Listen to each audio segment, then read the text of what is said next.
Mr. President, I move that we resume consideration of House Bill number 4058 under Committee Report number 18. This refers to the 2026 General Appropriations Bill, the parliamentary status of which is that we are in the period of interpellation. I further move that we now consider the budget of the Office of the Vice President and recognize the distinguished sponsor, our Chair of the Committee on Finance, Senator Sherwin Gatchalian. Any objection? The Chair hears none. The consideration of House Bill 4058 under Committee Report number 18 is in order. We now recognize Senator Sherwin Gatchalian, the Chairman of the Committee on Finance, to sponsor the budget of the Office of the Vice President. Thank you, Mr. President. Thank you. You may proceed. Yeah, thank you, Mr. President. Thank you, Majority Leader. Mr. President, we respectfully submit for the body's consideration the proposed new appropriations for the Office of the Vice President for fiscal year 2026 amounting to 889 million pesos. Thank you, Mr. President. Majority Leader. Mr. President, to Senator Robin Padilla is seeking the floor for a manifestation of support. I move that he be recognized. Senator Robin Padilla is recognized. And by the way, we would like to recognize the presence of the Vice President, Vice President Sara Duterte. Welcome to the Senate, Your Honor. Go ahead, Senator Padilla. Maraming salamat po, Ginoong Pangulo at sa ating pong pinunong mayorya. Ako po'y walang katanungan sa ating ginoong sponsor, Senator Sherwin Gatchalian, kundi ako po'y magmamanifest lamang. Ako po'y natutuwa sapagkat dito po sa ating bulwagan ay atin pong hindi binawasan ang budget ng ating pangalawang Pangulo, bagkus ay dinagdagan. Sapagkat alam niyo po, sa akin pong karanasan sa tuwing may dadating na kalamidad, kalungkutan, kamatayan, naandyan po lagi ang ating pangalawang Pangulo upang makiramay, tumulong. Kahit saan pong lupalop sa Pilipinas, makikita po natin ang opisina ng ating pangalawang Pangulo at siya mismo pumupunta sa mga lugar na hindi pa po naabot ng kahit na sinong naging public official. Kaya ako po'y masaya at ako po'y nagpapasalamat sa ating mga kasama, sa ating pong sponsor, Senator Sherwin, sa ating pong Senate President, sa lahat po na bumubuo, sa lahat po ng mga senador. Maraming salamat po at hindi po nagmula dito sa ating bulwagan ang pang-iipit sa ating pangalawang Pangulo. Muli po, maraming salamat at pinatutunayan ko po ng napakalaki ng naitulong ng ating pangalawang Pangulo. Maraming salamat po. Thank you. Majority Leader, what is the pleasure of the body? Yes, Mr. President, there being no other reservation for interpellation, I move to close the period of interpellation on the budget of the Office of the Vice President and that the same be deemed submitted for the body's consideration. Any objection? Hearing none, the budget of the Office of the Vice President is hereby deemed submitted. 1 minute suspension.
Bale, andyan si Loren. Mr. President, I move that we consider the budget of the following agencies: Marawi Compensation Board, the National Amnesty Commission, Office of the Presidential Advisor on Peace, Reconciliation and Unity, National Intelligence Coordinating Agency, and the National Security Council, and recognize the distinguished Senator Win Gatchalian to sponsor the following agencies. Any objections? Chair hears none. Senator Sherwin Gatchalian is recognized to sponsor the enumerated offices. Thank you, Mr. President. Thank you, Majority Leader. Mr. President, we respectfully submit for the body's consideration the fiscal year 2026 proposed new appropriations for the National Intelligence Coordinating Agency amounting to 2.7 billion pesos and for the National Security Council amounting to 1.2 billion pesos. Likewise, Mr. President, we are also submitting for the body's consideration the proposed new appropriations for the Office of the Presidential Advisor on Peace, Reconciliation and Unity, amounting to 8.9 billion pesos. Yes. For the National Amnesty Commission, amounting to 305 million pesos, and for the Marawi Compensation Board, amounting to 2.2 billion pesos. Thank you, Mr. President. Mr. President, Senator Lauren Legarda is seeking the floor. I move that she be recognized. Senator Loren Legarda is recognized.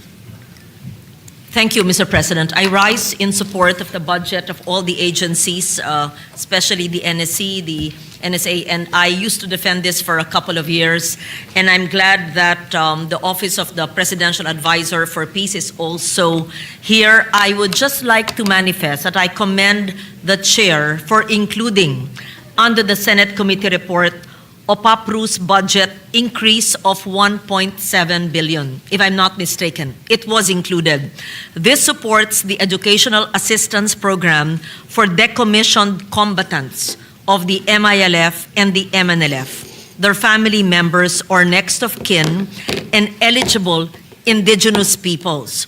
This program provides 50,000 per learner per school year to enable access to formal education. And I would just like to put on record that this is a peace, security, and education budget all rolled into one. We all know that in conflict-affected communities, education is a proven deterrent to recruitment, a pathway to economic mobility, and a stabilizing force that strengthens both identity and civic engagement. This is part of our continuing implementation of the socio-economic component of the normalization track of a comprehensive agreement on the Bangsamoro, and it is a crucial part of the ongoing peace process. I will not ask any questions. I will talk to the presidential advisor on how many are covered and what else they need and how we can help through other agencies aside from this, let's say the SWD. I just wanted to put on record, and I hope and pray that this increase of the Senate budget for OPAPRU, for peace, security, and education for our combatants will not be deleted in the BICAM. This is very important. But also, just as an advice, this is a big amount. We have to ensure it really goes to education. This is for scholarships, not for MOE, for other needs, although there are needs. It should go direct. And so the Senate committee would probably be, we would be happy to receive the list of the recipients of the scholarship program. So I commend the chair for heeding, for listening during the budget hearings and committing it at the time. And I checked the committee report, nandyan nga, nandyan talaga. So ibig sabihin, yung mga natutuklasan po natin sa mga hearing ay hindi lang, sige, kami bahala dyan. Talagang pinapatupad ng ating chair. Maraming salamat po. Thank you, Mr. President. Thank you, Senator Lauren. Kayo po ang may kayo po ang dahilan kaya po nagkaroon ng ganitong intervention, especially on educational assistance. During the hearing, yung discussion ho natin, nalaman ho natin kay General Galvez na sa marami pong hiling ng mga taong bumabalik sa mainstream, no? Education in top of mind nila.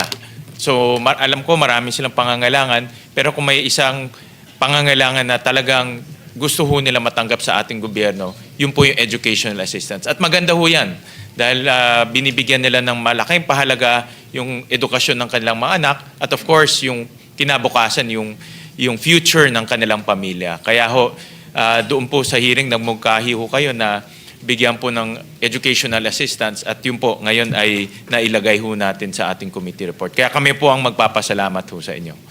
Thank you. With that, Mr. President, there being no Yes. other reservation for interpellation, I move to close the period of interpellation on the budget of the following agencies: the Marawi Compensation Board, the National Amnesty Commission, Office of the Presidential Advisor on Peace, Reconciliation and Unity, National Intelligence Coordinating Agency, National Security Council, and that the same be deemed submitted for the body's consideration. Any objection? Hearing none, the budgets of the following: Marawi Compensation Board, the National Amnesty Commission, the Office of the Presidential Advisor on Peace, Reconciliation and Unity, National Intelligence Coordinating Agency, and the National Security Council's budget are hereby deemed submitted. Ask for a minute suspension, Mr. President. Session suspended.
Hello, Majority Mr. Leader. President. Yes, Did you adjourn the meeting in the back?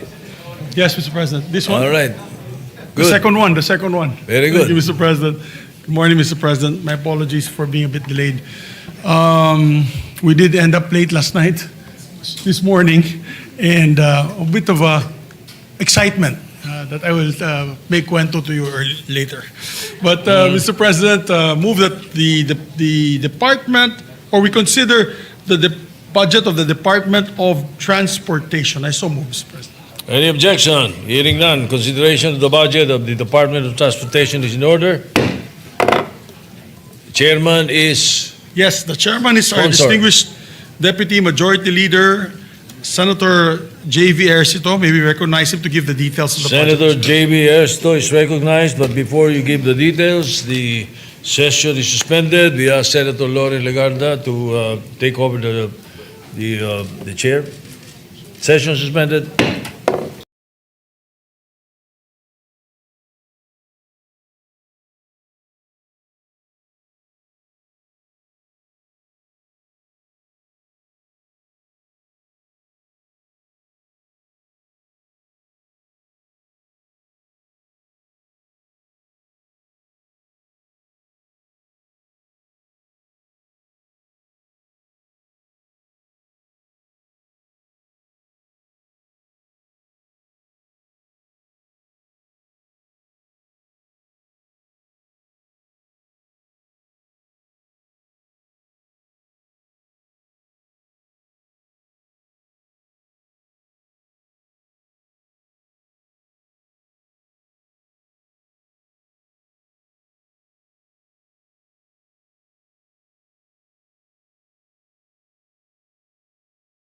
Resumed. Thank you, Mr. President. Madam President. Madam President, may we recognize once again Senator Ercito to give the details of the budget and to interpolate our distinguished Senate President Vicente Soto III. Thank you. We recognize Senate President Vicente Soto, and we recognize, of course, our sponsor, Senator J.V. Ejercito. Thank you, Madam President. As Vice Chairperson of the Subcommittee F of the Senate Committee on Finance, this representation is honored to sponsor the proposed fiscal year 2026 budget of the Department of Transportation and its attached agencies and corporations. The DOTR family joins us this afternoon, headed by Acting Secretary Giovanni Lopez. For the record, the recommended budget of for the DOTR and its attached agencies and corporations for fiscal year 2026 is 191,861,790,000 pesos, which is broken down as follows. Office of the Secretary, 141,708,341,000 pesos.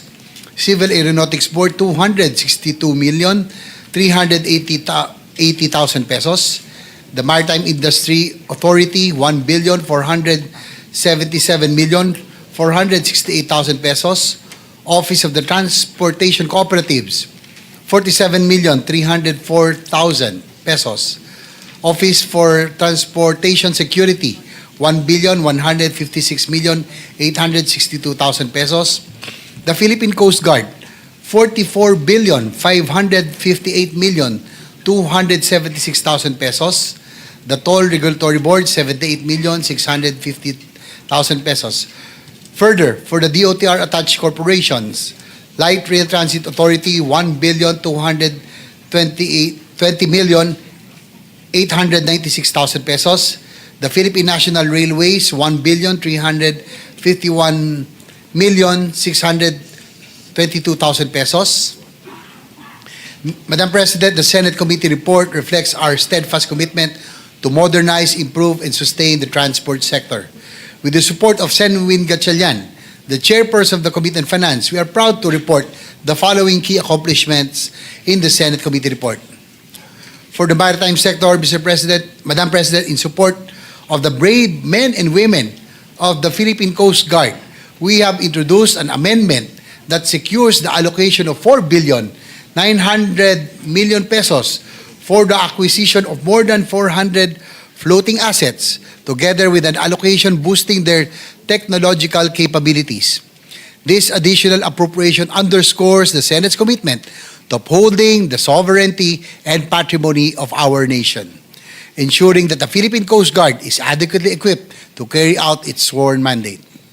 Also, in recognition of the valiant efforts of the Philippine Coast Guard, the Senate intends to raise the daily subsistence allowance of over 34,321 personnel from 150 pesos to 350 pesos. For the implementation of the Magna Carta for seafarers, we have also allocated 96,285,000 pesos. This has been long overdue and is an investment for the well-deserved seafarers whose talents and perseverance are known and recognized all over the world. For the air sector, Madam President, with the objective to stimulate economic growth, enhance regional transportation connectivity, and advance tourism development in key regions across the country, we will fund several airport projects in Bicol, Daet, Camiguin, Siargao, and Catbalogan. And of course, not to forget Bukidnon of the Majority Leader. This is a special mention. We will make sure that it will be funded and be completed. In addition to the ones already funded under the GAP. Funding for the Bicol International Airport project is proposed at 1 billion pesos. The Daet, Camiguin, and Catbalogan airports will each receive funding of 250 million pesos for further development. Likewise, the Siargao Airport is allocated 100 million to upgrade the passenger experience in support of our tourism sector. For the rail sector, Madam President, for the railway sector, we continue to ensure that the funding for foreign-assisted projects remains under the program appropriations, while also committing to expedite the release of funds under the program appropriations to accelerate the completion of our major rail infrastructure projects. We have also provided an amendment for the subsidy of LRT passengers at 1 billion pesos, a provision for the operations and maintenance of the LRT at over 300 million pesos, additional support and funding for MRT3 at 120 million pesos. For the road sector, Madam President, for the road sector, we have an increase of 1,300,000 pesos for the public transport modernization program, bringing the total appropriation for the program to 2,532,000,000 pesos. With that, Madam President, we are now ready to answer the questions from our colleagues. Maraming salamat po. Thank you, Madam President. Thank you. We thank the sponsor. You may proceed with the interpellations. Thank you, Madam President. Your Honor, the Vice Chairman for the Department of Transportation, and will you yield to a few questions that we would like to pose? Yes, sir, certainly from our Senate President. Anything, of course, your intervention will always be welcome. Thank you. As usual, I will be short, but I just have to place on record a few points. And as usual, the can opener of the interpellations. I am in full support of the budget of the Department of Transportation, but I cannot let it pass without inquiring some points on the policy and the budget itself. As you well know, the Department of Transportation is always close to my heart because I drive myself every day. The only time I use a driver is when there is no parking in the place I'm going to. No, so I know how the department moves and what's new and what's happening. And by the way, the suspicion of the Majority Leader is unfounded that I drive myself and I have no driver because I'm hiding or I'm hiding something. You know? As a matter of fact, all my cars have no tint. It's untinted. Kaya malinis. What? All right. Anyway, thank you. Mr. President, Madam President, I should say, Your Honor, according to the WHO, the World Health Organization, road traffic injuries are the leading cause of death among Filipinos, aged 15 to 29. In fact, in 2023 alone, road crashes claimed 13,125 lives of the Filipinos, not to mention the various major road accidents reported in the news in 2024 and 2025. More importantly, road accidents are one of the top killers of our children, whose lives we are duty-bound to protect. This is the reason why in 1999, and just for the record, I should mention that I authored the Seatbelts Use Law. In 2015, I authored the Children's Safety on Motorcycles Act of 2015, and in 2018, I co-authored the Child Safety in Motor Vehicles Act. But these alone are not sufficient. We have to actively do more to prevent these road accidents. So my question, what are the programs and plans under the Philippine Road Safety Action Plan for 2023 to 2028?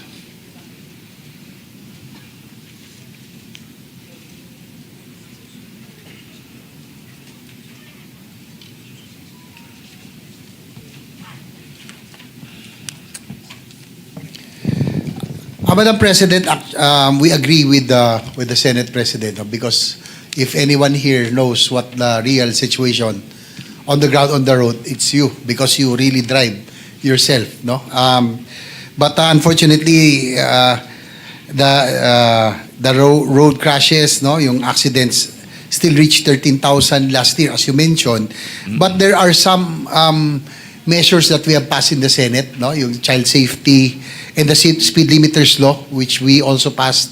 I think this has really helped a lot, because before there are a lot of buses, especially those that travel long distances, wala pong speed limit, wala silang speed limiters, and there have been a lot of accidents before. But with the implementation of the Speed Limiters Act, I think there's a significant drop in the occurrence of accidents involving buses, Madam President. Also, according to our secretary, they are now trying to focus on the motorcycle riders, because more than 50%, probably 60% of the road crashes are involves motorcycle riders, no? Well, it's self-explanatory because there's only two wheels. But more importantly, Madam President, actually, I plan to, being a rider myself, I also plan to introduce a bill that would require mandatory riders education before somebody is allowed to buy or purchase a motorcycle. So we will, and also getting the license. No? Iba kasi yung lisensya ng motor, that's a different type. So the LTO will now, the OTR and LTO will now require riders education before they are able to avail of the license that will allow them to ride motorcycle, Madam President.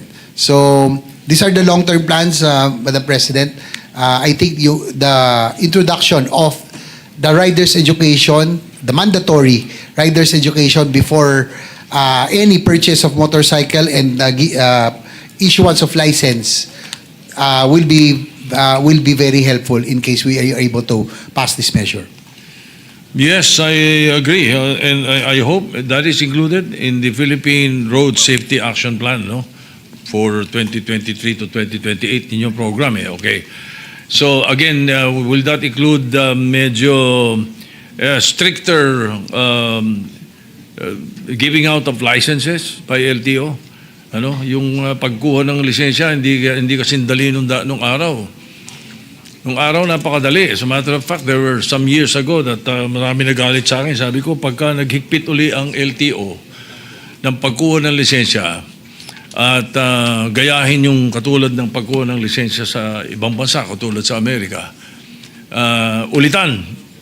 Lahat na magbe-birthday, panibago uli. Na, yun ang suggestion ko some years back. And I said, I guarantee that 50% of the drivers will fail.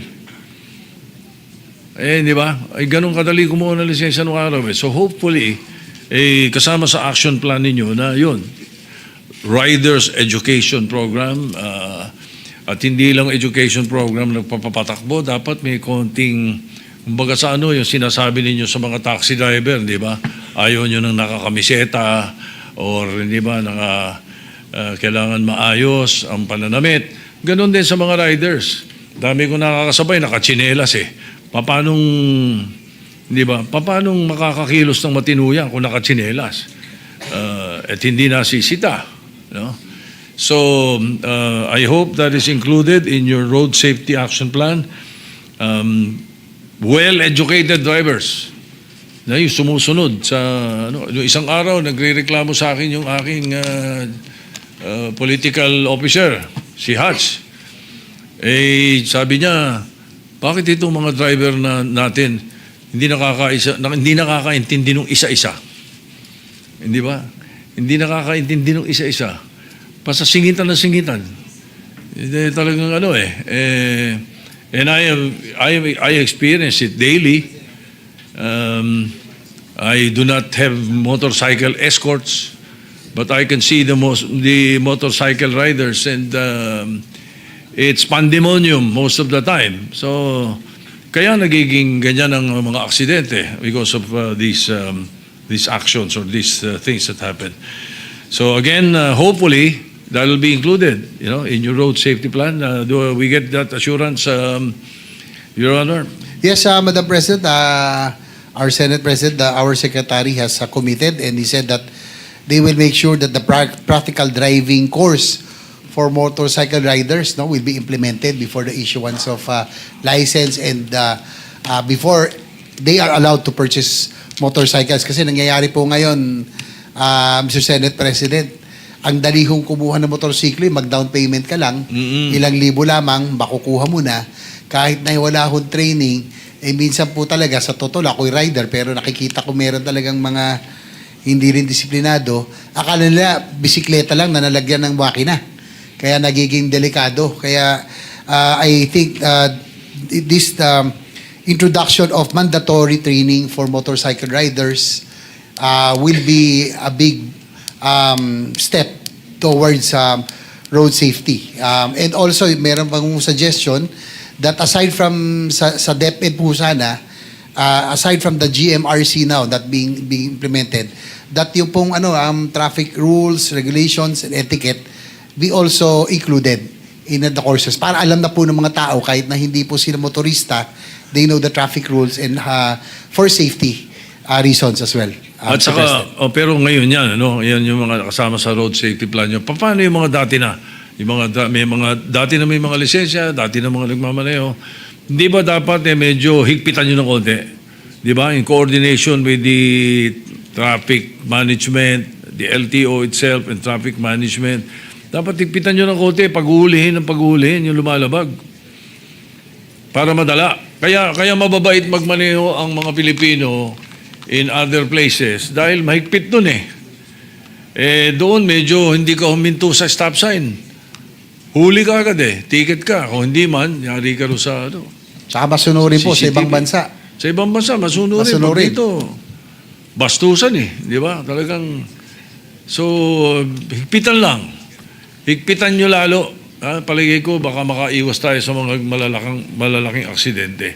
Yes, Madam President, Mr. Senate President, Secretary Lopez said that they will have, they'll make sure that the enforcement will be stricter this time, and they will employ a merit and demerit system na talagang pag ikaw frequent violator, wala na, your license can be suspended or even canceled. Yan, tama yun because iba yung nag-iigpit ako nagpapahuli. Mga 3 beses na ako huli na speeding sa sa NLEX tsaka sa SLEX Nagpapahuli ko. Masarap po kasi driving kotse niyo, SP. Minsan lumalampas Hindi, may mga mababagal lang kasi, kaya nilalampasan ko. Ngayon, nakakatawa nga minsan may anecdote si Senator Lacson. Sayang, wala pa siya rito sa taas nahuli si Senator Lacson sa Skyway. Sabi, nagpahuli din siya, nagpapahuli yun Inaabot niya yung lisensya niya. Sabi sa kanya, ay, pangalawang beses na kayo nahuli. Sabi sa kanya, sabi nung nanguhuli, yung Skyway Patrol. Sabi, pangalawa kayong nahuli namin. Tinanong ni Senator Lacson, sino yung isa?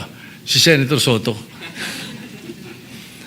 Anyway, your proposed 100 million for the implementation of the Philippine Road Safety Action Plan 2023-2028, wala Wala ako nakita. Both in the NEP and the GAB. Walang funding. Ano ba ito? What would be the effect if that is not funded?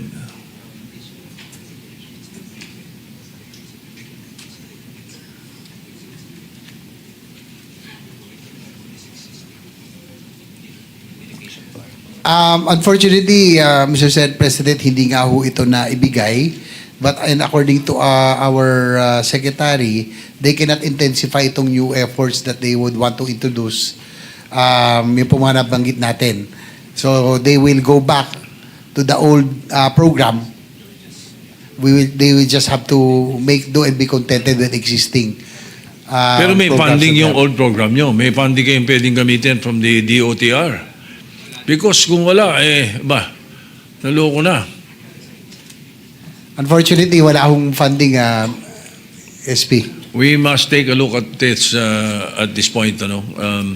Chairman of the Committee on Finance, hopefully may look into this. Baka mayroong pagkukunan din doon sa kanila proper, di ba?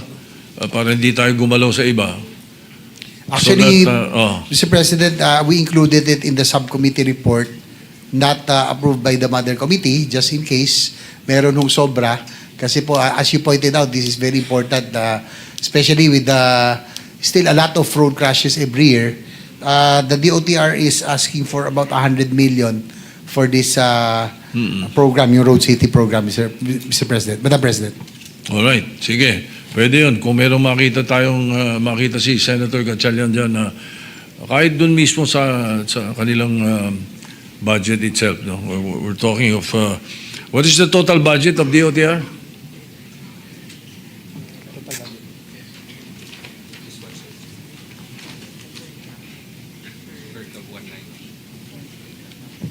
Per GAB is 190 billion. 190 billion. Yeah.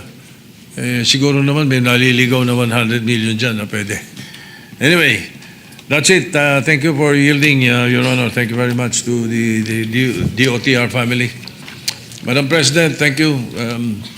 I end my interpellation.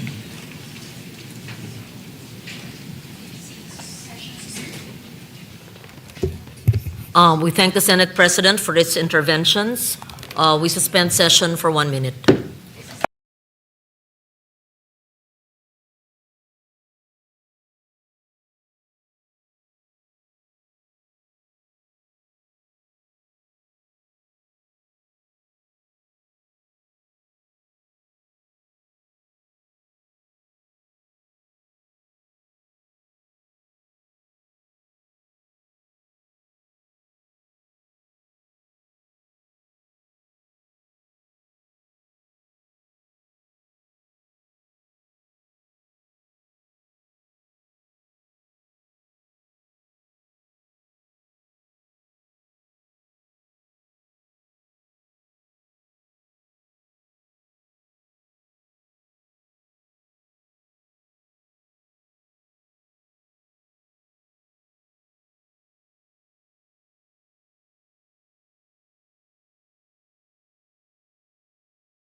Mr. President, I never had a doubt whenever you drove alone. I know you're a trustworthy husband. Thank you, Your Si Honor. Senator Lauren lang yun na medyo suspicious. Mr. President, I move that we recognize next to interpolate the budget is our distinguished Deputy Majority Floor Leader, Senator Risa Ontiveros. Senator Risa Ontiveros, the Deputy Majority Leader, is recognized. Salamat po, Mr. President. At magandang hapon po, Mr. Chairman. Kung maaari po, magsimula po ako dun sa paksanong staffing at expertise para i-finalize yung local public transport route plans. Mr. President, the DOTR has publicly committed to completing 50% of route rationalization by the end of 2025 and 100% by 2026. Given that as of mid-2024, only roughly 11% or 174 out of about 1,600 LGUs had approved local public transport route plans or LPTRPs. Ano pong specific technical interventions at additional budget allocations ang nasa 2026 GAB para realistically makalundag mula sa 11% completion rate hanggang 50% sa loob lamang ng isang taon, Mr. Chair?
Mr. President, regarding road rationalization, at present, according to Secretary Lopez, they're at 36%.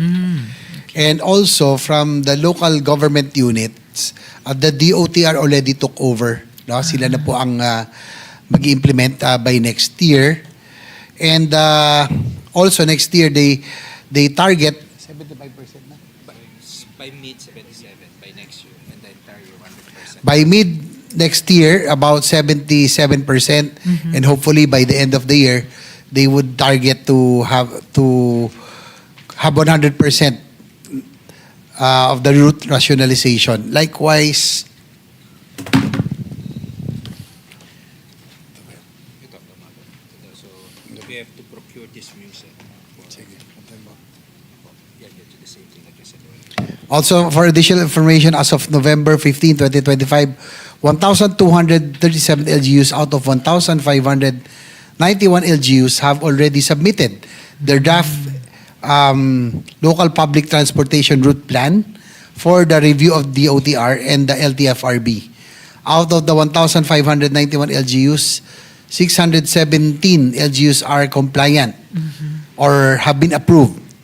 421 have been issued a notice of compliance and special notice of compliance. 196 LGUs have been identified for the issuance of an NNC. So those are additional information, Your Honor. Salamat, good sponsor, Mr. President. So maganda, nakikita po natin meron talagang improved rate na pinaplano ng completion ng department hanggang katapusan ng susunod na taon. Meron bang any special technical interventions or additional budget allocations na nasa GAB para ma-achieve itong mga targets na ito, Mr. President?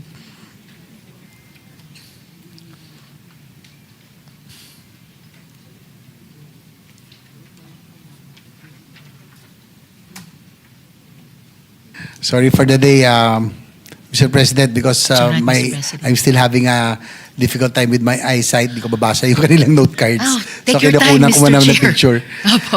The strategic transport model for the MUSEP or the Greater NCR is set for completion by end 2027 and will guide the metropolitan route rationalization study for 2025. Ongoing route planning activities include capacity building under the JICA TCP, workshops, LPTRP manual, enhancement, operator training, guidelines for PUB stops and intermodal hubs to improve accessibility and modal shift, procurement of consultants for interregional and interprovincial route rationalization, and finally, finalization of NCR LPTRPs for Infra-LGU routes, supported by DOTR, LTFRB-led formulation, workshops, and public consultations. Salamat, Mr. President. At yung, kung hindi man lahat, yung ilan sa mga interventions na ito, pati yung maganda, no, meron palang mas strategic pa na framework hanggang 2027. Yung ilan or lahat po ng ito ay may additional budget allocations po sa 2026 GAB, Mr. Chairman. Mr. President, Your Honor, for the PTMP, no, under GAB, it was given a budget of 1.3 billion. But through the Senate's intervention, we increased it to 2.5 billion. Okay. So halos na doble po natin here in the Senate Committee Report. Alright, salamat po, Mr. President. And mamaya may follow-up question ko tungkol dun sa binanggit ng good sponsor na yung JICA, yung papel ng JICA sa importanteng prosesong ito. And according to Secretary Lopez, Yes, with Mr. this Chair. increase, it will address the issues that were mentioned earlier. Malaking Salamat. tulong po. At mabuti po yan, Mr. Chair. Salamat po. So, to ensure that this 2-year timeline is not another moving target, pwede po bang mag-submit ang department ng organizational structure at saka staffing pattern nung Franchise Planning and Monitoring Division at nung PUVMP Project Management Office, Mr. President? Yes, Your Honor, Mr. President, the Secretary said they will comply. By next week, they will be submitting to Your Honor's office, Your Honor. Maraming salamat, Mr. President. Specifically, we request a table showing the ratio of urban transport planners to the number of pending LPTRPs. And if the ratio is shown to be insufficient, may signed contract po ba ang department para sa third-party manpower support para ma-clear talaga yung backlog by 2025, Mr. President?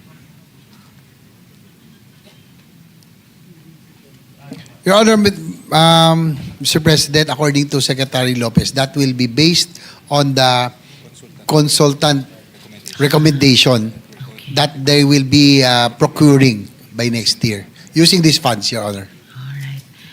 Salamat, Mr. President. Opo, na-note ko nga yung isa sa mga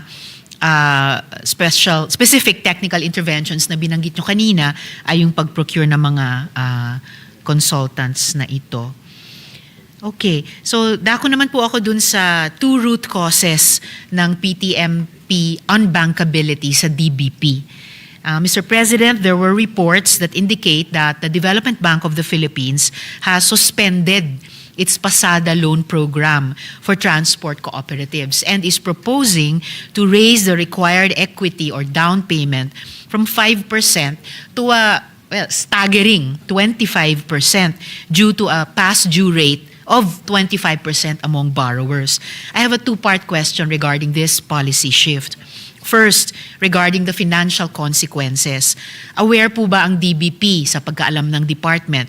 Aware ba ang bank na ang pagtaas ng equity requirement sa 25% sa unit na nagkakahalagang 2.8 million pesos ay pepwersahin ang isang kooperatiba na mag-shell out ng 700,000 pesos bawat jeepney sa upfront cash?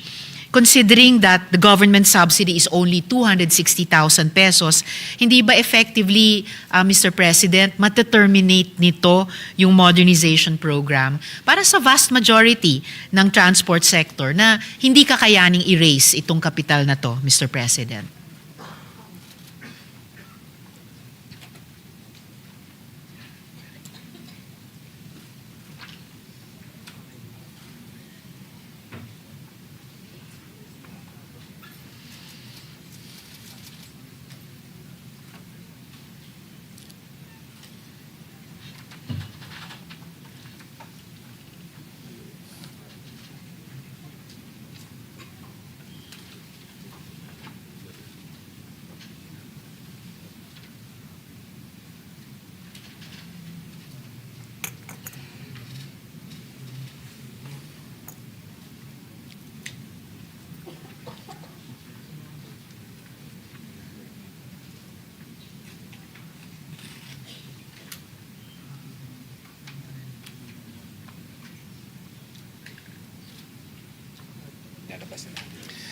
Your Honor, Mr. President, according to our to the DOTR, they are already negotiating with the Development Bank of the Philippines and Land Bank for the restructuring of the debts, and they will also be increasing the subsidy with the given the budget that the DOTR will have next year, and also they will now implement an open market so that it will be a lot of players can come in, and the standards have been adjusted accordingly kasi po napakamahal ho talaga ng modern jeepney. Opo. It costs about 2.5 million, but with their adjustments, cheaper models may now come in to as low as 1.2 million.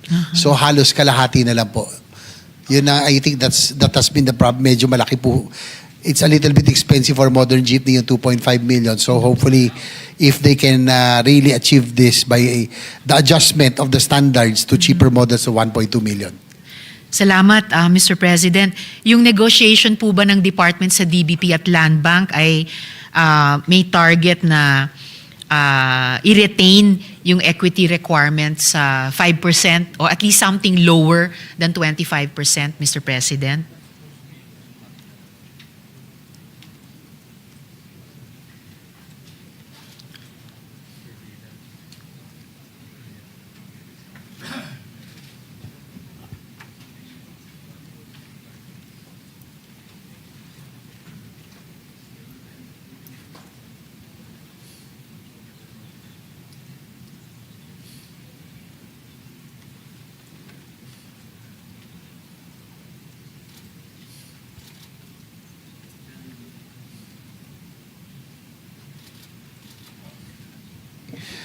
With regards to the issue of the equity requirement, LTFRB plans to, as mentioned earlier, to increase the subsidy so that they will have now the capacity to pay the loans by increasing the subsidy this coming year, Your Honor. Magkano po ang increased subsidy na plano ng department ibigay, Mr. President?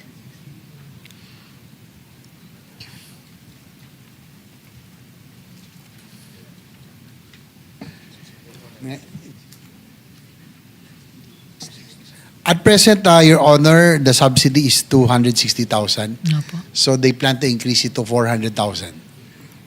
400,000, Mr. President.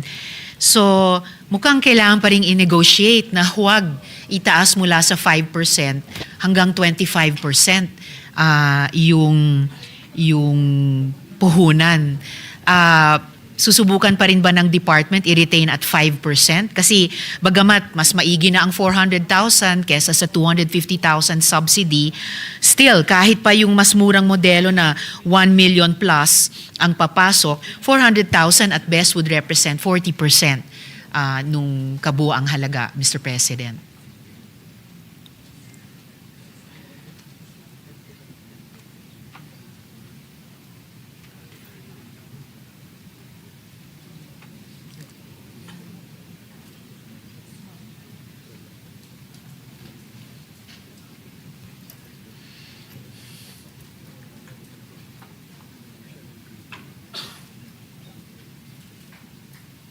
Your Honor, Mr. President, according to the OTR, that they will really try to negotiate to really lower the interest rates from DBP and Land Bank. So, yun po, the lowest possible. So, sasagarin na po nila talaga para maging mas magaan po ito sa mga operators, Your Honor. Maraming salamat para doon, Mr. President, at sa department din. Ano yung magiging opening bid nila? Susubukan ba nilang magnego para sa 5% pa rin, Mr. President?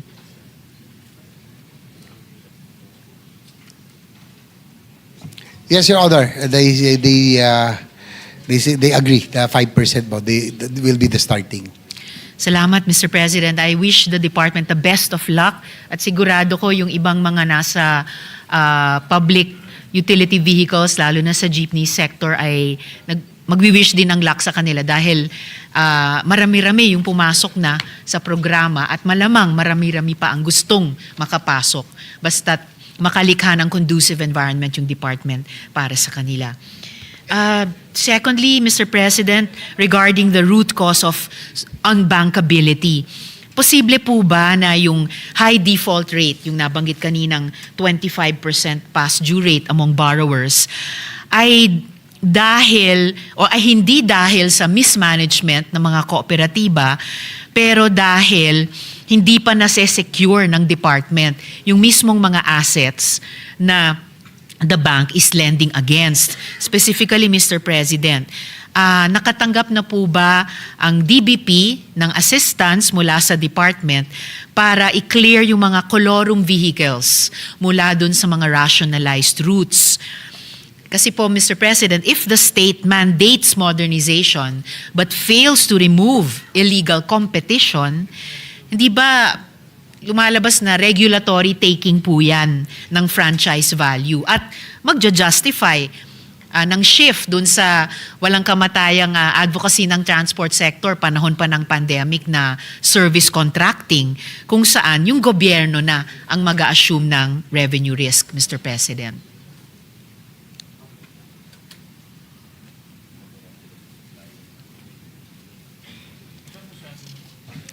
Yes, Mr. President, according to our secretary, they will really be very, very aggressive against these colorum vehicles. And currently, they are actually, they have already apprehended a lot, no? And they will be submitting a report regarding this matter. So that at least I know we know that this is a concern. So that at least the new operators will have a better income, no? Once the colorum vehicles and other illegal public utility vehicles on the road are apprehended, Your Honor. They will submit us a report on the drive against colorum vehicles. I would appreciate that, Mr. President, at muli salamat in advance no sa department para dyan. Just to give broad strokes, pag sinasabi nilang marami na silang na-apprehend, maybe what percentage nung mga alam nilang mga colorum vehicles ang na-apprehend na nila mula sa mga rationalized routes, Mr. President? This year, Your Honor, sir, for additional information, according to the Coast Guard and the LTFRB, they have apprehended about 2,000 buses and jeepneys, colorum buses and jeepneys. From what percentage of the rationalized routes, Mr. President?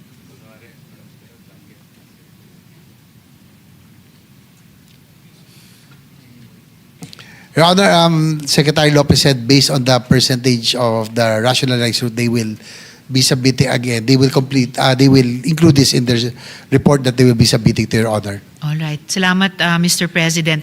Dahil kung medyo marami pa sa mga rationalized routes ay hindi na clear yung mga colorum vehicles doon, kung mabagal man yung progress dyan sa kung anumang dahilan, baka pwedeng maging parte nga ng solusyon bukod sa expansion ng modernization program ay yung pagsama kahit ng component sa modernization program ng service contracting kung saan gobyerno na mag-a-assume ng revenue risk para mag-secure ng ganyang mas mataas na income sa public transport drivers and operators natin, Mr. President.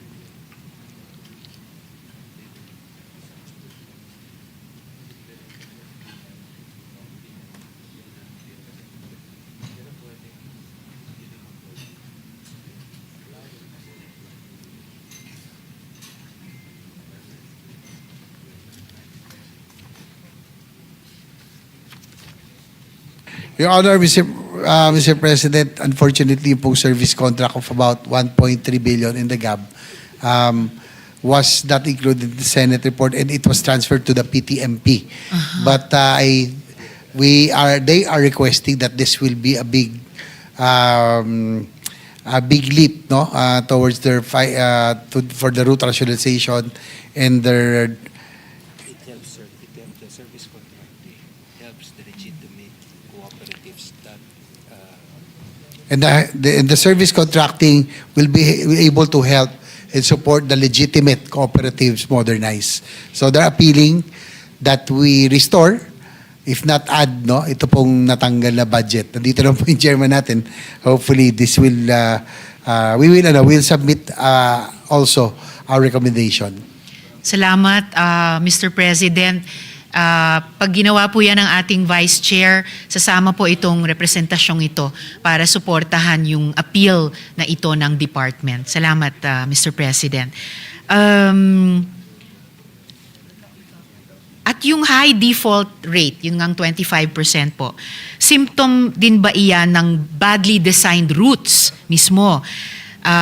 We understand that the DOTR's consultants, TTPI and UP, NCTS, and even after JICA, na binanggit ng good sponsor, Mr. President, even after JICA has also stepped up to help, DOTR's consultants are struggling to deliver accurate route plans because they're relying on obsolete data that ignores post-pandemic travel patterns. Paano nga ba pautang, Mr. President, ang bangko batay sa isang route rationalization plan na hindi po nakakapture kung nasa saan talaga yung mga pasahero, Mr. President?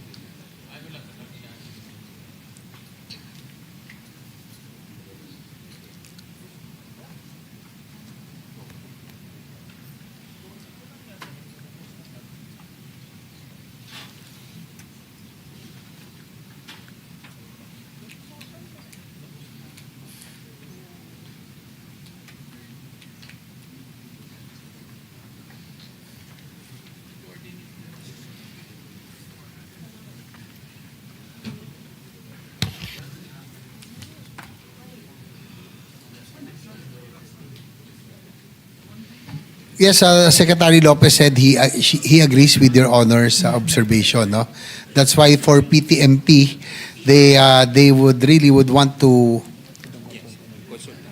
involve the consultant already. It's part of their budget, and they will now make use of the technology. No, it will now be technology driven, so that it will help in the improvement of the route rationalization. And also, last but not the least, they are coordinating closely also with the LGUs concerned. Well, salamat, Mr. President. Sana po itong mas paggamit ng teknolohiya at saka koordinasyon ng LGUs, dahil yun din ang first line ng coordination ng mga public utility vehicle operators at drivers, no, yung Committee on Transportation halimbawa sa LGU, na ito ay makapag-deliver talaga ng mas maayos na mga ruta na mas magiging solid na basehan ng mga bangko sa pagpapautang sa mga kooperatiba. Huling issue ko po sa paksang ito, Mr. President, yung consequence ng delayed route rationalization plan. Mr. President, many consolidated cooperatives remain unbankable because the route rationalization plan, especially for Mega Manila, is severely delayed. Kaya wini-welcome ko rin po, Mr. President, yung sinabi ng good sponsor kanina tungkol sa target na makumpleto sa lalong madaling panahon nung plano para sa NCR. But ito, Mega Manila, severely delayed. And this prevents the LTFRB from issuing the necessary notice of selection to the cooperatives. However, DOTR's ongoing JICA study nga po for the route rationalization plan, which will provide the much-awaited official and, gaya ng nabanggit ng good sponsor, Mr. President, technically vetted 10-year ridership projections per finalized route will not be completed until mid-2027. So magkikita pa po tayo ulit dito sa budget plenary interpellation, Mr. President, bago makumpleto yan. So this additional long wait means that consolidated transport co-ops, which have followed the government mandate, are presently in financial limbo. So for the next 1.5 years, nasa financial limbo sila. Operators that have consolidated into co-ops are already married to the modernization mandate. But the absence of the notice of selection, the NOS, until route viability is confirmed by the DOTR, denies them the ridership guarantee needed for bank loans. So, ang hirap po, committed sila sa programa, uutang na sana sa bangko, pero madidelay ng 1.5 taon pa yung isang requirement. So, may 2 questions on this, Mr. President. Pwede po bang mag-provide ang department ng comparative matrix na pinapakita yung total number of cooperatives per city and province that are fully consolidated, how many among them have already successfully received a final NOS or Certificate of Public Convenience, CPC, based on an approved route plan, demonstrating how many of these entities are currently in financial limbo, Mr. President. So pwede po bang ma-provide yung matrix na iyon, Mr. President? Yes, Secretary Lopez commits that they will submit the matrix and other pertinent documents that will be required next week. Salamat, Mr. President. At sana nga po kasama doon yung ilan sa total number of co-ops na to per Political Administrative Unit or LGU ay may final NOS or CPC na base sa approved route plan. Para makita po natin ilan sa kanila ang in financial limbo nga po, Mr. President. And pangalawa at huli sa paksang ito, former DOTR Secretary Vince Dizon told this representation in April this year that one immediate way out of this financial limbo is increasing the roads where there will be dedicated lanes for consolidated co-ops, especially those that have already taken out loans for modern fleets. This can indeed increase the number of trips per day that they can make. Ito po bang setting up ng mas maraming dedicated lanes, ala yung EDSA, Bus Carousel, Mr. President, funded po ba ito sa 2026 NEP, Mr. President?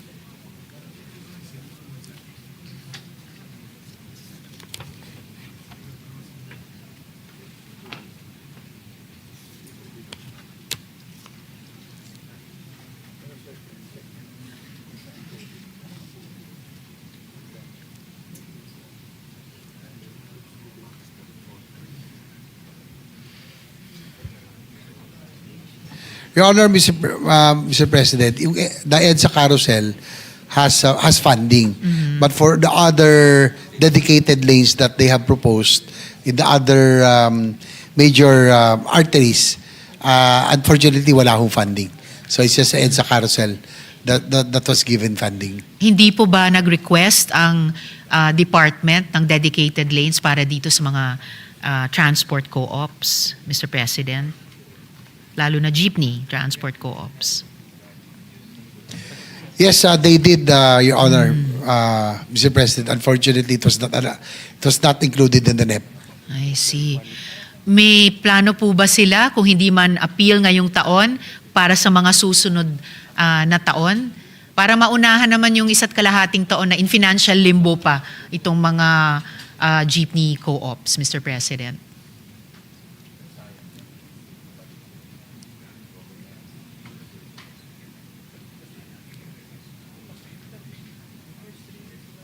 Your Honor, again, the Secretary is requesting and appealing for additional funding for this. If given, I think this will really greatly improve ito pong dedicated lanes and others. Of course, this will also improve the the projected income of ito pa mga cooperatives if in case there will be a dedicated lanes. And not to mention that of course the traffic flow as well. So therefore, Mr. President, achieving some of the objectives nung Transport Modernization Program in the first place. So muli, makikipagtrabaho po ang representasyong ito sa ating sponsor sa puntong ito, Mr. President. Salamat po. We welcome the support of us, Your Honor, Thank you, sir. for this program. Nga po. Dako na po ako sa DOTR Labor Management Dialogue Mechanism.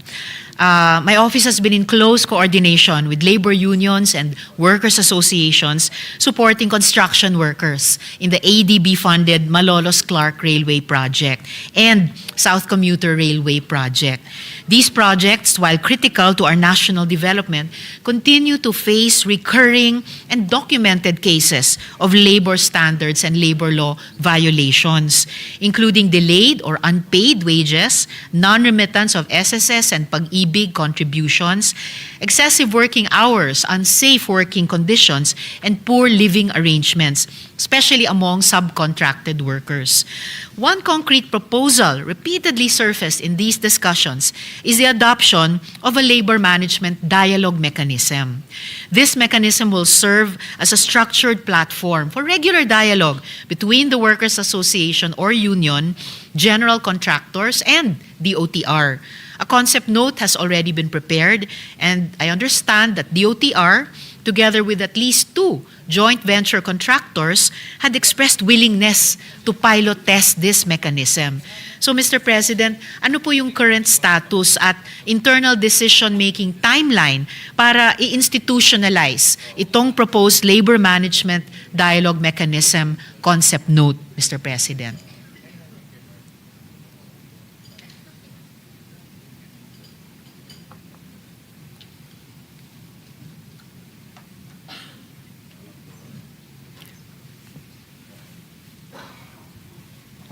Mr. President, Your Honor, feedback and suggestions from labor organizations are more than welcome. So we can ensure that the labor practices of their contractors are up to standard. In line with this, the DOTR is in contact with Building and Wood Workers International regarding the establishment of a labor management dialogue mechanism. DOTR discussed the proposal with BWI last 14 October 2025, and both parties are currently discussing next steps. The same proposal is being discussed in parallel with relevant contractors. The DOTR is fully supportive and committed to bridge the discussion between the contractors, BWI, and workers, Your Honor. Maraming salamat para doon, Mr. President, at sa department muli. May internal decision timeline po ba sila para i-institutionalize yung labor management dialogue mechanism na ito, Mr. President? Yes, Your Honor. According to Secretary Lopez, by first quarter next year, they intend to enter into a memorandum of agreement already. Maraming salamat, Mr. President, at sa Secretary. Pang Happy New Year ito sa BWI at sa mga partner unions at associations nila. Something really to look forward to in the new year, Mr. President. And huling tanong sa paksang ito, since the department and at least 2 joint venture contractors had previously expressed willingness to pilot the LMDM, so even before the first quarter next year, pwede po bang mag-commit ang DOTR ngayong araw na agad i-operationalize itong structured mechanism kahit dun sa dalawa munang kapilot nila, tapos periodically mag-ulat sa Senado tungkol sa progress nila, Mr. President? Yes, Secretary Lopez is nodding his head, and he said that they will comply. Maraming salamat, Mr. President, at sa good secretary. And huling tanong ko na lang po para sa interpelasyong ito, Mr. President, tungkol sa Philippine Coast Guard. The Senate augmented the budget of the PCG by about 8.6 billion pesos in the Senate version of the GAB for the purchase of floating assets. At narinig ko nga po si good sponsor, Mr. President, kanina may binanggit na 4.9 billion pesos para sa 4 million floating assets, if I noted these correctly. I welcome the much-needed and well-deserved additional support for the PCG. Pwede ko lang po bang tanungin kung bahagi ng amendment na ito ay para makabili ng unmanned surface vehicles? At kung oo, ilang units ng mga ito ang bibilihin sa 2026, Mr. President?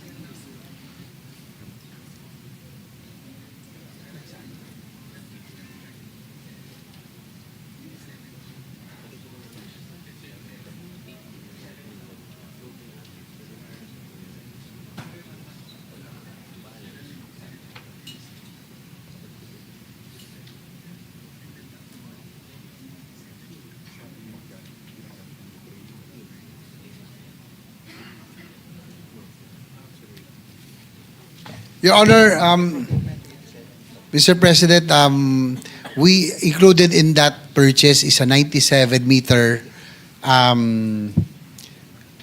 MRV, or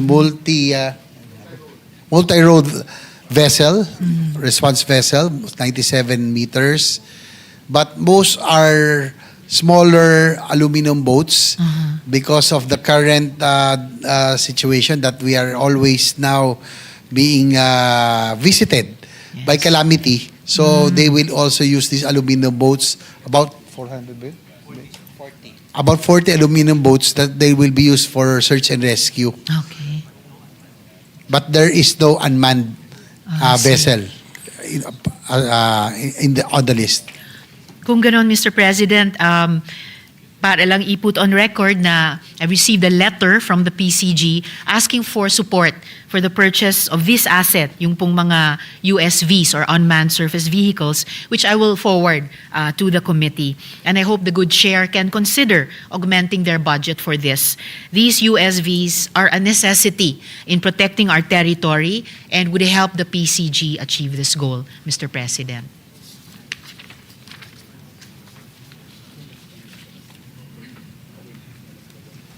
Tatlong 87. And 197. Actually, the total, they concentrated more on the multi-role vessels. Yes. As I mentioned earlier, there's 197 meter. Medyo malaki po ito Opo. para hindi nabubuli masyado. And then there are 87 meters as well. So at least hindi naman again, we, just like the AFP, we do not have plans of matching Chinese Coast Guard, but at least that minimum credible posture, no, na re-respetuhin naman. So hopefully we can already have this. So siguro in mga 2 to 3 years din po construction, even 4 years. So hopefully can have this as soon as possible as part dito of po, our West Philippine Sea protection. Opo. Dito po i-construct, Mr. President? Hindi po.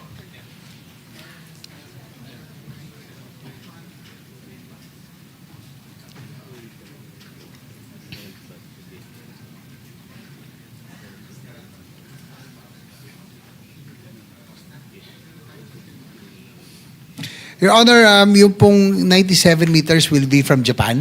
Okay po. And then the others will be a joint venture with Ostal. And it will be, meron pong one will be constructed in Cebu. Salamat, Mr. President. That's good news also para dun sa overall na pagtaguyod natin ng self-reliant defense posture, whether sa Coast Guard or sa AFP. So gaya ng nabanggit ko kanina, Mr. President, welcome ko po yung kailangan talaga at deserved na dagdag na suporta sa PCG. Sa pamamagitan man nung mga MRVs na ito, aluminum boats, and yun na nga, pag isasubmit ko na lang po yung sulat din nila tungkol din sa mga unmanned surface vehicles at sana baka magawan din po natin ng paraan. Hindi man yung kabuuan, kahit bahagi, simula ngayong taon, moving forward. We take your Honor's support for the Philippine Coast Guard, and likewise, I'd like to take the opportunity to thank our Chair of the Committee on Finance for approving most of the committee's recommendation regarding the Coast Guard because of the precarious situation in the West Philippine Sea. We really need to give our men, no doubt yung men and women natin of the Coast Guard will be willing to sacrifice even their lives. But we need to give them the proper equipment. Kaya nga po yung Teresa Magbanwa class, that's our biggest ship. We will be ordering one also. Yun po yung 97 meters from Japan. Okay. And then 3 more 87 meters. So, ang target nila is about 5 of these in the coming years. So kahit na hindi naman natin kaya, daan-dahan po, no? We will Yes. have a very, we plan to have a respectable Coast Guard fleet by in the next coming years. Maraming salamat, Mr. President. Sumasali po itong representasyong ito sa pagpapasalamat ng Vice Chair sa ating Chair. Para sa interpelasyong ito, maraming salamat, good sponsor sa DOTR family at Mr. President or Madam. We'd like to thank Maraming Senator salamat. Otiveros also for the support for the DOTR family, especially sa Coast Guard. No? We really appreciate the support for the Coast Guard and everybody for the DOTR family. Salamat, Mr. Chair, Mr. President. All right. Thank you, Senator Otiveros. We now recognize Senator Rafi Tulfo for the continuation of the period of interpellation on the DOTR. Thank you, Mr. President. Ang issue ko po, Mr. President, dalawa lamang po sa LTO and sa PPA. Umpisahan po natin, Mr. President, yung e-bike. Marami na po akong natatanggap na reklamo tungkol sa e-bike. Sila na po ngayon ang hari ng kalsada. Dati jeepney, ngayon ang e-bike na raw. Ano pong programa meron ng ating LTO para ma-regulate po itong pagdami ng e-bike? Again, don't get me wrong, I don't have anything against sa e-bike. Ito po ay ginagawang hanap buhay ng iba nating mga kababayan. Sabi nga nila, kaysa naman magnakaw, nakakapirwisyo ng konti, at least may kumikita, nakakatulong sa pamilya, etc. Pero lumalala po yung problema sa e-bike. And itong mga nag-e-bike, of course, nagsasakay sila mga pasahero, walang mga lisensya. At of course, dahil hindi sila rehistrado sa LTO, wala din po silang mga insurance, third-party liability. So kapag sila po ay nakasagasa, then sorry na lang. Ito ba, itong issue sa e-bike, ito ba ay binibigyan atensyon ng ating LTO, Mr. President and Mr. Sponsor?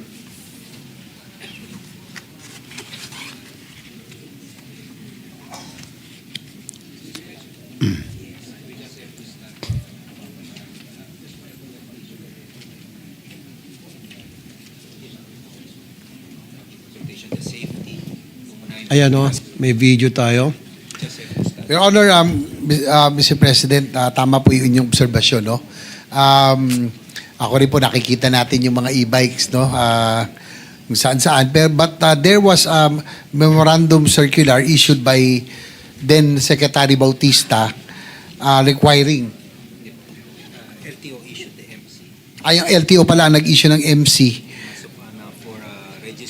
for registration of the and ng LTO e-bikes. sa lisensya ng magdadrive. At saka yung mga lisensya ng magdadrive nito. But now, they are, but it was suspended by Secretary Bautista back then. But now, according to Secretary Lopez, pag-aaralan po nila, no, they will have public consultations regarding the, of course, yung safety, yung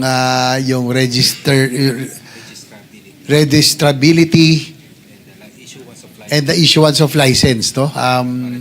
Para po dito sa mga e-bikes na ito. Tama po kayo, medyo nakakatakot din po dahil magaan po sila.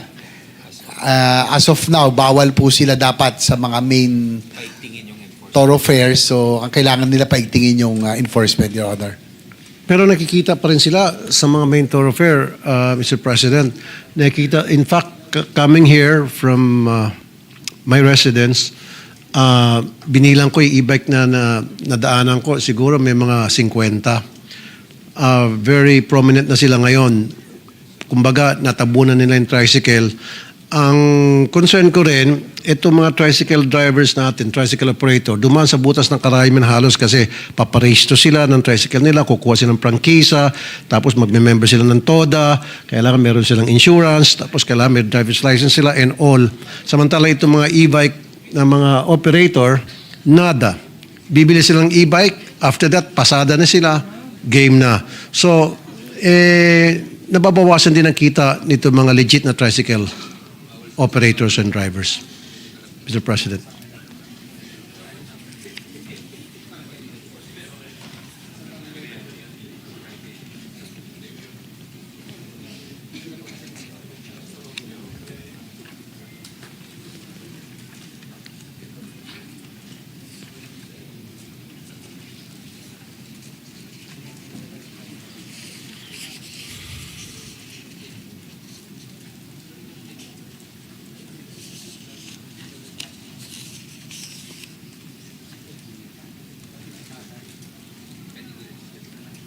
Your Honor, ang dilema po ng LTO at ng DOTR, ito pong mga napakita niyong video, ay LGU ang nagbigay po ng prangkisa, no?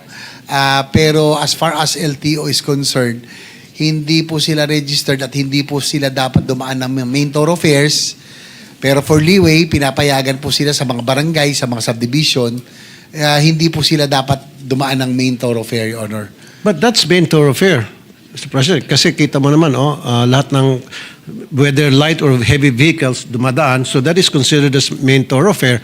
And tapos 1, 2, 3, 4. Pag 4 lanes na kalsada, that should be considered as main thoroughfare at dumadaan po sila.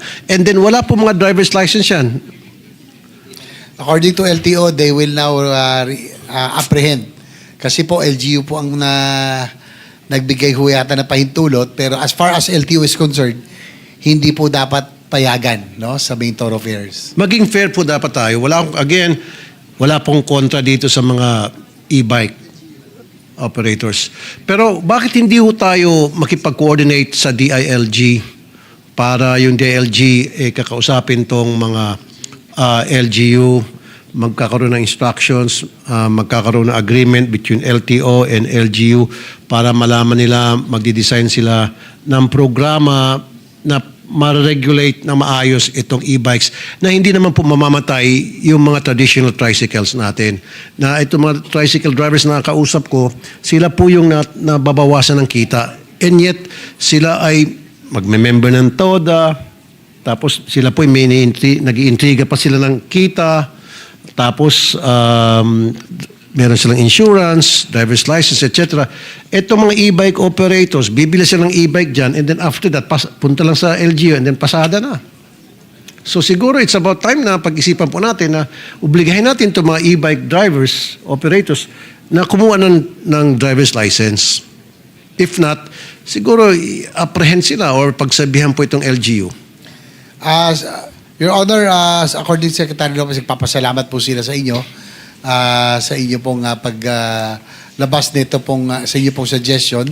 They will coordinate with the DILG and the LGUs, and they said that they will comply, no? They will apprehend ito pong mga e-bikes kasi tama po kayo, dapat maging patas lamang dahil yung mga tricycle may prangkisa, no? Meron po silang boundary at lahat sumusunod po sila. So at nababawasan din po yung kita, dapat lang humaging patas, and they have the commitment that they will comply yung pong inyo pong mga request.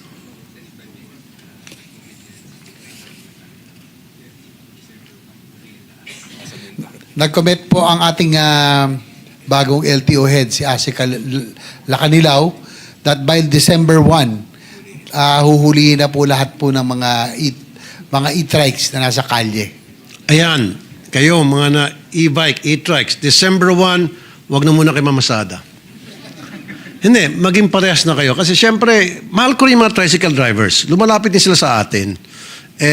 Again, sabi ko ang kanina, itong mga tricycle drivers natin, matagal ng panahon, nagsiservisyo, kukuha muna sila ng prangkisa, tapos mag-register sa LTO para sa lisensya, at magbibigay ng boundary. So, ang dami nilang ginagawa, no? Kukuha ng insurance, third-party liability.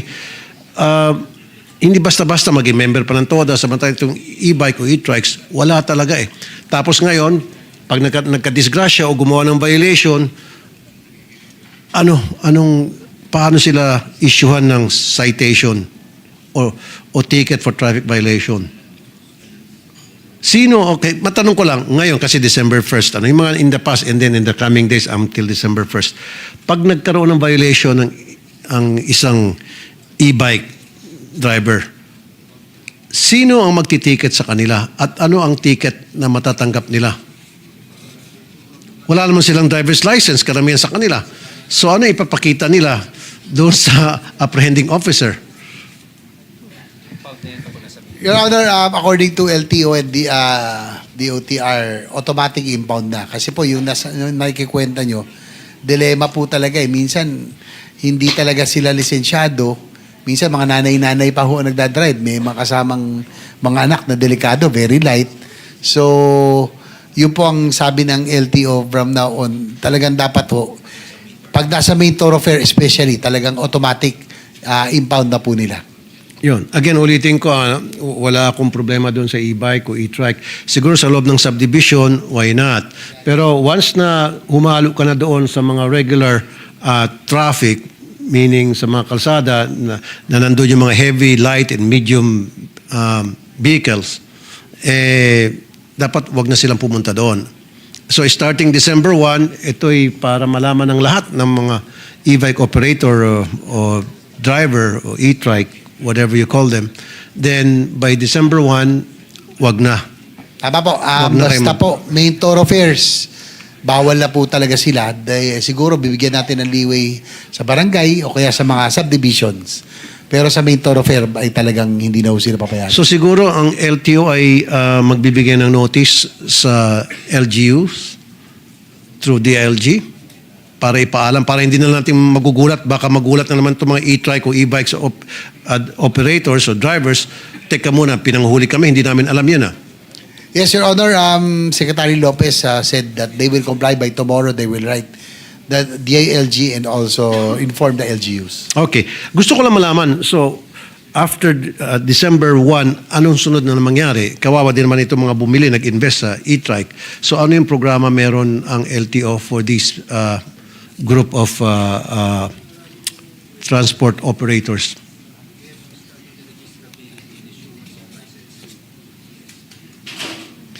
Your Honor, according to LTO and DOTR, they have to study the registrability, no, and also yung safety, no, na kayo ninyo po binanggit. They will need to evaluate, magpa-public consultation sila if this will really be allowed. Kasi nga po, nakita natin yung inyo po mga video, nakakatakot po, no, napakagaan. Pag sinalpok, talagang, yung safety ng mga nasa loob, talagang dapat kong i-consider. So they will, ang dalawang bagay po, yung registrability, safety, and yung issuance of licenses of the operator, would-be operator, Your Honor. And of course, insurance siguro din. And probably insurance, sige po, isasama na po natin. Maybe I'll pass a legislation pertaining to the issue on this group of transport operators, ito mga e-bikes, kasama na dyan yung mga habal-habal para magkaroon ng strict regulation. Papayagan natin sila pero strictly regulated. Para na sa gayon, magkaroon ng safety nga sa kalsada at maging patas sa lahat. Tama po. Sumasang-ayon naman ng ating DOTR family. Kasi sa ngayon, dati di ba pag sinabi mong jeepney, ang king of the road, jeepney driver, ngayon ang king of the road, e-bikes na. May bagong hari na sa daan. Anyway, that's good news na starting December 1, may gagawin move ang LTO para dito sa mga e-bike operators. Pero kailangan po natin din sila maimpormahan. Pangit naman kung huliin sila tapos i-impound yung kanilang mga e-bikes. Hindi naman din ako sang-ayon dyan.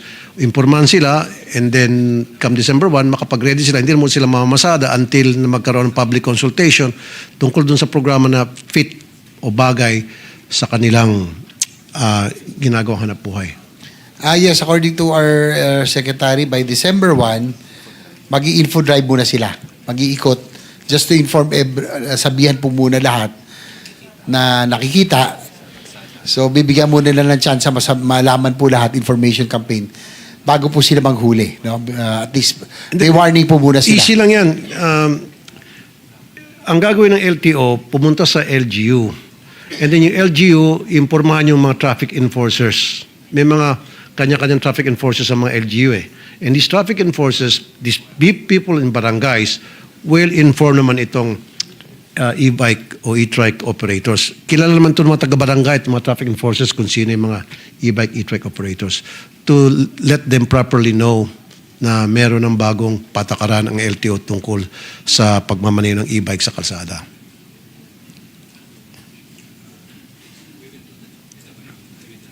Yes, I honor Secretary Lopez that they will really coordinate with the LGUs as well, aside from the DILG. Okay. Now, meron pa ako isang concern sa LTO. Ito siguro bago sa previous administration siguro ito na LTO. Matanong ko lang po yung sa command center system ninyo. Magkano po na budget doon?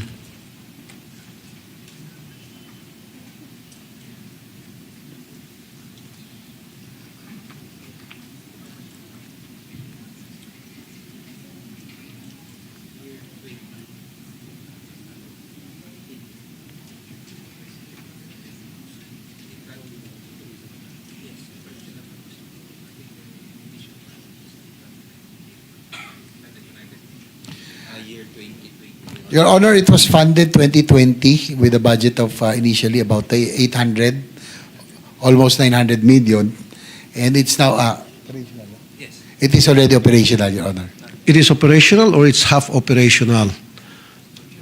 Partially operational. Partially operational. At saan po yung mga CCTV nakapwesto nito mga... Kasi pag sinabi command center, that means may mga CCTV cameras sa mga kalye tulad ng sa MMDA na nagmamonitor ng flow ng traffic in case of accident, in case kailangan ng tulong, ang sino mang na-stuck na motorista, etc., etc., then monitored ito ng kanilang CCTV at nakikita sa control center at agad-agad makapag-responde yung mga kawani ng LTO like flying squad, kung flying squad pa rin bang tawag dyan. Sa ngayon kasi, mukhang wala ako nakikitang CCTV, mga cameras nakapwesto sa mga kalsada sa iba't ibang lugar sa Metro Manila na pag-aari ng LTO o LTO nag-install.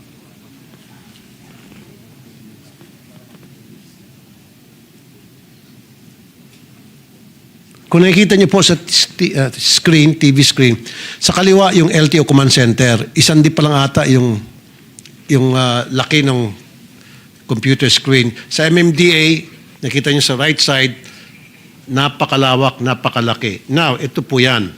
Yung sa LTO, ang presyo ay 900 million pesos. Sa MMDA na high-tech, top of the line, 400,000 pesos lang. 400 million pesos lang. So half the price. Yung kabila, LTO, na napakaliit at luma ang technology, 900 million pesos. Itong nasa sa MMDA na high-tech, top of the line, 400 million pesos lang. Your Honor, Mr. President, ang nangyari po, yung phase 1 po, yung po yung command center, yung nakikita nyo sa kaliwa, natuloy po yan. Pero yung phase 2 po, na, which includes procurement and installation of CCTV, nandun po, nakabit po yung iba. Pero hindi daw gumagana. Nagkaroon daw ng problema doon sa contractor since 2021. Nagkaroon ng problema sa contractor, hindi. And it is now being in the process of being terminated para may mag-take over para matapos po ito. So nagkaroon daw sila ng problema sa contractor. Hindi ko pa mas maganda kung imbestigahan po natin kung sino-sino po ang may kagagawa nitong pag-purchase nitong pagkamahal-mahal na control center na hindi naman pala gumagana, partial lang gumagana, and yet almost 1,900,000,000 pesos. Whereas sa MMDA, again, ulitin ko, for the end time, half the price lang, 400 million, and yet high quality at new technology. HD pa. Kahit na gabi, may kita yung plate number. Kasi itong sa LTO, pag nag-focus yung camera, kung totoo nga meron sila niyan, pag nag-focus yung camera ng CCTV ng LTO sa sasakyan sa gabi at nakabukas ang headlight, hindi na mababasa. Sa MMDA, mababasa mo pa rin kasi nga new technology at HD pa. Your Honor, Mr. President, ako'y nagulat dito sa narinig ko. Project cost 900 million but overpayment of 36 million flagged by Commission on Audit. Ang contractor po, LDLA Marketing and Trading. And ito po, naku, kilala nating lahat. Sunwest Construction. Very familiar po. So kasama na rin po daw ito, sabi ng LTO, to isa sa mga kasong isasubmit sa ICI for investigation. So Sunwest Corporation din po ay parte nito. So kahit nasa iba't ibang ano talaga sila, sangay ng gobyerno. Nasaan po nakapwesto ang mga CCTV cameras nitong control center kung saan ino-operate sa control center ng LTO? Where are these CCTV cameras? Kasi nag-imbestiga rin po ako at nagtanong-tanong ako, wala raw eh. Ang nailagay lang daw ho ay 22 CCTVs, yung iba po nawala na. Tapos, ang problema po, yung pong contractor, hindi po nakipag-coordinate daw with the LGUs. Kaya ang nangyari, yung mga lalagyan ng LGUs, hindi po pumayag. Kaya doon po nagkaroon ng problema.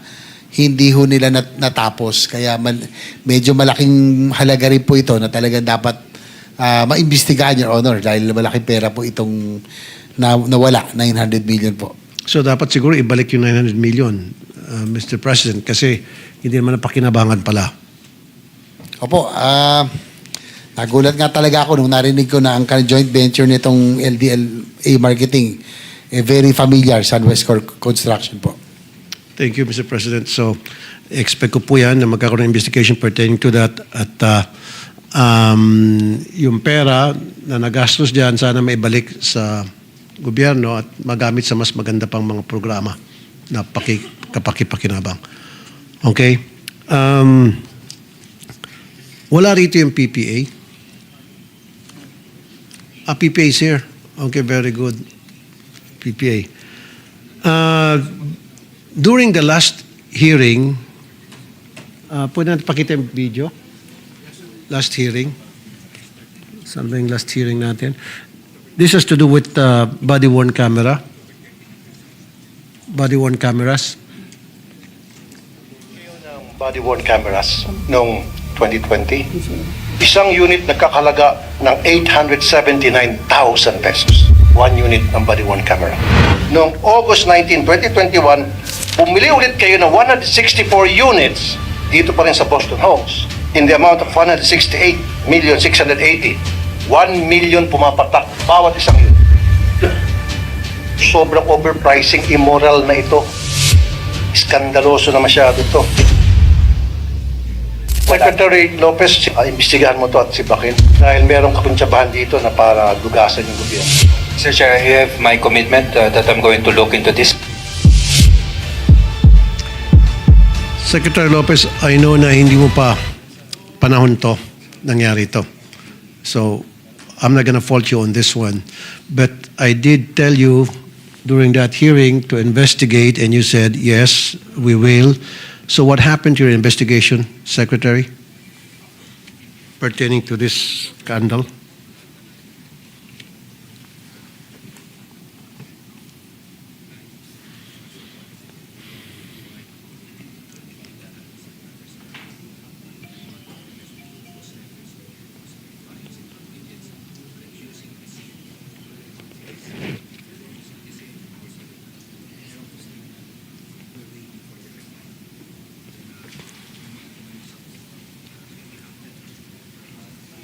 Your Honor, Mr. President, last October 30, a reply was already, DOTR, the secretary wrote GM J. Santiago of the PPA asking for the documents and other pertinent papers. And now at present, ongoing po ang review by the USEC of legal who is here.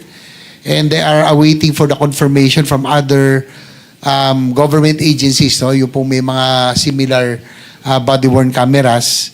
So inaantay po nila yung reply from the other agencies, Your Honor, Mr. President. Thank you, Mr. President. Kasi nga po, itong body-worn cameras ng PPA, hindi ko maintindihan bakit super high-tech. Nandun pa yung night vision, kasama pa yung facial recognition. Ang dami, ano? So that's why lahat-lahat papatak ng 897,000 per unit kasi kasama din mga backup, the system itself. Pero same supplier sa MMDA, 345,000 lang. So talagang merong anomalya dito sa PPA.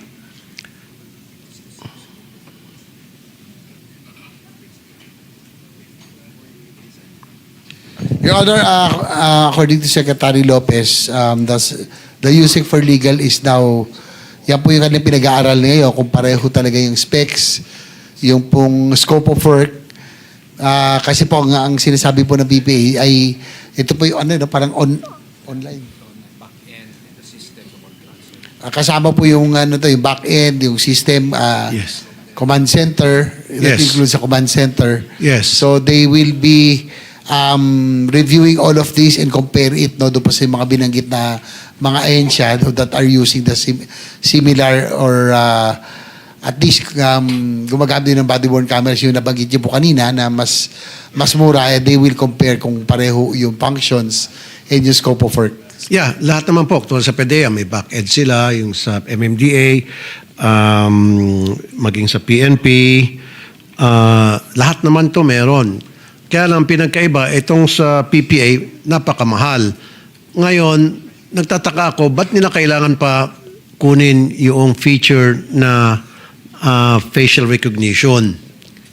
Samantalang yung PDEA, yung NBI, yung PNP, yung immigration, they don't need those. They don't need that feature. At saka isa pa, para gumana yung facial recognition, dapat may integrated system na kung saan nandoon yung system ng PNP, nandoon yung system ng NBI, nandoon yung system ng LTO para mabasa yung muka na nakikita doon sa camera kasi naka-integrate yung system ng PPA doon sa mga nabanggit ko agencies. Wala namang ganun. So hindi pa gagana sa atin itong facial recognition. Bakit kumuha na ng facial recognition feature itong PPA para sa kanilang body-worn camera? Halata talagang nangrarakit lang, Mr. President.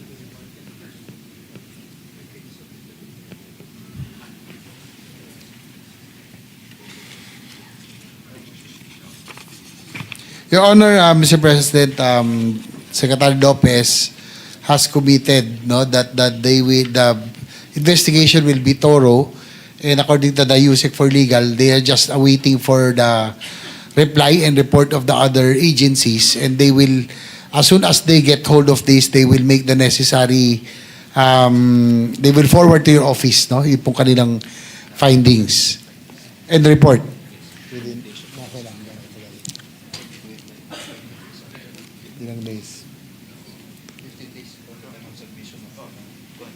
They will try to submit within 15 days from the time they complete ito pong mga reply and other documents that they are waiting from other agencies, Your Honor. Thank you, Mr. President. Meron pa pala akong dalawa pang questions. Merong budget for 2025 ang DOTR para sa body-worn cameras, am I right? Sa Office of the Secretary? Meron. And sino pong gagamit nito? At magkano pong maging halaga nito per unit? Kasama na po yung back-end?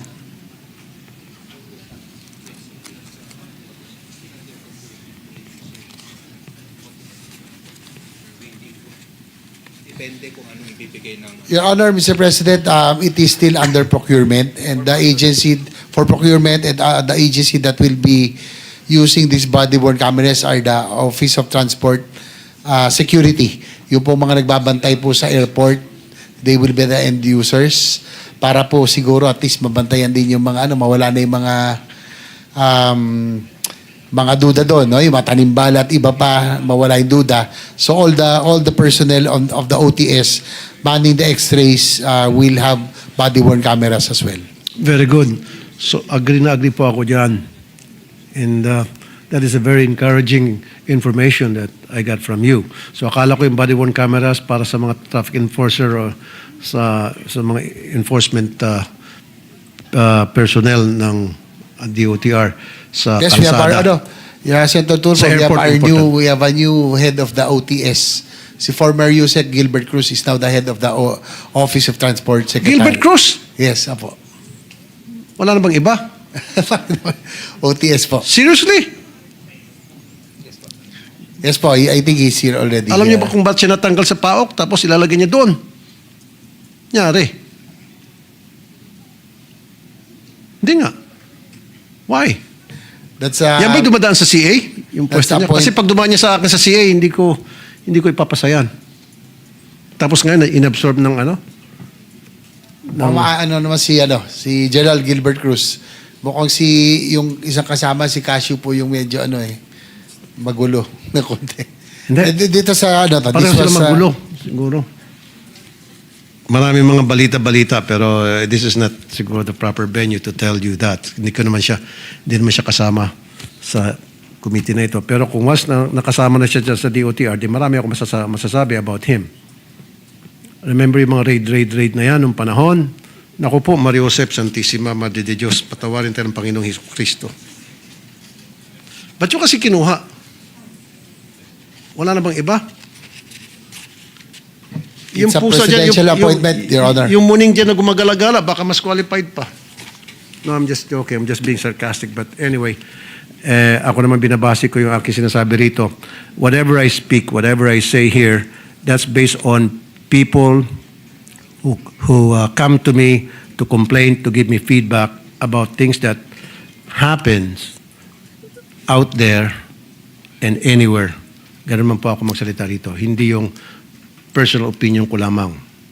Meron po akong pinagbabasihan kasi for the past more than 25 years sa programa ko sa Wanted sa radyo, narinig ko na po ata lahat ng sumbong from A to Z, and then all kinds of people from different walks of life pupunta sa akin para magsumbong. So hindi ko gawa-gawa yung mga sinasabi ko rito. Yan ay base sa mga reklamong natatanggap ko. Okay, let's move on. Saan ba yun?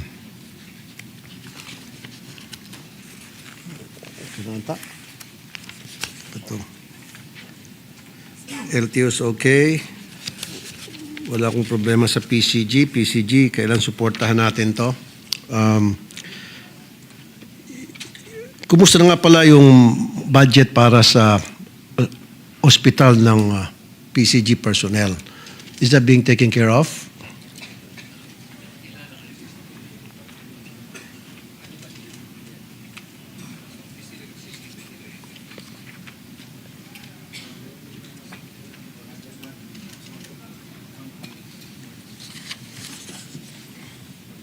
We can consider yung report ng RT.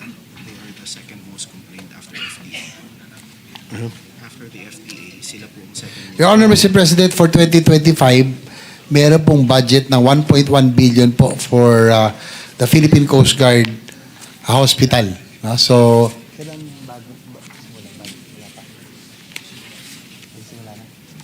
and according to our Coast Guard Commandant, they are already starting construction of the Coast Guard Hospital. Okay, thank you, Mr. President. So, DOTR, this is my recommendation to you. Alagaan yung ating mga taga-Philippine Coast Guard kasi sila po ang nagbabantay sa ating karagatan. Lalo na ngayon nagkakaroon tayong problema dyan sa West Philippine Sea. Sila ang frontline natin. They will be considered as heroes, itong mga personnel sa Philippine Coast Guard. So, my recommendation to you, DOTR, and with my backing, me being your committee chair, public services, please help them. Make sure na all their needs are being provided to so that makapag-perform pa sila ng duties nila, lalo pagbabantay sa West Philippine Sea. Yes, the Secretary Lopez is sending his appreciation of support for the men and women of the Philippine Coast Guard. And again, let me reiterate that with approval of the Chairman Committee on Finance, we have in fact increased the subsistence allowance of the Philippine Coast Guard from Philippine Coast Guard personnel from 150 pesos a day to 350 pesos. So mas dinoble pa ho natin yung kanilang subsistence allowance as a support to the men and women of the Philippine Coast Guard. Very good. Okay. The last but not the least. May report ang ARTA, at least number 2 na lang ngayon ng LTO, dati number 1, na kayo daw po ay pangalawa sa the most complained agency. Mag-level up kayo, pagandahin yung inyong performance siguro. Yan lang. At least number 2 na kayo ngayon. Dati kayo number 1. Ngayon ang number 1, siyempre sikat na sikat ngayon yung FDA. So yun lang, pagandahin niyo po yung servisyo niyo. Hopefully next year, baka from number 2, maging number 100 na lang kayo. Di ba? Mas maganda. Can you promise us na you'll do better? Mabawas-bawas yung mga complaints against you tungkol dun sa red tape at mabagal. Yes, Secretary servisyo? Lopez, I honor Senator Tulfo, is committing to improve further the services of LTO para humawala na po sila sa top 2 doon sa most complained agencies, and they have that commitment to improve para po mawala sila doon sa top. And then ito na yung gusto kong sabihin sa DOTR, you have my commitment na I will fully support lahat ng mga projects nyo as long as nakita ko na needed talaga ito. I'll back you up all the way. Just let me know sa mga hearing. Even kapag walang mga hearing, just come to my office, present itong mga maganda yung programa na kailangan ng budget o kailangan ng tulong ng Senado. I'll be on your side, through and through. Thank you. Thank you, Mr. President. Well, thank you, Senator Tulfo. As Chair of the Committee on Public Services, maraming salamat din po sa inyong suporta sa DOTR family. Yes, Majority Leader. Thank you to the good gentleman from Isabela. Mr. President, next to interpellate will be the good gentleman from Palawan, Senator Erwin Tulfo. The gentleman from Palawan, Senator Erwin Tulfo, is recognized. Thank you, Mr. President. Mr. Chair, Mr. President, ang tanong ko lang po, kung ito pong dito muna tayo sa MRT, LRT, gaano po kadalang na lang ngayon na masira po ang ating mga elevator dyan at escalators? Gaano kadalang?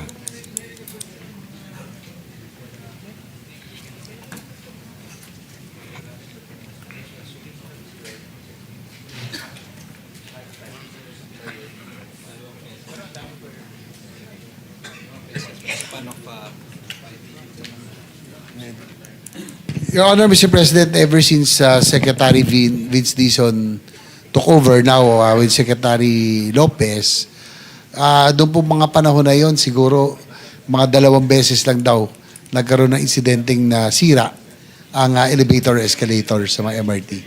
Thank you for that answer, Mr. Chair, Mr. President. Ang tanong ko naman po susunod ay magkano pong budget para sa maintenance po ng ating mga trains dyan po sa LRT at MRT? Kasi okay na ho sana, pero biglang may mababalitaan tayo na tumigil yung tren, nagkaroon ng aberya. Gaano kadalang din masira po ang ating mga tren? Or kadalas?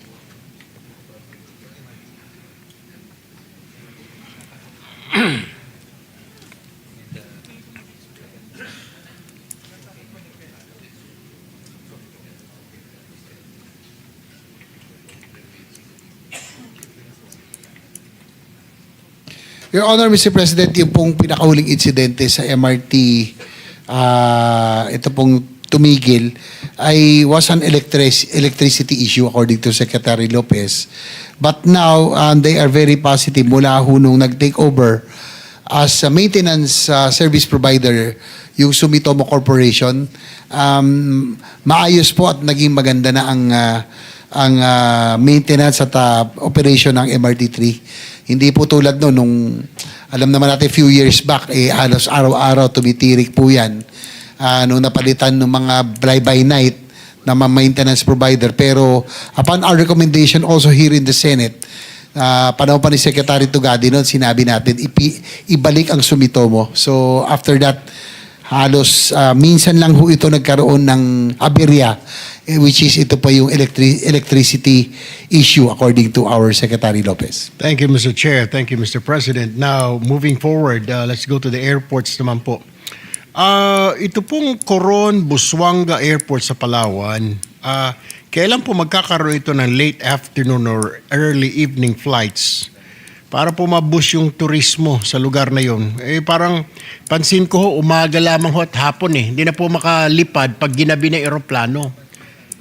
Pag mga turista po, gusto ho nila kahit na late night dumating ho dahil galing po sa flight overseas, dumidiretso na ho sila, sumasakay ho sila ng aeroplano para pumunta doon sa destinasyon.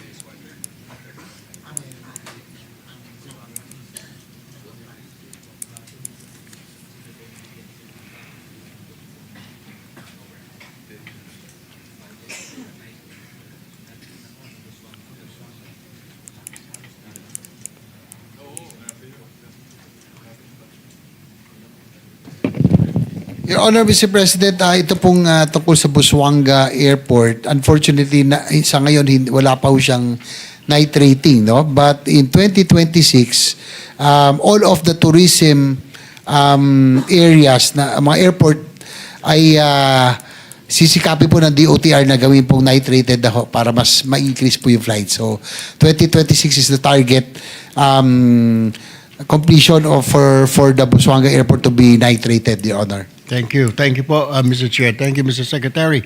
Next question po, sa Palawan pa rin po, ito pong El Nido Airport. Private po ito may plano po ba nilagyan po ng commercial airport itong El Nido na ito? Kasi hinihiram lang po natin yung maliit na airport po doon. Ano po ang plano dito sa El Nido? Abay, ito po ngayon ang dinadayo ng mga turista, Mr. Chair, Mr. President.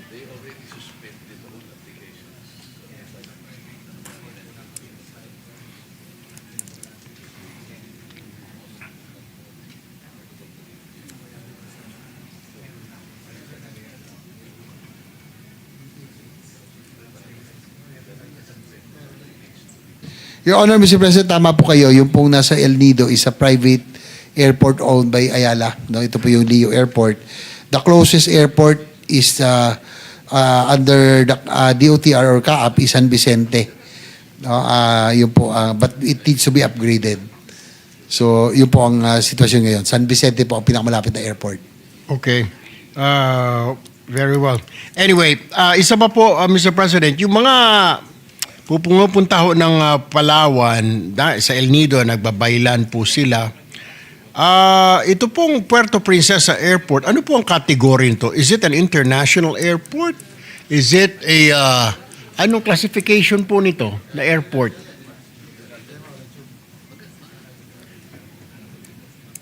Your Honor, Mr. President, Puerto Princesa Airport is classified as an international airport. So pwede ho dumiretso yung international flights po sa Puerto Princesa. Ang tanong po natin, Mr. President, sinong buang ang nagplano nitong airport na ito na wala man lang tube, wala man lang bridge? Kaya pag umihi po yung matching, kailangan nakapayong, kailangan po pag umaambon, perwisyo po sa mga pasahero. Sino ho ba nagplano nito at international pero walang bridge, wala ho mga tube? Ano ho nangyari dito?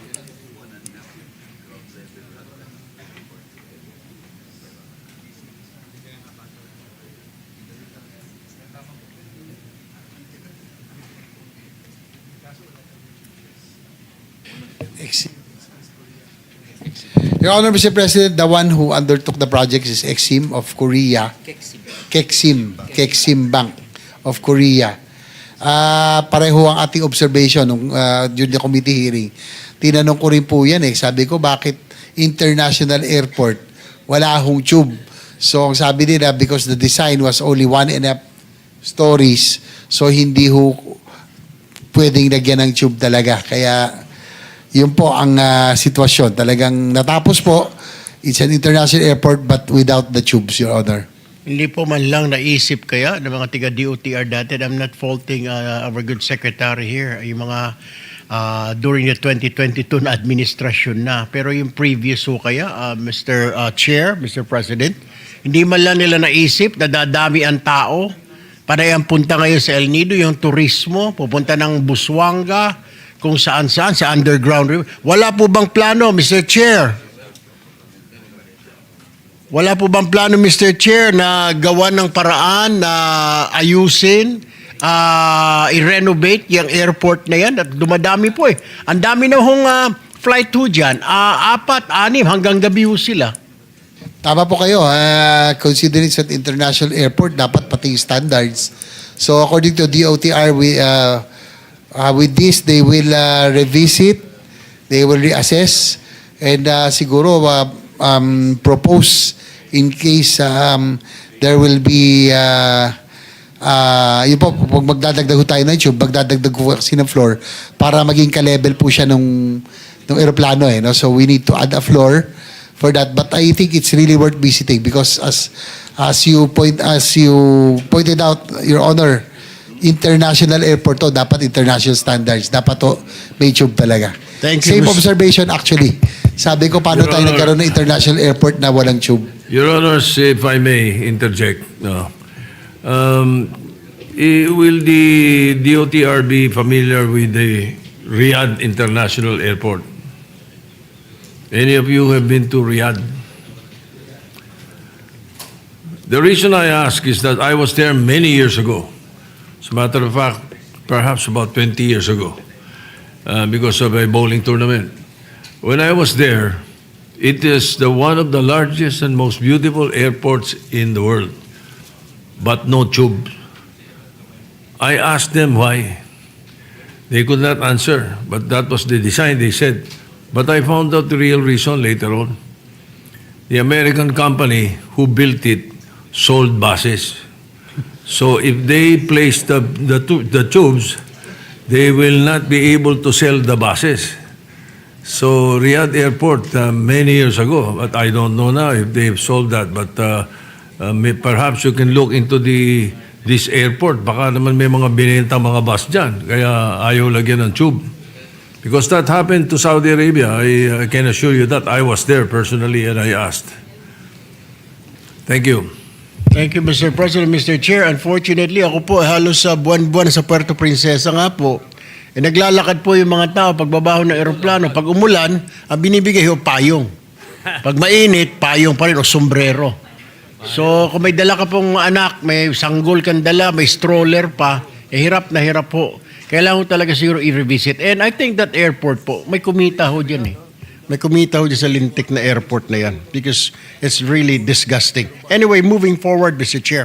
Tanong ko naman po, marami po mga pasahero nagre-reklamo ngayon, Mr. Chair, Mr. President.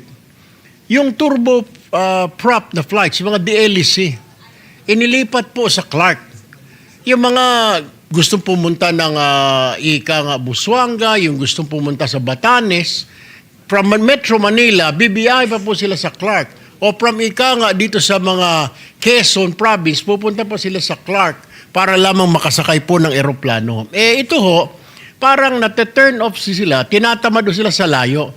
Ang tanong ko ho, anong ginagawa po ng ating Sangli Airport? May plano dapat dyan na gawing domestic ho. Mas malapit po sa Metro Manila yan. Ferry lang ho, Roro ho yan po, pwede na eh. Bakit ho sa Clark tayo napunta?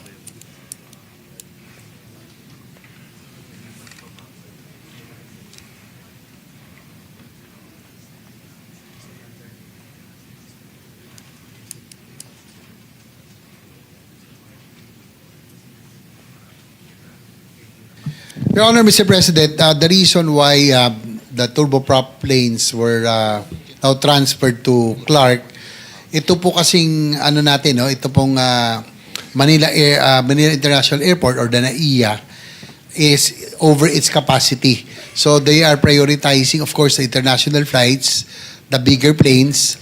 Kasi po, pag yung, ano po yun parang may nakaprogram ho yun na pag nagla-landing, pag mga jet, at least they will be able to program. Pag pumasok po kasi ang turboprop, nasisira ho yung flow, no, ng air traffic. So I think that's the primary reason why the turboprop aircraft flights were now transferred to Clark. Kasi po, yung pong problema ng NAIA right now is yung ating pong very limited slots.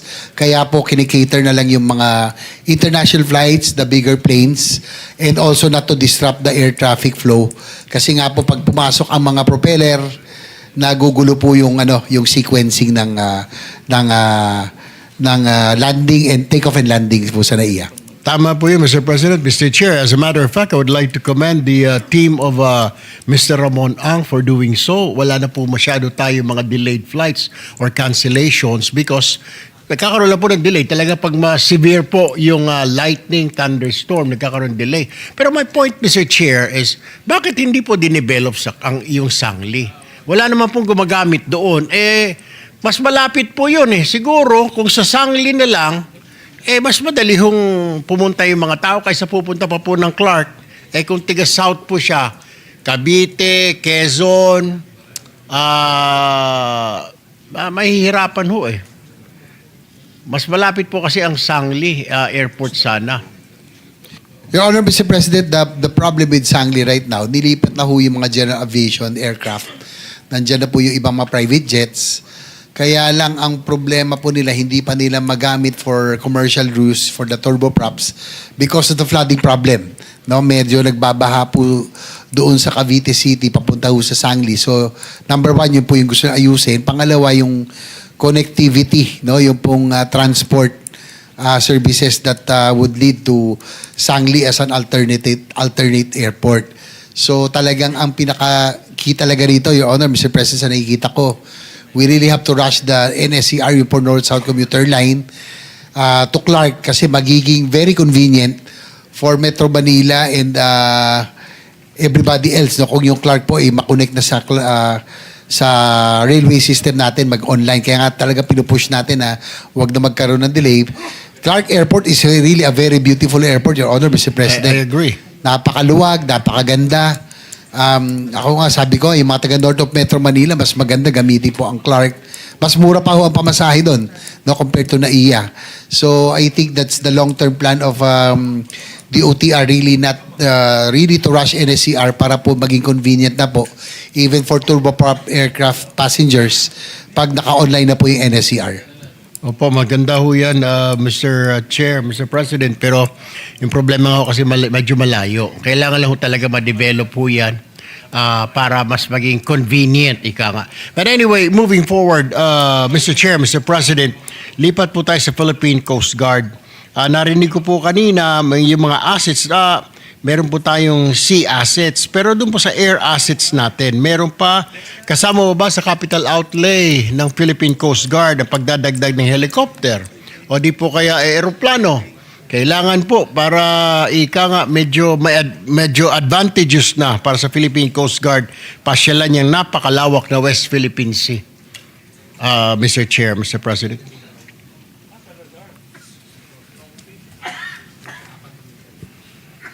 Your Honor, Mr. President, for next year we will be funding additional for the additional purchase of our vehicle, yung ating pong vessels po natin for the West Philippine Sea at least, no, na masayan mo pong Coast Guard. Ang problema ho natin sa mga aircraft, they have a total of 7 fixed wing for patrol, 4 lang ho ang lumilipad. Doon sa rotary o yung pong helicopters, 2 lang po ang choppers nila, 1 lang po ang lumilipad. So I think ito yung dapat natin tignan. I think it's really standard for a Coast Guard to really have a rotary and aircraft, no, among their fleet. So magandang matulungan po natin sila, madagdagan po ito. Nakita ko po last year, as a matter of fact, I went to these Airbus companies sa Europe. Sabi mag-order daw yung Coast Guard ng mga helicopters. Whatever happened to that, yung plano po? Hindi po nagkaroon ng kuan. Is it on the way? Yung 2 o 3 yata ng mga Airbus na chopper? long range? According to Secretary Lopez, the TOTR is currently talking to the government of France for an overseas development assistance for the purchase of about 7 Airbus helicopters, Your Honor, Mr. President. Kasi dalawa lang ho ngayon, isa lang lumilipad. Napakaganda So, po, Mr. hopefully matuloy talaga ito para ma-augment naman po natin. We really need those choppers for the surveillance. And of course, yung pong, because of the situation in the West Philippines, kailangan po natin po ito for reconnaissance and surveillance. Tama po, Mr. Chair. Nakapunta po ako doon sa planta at nakita ko na reconnaissance at saka ika nga yung distance. Napakaganda po. Flying from Puerto Princesa all the way po doon sa Pag-asa Island, kaya po niya. Anyway, another question po for under sa Philippine Coast Guard. Narinig ko rin po na under construction na po yung hospital po ng Philippine Coast Guard. Kailan po matatapos ito? Yes, you're correct, Your Honor. It's already, the construction has started and their target completion is in 3 years' time, Your Honor. 3 years' time. So, ang tanong ko po next, Mr. Chair, Mr. President, ano po, pag nagkasakit po ang ating Coast Guard, meron po bang mga medical benefits, coverages ang ating mga tauhan? Alam mo, Mr. Chair, Mr. President, mahirap po yun. Nasa karagatan ka, tatawag si misis mo, magte-text, si Bunso, may sakit, anong gagawin ko? Medyo madidistract ka ho eh. I mean, yung moral mo from mataas, biglang babagsak dahil iniisip mo yung anak mo, walang coverage, tapos wala ka naiwang pera doon sa asawa mo. Humiram ka muna kay ganito, humiram ka muna kay ganon. Wala po bang some form, DOTR, ang Philippine Coast Guard para sa medical coverages ng ating Philippine Coast Guard? Lalo pat sila po nasa front line, nagbabantay po sa West Philippine Sea. Don't we have something to protect them and their families, Mr. Chair, Mr. President?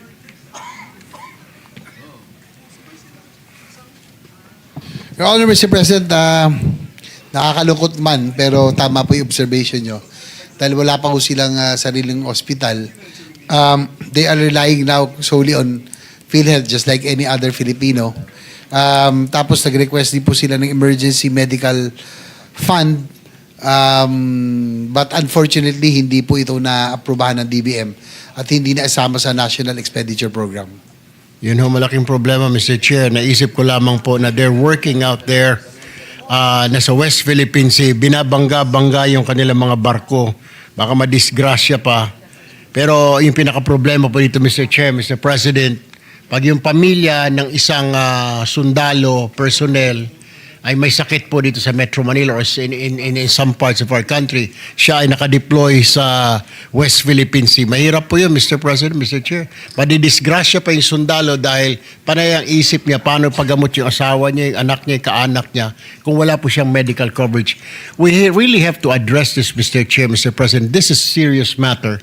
Kailangan po siguro talagang gawan po natin ang paraan na mabigyan po ng medical coverage po ang every Coast Guard personnel. Mr. Chair, Mr. President. Well, thank you, Senator Tulfo. Maraming salamat sa iyong concern. No? Tama lang po na mabigyan natin ng tamang pangangalaga ang ating mga Coast Guard who are risking their lives. Talaga nagsasakripisyo. No? Mabantayan lamang ang ating teritoryo at soberenya. Nakikipag-git-gitan. Halos araw-araw habang binubuli tayo ng mga Chinese Coast Guard, sila po ang talagang humaharap. So any additional benefits that we can give them will be very much appreciated. Siguro ang magagawa na lang natin, we really have to talk also to PhilHealth dahil tayo rin naman ang nagpondo sa PhilHealth na malaki na to give special attention sa ating mga men and women in uniform, lalo na po yung ating mga Coast Guard, no? That they can be accommodated. Thank you, Mr. Chair. Mas maganda siguro kung makausap natin yung ating chairman ng finance through you as the sponsor. Medyo mabigyan po ng pansin kasi ilang taon na po yan, hindi po nabibigyan ng pansin. Maswerte po yung ating armed forces po. Meron silang Viluna at may mga hospital sila sa every region. Ito po, paano kung naka-assign sa Mindanao? Pupunta pa po ba ng Maynila? Paano kung yung lugar na kinaka-assign na ng Coast Guard personnel natin, wala pong public hospital? Medyo mabigat po yun. Anyway, Mr. Chair, allow me to move now to the Marina.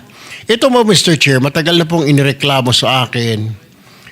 Mga seaman po natin, nauubos yung kanilang oras sa mga refresher courses, pag nagbabakasyon sila, theoretical courses, pwede naman po sa online ito. So may mga kilala po ako, yes, tama po, ang bakasyon po ng mga seaman, 2-3 months, 1.5 months, 2 months po nauubos sa online class. Tapos dagdag gastos pa. Hindi naman po ang kumpanya nagbabayad. Sariling bulsa po nila para lamang may rating, para lamang may bigyan na naman extend yung kanyang lisensya, etc. etc. Pwede ho ba? Pinag-aralan na ba? Pwede mapag-aralan na baka pwedeng gawing online na lang yan kung this is theoretical, kung this are refresher courses? Mr. Chair, Mr. President, Mr. Secretary?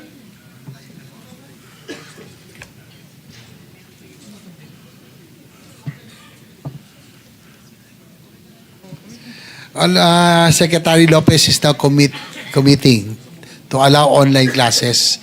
Tama po kayo kasi kawawa naman seafarers natin.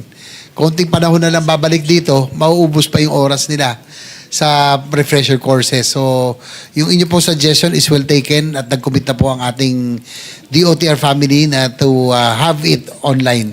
Thank you. Your Honor. Thank you, Mr. Secretary. Thank you po for that. At sa Marina po natin, nagawa po ito, Mr. Chair, noong panahon po ni Marina Administrator Empedrad, online po. Well, sinasabi niya kasi daw, sabi nila, dahil pandemic. Pero pumasa naman po yung mga seaman natin. Nakapagtrabaho pa rin. Hindi naman po kailangan nandun sila sa classroom. May theoretical lamang ho. Yung iba, refresher courses lamang. But anyway, thank you in advance, Mr. Secretary, for doing so. It will really make happy a lot of our seamen and women, Mr. Chair. Panghuli na lamang po, Mr. Chair. Kanina po, I don't know, we have a video here. Meron po kaming operation dito po sa Empire Center Mall sa Pasay. After receiving reports that there are continued operations of colorum UVs. And nireklamo na po ng mga jeepney ng mga buses. The team coordinated with LTFRB, LTO, PNP, HPG, and PAOCC to apprehend the said colorum. After briefing po session, all things were set. However, on the day of the supposed apprehension, it appears that the LTFRB personnel mismo gave the tip to the colorum drivers about the said raid, Mr. Chair, Mr. President. Here's po the video. Kanina lang po ito. Play video. Baka po pwede po, Mr. Chair, Mr. President, maimbestigahan po ito. Yes, Your Honor, Mr. President, according to our DOTR Secretary and the LTFRB head, they will now investigate ito pong nangyaring leak na sinasabi niyo po. Thank you. Anyway, with that, Mr. President, Mr. Chair, Mr. Secretary, I support the budget of DOTR. And also, possibly, kung madagdagan po natin, bagamat wala po sa NEP, yung ating pong Coast Guard personnel and their dependents, yung kanilang pong healthcare. I don't know how we'll do it, but it is very, very needed and necessary. Kasi 3 years pa pala bago mataas ang ospital nila. Mas maganda siguro parang health card. Mr. Chair, I don't know if you'll agree with me. Mabigyan po itong mga Coast Guard personnel natin ng mga parang health card para naman po may peace of mind yung mga sundalo po natin habang nandoon nakadeploy sa West Philippine Sea, habang nagbabantay po dyan sa EDSA bus carousel, habang nagbabantay sa mga pantalan natin, at least nakakasiguro siya na safe ang pamilya niya. Kung may nagkasakit man, madadala sa ospital. Mr. Chair, Mr. President, Secretary, thank you very much po. Magandang hapon. Thank you, Senator Tulfo. Majority Leader? Thank you, Mr. President. Mr. President, next to interpolate the budget of the DOTR is our distinguished colleague from Tarlac and Pampanga, no other than Senator Rodante Marcoleta. Senator Dante Marcoleta is recognized. Thank you, Mr. President. Mr. President, the head of the LTO was recently replaced by a new one. May I know the name of the current head of the LTO, Mr. President? Assistant Secretary Marcos Lacanilao, Your Honor. is the new head of the LTO. May we know, Mr. President, if the current LTO head has been trained in the transportation sector to merit replacement of Attorney Bigor Mendoza, the last one that I knew to be the head of the LTO.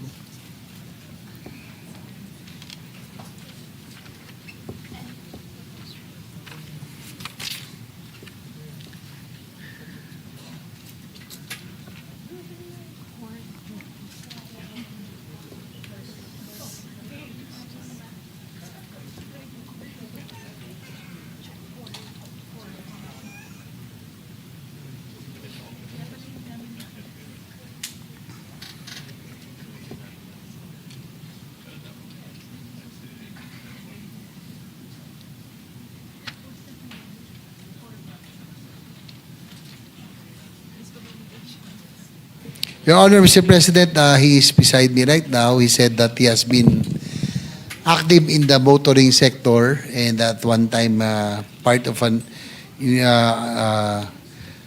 one of the investigation in one of the issues in the LTO in sa taon 2008-2009. May we know, Mr. President, how active or to what extent he is so active in the motoring sector?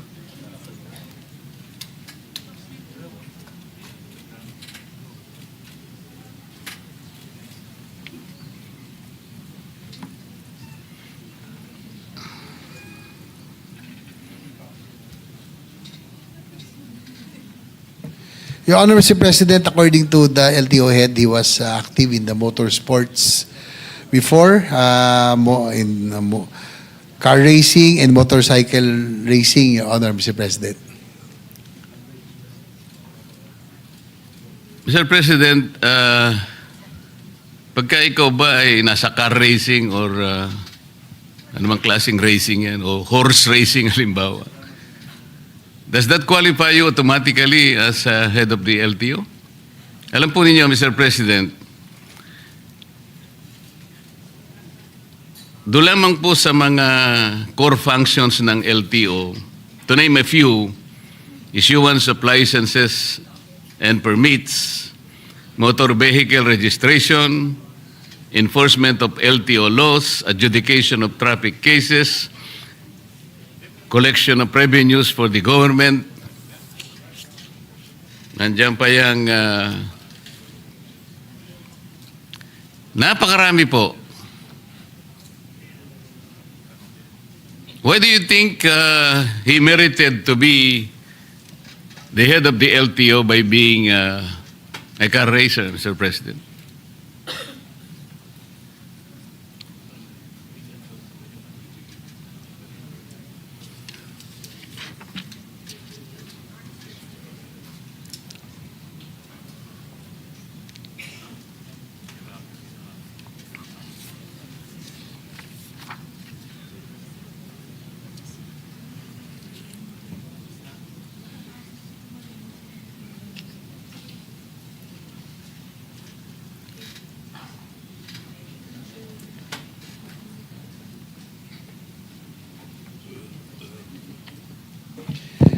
Your Honor, Mr. President, the LTO head said that he was formerly an ASEC of the civil defense and also was involved in yung pong kanilang family was part of had a bus company, and his previous jobs, he said that he was really active in the motoring industry and also importation of cars. So more or less yun po yung kanyang knowledge po about itong mga vehicles and all, Mr. President. I can sense the difficulty, Mr. President, in trying to show some credentials to relate himself to the transportation sector. O dahil ba you own a bus company, for example? O nasama ka sa mga car enthusiast? O nakapanood ka ng pelikula about the vehicles? Kasi po ang pinag-uusapan natin, Mr. President, napakalaki po ng problema ng ating transportation industry. Hanggang ngayon po, without belittling the efforts of the previous occupants of that office, Mr. President, hanggang ngayon po talaga, pagka po pinag-usapan ng EDSA lang po.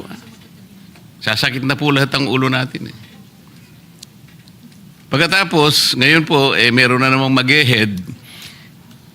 Hindi ko nga po alam kung bakit tinanggal yung dati. Bakit po ba tinanggal yung dati, Mr. President?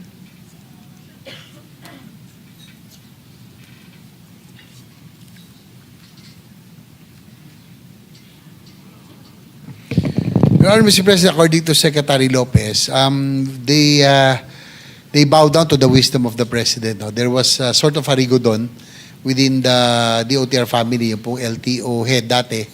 Si Atty. Vigor Mendoza is now with LTFRB. Si current LTO Director Lacanilao came from the Office of LT Cooperative Office of Transportation. Si Guadis napunta po sa Office of Transportation Cooperatives. Dati po si Director Lacanilao po yung nanggaling doon. So, ay di ba? Si Director Lacanilao, saan naman po galing? Ay, sorry. Ambassador pala siya ng transnational crime pala. Ito si Marcos Lacanilao, Your Honor. The current head of LTO. So, it was the decision of the President, prerogative of the President na nagkaroon po ng rigodon doon po sa DOTR attached agency, Your Honor. Mr. President, siguro po hindi na-advise na mabuti ang Presidente kasi kung galing pala siya sa transnational crimes, ano naman pong connection no sa transportation? Ang alam ko po, the present occupant of that office is Special Envoy for Transnational Crimes. Tama po yun? SETC. Tama po. Kayo po yata yung naghatid sa dating Pangulo nung siya po ay nasa Villamor Air Base. Kayong sumama para sa dalhin sa The Hague. Tama po? Tama po, Your Honor. O yun lamang po siguro yung transport-related activity na pwede nating isangkot sa inyo. Other than that, wala. At ang mahirap pa po, Mr. President, hindi naman kotse ang ginamit mo, aeroplano ang ginamit mo, so hindi ka rin dapat sana ron eh. Kung tricycle ang ginamit mo para dalhin mo si dating Pangulong Duterte sa The Hague, mula nung March hanggang ngayon, baka hindi ka pa nakarating. Sa layo nun. So wala din eh. Mr. President, ako po nangangamba lang sapagkat napakalaki ng problema ng transport sector natin. Licensing na licensing lang. Yung pag-i-issue lang ng plate ng mga sasakyan.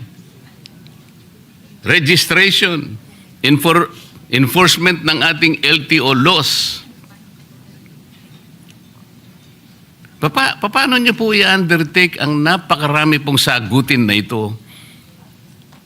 Wala naman po kayong training. Ano po ba yung academic discipline ng ating bagong ASEC ng LTO, Mr. President?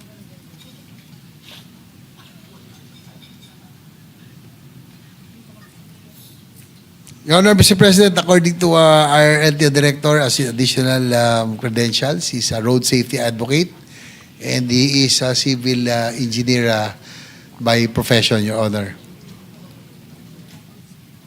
Ano po? Civil engineer po. Ang dami pong civil engineer sa Pilipinas. Nang dahil po ba safety engineer kayo, ang gusto ko po sanang malaman, ano po ba yung mga naging katangian ninyo, ang training ninyo, ang mga credentials ninyo, dahil hindi po biro-biro ang opisinang pinasok ninyo? Nang dahil lamang po sa rigudon, gano'n lamang po. I don't think the President was advised very well. Marami naman po siyang pwedeng ilagay eh. Bakit po kayo nagaling sa Set C? Kaya ang nilagay. O sige, nirigudon sana kayo. Baka kayo na po siguro ang naging executive director ng PCTC. Kasi, kung hindi ako nagkakamali, yun ang Philippine Center for Transnational Crimes. Parang magkalapit. Pero para daling po kayo sa LTO, masyadong malayo po yun eh. Is my observation valid, Mr. President? Your Honor, Mr. President, according to Secretary Lopez, we just defer to the wisdom of the appointing authority, Your Honor. So, hindi rin naman daw nila, they were also caught by surprise doon nung nagkaroon po ng rigudon. So, they just have to follow orders, Your Honor, Mr. President. I will not question the wisdom of the appointing authority, Mr. President. I never will. Only the President can appoint anybody, nobody else. Ang problema lang, baka hindi siya in-advise ang mabuti. Kasi kung halimbawa, dadaan niya sa commission on appointments, siguradong hindi siya papasa, Mr. President. Because meritocracy, I think, is fundamental. That is the only way wherein the checks and balances of the legislature will come in. Without questioning the appointing authority, but we can assess the competence, the merit and fitness of the appointee. Now we're talking about the budget, Mr. President. We're going to entrust to the head of the LTO the budget that they required to execute the programs for 2026. The concern is, kung wala naman po kayong training sa gagawin ninyo,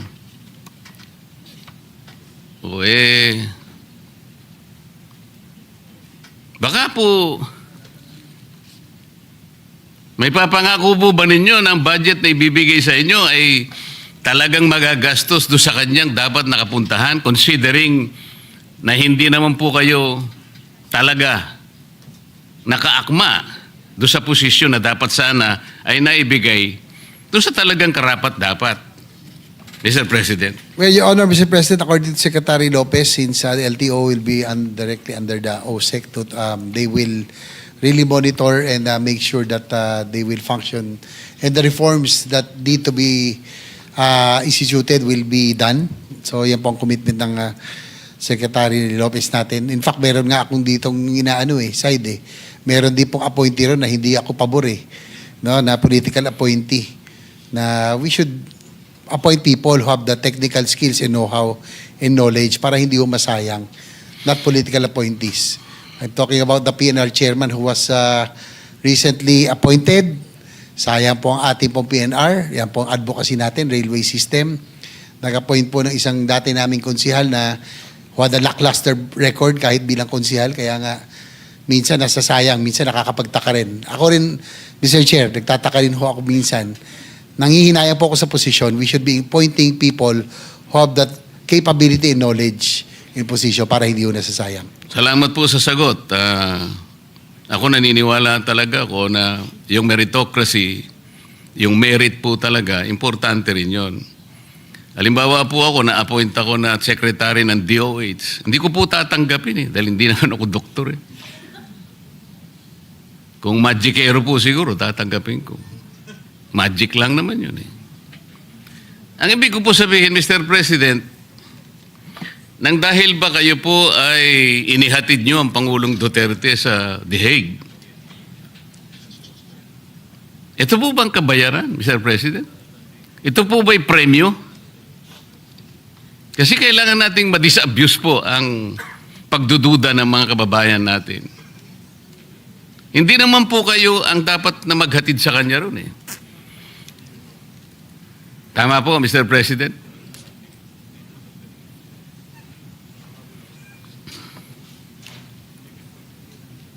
Your Honor,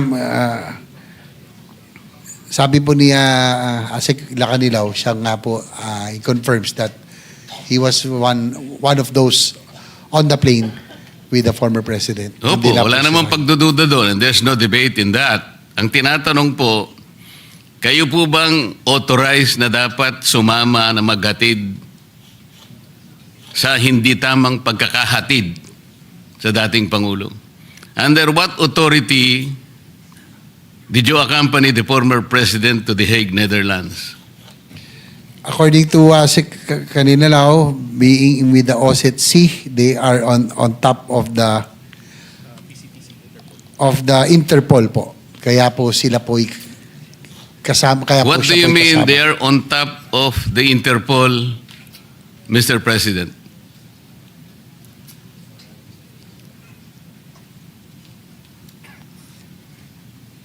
Does he mean, Mr. President,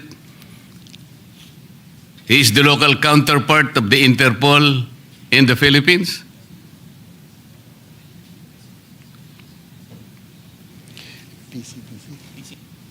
Yung pong PCTC daw po is that's Interpol NCB Manila. Yun nga po. Yan po. The PCTC is the Philippine Center for Transnational Crimes. Opo. Kaya hindi po totoo na sinasabi niya na he is on top of transnational crimes. Kayo po ay special envoy, but the local counterpart of the Interpol is the PCTC. It should have been the executive director of the PCTC who should have accompanied the former president, even if we assume that that was regular.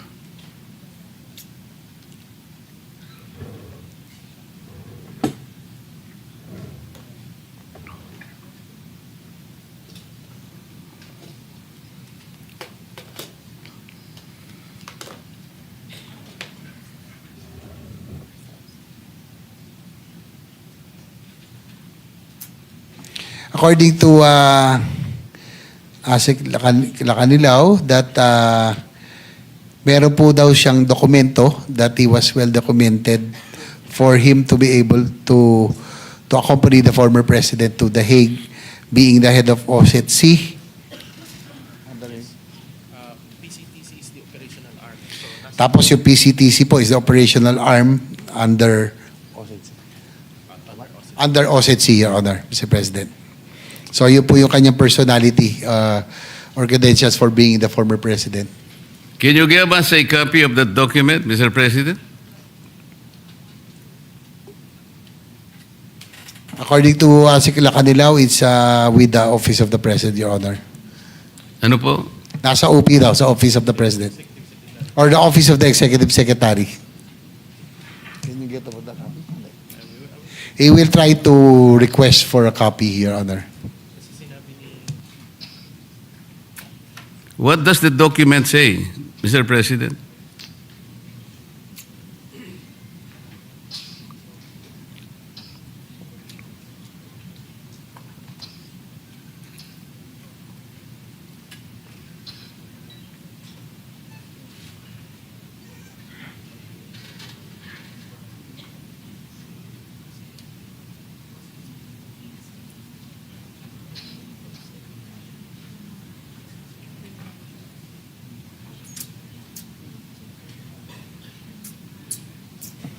According to Asik Lacanilaw, he doesn't know exactly the contents of the document, but he was just informed that there was a document that designated or allowed him to accompany the former president, Your Honor, being OSCE. Why do you think, Mr. President, I should believe that statement? He referred to a document which content he doesn't know. Ang alam niya lang niya, pinasasama sa kanya Pangulong Duterte. What kind of reasoning is that, Mr. President?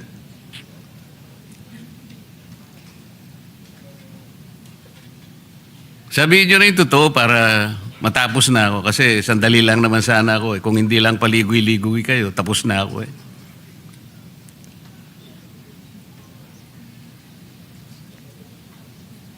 Well, according to him, it was in the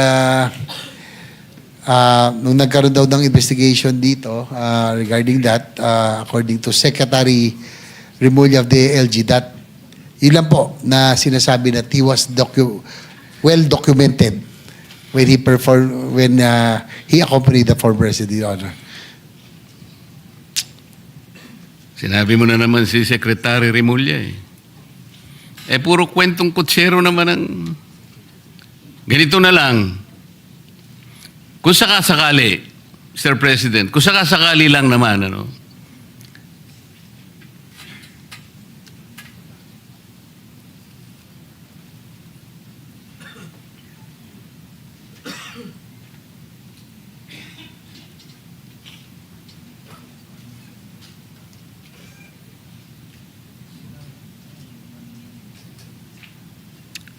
ito po kasi, tama naman yung aking suspecha, Mr. President. There was already an admission on the part of Ambassador Lacanilao then nung nag-hearing ang isang committee in the Senate on the arrest of FPRRD, na nag-volunteer ka lang eh. Because there is no available official of PCTC o walang personnel, kaya ikaw ang nag-volunteer. There is a transcript to this effect that you just volunteered. So there is no document.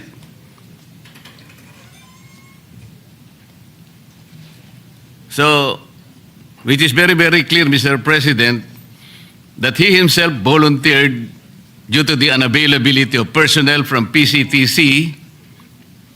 So he arrogated upon himself something that was not lawfully delegated to him. Sa mga kapatid, talagang parang bayad lang. Parang papremyo lang sa kanya ito. Kaya pala hindi niya maipaliwanag kung bakit siya. Alam mo, Mr. President, ganito po yan eh. Lahat po ng notice ng isang korte, lahat ng subpoena o anumang klase ang ipatupad ng korte, yung sheriff po ang nagdadala. Kumbaga, yung PCTC dapat ang nagdala sa Pangulong Duterte. Pero kayo po nag-volunteer. Tama po. Ito Yes, po Your ang Honor, transcript. Yes, Your Honor, Mr. President. Inaamin po ni Secretary Lilaw na siya po ay nag-volunteer. Oh, nag-volunteer. So wala na yung dokumento ha. Wala na yung dokumento eh. Hindi mo nga maipaliwanag kung ano yung content ng document. Kwento lang yun. Kwentong kutsero lang. Yes? Well, sabi po kasi niya, yun daw yung nabanggit nung sa Senate hearing na he was documented. You were documented as what? Kanina dokumento yung sinasabi mo, ngayon ikaw na ang dokumento. Ano ba yun? Nung siya po ay nag-voluntaryo, kinakailangan daw mabigyan ng dokumento para po siya po ay makaalis. At So, makasama. okay. The document says that you volunteered. Kasi nasa transcript talaga ng Senate, ano eh. Yes, Your Honor. He confirms. So the last question now, since you volunteered to accompany the former president to The Hague, kahit na irregular, illegal lahat ang mga proseso, will you also volunteer kung sakasakali na babalik na ang dating Pangulo na ikaw rin ang mag-uwi sa kanya? He says that if there is an order for him to do so, he will volunteer to bring Paano him back. magiging voluntary yung kung ordering ka pa? Kaya nag-volunteer ka kanina. Mario Joseph naman na usapan ito. Kung may order daw, siya po isusunod, Your Honor. Hindi na voluntary yun. In-orderan ka na. Mandate na yun eh. Salamat po, Mr. President. Pasensya na po at tumaba lang ng konti. Maraming salamat po, Mr. Sponsor. Thank you rin po. Right. Majority Leader. Thank you, Mr. President. With the permission of Senator Lauren, is it all right if he has only one question, Senator? Yeah. By age. Mr. age before beauty. Mr. President, may we recognize for a few questions our Senate President Pro Temp, with the permission, of course, of Senator Legarda. All right, Senator, the President Pro Temp, Senator Ping Lacson is recognized. Thank you, Mr. President, and with the kind permission of the beautiful lady from Antique, Senator Lauren Legarda. I only have two questions. First, how many district offices have no permanent offices? Yung mga nag-i-squat.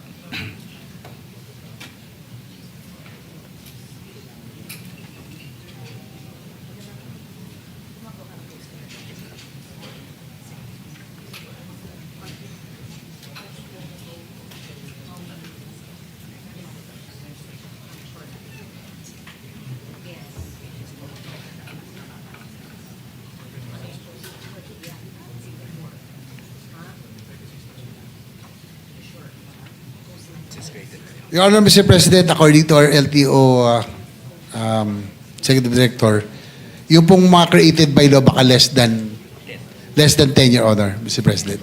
Less than 10 are still squatting or renting. Opo, Your Honor, that's correct, Your Honor, Mr. Out President. of how many district offices in the entire country?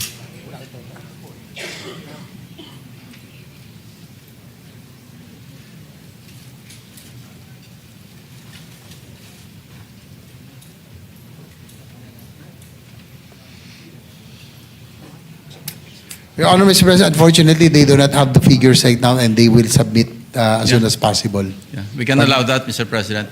How many regional offices still don't have permanent offices?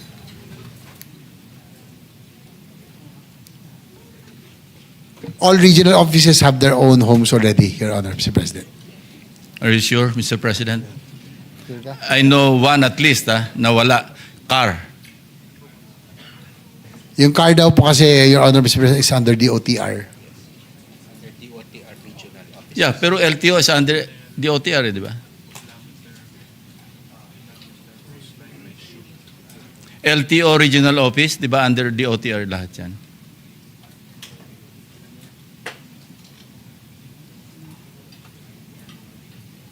So when it comes to car and Caraga, all the different agencies, no, yung pong LTO, Directly. LTFRB, Directly under DOTR. they'll be directly under DOTR, Your Honor. Regional Director. Which reports to that DOTR Secretary. Yeah, so, pero yung car, wala silang permanent na office. They're still squatting, di ba? Tama po. That's why they're The asking reason for I additional asked budget. Mr. Chairman, Mr. President, kasi yung regional office ng LTO sa CAR, meron silang lupa, no? Meron silang pwedeng pagtayuan. And I submitted a recommendation to the Chairman of the Finance Committee kung pwedeng mapondohan. Kumpleto po sila. And through you, probably with your assistance, baka pwedeng mapatayuan na sila ng, kumpleto po sila, meron ng program of work, meron ng plano, lahat nandyan na. Hindi lang nasama sa NEP. So during the period of amendments, probably, and in fact, I already submitted among my amendments, kasama yon yun sa CAR. Para hindi naman sila naka-escort sa ibang opisina. Well, this is very much welcome, Your Honor, Mr. President. So you will assist me, Papasalamat po Mr. ang Chairman, you will DOTR. assist me. You will endorse it? Of course, we will endorse it, Your Thank Honor. you. That's all, Mr. President. Thank you. The distinguished sponsor. Majority Leader. Thank you, Mr. President. Mr. President, may we recognize now our distinguished lady senator from Antique, Senator Lauren Legarda. Senator Lauren Legarda is recognized. Thank you, Mr. President. At the outset, allow me to manifest my support for the budget of the agency, and please be assured that my questions are merely for clarification and for information so that we can further enhance the budget of the DOTR and attached agencies. So the first is involving the transport mobility and solving the first mile and the last mile dilemma. The premise is the Philippines' transport crisis stems from decades of car-centric planning that favored road widening and expressways over walkability, cycling, and integrated public transport. I wish our colleague and my seatmate, Senator Pia Cayetano, was here because I'm certain that she would agree with my statements.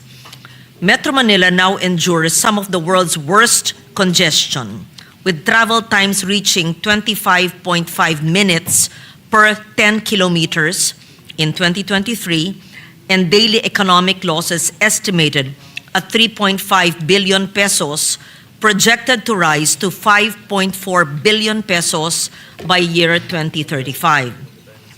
A key barrier is the first mile, last mile dilemma. The first mile is a trip from home to a transit hub. The last mile covers the final leg to one's destination. When these links are unsafe or unreliable, commuters avoid public transport entirely. Filipino commuters often spend excessive time and money just reaching MRT and LRT stations due to many factors: broken sidewalks, disconnected bike lanes, unreliable feeder services, fragmented land use planning. I think the good sponsor is also an author of the Urban Walkability and Safe Pathways Standards Act. It's still pending. This aims to establish safe pathways networks nationwide. And these networks shall consist of, first, bicycle lanes that are protected and accessible, pedestrian walkways that are wide, continuous, and shaded, and slow streets that prioritize non-motorized users. Now, my question is, Mr. President, what is the vision?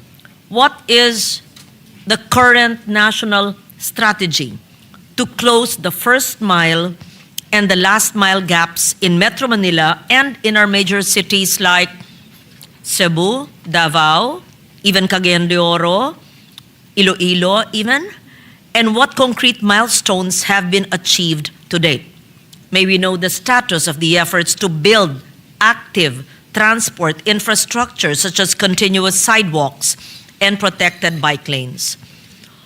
I hope that the acting secretary will not give me run-of-the-mill answers to my questions, because I've been asking these questions almost every year in every administration, but we do not see any improvement in our transport facilities. Your Honor, you're correct in your observation that we have become a car-centered society for so long.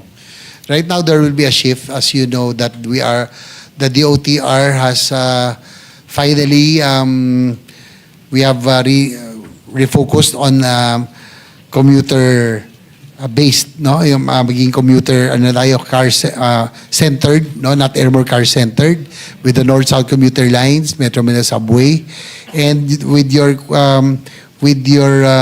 concern with the safe pathways and bike lanes, they plan to add additional 1,000 kilometers of bike lanes and safe pathways along our newly constructed roads, Your Honor, Mr. President. Yes. May this representation, Mr. Sponsor, be enlightened, where in the Senate committee report is it carried that the 1,000 kilometers will be built, and where does it begin? Where does it end? What are the LGUs that will be traversed by the 1,000 kilometers? Your Honor, Mr. President, with the Senate intervention, Senate committee report, we have allotted 105,576,000 for active transport. Yes. May we know where in the island of Luzon? Because I can't imagine, let's say, Metro Manila and the greater Metro Manila area, which would include 4A and Region 3, to have this. It would be ideal. It would be ideal. And I don't think it would cost much. It's a matter of getting the LGUs together and them allowing us to have a continuous bike lane and safe pedestrian access. May we know, where is this 1,000 kilometers? It's good news to hear. I would like to be enlightened so that people can prepare for this. Your Honor, Mr. President, at present, with what was given to them, they said that the DOTR said that they will be able to have have presence of bike lanes in about 9 regions, no, with what was approved. They were actually asking for about 2.4 billion to cover the whole country, but unfortunately only 105,576 to our intervention was given. At least there is something. No, kung wala po yung Senate, there will be zero. Okay. Thank you. Yes, thank you for that, Mr. Sponsor. May we know, let's say in the National Capital Region, how will the DOTR put the bike lanes, let's say in EDSA, where will the bike lanes traverse? In Metro Manila. Let's say from Valenzuela, where the chair of the Finance Committee is from, and that is near Malabon, where I was born, up to Pasay, where we are right now, or even Makati. May we know, where will you put the bike lanes? Will it pass through EDSA? Will it pass through the C5? Will it pass through Manila, Abad Santos, and the Old Manila? Where will it be? If it will go in 5 regions, let me just try to understand it. According to, since it will be a challenge, kasi po yung Metro Manila's roads have been long constructed already, and it was not really designed for bike lanes. It was they only tried to squeeze in the bike lanes during the pandemic. But nonetheless, LTO said, DTOTR said that they will concentrate, improve the sidewalks, so that it will be a walkable city. And those newly constructed roads definitely will have bike lanes. No? So it's a challenge. Medyo mahirap po. It's complicated in Metro Manila because all the roads are already have been constructed na it's not, but if it's wide enough, then they will try to squeeze in or put bike lanes, Your Honor. So thank you for your answer. So the 9 regions would not include the National Capital Region? They said that NCR is already included. That's about 473 kilometers po ito with the budget that we have allotted, Your Honor. NCR is not included. Your Honor, Included. Your Honor mentioned that it will be difficult because the roads are congested, and so does it mean that it is not included? But I am told now that NCR is included. I want to understand if NCR is included in the 100 million provision of the 1,000 kilometers, where will it traverse in NCR? Can you compute the 100 million divided by 1,000? Magkano per kilometer? Tignan natin. They have a different program. Your Honor, Mr. President, they are not concentrating EDSA alone. No? There are other main roads that are wide enough, like Katipunan, Commonwealth, even Rojas Boulevard, that they can have bike lanes installed. And also, meron pa akong bago.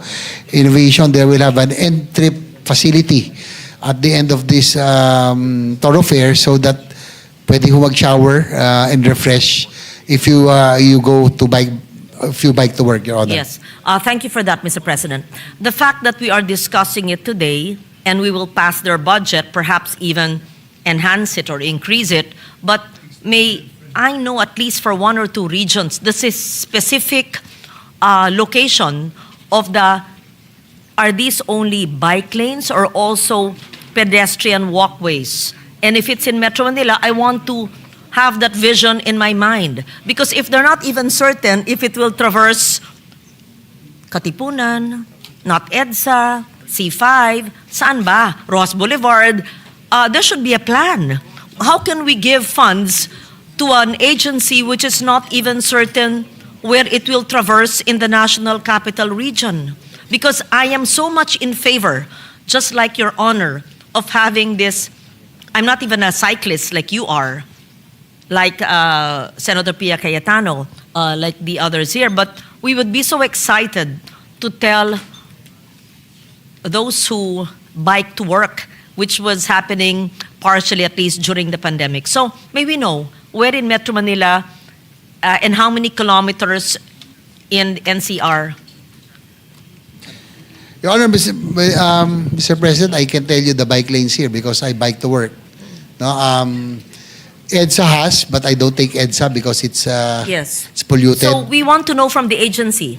They said that they have 1,000 kilometers covered in 2026 GAA, which we will approve. They said that we have 100 million. But then I'm wondering, Mr. President, if they claim we will have 1,000 kilometers for 100 million budget we place, that's only 100,000 pesos per kilometer. Ang galing nila magtayo. Ang baba di hama kaysa sa DPWH. Parang imposible po ito na meron pang 100,000 pesos per kilometer. Siguro isang metro lang ng kalsada ito. There's something wrong with our mathematics or science, Mr. President. So, in short, wag po tayo magpapabola kasi maganda pakinggan at advokasya talaga po natin ito for sustainable pathways. Pero wag sasabihin na 1,000 kilometers o sige, kung di ako nag-persist sa tanong ko, maniniwala ako, tinignan po natin 100 million lang bigay natin sa House Committee Report or sa Senate Committee Report. So 100,000 pesos per kilometer. Mirakulo po ito. Ma'am, yung Mr. President, Your Honor, the one that I mentioned, yung 1,000, 982 is the existing bike lanes right now. The one that they will do with the budget that we have given them of 100 million will be good for 400 kilometers, Your Honor. Yung pong 100, that. 105 million. How much, because we would imagine this is not the creation of new roads, right? This would be innovating existing roads to have bike lanes, right? That is correct, Your Honor. So, just so that we have an idea, because we know more or less how much a road would cost, an FMR would cost, but an innovation from an existing road to have a bike lane, mga magkano po per kilometer so that we understand? Assuming the road is existing and you just lalagyan mo lang ba ng isang puting linya dyan, bike lane na yan, paano ba ho? Will they expropriate on both sides or on one side so that there would be a bike lane? How will they do it? Your Honor, Mr. President, it depends. No? If the bike lane will be constructed not in the carriageway, meaning not on the road, it will be about 40,000 to 50,000 per kilometer, Your Honor. 40,000 per 40 to square 50,000. kilometer. Yes. Assuming it is Not on the carriageway. not on the main road itself. Not on the main road. Meaning they will expand the road. That's Not- correct. Yes. If it's on the carriageway, kumbaga improvement lang po ito, it will Yes. only be 15,000 Okay. per so, kilometer. 15,000 meaning malapad po yung kalsada, lilinyahan lang siguro ng puti o dilaw, pero kung iwa-widen po nila ay 40,000, yung isa 15,000.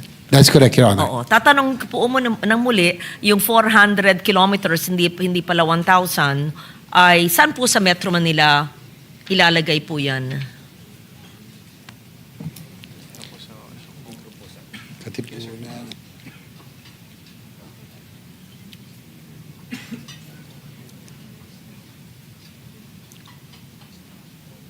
Hindi ba dapat may plano? Humihingi ng budget eh. Dapat may plano. Your Honor, Dapat they said meron that they kayong can breakdown. submit. So with that 473 kilometers, it will be in Caloocan, in Katipunan, in Muntinlupa, Valenzuela, and Marikina, Your Honor. Very good. So, Caloocan and Valenzuela. That's Ibig correct. sabihin ba ho, ang Caloocan na pupuntang Maynila sa may Abad Santos, magkaka-bike lane, tagos sa monumento. Tapos yung kalsada papuntang Valenzuela, anong pangalan ng kalsadang yon? Papuntang Valenzuela, saan si Chair? MacArthur Highway, magkakaroon din hanggang tumagos hanggang Bulacan sa dulo. Ibig sabihin, sa dulo ng Caloocan hanggang sa Abad Santos na yung boundary ng Caloocan at saka ang Maynila, tapos tatagos ng Bonifacio Monument, tapos MacArthur Highway hanggang dulo ng Valenzuela. Magkaka-bike lane next year. Totoo ba yun? Kasi grabe ang traffic doon. Anong gagawin nyo? Mag-e-expand kayo? Puro yan, sidewalk yan na may vendors? Or is it within the road proper?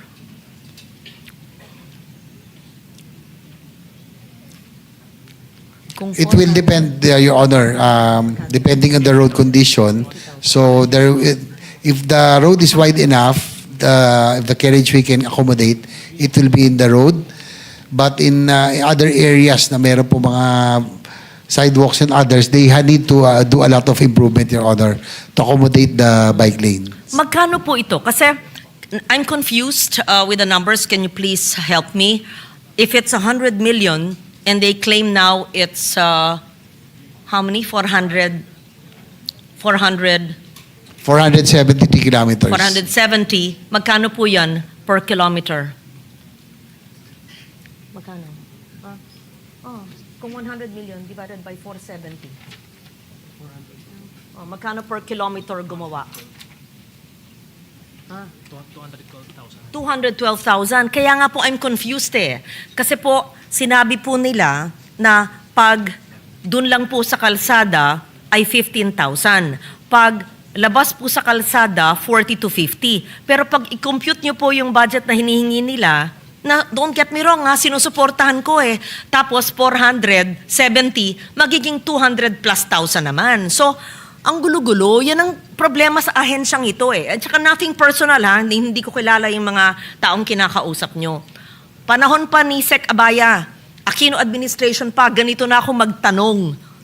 At mula sa hearing, because I used to defend this agency when I was vice chair like your honor. So, I would seek the patience of our subcommittee chair. My questioning is based on my passion to have sustainability in our pathways. So, kung 15,000 tapos 40 to 50,000 outside of the road, bakit naman ito 212,000 pag i-compute mo? Bakit nag-iba po ang presyo? Parang hindi tama ang costing nila. Or baka naman humihingi sila sa Kongreso na wala naman silang plano. At yan ay problema ng maraming ahensya ng gobyerno. Hingi ng hingi, wala namang plano. Your Honor, Mr. President, according to our secretary, that the amount they requested initially is 2.4 billion, is based on a master plan. Since it was not granted, they have to make do with what was given of 105 billion. That's why they have to make adjustments. Understood. Sa prices, Understood. Your Honor. Siguro po, pag ganito kayo mag-defend sa DBM, talagang hindi kayo bibigyan ng 2.5 billion. Eh kasi nga, 100 million lang, hindi lang, malaki to. Tapos, pinapaliwanag nyo, hindi nyo alam po what roads it will traverse. How can we support it? Because I was going to make a manifestation because I know your ask. I know I researched that you asked for higher and only one. I was going to make a manifestation to increase it. Maybe not restore it in full, but how do you restore if you can't even explain where it would traverse in Metro Manila? And please explain to me why it would be 212,000 per kilometer when you said that if it's within the existing road and Caloocan and Valenzuela are existing roads there where you will build it, it would only be 40 to 50,000. So overpriced po yan by quadruple. Quadruple po.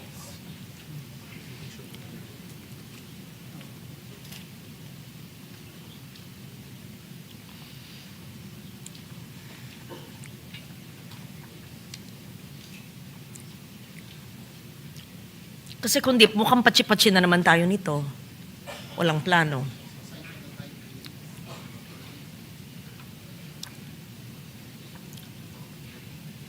According to the OTR, that's why if it's class 1, they have to fix, they have to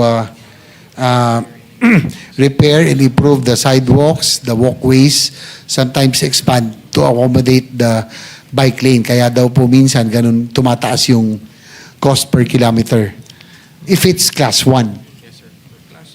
For class 2, that will be the one in the carriageway or in the road itself. So it will be just paint and improvement of the surface and bollards, Your Honor. Okay. Sa sinabi po nyo, Caloocan City and Valenzuela, right? Ilang kilometro po yun? You said you had the master plan, so you would probably have the drawings, the idea, the kilometers. In short, where does it begin in Caloocan City and where does it end in Valenzuela City? I'm excited because I'm from there. Napanganak po akong sa Malabon City. Magkapit-bahay po kami ni Senator Sherwin. My playground was Monumento. Figuratively speaking, of course. In Valenzuela, Your Honor, Mr. President, it will traverse Daang Uldog in Valenzuela, C5 in Quezon City, C3, Monumento in Caloocan, Malabon, P. Aquino Avenue, and nearby roads around the City Hall of Valenzuela, Your Honor. Oh, so hindi po ito yung main thoroughfare. Hindi po to yung anong pangalan ng kalsada sa MacArthur? Caloocan. Hindi MacArthur Highway sa Valenzuela. Hindi din yung kalsada ng Caloocan papuntang Abad Santos. Hindi yung main thoroughfare. So pumili po kayo ng ibang mga side streets. Yes, Your Honor, Mr. Yes. President, because they coordinate with LGUs, and these are the roads that the LGUs recommended for the bike lanes to be installed, Your Honor. So hindi po pwedeng magbisikleta mula sa Caloocan hanggang Valenzuela dahil putol-putol. So iikot-ikot lang siya doon para siya nag-practice ng biking. Hindi tuloy-tuloy. Hindi tuloy-tuloy.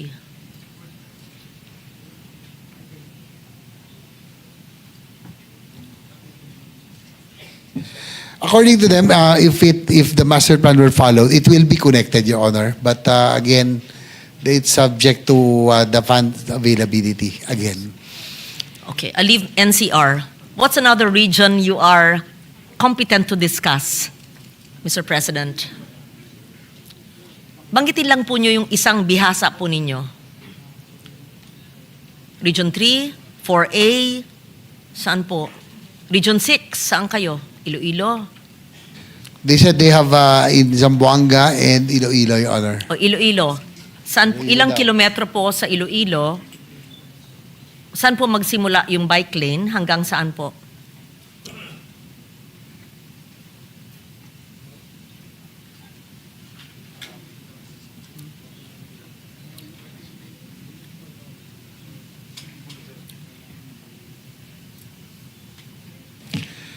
According to them, about 16 kilometers. Unfortunately, pag tinatanong ko yung point A, point B, they do not know. But they will provide, Your Honor. Because according to them, this was recommended by the LGU.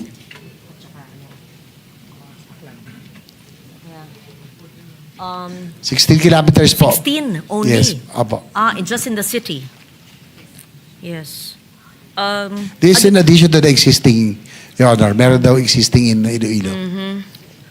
So, okay, wag ko na pong pagpilitan. Maybe just show us They will submit the master plan, Your the Honor. master plan, Yes. so we see, for So that example, you can, for your appreciation. I'll just talk about, again, the region I know, which is Region 6. Nakapunta na kayo siguro naman ng Iloilo at Antique. Atin nyo yung boundary. Maganda mag-bike ka doon, Senator JV. Sa boundary ng Iloilo at saka ng San Joaquin at saka ng Hamtic. Tapos scenic yun. Bundok, I don't know if it's safe. Then you go, Hamtic, then hanggang San Jose, capital town. That's a South Antique. You go through the towns, seaside, up to my hometown in the north of Pandan. Scenic yun. Again, just do your investigation or what you call it, not investigation, but ocular inspection, whether it would be feasible to do something like that. Napakaganda. It's by car, it's around 3.5 to 4 hours. But it's beautiful scenic view. You cross from Iloilo to Aklan, even drive up to Malay, to Katiklan. Pwede yun. From San Joaquin, Iloilo, you cross through Antique, scenic route, 3.5 hours, then you go to Nabas, hanggang Katiklan, pwede ka. So, ano yan, pang expert bikers na yan, like Senator JV. Your Honor, Mr. President, your idea is very nice. So that will be good also to attract cyclotourism. No? Pero sabihin naman nyo, kasi taga doon siya. Hindi, tingnan lang nyo. Di ba, Or ibang region na may scenic roads na ganyan. Yes, those are good ideas. And they said that that's what they planned also. But the only dilemma is that in the GAA, there's a restriction that that the bike lanes be prioritized in the highly urbanized areas. Probably we can make an amendment so that we can have bike lanes in the Yes, beautiful yes. places. Of course, Especially the tourism areas, yes, Your I Honor. leave it to the better judgment of the OTR. And yes, maganda nga sa highly urbanized areas to decongest the car-centric kind of thinking, the roads, and we can have bike lanes which are safe and accessible so that Senator JV, who risks his life every day riding a bike, will be safer. Maybe, old as I am, you can teach me how to bike at this age. Pero kailangan po, maliwanag ang master plan. Hindi pag tinatanong po, parang nangangapa, parang di sigurado. Because I was ready to introduce an amendment to increase the budget. Pero mukhang hindi kayo sigurado, hindi naman rin ako ang chairman. Pero natutuwa ako, narinig ko may Valenzuela, kapitbahay namin yun sa Malabon. Narinig ko may Caloocan, taga dun po. Kaya lang, sana mas maliwanag. So, sa pagkaintindi ko ay parang patsi-patsi, putol-putol. Pero maganda sigurong makita ko, matutunan natin ano yung master plan na yan. Okay. I will leave it at that. So, are there any active efforts to integrate feeder networks and local transport services with major rail and bus systems? Again, the chair is an advocate of rail, the use of rail. So, may we know what are the efforts of a DOTR to connect the major thoroughfares with our rail and bus systems? We know the feeder networks connect the remote and smaller locations to major transport systems. So, please show me in the 2026 budget which allocation is it for the first mile, last mile connectivity improvements and active transport, if any. Kung wala, then I think you have to plan it for next year's budget. Your Honor, Mr. President, according to His Excellency Batan for railways, all the existing, all the upcoming stations of the North-South commuter line will have a station plaza wherein the transport hubs, the transport services, no, yung mga buses, modern jeeps can already use it as terminal, no, as feeder line. And likewise, doon po sa Navotas, we added, through our committee amendment, we added 800 million for a feeder line going to the North-South commuter line station, Your Honor. Mr. President. Siguro pag plano nyo, o tignan yung master plan, si Senator JV would know kasi he's a cyclist At saka gala yan, ikot yan ng ikot. Kailangan yung talaga nakakaintindi at alam yung sikot-sikot talaga. At palitan na natin ang ating thinking na car-centric. Masyadong car-centric, oo. Remember, these are public areas, yung tinatawag na commons. It should belong to the people, not just those who can afford vehicles. And when we make it safe and accessible, then more people would ride bikes, would even walk, which is healthier, if we provide the safe pathways. But if it's not provided, or if it's unsafe, and knowing some drivers, I'm not saying all, parang walang pakialam, bubunduling ka na lang. Walang disiplina. Diba? So, if we have the change of mindset, I think it could be better. Yes, I hope that the secretary, who's just in an acting capacity, would understand this. Yes. Are you all new? May I know? Bago pa lang sila sa DOTR? They're all new. No one has been here, let's say, through the 3 administrations. Wala. Kasi, para kong broken record dito, since 2015, panahon ni Sec Abaya, ganito rin ang mga tanong ko. Tayo, no? 2013, nagtatanong na ako ng ganito. A lot of our DOTR officials have been there for quite some time. like Secretary Lopez was there during the time of Secretary Art Tugade. Yusek TJ Batan has been there since the time of Secretary Jun Abaya. So, O di alam na nila medyo yung matagal na rin po frustration yung ko iba. sa kanila, ba't di sila nagbabago ng pananaw? Kailang sekretaryo na ganun pa rin. Oh, yan palagi. Yan pa. Hindi magbago mga pananaw. Nagabiyahe naman siguro sila. Nakikita naman nila kung paano yung mga kalsada, let's say, in Germany. Yeah. Ang aliwala, sas may bike lane, tapos napakadisiplinado, alam ng pedestrian kung saan siya. Yeah. Anyway, so I will leave it at that, not because I'm content with the answer, and it is not the fault of the good sponsor. I express my frustration, nothing personal, because I have expressed this 10 years ago when I used to defend the budget. Anyway, at the 45th ASEAN Maritime Transport Working Group meeting 2 years ago in Vietnam, the Philippines, through the Maritime Industry Authority, the Marina, presented its efforts to align with the International Maritime Organization's revised strategy on reducing greenhouse gas emissions from ships. The Philippine delegation then highlighted the drafting of a national strategy and action plan for green shipping and decarbonization, even amidst challenges in meeting these ambitious targets. In their submitted presentation for the 2026 budget last September 29, Marina noted benchmarking activities in countries like the UK, Norway, Singapore, nagbiyahe kayo, to study maritime autonomous surface ships, alternative fuels, and green technologies. These steps signal intent, but questions remain about the actual implementation and progress. So, may I be updated, please? What is the current status of the National Strategy and Action Plan for Green Shipping and Maritime Decarbonization? And when does Marina expect it to be finalized and implemented? What are the concrete projects being pursued to advance green shipping in the Philippines? Kung merong bang output talaga mula noong 2023. Kasi palagi tayo attend ng conference, benchmarking, capacity building, biyahe. Nasaan ang impact, ang output? Your Honor, Mr. President, according to the Marina,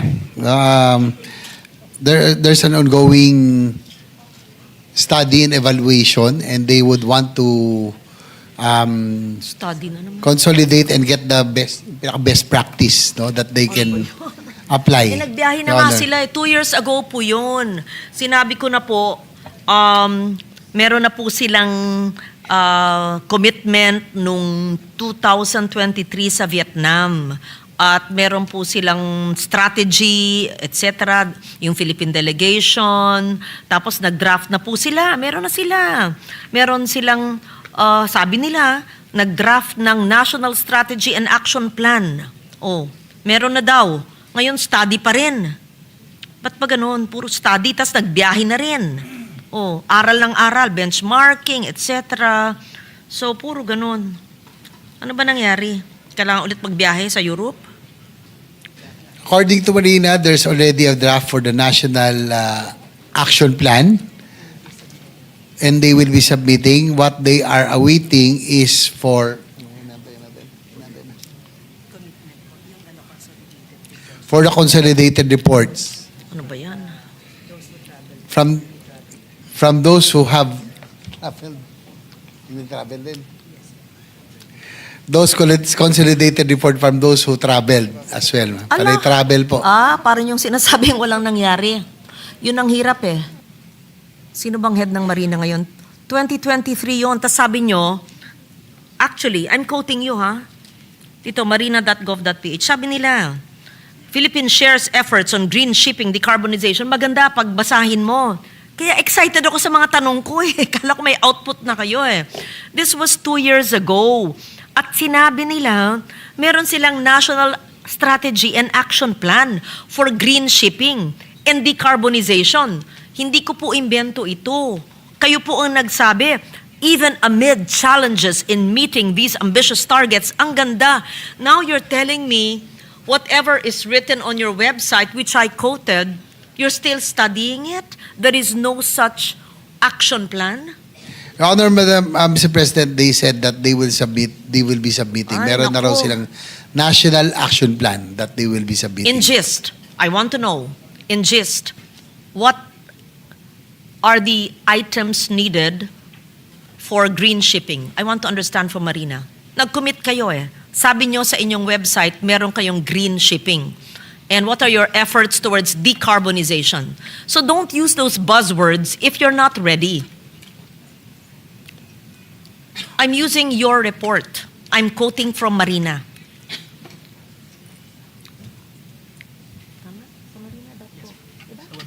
Sa website nila. Sa website po nyo. Sa website po nyo nakalagay. Kaya nga excited ako. I really thought this was going to be a very pleasant interpellation because I read it and it was good. And then and in the budget hearing, they said that they had benchmarking activities in the UK, in Norway, Singapore. I wanted to understand. Now, first, they said that they had the National Strategy and Action Plan. And second, in the hearing, they said that they had benchmarking activities in Norway and Singapore and the UK, model countries for sustainable transport. So I wanted to learn from you what else I do not know about green transport, specifically green shipping, and the road towards decarbonization as author of the Low Carbon Economy Bill. Ba't nyo linalagay sa website kung di pala nyo naintindihan? Nakaka-frustrate ang gobyerno talaga. Nalagay nila. It's a press release po. Yan na nga, alam ko. Kaya gusto ko maintindihan eh, hindi pala alam. Ba't ilalagay? Sino bang head na Marina? I just want to be educated. Ano pong ginagawa ninyo tungkol sa green shipping? Ang gandang pakinggan eh. Binasa ko, ang ganda-ganda eh. Kala ko.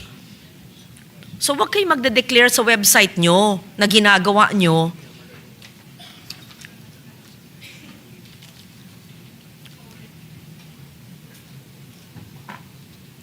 Parang naman DNR ito. Nakakaiyak. Sino?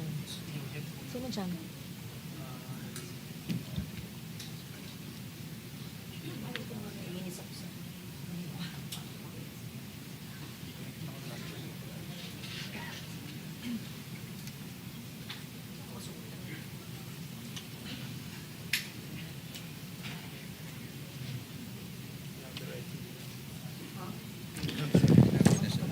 Then they issued a memorandum circular for the shippings for this law. I'll repeat po. Your Honor, Mr. President, Yes.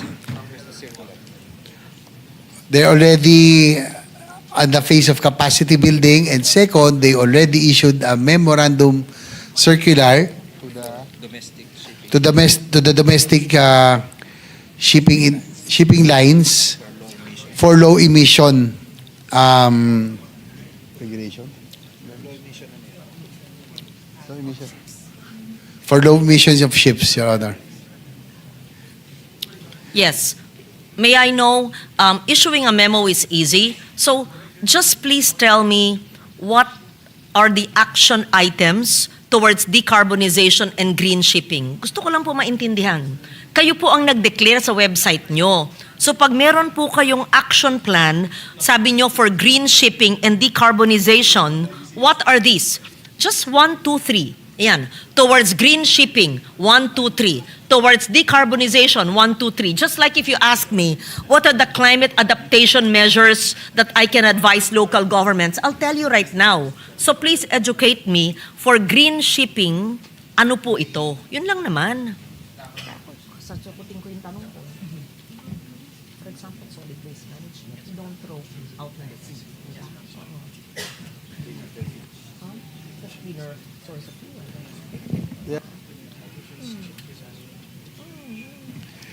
Your Honor, Mr. President, they said that they are complying for the net zero by 2050.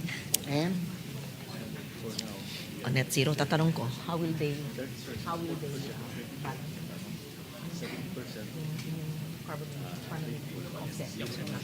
Net zero. Okay, net zero by 2050. By 2030, 70%, and by 2030, 40%, sorry. And by 2040, 70%. And By 2050 2050, net net zero. zero, Your Honor. Okay, thank you for that. Because I also, in my office, we are calculating our GHG, and I will be a net zero office. I want to be negative. I want to be a negative person. Negative in terms of emissions. May I know then, if you aspire to be net zero by year 2050 and at least 40% by year 2040 or 2030, what are the offsetting mechanisms that Marina is doing to reach this target? Just an example of an offsetting mechanism.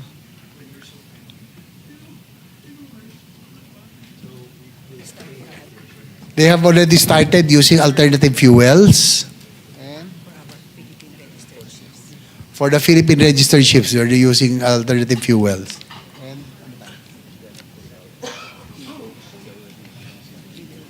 They are already introducing the e-boats, electric boats. Those are the two. Sorry po. Electric boats?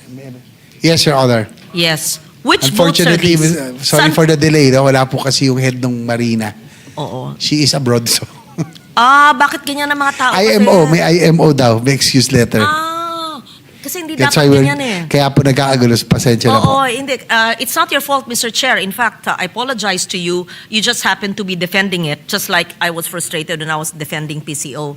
Pero yan na nga, once a year lang ang ating budget hearing. Dapat naman yung mga heads of agencies, nandiyan yung secretary, pero yung attached agencies, nandiyan naman sila. Yung mga komperensyang yan na nga biyahe ng biyahe ang mga tao eh. In fact, I'll tell you this, maybe, I don't know if I will be sustained by the body. Because we're always funding the MOE in the travels of everyone, dapat man lang, may report sila. May report sila sa head of agency, copy furnish Congress. Because we're funding it. And umuutang pa tayo para sa MOE ng Executive Department. No? Ng mga hindi pang capital outlay utang na, umuutang tayo pang sweldo at pang biyahe, pang hotel, na mahalaga naman siguro yung mga komperensyang yon, pero dapat sinasabi sa atin. So, I will introduce the amendment only if it will be accepted by the chair. I tried to introduce that in previous years, where all the official travels, of course, they clear it with their head of agency, and there should be reports to the head of agency, copy furnish Congress. Actually, meron na yun dati, natanggal. That's a requirement. So, anyway, I'm happy to know about alternative fuel, and you mentioned e-boats. Saan po itong mga e-boats na ito?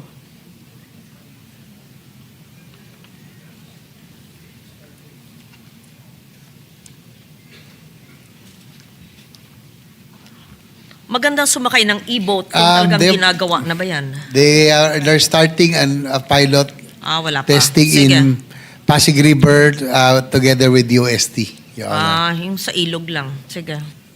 So, kung nandyan yung head of Marina, sasabihin ko sana, ano bang example ng green shipping? Sinabi nyo, alternative fuel, cleaner fuel, okay. And energy efficient ship design.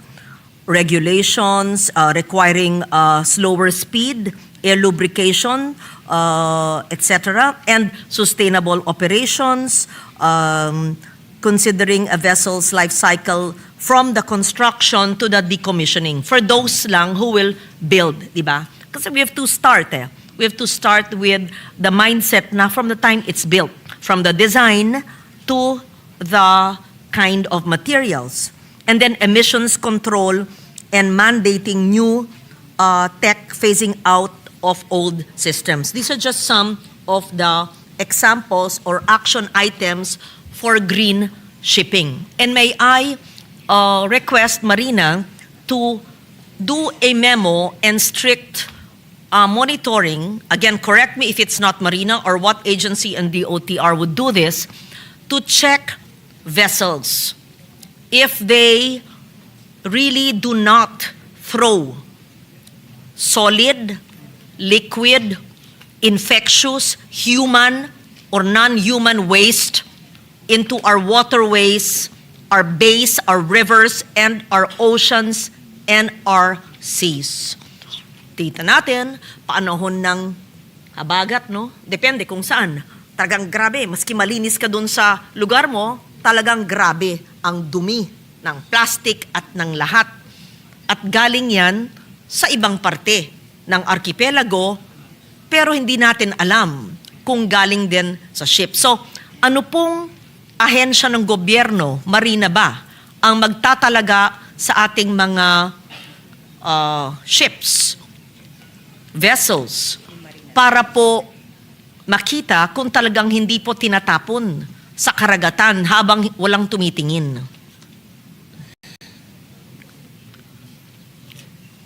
Your Honor, but Mr. President, there's a shared responsibility between Coast Guard and Marina.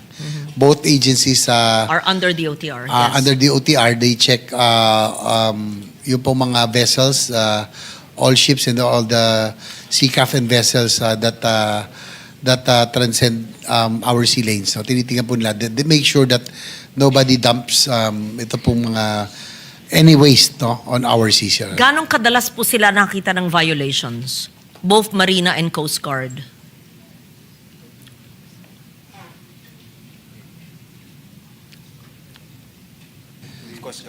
Your Honor, Madam President, Mr. President, unfortunately, they said they don't have the records right now, but they will submit. Sana wala. Kung hindi nila maalala, ibig sabihin wala na nag-violate. At sino po ang nag-check kung nandun pa ba yung basura mula sa pag-alis hanggang sa pag-traverse niya ng karagatan, hanggang sa destination niya or sa destinations kung nandyan pa. Or kung malinis, ay tinapon yan sa karagatan. According to our Coast Guard Commandant, Your Honor, Sa Coast there are Guard. violations. There are No, and violations. there are corresponding penalties that have been... Ano po ang penalty pag makita niyong nagtapon kasi walang laman yung kanilang lagayan?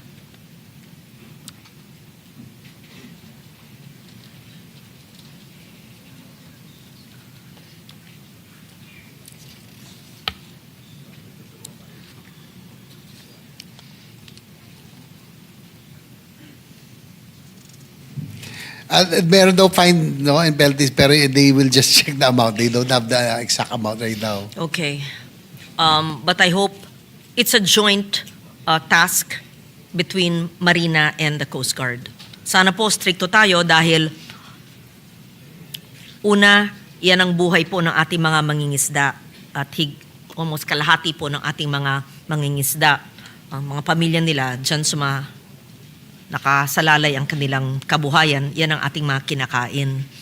At pangalawa, paano tayo magkakaroon ng turismo kung mukhang basurahan ang ating karagatan? So that's a very important responsibility. Thank you for that. I now go to the high commitment fees due to undisbursed loan funds and the slow right-of-way acquisitions. Again, during the DOTR hearing last September 29, it was reported that the government has incurred $6.5 million in commitment fees for the Malolos-Clark segment of the North-South Commuter Railway because loan funds from the Asia Development Bank could not be disbursed on time. These fees mount when loan proceeds remain idle. The main cause is slow and inconsistent right-of-way acquisition, driven by land valuation disputes, negotiation challenges, and dependence on unprogrammed appropriations that cannot be released without meeting revenue targets. So all these reasons and more push back the project timelines, increase the costs, and expose the government to avoidable financial penalties. Oversight is needed to clarify the real status of right-of-way acquisition, the financial impact of the delays, and the reforms necessary to prevent further losses. So, having said that, may I know, Mr. President, what are the concrete steps that the DOTR is taking to resolve the persistent right-of-way bottlenecks, valuation disputes, negotiations with landowners, and all of that? Kasi sayang naman yung interest, yung commitment fees in the millions of dollars.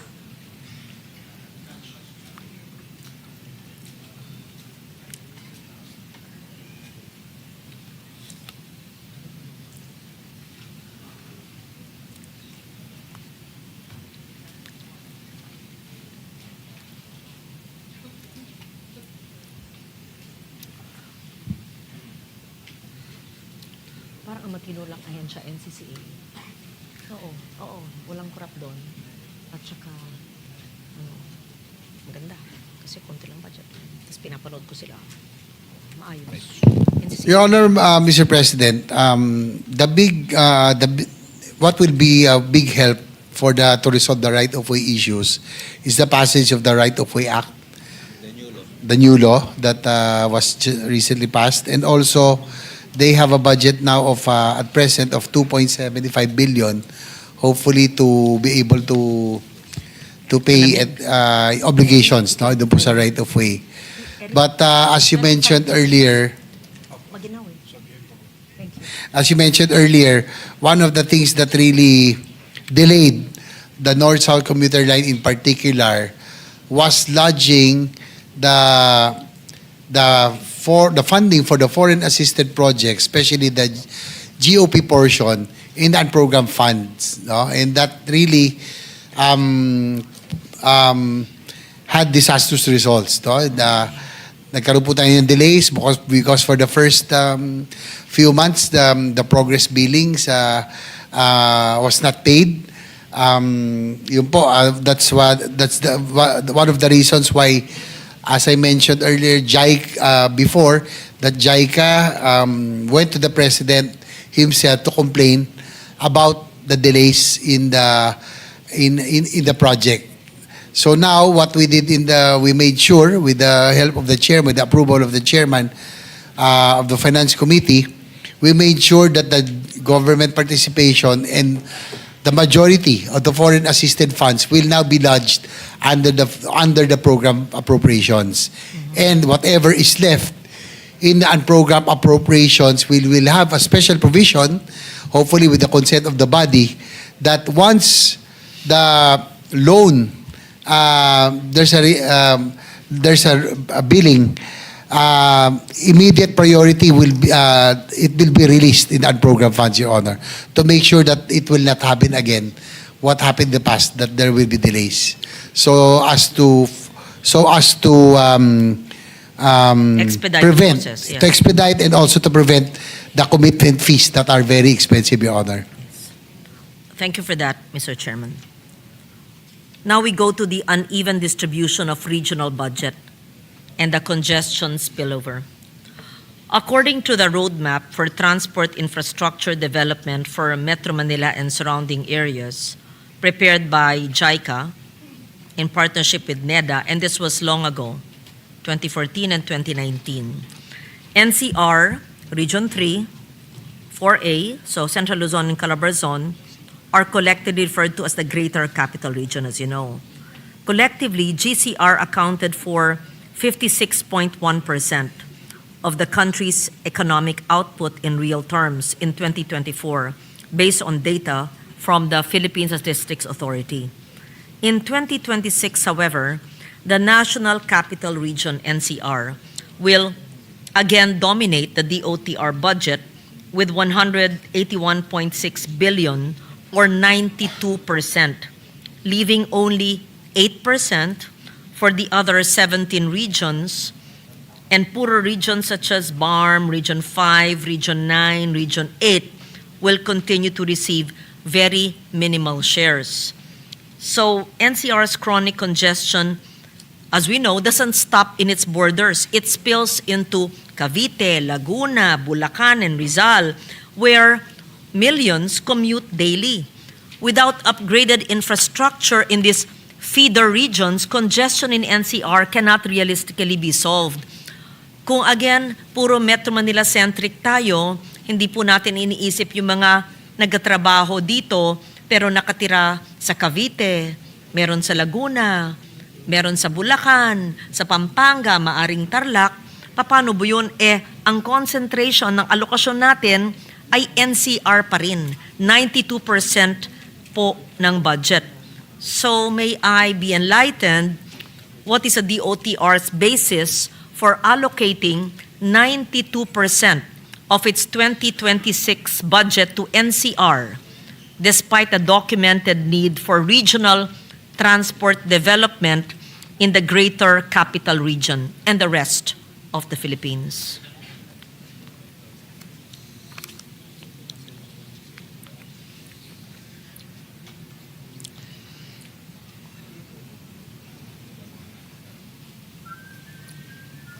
Pagod na ako. Ayoko nang tangin yung flight lang dito.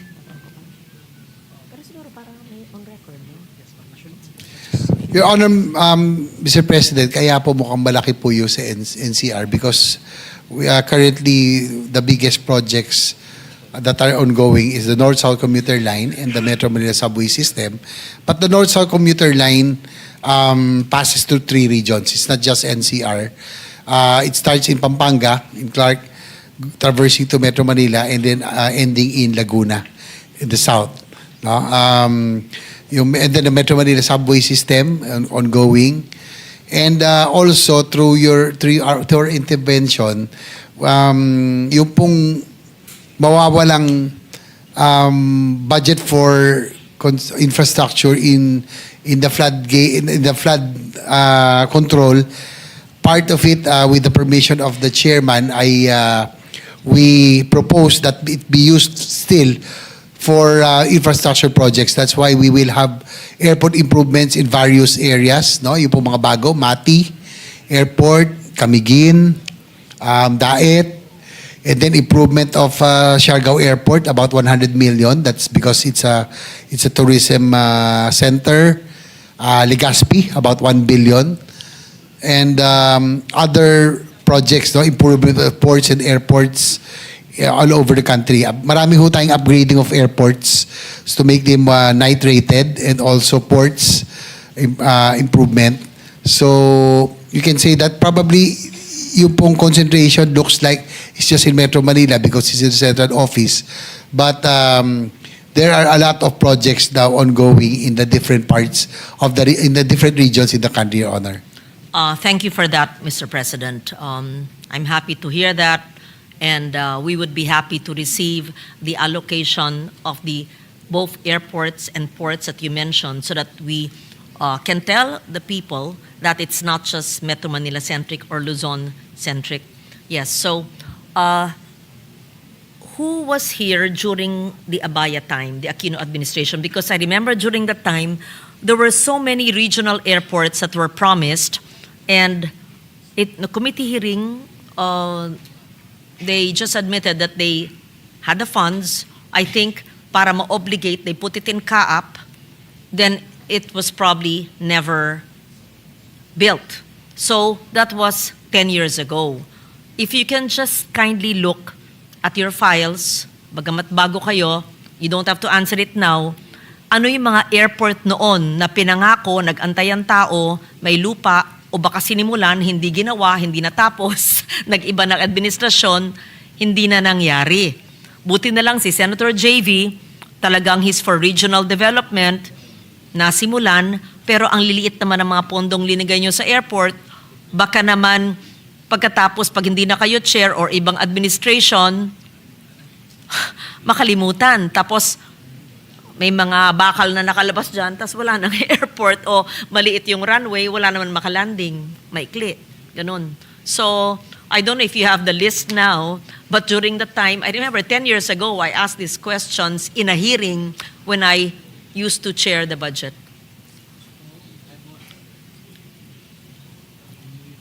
O siguro naman by now, natayo na lahat ng pangako noon.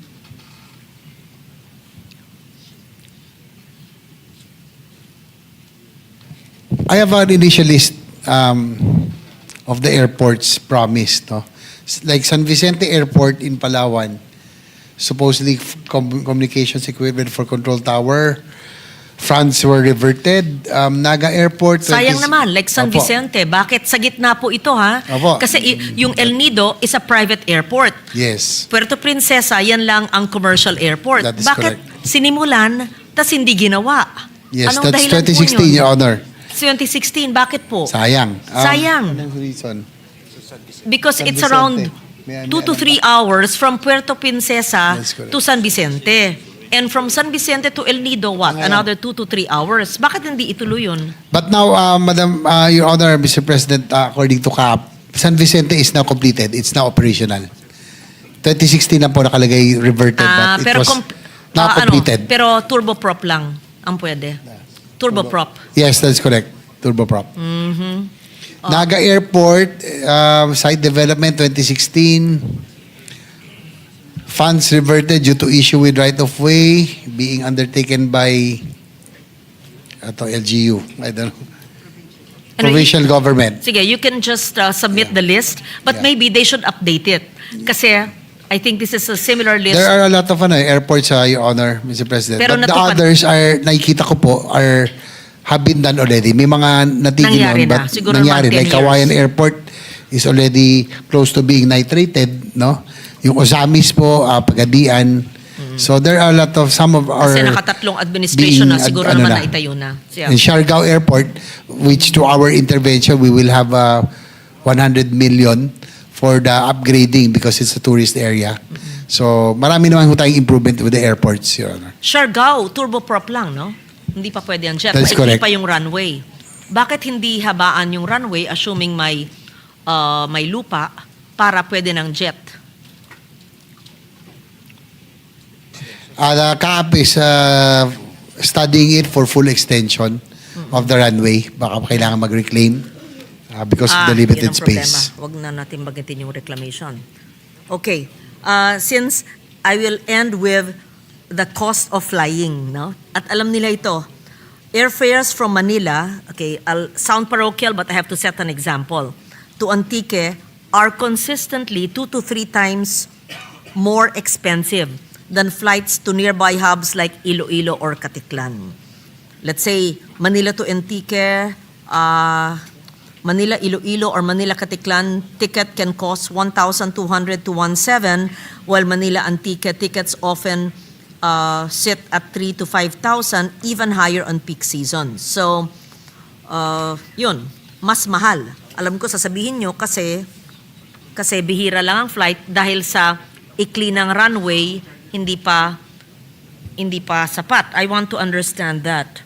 So, what are the either operational reasons, commercial reasons, while the flight prices to San Jose Antique are significantly higher than those to Iloilo or Caticlan? And is it the current aircraft type? Is it the frequency, dahil 3 times a week lang? Or the load factor affecting the cost? And what are the options to scale service and to lower the fares? Your Honor, Mr. President, since Antique, San Jose Antique is being serviced by a turboprop aircraft, Yeah. according to them, the cost of operation of a turboprop and the jet is almost similar, halos pareho lang po yung gastos, but the capacity, passenger capacity of turboprop is only about 70 passengers as compared to about almost 150 to 200 pesos, 150 to 200 passengers for an A320 jet, Your Honor. So yung cost niya talaga is very What is- expensive if it's turboprop, Your Honor. Thank you for your answer. Ano po ang length ng runway para po pwede na ang jet? And what is the length of the present runway of the Antique Airport?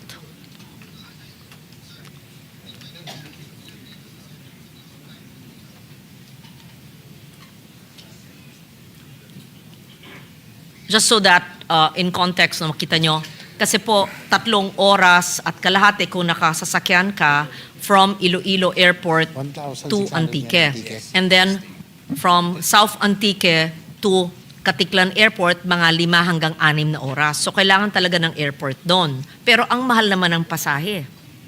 Doble o triple ang presyo. Your Honor, Mr. President, at present, Antique San Jose Airport, the runway length is 1,600 meters. Meters, yes. What is the minimum needed for jet aircraft to be able to land and take off or operate is about at least 1,800. Konti na lang po. 200 meters But na lang. safer kung 2,100. Yes. We don't like any risks. How long is the Katiklan Airport runway?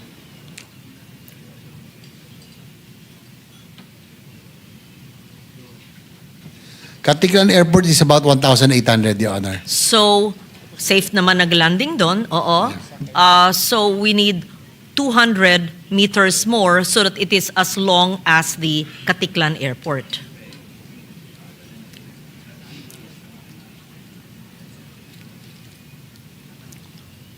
At present, Antique Airport is being extended to 1,800. So, magiging kasing haba na po ng Katiklan. That is correct. So it can accommodate Airbus jets already. It can accommodate jets by what month or what year po? Kailan ba matap? Right now, turboprop lang.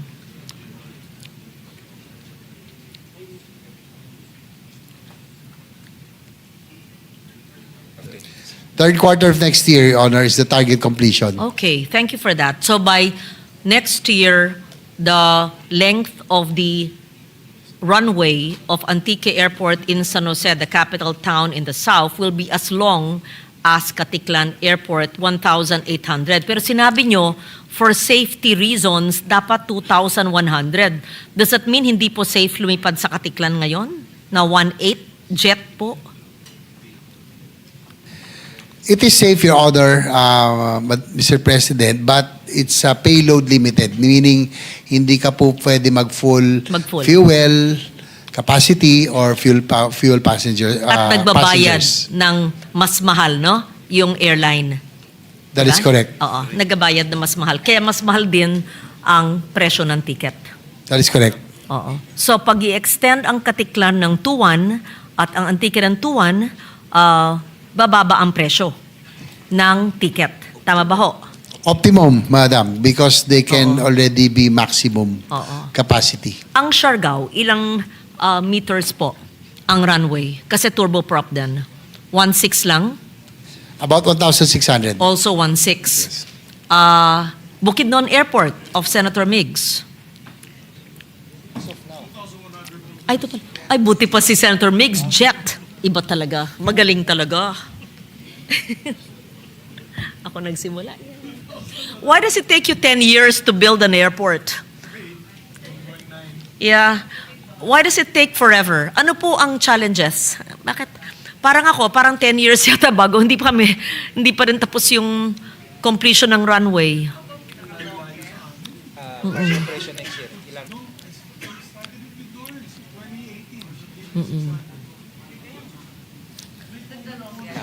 Your Honor, for Bukidnon Airport, partial operations targeted by next year is about 1,600 meters for turboprop. But once fully completed, to 2,100 meters, so it can accommodate safely Airbus jets with That's full exciting. capacity.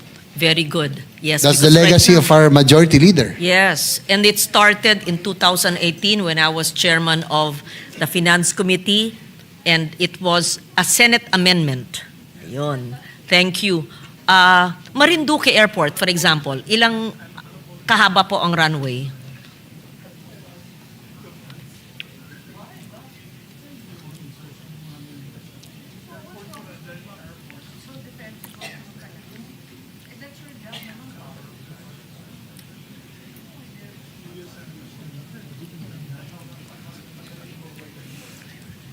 Marinduque is about 1,500 meters. Pag 1.5 po, turboprop, pwede. That is correct.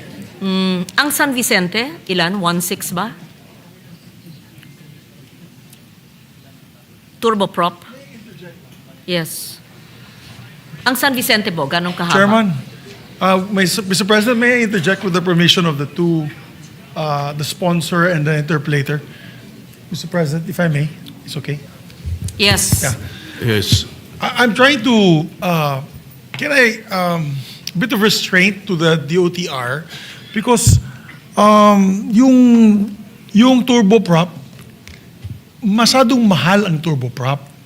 Yeah. The Mahal flights, talaga. Secretary, Mr. Sponsor. So whenever they build something that's 1,200, 1,400, pwede na po yung turboprop. Alam mo, yung ticket ng turboprop times 2 sa Airbus 320. That is the complaint of all the tourists in this country, both local and foreign. My staff do not want to go to Siargao because it is cheaper to go to Hong Kong, to Taiwan, to Korea, to Japan. With $400, you can go abroad. Because the complaint of Cebu Pacific to us is that a turboprop, Mr. Secretary, is very expensive to fly. Masyadong fuel dependent kasi yan, turboprop eh. And then, ang capacity pa nila, 80 passengers lang maximum. So, yeah, and ano pa yan, that's also weather dependent. Pag medyo masama yung weather, mahina. So, wag tayo po proud na we're building airports at 1,500 meters because you're not going to get the tourists. They'll never, wala eh. Tapos na yun yung turboprop pa, balita ko, you have to fly away, you have to fly from Clark. Diyos ko Lord. That means, if you want to go to Siargao, you're an Australian, you fly Sydney, Manila, Clark to, saan ba to? To Siargao. That's three stops. 2 stops to 3 spots. The DOTR has to help the tourism industry. Ako naiiyak na talaga. What's wrong with our country? You should see Da Nang, Vietnam. All the areas in Vietnam now. Chiang Mai. All the areas of okay. Dapat i-tour natin sila. Siguro Senate na magbayad ng budget nila para Teka, hindi ano sila nga ang matamaan. solusyon? Ang solusyon nga ay I-tour natin kailangan sila lahat. habaan ng runway, di ba? Yun eh. Sinagot Kailangan ko talaga habaan ng runway because it's too expensive, Your Honors, Yeah. to maintain turboprops. And you can't blame the airlines for charging more expensive tickets unless we can get the three Airbus 320s to land there. Our tourism is in the doldrums right now. And they're complaining that we'd rather fly one stop in a nice place nearby, Thailand, Indonesia, instead of the Philippines. FYI lang po. So we should I veer agree away with from you. that. We should no longer be proud. The DOTR should no longer be proud that we're building small runways and airport. No, we should do it at least 2,000 meters. That's why we're improving Camiguin. Because Camiguin, the A320s cannot land there, and therefore it's stunted. It's a beautiful province. My So I'd like to goodness. know then, Thank will you, you Mr. still, thank you for pointing it out again, does it mean that you will no longer build just 1,600 meters airports and only build 1.8 to 2.1?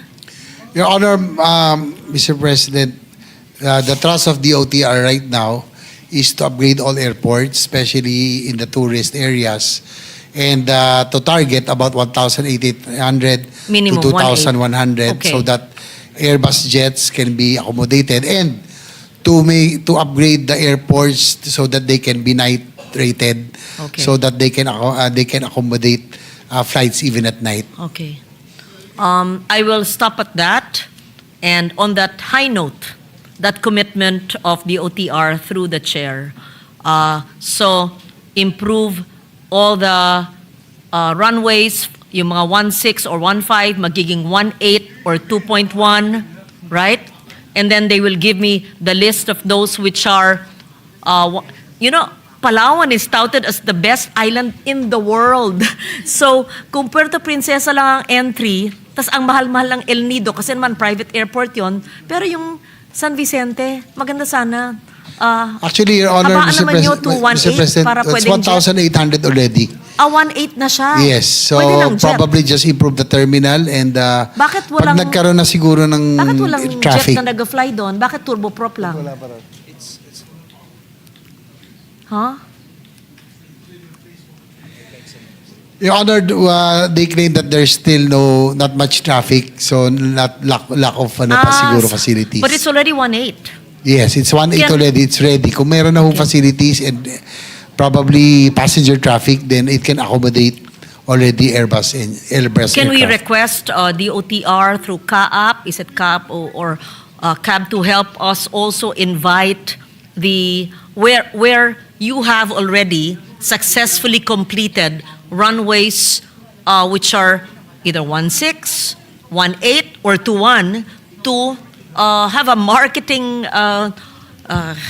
to invite promotional campaign AirAsia, Cebu Pacific, not just Philippine Airlines, so that they can have air connectivity in these areas, in these destinations. Yes, So- the Secretary Lopez said that they will coordinate Hihingin po natin yung with the listahan, yung mga Department of tapos Tourism. na as of now, at yung mga sa 2026 ay meron naman provision for 1.5 or 1.6 to 1.8, magiging 2.1, para may antabayanan. Maplano na rin nila ang mga pag-enlarge ng kanilang destinations. Yes, Okay? Your Honor, Mr. President. Yes. With our interventions here in the Senate, we are prioritizing the tourism areas. Okay, sabi ko last na yan, pero last na to. Coast Guard. Kasi tayo ay, okay, Coast Guard. Sino pong head ng Coast Guard ngayon? Yes, po. Admiral Gavan is Okay, here. Admiral, hi.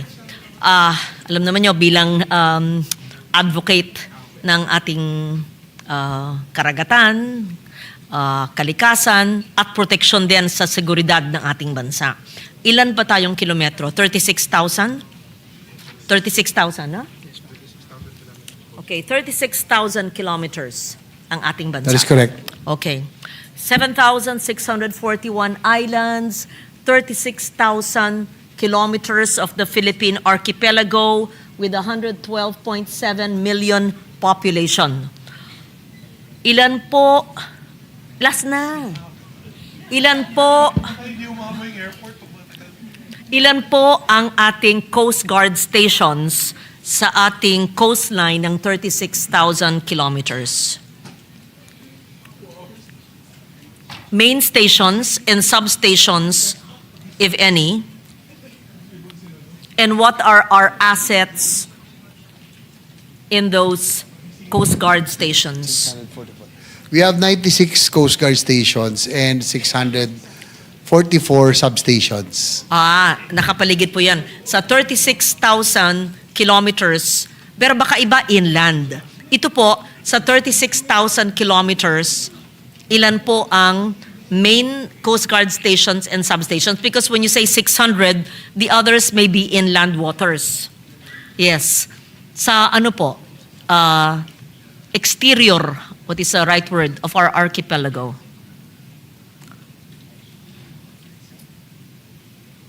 Majority are outside, nasa mga ano po, no, nasa coastal, no. The only inland substations are in the lakes, in Taal and Lake Cebu Okay. and Laguna. So we have 600 Coast Guard stations sa 600 ba? 644 substations And how many- 96 stations. What is the ideal for the 36,000 kilometers?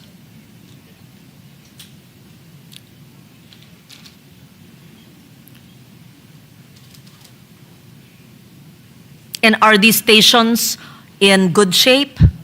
Do you have the equipment needed? The sea vessels, the trained personnel, the technology? The ideal ratio is about 3 personnel per kilometer. Yeah, 3 per personnel square kilometer. per kilometer. Yes, yeah. And do we have that? But we have the auxiliary corps.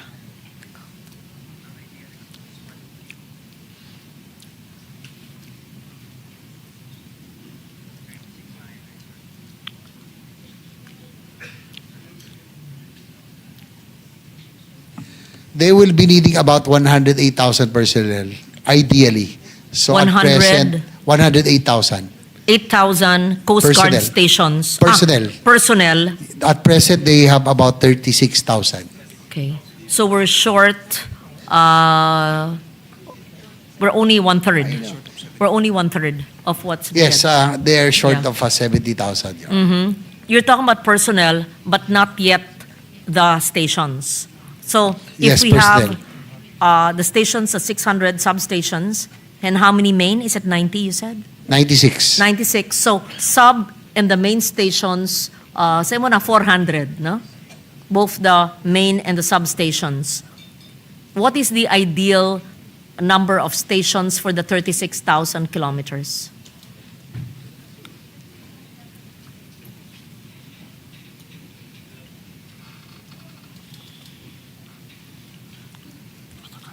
Last na.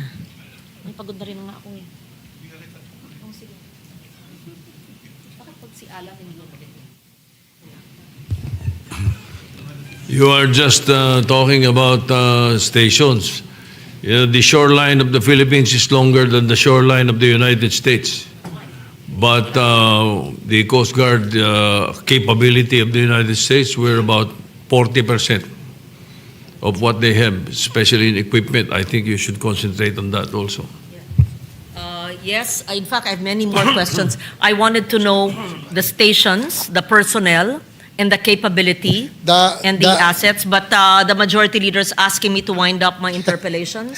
The ideal, Mr. President, Your Honor, is to have one Coast Guard station in all the municipalities in the coastal areas. All coastal municipalities. That's about 832 We municipalities. have 832 coastal municipalities. That is correct. Yes. And it would be ideal to have a Coast Guard station in every coastal municipality. Yes, Your Honor. How many That's the Coast Guard ideal. stations do we have in the 832? Sana meron silang plano, maski timeline. Suportahan natin.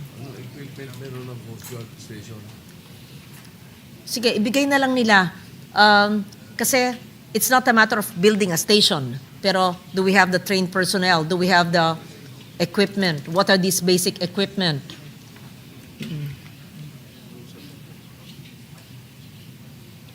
They need about 188 more stations and substations. O, kaya yan. So, I would be happy to receive a basic briefer from the Coast Guard sa 36,000 kilometers, sa 800 plus LGUs in the coastline, and the need for 118 Coast Guard stations, and the need for X, how much would that cost? And it's not just a matter of building the infrastructure, but also do we have the trained personnel and the equipment needed, and what are these basic equipment? So I would be happy to be briefed about that. I do not commit. It will be carried in 2026 so that we have a plan for the next, even just 3 years, so we know how we will equip and guard our coastlines. Not just from external intrusions, but also guard it environmentally. Yeah. Okay, I will terminate my interpellations and would want to express my sincere gratitude to our very hardworking chair of the committee, and would request for the inputs that we discussed today. Thank you. I'd like to thank also Senator Legarda for the support for the DOTR family, especially for the Philippine Coast Guard.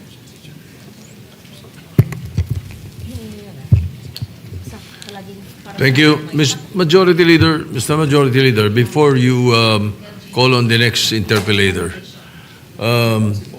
I would just like to place on record a statement that I think should be given as an information, not only here, but also to our counterparts.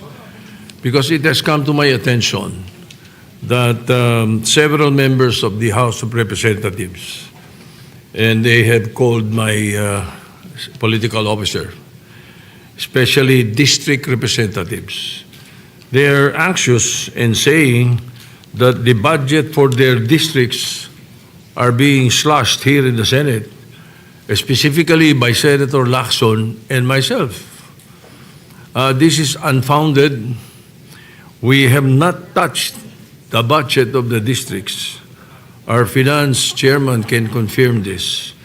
I suggest that to our counterparts and asking that you discuss your apprehensions with your chairman of appropriations.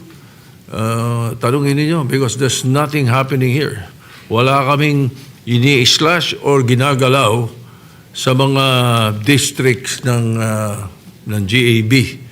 As a matter of fact, we have not touched anything yet. This is all period of interpellation. So, yung mga sinasabing kami ni Senator Lacson, kinat namin lahat yung mga budget daw nila at yung ano nila, ayan po yung maliwanag na black propaganda po yan. Just for the record. Majority Leader. Thank you, Mr. President. Mr. President, yeah, and it would be good that our chairperson, Senator Gatchalian, could come down from his office and then at least confirm the statement of the Senate President that there is no truth to that news. He Mr. can President. confirm that. In fact, I asked him earlier, is that possible? And he said, it's not possible, and we have not done such a slashing that they're talking about.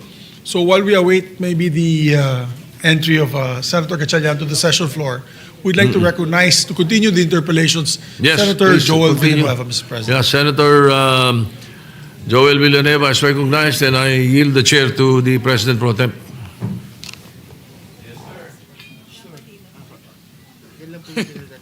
Thank you, Mr. President. Distinguished Majority Leader, thank you. Thank you very much.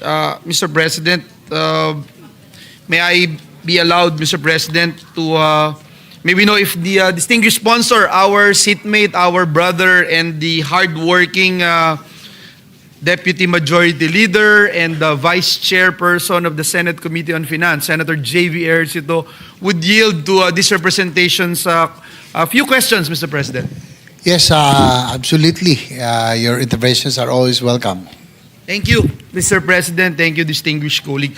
I was listening attentively to the interpellations of our Tita Ganda, Senator Lauren, and we have learned a lot, and also will no longer touch on some of her questions. And it's just that I'm also a bit concerned with regard to continuity of the programs of the department. Every time po nagpapalit ang administrasyon, nagpapalit ang presidente, nagpapalit ang secretary, minsan nagkakaroon ng disruptions. Hindi pala minsan, parang almost sure nagkakaroon ng disruption, no, Mr. President. Kaya I share the sentiments of Senator Ligarda. Mr. President, Uno, at the onset, may I just put into the records our sincerest thanks and gratitude to our chairperson, Senator Gatchalian, Senator J.V. Ejercito, for sponsoring the budget of DOTR. We examine one of the largest increases in the entire fiscal year 2026 budget of the government. Ang total budget po ng DOTR is set to receive 189.3 billion pesos, or a 115% increase from last year. Is that a correct figure, Mr. President? That's the correct figure, Your Honor. Yes, so malaking pondo po ito, and with the budget this big, of course, we also expect big results. And not only in infrastructure, but also in job generation. But before I go to job generation, maybe this figures would help, as the Senate President a while ago made mention. For 2026, ang total expenditure program ng DOTR sa committee report po natin sa Senado ay 189.289 billion, which is higher by 8.51% from the GAB na 174 billion, 174.436 billion, but lower by 4%, 4.08% from the NEP level, which is 197.331 billion. Is that the correct figure, Your Honor, distinguished colleague? That is correct, Your Honor. That's the correct figure. Thank you, Mr. President. Maybe it would also help and give light to what the Senate President made mention a while ago. No, so mas mataas po yung binigay ng ating committee report mula po doon sa GAB level, Mr. President. Mr. President, let me go to the meat of this representation sa advocacy, which is job generation. Alam natin yung departamento ng Department of Transportation ay napakalaking sektor para po tignan ng ating pamahalaan when you look at job creation and job generation, Mr. President.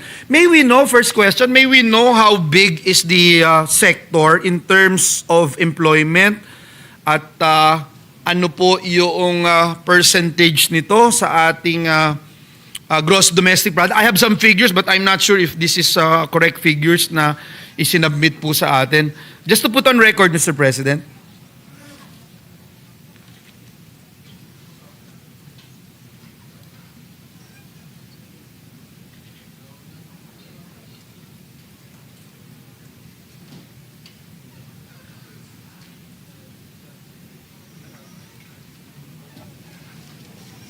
Employment po ng sector ng transportation. Yes, Your Honor, Mr. President, based on an ADB study, the South Commuter section of the South Commuter Rail System alone is expected to generate a total of 350,000 direct, indirect, and involved jobs, Your Honor. In the north segment of NSCR, is if it's included in the Metro Manila subway, MRT7 and LRT1 Cavite extension are included, the number will easily exceed 1 million jobs created. That's direct and indirect, no? Mr. Direct and President? indirect, Your Honor. So, Mr. President, yung sa buong sektor ng transportasyon, we're looking at dito lang ho, no, sa binanggit po ninyo, about 1.3 million sa dalawang proyekto lang. But in the totality, Mr. President, we have gotten this data that states right now the Philippine transportation sector is employing 3.7 million workers. Please correct me if I'm wrong, if these figures are inaccurate. 3.7 million workers as of now, and if that is the case, then that is 12.7%. That's 12.7% of our total labor force, Mr. President. Malaki po. In fact, there's also a report that the Philippine transportation sector covering yung rail, yung roads, aviation, and maritime, it's rapidly growing. It's a rapidly growing industry, contributing to 13% of our GDP. Would this be an accurate or at least close figures, Mr. President? Yes, Your Honor, according to Secretary Lopez, that is the correct estimate. That's Your a Honor. correct estimate. Yes. So yung 3.7 million workers, binabanggit nyo po, yung dun sa dalawa na binanggit nyo po, madadagdagan pa ng 350,000 direct and indirect jobs dun sa MRT7, etc., another 1 million. Dagdag po yan, hindi ito kasama na cumulative ang lahat, Mr. President, ng sektor, ng buong sektor, Mr. President. Yes, Your Honor, that's additional, especially once operational already, this existing railway lines that are being constructed. Malaking bagay po, Mr. President, and the distinguished sponsor would attest to this. Ever since we became friends and seatmates and brothers here in the Senate, we always talk about this particular topic of infrastructure in railways, in roads, etc., especially railways, because that's very close to the heart of the distinguished sponsor. We always talk about job generation, Mr. President. So I think it is important also, from this representation's point of view, to look at the proposed budget of the department and say, how many jobs are we looking at? How many jobs are we projecting to generate by the transportation sector? Perhaps ataduhin po natin, no, in this particular budget that we are discussing, maybe we can find out, meron po ba tayong tina-target or committed job targets per sector? For instance, railways, sa road, sa maritime, sa aviation. Meron po ba tayong ganitong mga pag-aaral as to how many jobs will be created, Mr. President?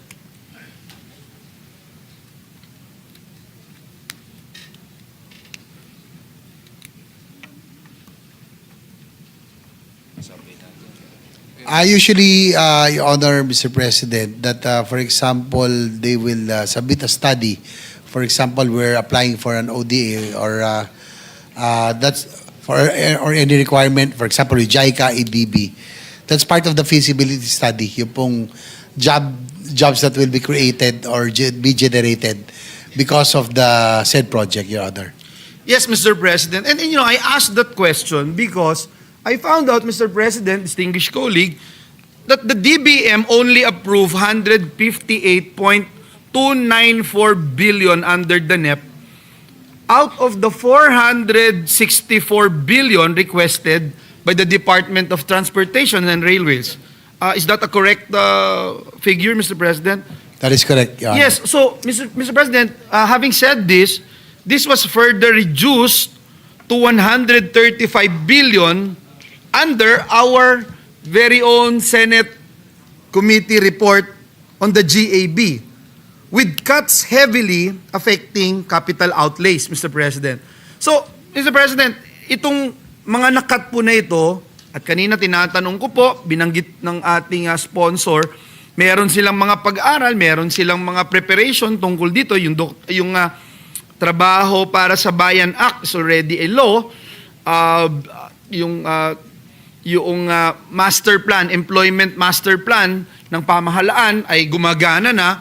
So gusto nating malaman sana, Ginoong Pangulo, maapektuhan po ba yung naging target, naging, I don't know if you already had a commitment with the DepDev and DOLE and the council that is taking care right now of our employment master plan. Mag-a-adjust po ba dahil dito sa mga kaganapan na ito, Mr. President?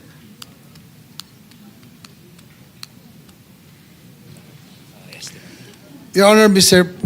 President, through the Senate's intervention, the major priority programs or foreign assisted projects, especially the North-South Commuter and Metro Manila Subway system, will be assured that it will be full blast from now. Unlike when 2 years ago, when, as I mentioned earlier, that yung pong funds nito were lodged in the unprogrammed funds and really had disastrous consequences. Nag-delay po, and then we had commitment fees, which resulted in JICA going to the President himself to complain about the delays. So medyo nakakaya Because it was transferred from the regular GAA to the unprogrammed. Is that is correct. Accurate, Mr. President? From a program appropriation, it was lodged in the unprogrammed appropriation.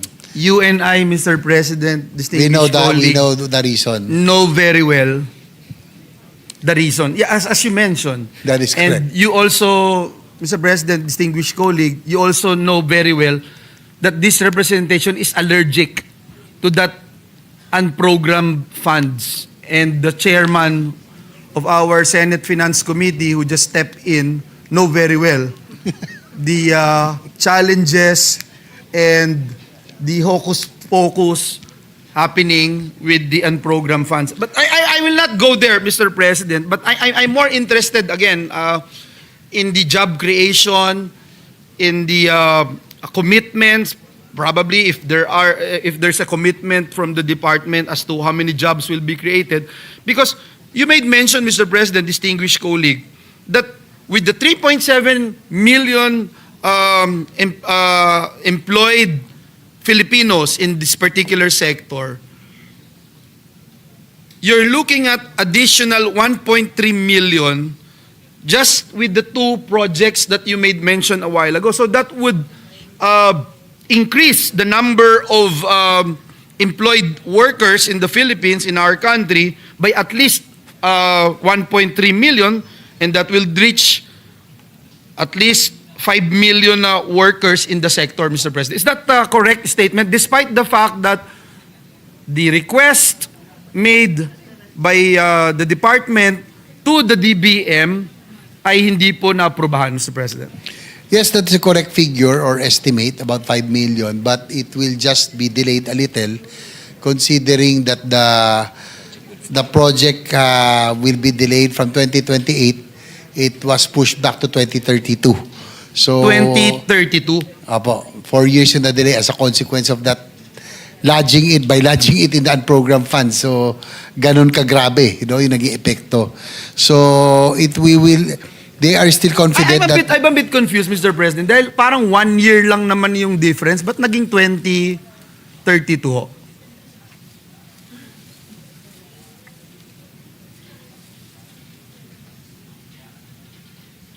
The right of way, you cannot get. because the reason being that the billings or the progress billings during that year, that it was lodged in the unprogrammed funds was not only for 1 year. It was an accumulation of several years. Nagkaroon pa ng suspension of works. So nagpatong-patong talaga. So sad to say that the project has been pushed back by 4 years. So, Mr. President, the additional 1.3 million jobs that we were supposed to generate and create through the two projects that the distinguished sponsor mentioned a while ago, i-distribute din po yan in the next 5 years. Is that correct? Or it will be achieved by next year, Mr. President? Kasi ongoing naman eh. It is possible, right? The direct employment will be distributed, Your Honor, Mr. President. The direct. What we have to wait for is the indirect. Siguro, Yun ang Mr. hintay President, natin. I will no longer belabor the issue. Perhaps if we can also just get this data from the department to be submitted to this representation or to the committee at least, yung pong projected jobs that will be generated in this particular sector. Kahit po yung subsector na natin, railways, roads, maritime, and aviation, Mr. President. That would be good, Mr. President, so we can monitor and kung may kailangan tayong gawin, whether legislation or legislative action, we can help in any way we can, Mr. President. Yes, the OTR Secretary said they will comply. Mr. President, hindi ko lang makaligtaan yung pong requested capital outlay. Medyo mabigat din po ito yung capital outlay na hindi po binigay, and at the same time kinat sa GAB, kinat pa rin sa ating Senate Committee report. Na ang nangyari po ay na-reduce ito ng 135.572 billion under the Senate Committee report. So ito hindi po ito makakaapekto, especially na mostly capital outlay po ito, Mr. President.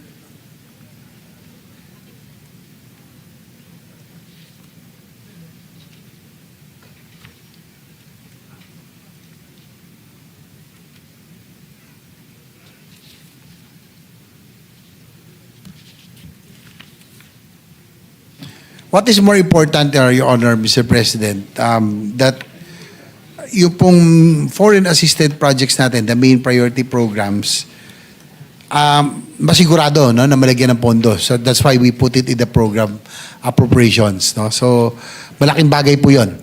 And that will be our main growth driver for the DOTR.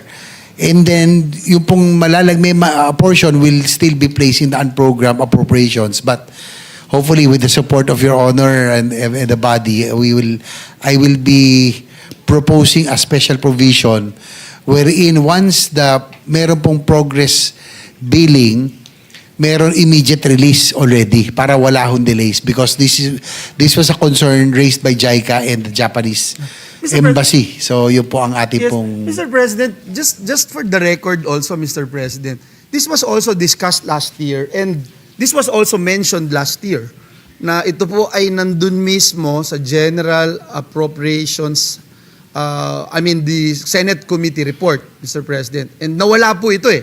Napunta po sa program, hindi ho ba?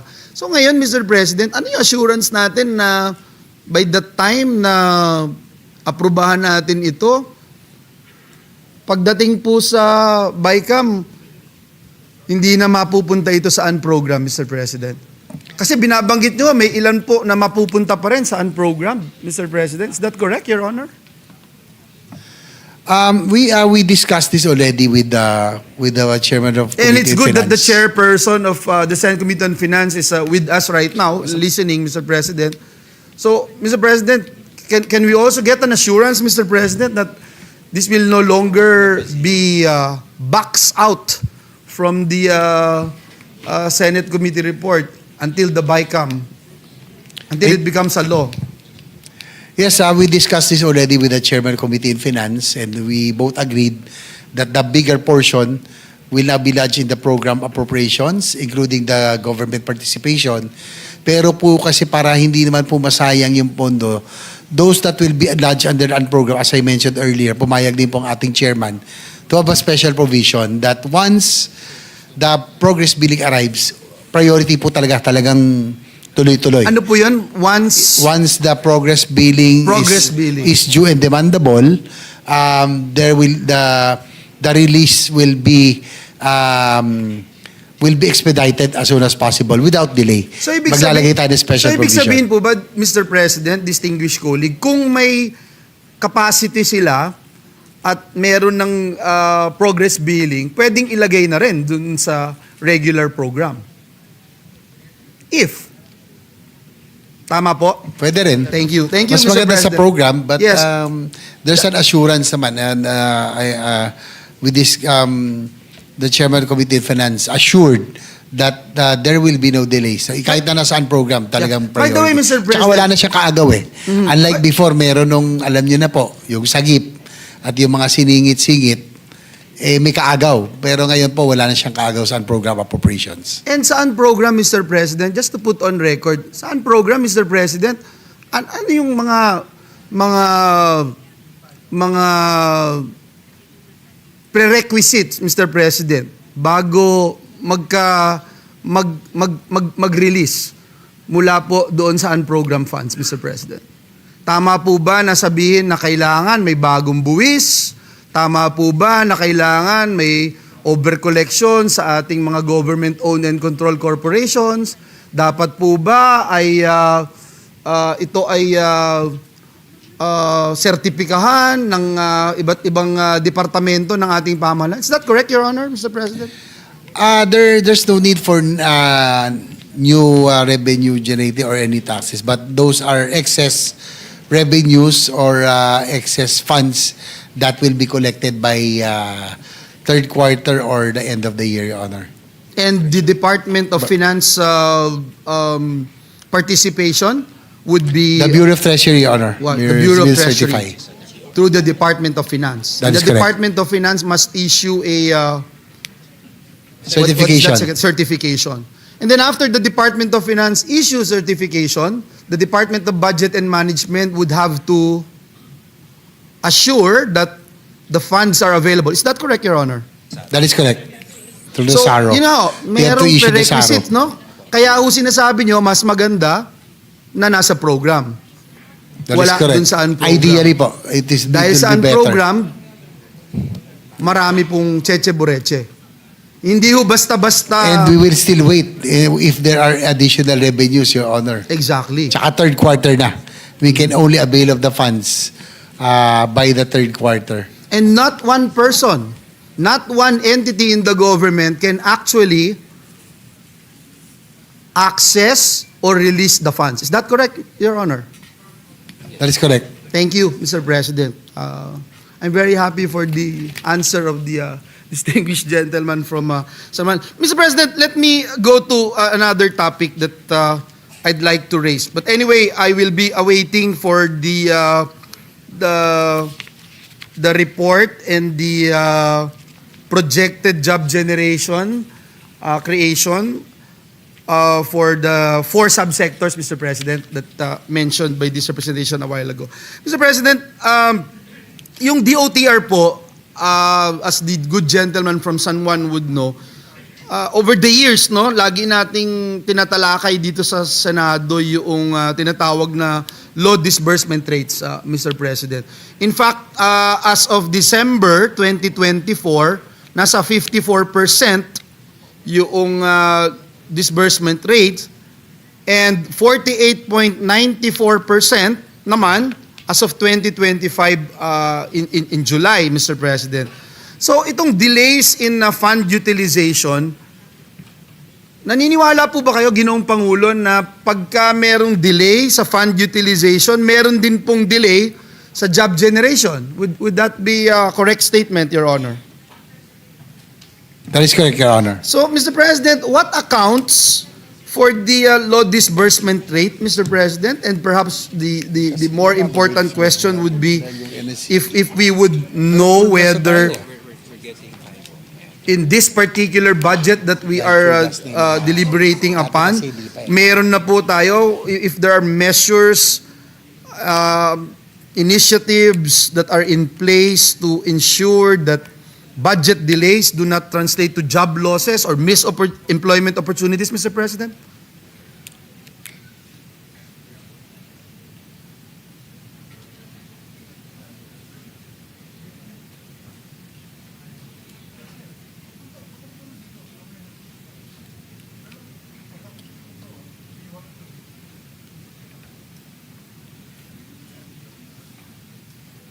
Your Honor, Mr. President, the obligation as of October 2025 is 79.27% and the disbursement rate is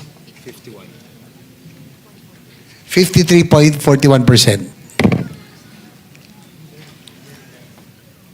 53.41%. So, That is Mr. correct. President, obligated na po yung 79.27%. And may we know, 53.41% po yung disbursement po, no?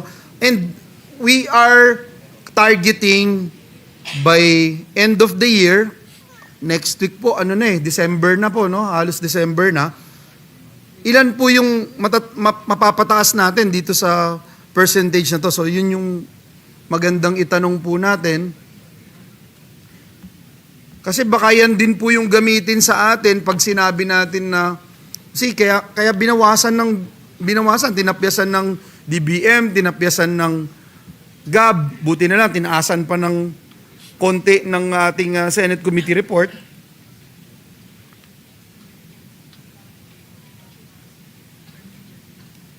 The projection of the OTR Secretary is that the obligation rate will be about 85% by the end of the year and disbursement rate of about 75%. So may catch-up plan na po tayo, Mr. President. They have both catch-up plan and a cash disbursement plan, Your Honor. Sige, baka pwede lang makahingi po ng copy nun para makita natin how they're going to do it, Mr. President. Mr. President, puntahan po natin yung PUV modernization. And then I'm sure this is also close to the heart of our distinguished colleague, the sponsor of the budget of the OTR. Lagi yung tinatanong sa atin tuwing napag-uusapan yung modernisasyon ng PUV. Ang tanong ho lagi, ito bang modernisasyon ng PUV ay nagbibigay ba ito ng tunay na bagong oportunidad sa ating mga jeepney at bus drivers? O ito ba ating pag-uusapan binibigay pangamba sa ating mga jeepney at bus drivers? Paano natin masisiguro, Mr. President, na pag ito ang usapin, kasi pag ito yung usapin, lumabas po kayo sa kalye, dyan sa Quiapo, dyan sa kung saan po, pag lumabas po kayo dyan, ang usapin na PUV modernization, hanggang ngayon po, hindi ko po nakikita na kasiyahan or joy mapi-feel mo sa ating mga drivers, jeepney at bus drivers, but more of being anxious or nangangamba po sila kung ano ba yung mangyayari dito, Mr. President. So, may we know the plan and the strategy now of the department with regard to this, Mr. President?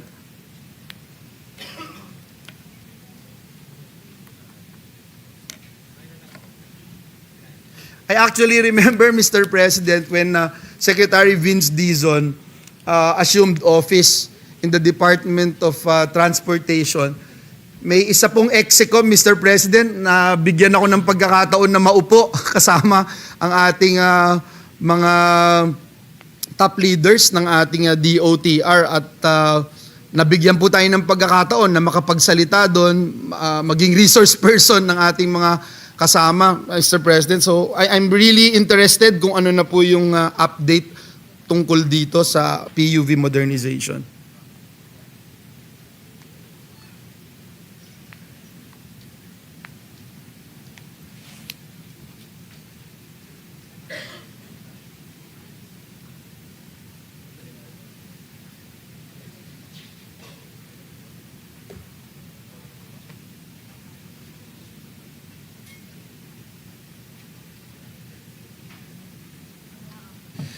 Your Honor, Mr. President, according to DOTR, the Jeepney Modernization Plan is a good concept, a good program, and has to be prioritized, implemented. Nagkaroon lang ho talaga ng setback because of wrong implementation in the past, but now they are intensifying their efforts to improve the route modification and also operational consolidation. No? Magsasama-sama na po yung iba't ibang operators, no, they will try to resolve. And then when it comes to the jeepney, yung acquisition, DOTR has been negotiating with DBP and Land Bank to restructure the debt para po maging mas magaan po, no, to at the lowest interest possible. And they are now opening the project for tour players to come in to lower the cost of the modern jeep, no? Kasi ngayon po nasa 2.5 million pesos. Medyo may kamahalan if it becomes an open po nila ito for players to come in, then bababa lang konti ng standard. It may go as low as 1.2 million pesos per modern jeep, Your Honor. So mas magiging madali and hopefully with the equity subsidy, yung pong itutulong natin, it will even help the potential operators at least to pay for yung kanila pong modern jeeps, Your Honor. Thank you, Mr. President. Especially nung marinig natin sa distinguished sponsor na inaamin ng ating departamento na mali yung mga nauna nang nais i-implement at nais i-force na lunukin ng ating mga jeepney at bus drivers, Mr. President. Natutuwa din po tayo na inaamin ng ating departamento na totoong pinipilit Ano po? Hinog sa pilit noon. Hindi handa. Hinog sa pero pinilit po. Hindi handa. Imagine ho, pinipilit, walang ruta. Doon sa Bulacan sa amin, ay, babanggitin ko sa inyo mamaya kasi halos 7 taon na ho ako dito, taon-taon na tumatayo about it. Kasi parang ang dami ho doon ng mga nabudol, mga co-ops, transportation co-ops, Mr. President, na pinabili ng mga sasakyan. So parang mayroong mafia na nakakopo, ito lang ang pwedeng bilhin na sasakyan. Dapat ito lang. And bumili ho, hindi nangyari yung modernization, nasira mga ulo ho nila. Wala na ho ngayon.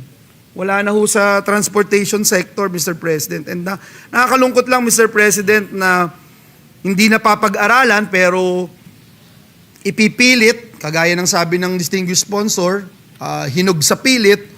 Kaya I hope and pray, Mr. President, na bago tayo magpilit ng proyekto, iba yung political will eh. Pagka tama naman yung gagawin, yeah, do it. have that political will to implement. Pero pag alam mong mali, yung ruta nga, alam mo nang walang ruta, bakit mo ipipilit? Bakit mo ipipilit kung napakataas noong kailangan nilang bilhin?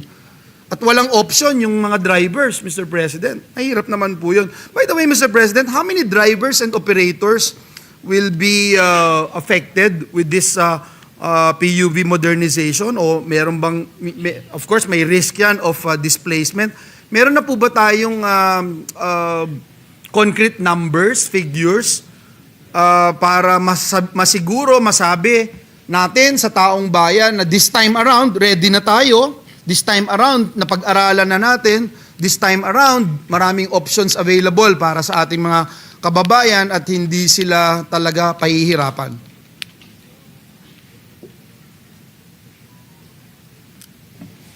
The target is about 190,000 jeepneys, Your Honor, for modernization, Mr. President. And we look at the drivers, operators, Mr. President. May we know if there are studies or assessment made by the department to ensure na hindi masyadong tatamaan yung mga may risk of being displaced, Mr. President, once we implement this program. That's about, if 190,000 jeepneys times 2, about 300 to 400,000 drivers. 300 to 400,000 drivers. Anyway, Mr. President, how many are already, I'm sure mayroong mga nag-ano na po di ba? Ilan na po ngayon yung figures natin na nag-modernize, Mr. President? Out of the universe na target na 190,000? At present, there are about 12,000 modernized jeepneys already. 12,000. Wala pa palang 10%, Mr. President, no? Wala pa. At pag tinignan lalo natin yan, yung mga ruta, mas lalong bababa yung porsyento, Mr. President. Anyway, Mr. President, you made mention about financing. Ano ho yung bagong tinitignan ng ating department para masiguro na mas madali na itong magiging modernization? Kanina, nabanggit ng sponsor natin, if I'm not mistaken, from 2.5 million, ibababa ng 1.2 million. And what about the financing, Mr. President? And will there be other options, Mr. President? Because I remember last time when they were forcing the issue, and I will use that word, forcing the issue, iisa lang yung dapat bibilin na brand para magamit at ma-implement yung modernization, which is ridiculous, Mr. President. Your Honor, that will not happen again, as Secretary Lopez said that they will really open already the market so that other players can come in to lower the cost, to make it more competitive, and at the same time, they have lowered the standards already para nga din bumaba pa yung cost. Kasi from 2.5 million, target po nila bumaba ng 1.2 million. And also, if you would add the subsidy of about 400,000, dati 200 lang yun From 260,000, they have increased the subsidy to 400,000. Laki na. So at least 800,000 na lang po yung pag-uusapan, no? Yun na lang po yung ilalabas. So 1/3 of the cost will be shouldered by the subsidy. Yeah, thank you for that, Mr. President. I remember in the discussion about modernization, PUV modernization last time, even our government banks are already questioning, Mr. President, yung plano noon, no? So I hope by this time, even our land bank, our local banks would support this particular program, Mr. President. Anyway, Mr. President, what about yung mga locally made jeepneys, Mr. President, like Sarao, Malagueña, Mr. President? Naisip po ba natin whether or not pwede silang itap, pwedeng magamit, Mr. President, and part of this PUV modernization, Mr. President? Your Honor, Mr. President, the reason why they are relaxing the standards so that the local players, no, Can that, also come in. so that the manufacturers that you mentioned, I think even Francisco Motors, Francisco Motors, meron na po yes, silang modern jeep, no, that they have offered already. So that's an option now. That is already an option. Thank you, Hindi na Mr. yung dating President. ini-import. Yes, yes. And that would mean job creation again for our kababayans. So hindi natin bibigyan ng... Ito maganda po, 56 out of the 94 models are locally manufactured and assembled. Ilan po, Mr. President? 56 out of the 94 models 56. or 60% are locally manufactured Nice. and assembled. That's good news, Mr. President, and music to the ears of our people who will benefit, Mr. President, from this program. Mr. President, let me go to another topic, Mr. President. You and I authored, Mr. President, yung Occupational Safety and Health Standards Law, and again, we thank the gentleman from San Juan for his support. Mr. President, gusto lang nating pag-usapan yung workplace safety and labor standards across DOTR sector. Ano po yung mga konkretong hakbang ng departamento to ensure their occupational safety? Perhaps my question would be how many inspections were actually conducted in a year? O for example, last year across rail, across the country, yung mga road inspection, aviation, and the maritime sectors, Mr. President. At gusto nating malaman, Mr. President, kung ito'y yung mga mananakay natin na masisiguro that they are safe, Mr. President.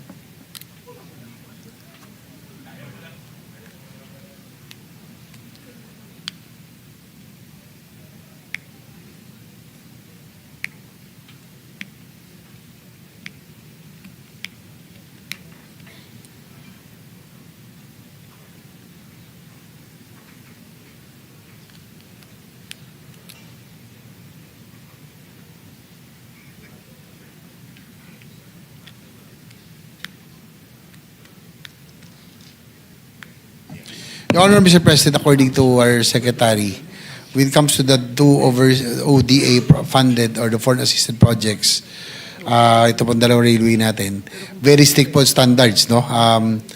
Every time there's an part of submissions, kasama po yung ang nagche-check the consultant, JICA, the funders, ADB,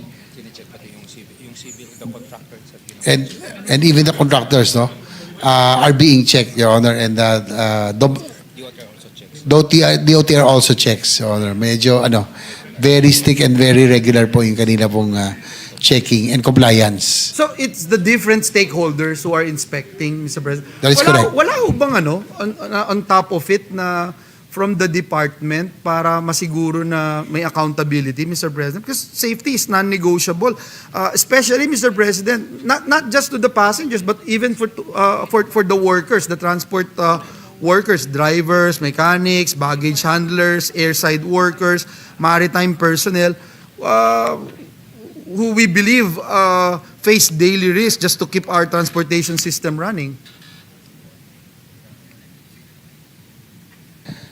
Your Honor, Mr. President, the DOTR Secretary said he's welcome to any suggestion from Your Honor, but he said that given that the Japanese, this is an ODA, and the Japanese consultants or contractors are in the management team are involved, they are very strict, Your Honor, when it comes to safety.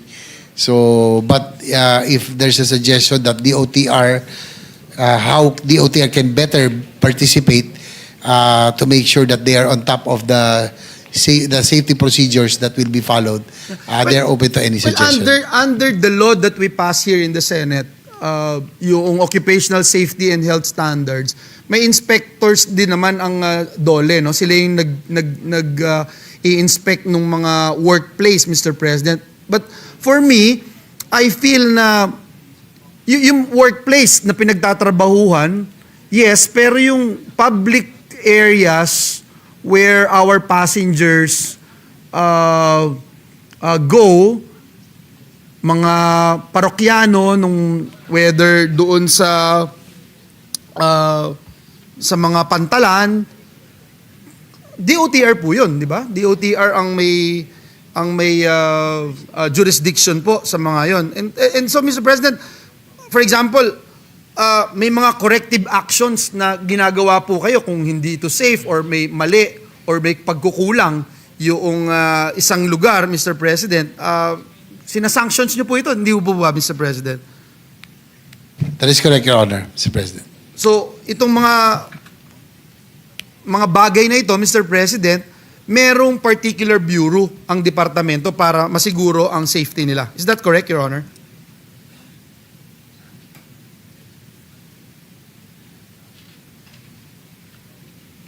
Kasi for example, Your Honor, Mr. President, ito po ay delegated to the attached agencies. For example, for bus terminals, it will be LTFRB. For the ports, it will be PPA, Your Honor. Airport CAP. For the airports, of course, it will be CAP. Yeah. Yeah, for example, yung mga mananakay, yung safety, I remember there was a news report doon sa walang life vest. Di ba? Sa DOTR po yun. Marina po yan. Marina, Mr. Yes. President. Yes. Mr. President, itong mga Coast Guard natin, and I'm glad that the Senator Loren made mention about this. Yung mga Coast Guard po natin which is receiving 44.6 billion next year, and I'm glad na nasusuportahan po natin yung ating mga Coast Guard. Sila po, alam natin, they face not just harsh weather but geopolitical and maritime threats. And siyempre, kailangan nila ng protection at kailangan nila na masuportahan. How exactly are we improving our Philippine Coast Guard staff's welfare, benefits, and field safety on this particular budget for 2026, Mr. President?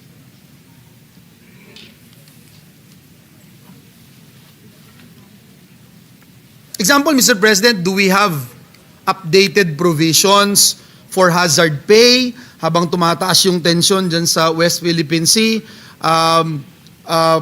Updated provisions on their proper equipment, mental health support, and rest protocols for overstretched crews, Mr. President? Your Honor, Mr. President, at present, through the Senate's intervention with the recommendation of this representation and approved by Chairman Gatchalian, we have increased their subsistence allowance from 150 pesos a day to 350 pesos a day at par now with the members of the armed forces. And also, yung po mga my uniform personnel under the LGPNP, BFP, we have also increased. That's the Senate intervention. Finally, Mr. President, because I have heard personally from Your Honor, the sponsor of the measure, about this plan, Mr. President. That's so correct. finally, it's yes, we more than doubled their subsistence, daily subsistence allowance. And then next will be the Philippine Coast Guard Hospital, which has been started. Hopefully, it will be completed in about 3 years. That will cater to Coast Guard personnel. And then, Sama mo ba yung families, immediate families nila dyan? Or just the yes, personnel? definitely. The Yes. families Thank will be you. included. Thank you. And then yung pong sayang po, hindi po na-aprobahan sa NEP, but we'll try again next time, yung emergency medical funds, no? Hopefully, we can approve this and allocate some portion for our Coast Guard personnel emergency medical funds for their for them. And siguro what we can do right now is, sabi ko nga, yung PhilHealth is we almost doubled the subsidy, no? Since all Filipinos are automatically members, we can also make interventions with the PhilHealth president or officials that ito pong mga Coast Guard be given priority also. Thank just you. in case, kasi we given the nature of work, yung kanila pong exposure and the risk that they are taking by guarding our sovereignty, Your Honor. Thank you for that, Mr. President. I'd like to put on record that this representation together with then Senate President Mig Zubiri and Senator J.V. Ernesto went to Kalayaan Islands. And we have seen the efforts and sacrifices of our men in uniform, especially our Philippine Coast Guards. And I'm happy to hear the report and the figures given to this representation by our dear colleague. Thank Your Honor, you. if I may add, they are also receiving high-risk duty pay, hazardous duty pay, hazard. Bago lang po Hazard yan, Mr. duty pay. President. Bago lang yan, Mr. President. Existing po. This is existing. And the sea duty pay, Your Honor. Okay, thank you, Mr. President. Let me go to another topic, Mr. President, so I can finish early. Yung JICA po estimated an increase in the losses per day due to traffic congestion in Metro Manila. Yung 2014 to 2022, binabanggit po ng report nila, 2.4 billion lang nun, Mr. President, nagsimula. 2014. Tapos 2018, naging 3.5 billion. A day po ito, daily losses po ito, no? But in 2022, nag-jump na po to 4.9 billion pesos. And because of the high volume of private cars, Metro Manila has become the world's worst traffic in metro area, topping the 2023 TomTom Traffic Index of metro areas. Drivers in Metro Manila lost the most time due to traffic congestion. Ang pag-aaral po, 117 hours a year, the worst among ASEAN countries. Yung volume of motor vehicles in NCR has increased by 1.1 million in a decade, 2013 to 2023. Average annual daily traffic rose to 3.6 million in 2023 from 2.5 million in 2013. Now, you look at the reports being given by the Chamber of Automotive Manufacturers of the Philippines, o yung CAMPI, they already forecasted that 500,000, at least 500,000 new cars will be sold in the country every year. 2025 po, tingnan natin, no? 500,000, 500,000 new cars. Pero ilan ba yung bagong roads? Ilan ba yung bagong bridges? Ilan ba yung bagong daan na po pwedeng paglagyan nitong kalahating million? And I'm only talking about new cars, Mr. President. Parang dito sa Pilipinas, hindi yata wala hong nasisirang sasakyan dito dahil magagaling yung mga TESDA graduates natin Mr. President. So anong balak ng DOTR, Mr. President? Meron ho ba talagang plano? Lagi ho ito every year, no? Talagang napakabigat na usapin, pero kailangan ho nating solusyonan, kailangan nating hanapan ng solusyon at makita ano ba talaga yung plano natin when you talk about traffic congestion here in Metro Manila, kahit itong Metro Manila lang po, Mr. President. Mr. President, Your Honor, probably we have been a car-centered society for so long. Nakalimutan na po natin yung mass transit, no?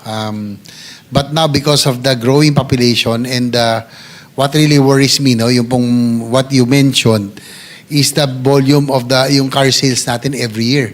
Dati po 300,000 lang, now it's 500,000. So if you add that in 3 years' time, that's 1.5 million vehicles that will be added to our streets. So the only solution that that's why I've been really passionate about this, is really to fast-track all the railway projects. We have to move from a car-centered society to a mass transit-centered society. Otherwise, kahit na anong dagdag natin ng kalye, I don't think we will be able to keep up with the number of vehicle sales that is added to our streets. So 500,000, dati 300 lang, now it's 500,000. If you add po yung mga EV ngayon na nauuso ngayon, BYD alone was able to sell about 10,000 units. Kaya ang daming BYD.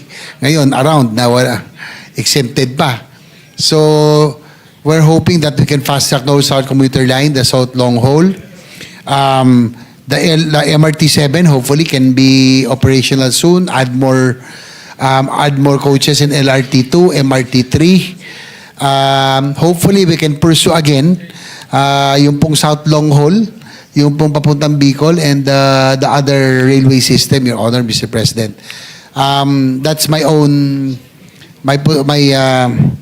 my appreciation, Your Honor, because not unless we really shift from a car-centered society to the railway mass transit, talagang magiging giant parking lot tayo in a few years' time with that much volume of vehicles that we have right now. Total, ito po yung total, oh, nasa 3.8 million na po yung total yung mga bagong sasakyan to the years, no? So, and 500,000 a year. So that's it. I think we really have to fast track the railway system. Kaya nga, with the intervention of the Senate, like to thank everyone, our colleagues, that again, we were able to lodge the foreign assisted projects and the program appropriation to ensure their funding that will not be delayed anymore. Thank you for that, Mr. President. I cannot agree more, Mr. President. And having said that, the only solution that we are looking at is mass transit. There's no way. I don't see any other solution, Mr. President, and I have to agree with you. But before I dwell and emphasize more on the importance of our mass transit system, for the meantime, what can we do? What can DOTR do in order to address this situation, Mr. President? Walang bagong daan, pero kalahating milyon. Ngayong 2025 lang, at binanggit ng ating distinguished sponsor, na halos 1.5 million cars, vehicles, ang nadadagdag. Meron po bang makapagsabi sa atin dito? Kung alam natin, kalahating milyon ang bagong sasakyan, ilan naman yung bagong daan? Huwag yung dating daan, ha? Yung bagong daan. Ilan yung bagong daan compared sa kalahating milyon na bagong sasakyan? Pag total po natin ito, yung EDSA lang ho, tuwing rush hour, napapagkamalang longest parking lot in the whole world. Kasi hindi umaandar ito ba yung goal natin dito sa Pilipinas, sa Metro Manila? Gawin nating parking lot ang buong Metro Manila. Yun ho yung mangyayari kung hindi tayo kikilos, hindi din tayo naghahanda. I'll go to this later, Mr. President, distinguished colleague, that when you talk about mass transit, where are we, Mr. President? I think all of us would want to try na maging part nito, Mr. President. Pwede tayong lahat mag-trend, etc. Pero, siyempre gusto natin maayos. Tuwing nakikita po natin yung rush hour na pila doon sa EDSA, doon sa mga railways po natin, na pagka umuulan, lumulusong din sila sa baha. Napakahaba ng pila, kulang yung bagon. Talagang madi-dissuade, demotivate na gumamit ng mass transit. But again, Mr. President, before I go there dun sa mass transit, ano yung ngayon na pwede nating gawin, Mr. President? Nakukonsulta ba ang DOTR dito sa mga bagong sasakyan na binebenta left and right? Of course, I understand, Mr. President, the importance of balancing, di ba? Kailangan natin ng ekonomiya, pumasok dito yung mga mag-i-invest, magbebenta ng sasakyan. Magbebenta ng sasakyan, kalahating milyon na bagong sasakyan, pero wala namang daan. So saan gagamitin yung sasakyan? Punta nga ho kayo dun sa Metro Manila, dito lang, sa Maynila, Mr. President. I grew up in UST, Mr. President. Pag tinignan niyo po yung lugar dun sa area na yon, sa paligid, lahat ho ng paggabi ho, napakadami yung sasakyan na nakapark. So nag-file ho ako ng bill, no parking, no car policy. Pag wala kang parking, hindi ka pwede magkaroon ng sasakyan. Ako, napakadami kong nakaaway, Mr. President. Kasi halos lahat pala ng tao doon sa area, halos lahat, wala ho talaga silang parking. Pero pinapark nila yung sasakyan nila sa kalye, Mr. President. But these things, Mr. President, itong nararanasan natin, it's gonna get worse, Mr. President, if we are not going to step up our game or do something, Mr. President. I know long-term solution yung mass transit, but what about this time, Mr. President? Tatanggapin na lang po ba natin ito? Ngayong Pasko, magpapasko, talagang tatanggapin na lang natin na parking lot na ang buong Metro Manila. Well, the dilemma of DOTR is that they can only talk about the ito pong mga rail projects, no. Sabi ko dapat wala talagang delays because this is the only way. As I will time and again say that railway is the only way to really solve all of this. But at present, siguro po yung deep roads kasi we are DPWH, the enforcement are LGUs and MMDA. Napakahirap po talaga no with the present situation right now, no. Especially very alarming is what you mentioned, yung pong 500,000 vehicle sales every year. So again, we will just have to fast track and improve the rails para po we really have to have a shift from a car-centered society to a mass transit. And I think that this will have a lot of benefits, Your Honor, Mr. President. Hindi lang po ito convenience, hindi lang po traffic congestion. It will create, it will spread out the development, Your Honor, Mr. President. Pag natapos yung NSCR, for example, South Long Haul, we will create growth nodes and growth areas in different parts of the country and creating jobs in that area and thereby decongesting Metro Manila as well. So I think yun po ang solusyon by laying down the tracks. We create growth nodes, growth areas, we decongest Metro Manila, and we create jobs in the other parts of the country. Mahabang matagal na proseso, pero that should have been done 30 or 40 years ago, Mr. President, Your Honor. And that's what our ASEAN neighbors did when they invested heavily in infrastructure in the 90s. And now they are reaping the fruits of their labor. Pumunta lang kayo ng Bangkok, na Indonesia, na Malaysia, nako, nakakainggit. Sobrang nakakainggit yung kanilang infrastructure. And it's not rocket science. So we should have done that 30, 40 years ago. And hopefully we can now fast track and play catch up this time. Pakita natin na meron naman tayong positive, hindi pa nai-scandal. We are stalled. We cannot just go on crying over spilled milk all the time. Kailangan may pinapakita rin tayong ginagawa, Your Honor, Mr. President. Thank you, Mr. President. Gaya ng kasabihan ng mga matatanda, laging nasa huli yung pagsisisi. And that's the main reason why we wanted to raise this issue kasi kung hindi tayo mag-step up, wala ho talagang mangyayari. Now, with regard to the mass transit, Mr. President, where are we now when you talk about mass transit? Ilan po yung mananakay natin ngayon? Ilan yung target natin para mapagsilbihan po sila sa darating na taon 2026, Mr. President?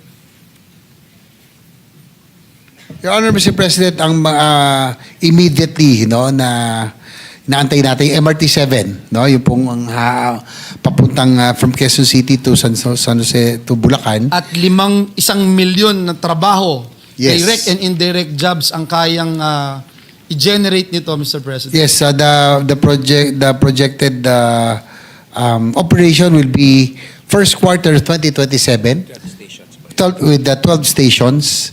So 2027 po ang target nila. First quarter of 2028, full 14 stations. And then by first quarter of 2028, the full 14 stations. Yung first quarter of 2027, ilan pong stations? Sorry. 12 stations. 12 stations, Your Honor. Kasama na po dyan yung sa Bulacan, no, Mr. President? Sa second pa. Hanggang Sacred Heart pa lang daw. So yung 2028 para po Sorry, yung sa na-carried Bulacan. away, Mr. President. Bulacanyo. So 2028 po ay ilang stations na po? 14 stations complete. 14 stations complete. By first quarter din, Mr. President? Yes, Your Honor. First quarter 2028. Thank you, Mr. President. So, that's, at least may good news tayong aabangan, Mr. President. But, Sayang nga po kasi kung hindi na pushback, even partially operational sana yung Metro Manila Subway and NSCR by 2028. You mean hindi na pushback at di napunta saan program? Saan program po? Na-delay tayo na 4 Ayoko years, nang balikan, Your Honor. Mr. President. Masyado nang masakit yung salitang unprogrammed. Mr. President, last point na lang po na gusto kong maitanong, Mr. President, yung pong digitalization ng LTFRB. Sorry, kanina nandyan na po kayo eh. Balikan ko ulit si Sir. Kasi And then, Mr. President, kanina binabanggit ni Senator Loren, every time magpalit ng administrasyon, nag-iiba, nagpalit ng secretary, nag-iiba. Babanggitin ko ho, no, yung mga tinutulungan natin na mga co-ops sa Bulacan. And some of them are here, by the way, Mr. President. Let me acknowledge them. Some of them are here. For the past 6-7 years, Mr. President, gulong-gulo sila dun sa modernization, Mr. President. Pero ito po, ang gusto kong tanong sa digitalization. May we know how will LTFRB's digitalization and expanded route monitoring activities improve yung pong accuracy of route rationalization nationwide? Ito ho kasi very important key element na would enhance our public transport efficiency, would reduce corruption through automated processes, and improve yung monitoring ng mga provincial, intercity, and last mile routes, Mr. President. Your Honor, Mr. President, LTFRB is now undertaking ambitious digitalization program. Una-una po, online filing na. Pangalawa, they will already have digital mapping of the routes. So yung pong mga overlapping... Matagal na nating inano yan sinuggest, si Senator Grace Poe pa yung chair nun ng public services. Sige po, please. Ngayon po, gagawin na po. Attorney Vigor Mendoza has committed. Tatandaan ko yan, Brad, anong pangalan po, Mr. President? Next year, we have confidence with Attorney Vigor Mendoza because LTO naman po yung kaniyang pong commitment when he was LTO head.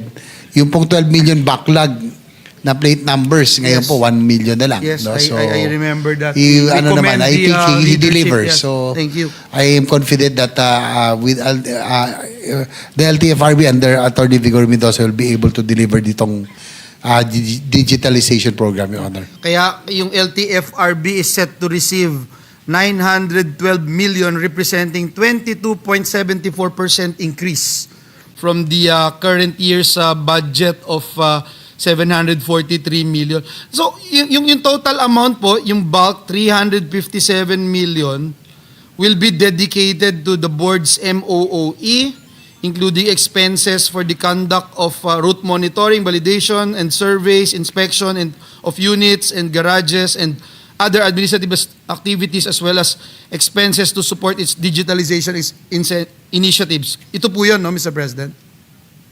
That is correct, Your Honor. Mr. President, yung last question ko na lang po. How will this translate to job creation for inspectors, survey teams? Nakita ko may mga survey teams, IT personnel, and regional staff. If available lang po, Mr. President, if we can request your estimate number of jobs that will be created out of this program of LTFRB.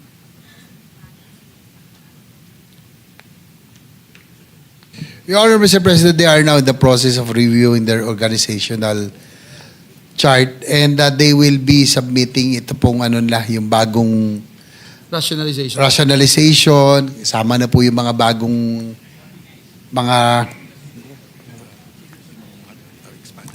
their expanded manpower. Meaning tatanggalin na yung mga mafia doon. Dami doon. That is correct, Your Honor. Thank you. Mr. President, I will end my interpellation by again thanking our dear colleague, Senator J.V. Ejercito, for sponsoring the budget of the OTR. We are in full support of their budget. We as mentioned earlier, I sat with then Secretary Vince Dizon and the entire team during their executive session, and we support also our Secretary heading the DOTR.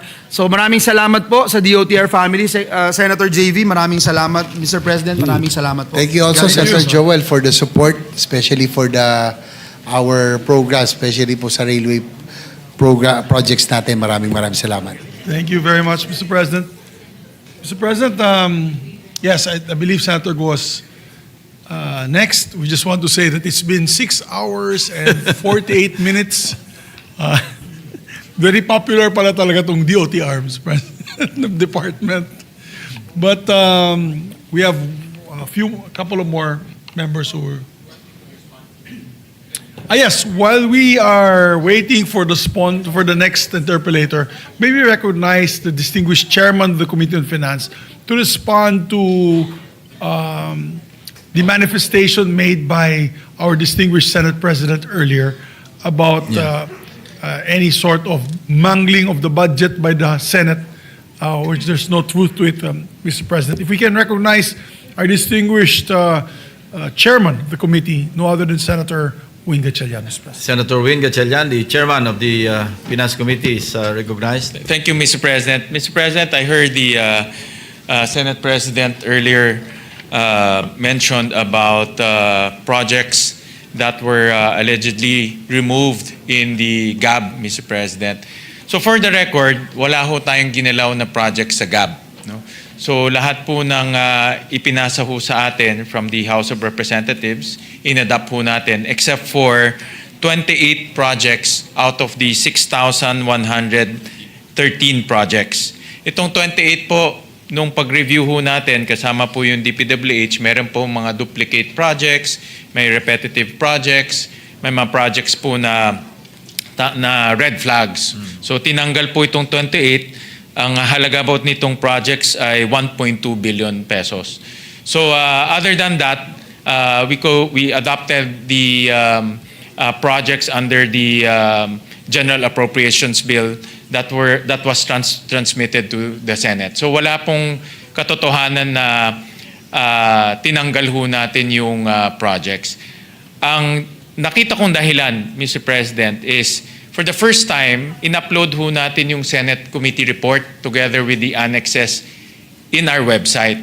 At yung committee report po and the annexes will only reflect projects that we deleted or we added. Hindi nila kung hindi natin ginalaw yung projects, hindi ho nila makikita doon sa committee report kasi nasa GAB pa rin ho siya. No? So tingin ko ho, nung tinignan ho nila yung committee report, wala yung projects doon, inakala ho nila na dinilit natin yung projects. That's not the case. I think my assumption is they misread the Senate Committee report. No? So ulitin ko po, the Senate Committee report only contains the projects that we have deleted or we have added. Kung wala ho doon, ibig sabihin na carry po yung GAB. No? So thank you, Mr. President. Thank you very much for the clarification. Majority Leader.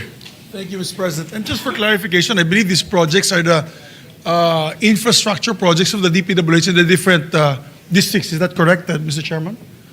That's already through the NEP. NEP yun. Tama, NEP po yun. NEP, galing sa NEP yun, Yes, National correct. Expenditure Program. Correct. And then, meron pong mga adjustments sa GAB ang House na hindi naman natin ho ginalaw. No? We didn't touch that. Maba ba yan? Hindi pa nagbabaykan, bakbaka na. Okay, Mr. President. Majority Leader. Yes, thank you, Mr. President. Mr. President, next to interpolate the measure is our distinguished senator from Davao and Batangas, no other than Senator Christopher Bongo. Huh? Oh, sorry. I'm sorry, the sponsor is not here yet.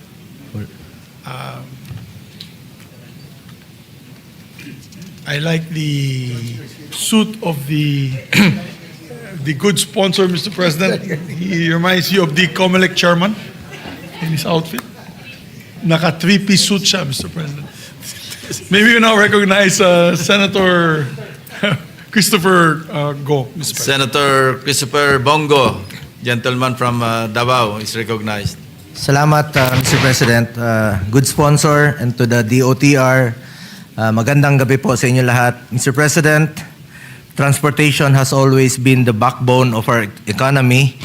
It fuels growth, connects our communities, and allows our people to have access to education, work, and opportunities.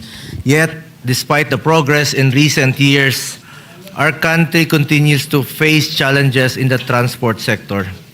Among these is the worsening traffic congestion in Metro Manila and other highly urbanized areas. Halos araw-araw, milyon-milyong Pilipino po ang nasasadlak sa matinding traffic, causing not only lost productivity but also robbing our people of precious time with their families. Ang nakakalungkot, Mr. President, traffic congestion has been identified as costing our economy billions of pesos daily. Mr. President, we must build on the momentum of the previous administration's golden age of infrastructure. Projects such as the North-South Commuter Railway, the Metro Manila Subway, and the rehabilitation of MR3 are concrete steps that gave our people hope for a better transport system. Let us continue expanding our railway network, modernizing our airports and seaports, and investing in sustainable mass transport systems that will not only ease congestion, but also create safer, more reliable, and more efficient travel for all. Short questions lang po ito, Mr. President, lalong-lalo na po dito sa status ng mga infrastructure projects which were approved during the last administration of former President Duterte.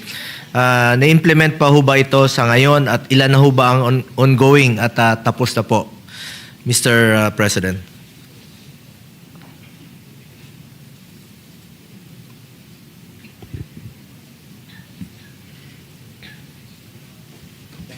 Your Honor, Mr. President, I agree with you. No? In fairness po, these major infrastructure projects were started during the time of former President Rodrigo Duterte, and I was also a witness, when the late Prime Minister Shinzo Abe, who was a friend to the Philippines, committed that they will undertake the North-South Commuter Line, nandun po tayo sa dinner, and Metro Manila Subway System. That was 2016.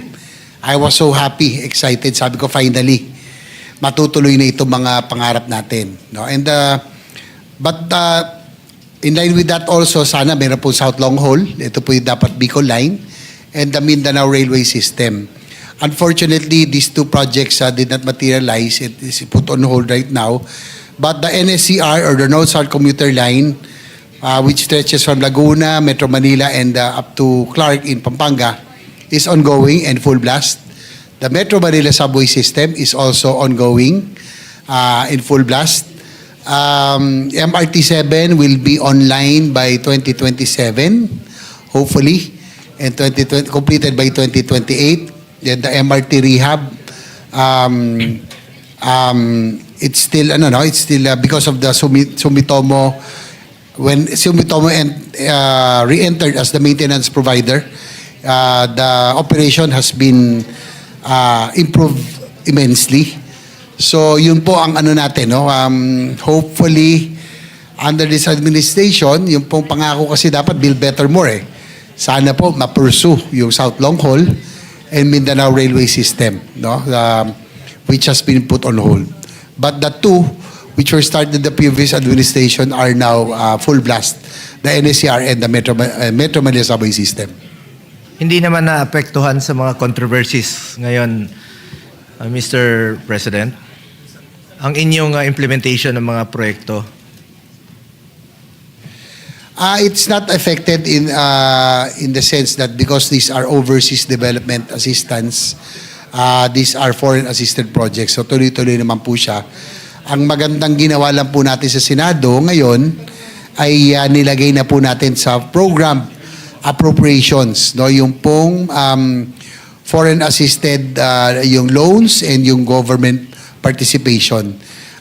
It was lodged kanina, matagal namin pinag-usapan ni Sen. Joel na nailagay po ito sa program appropriations 2024 yata, kaya nagkaroon po ng problema and delays na nagresulta rin na kung bakit ang JICA ay umangal na mismo sa Pangulo.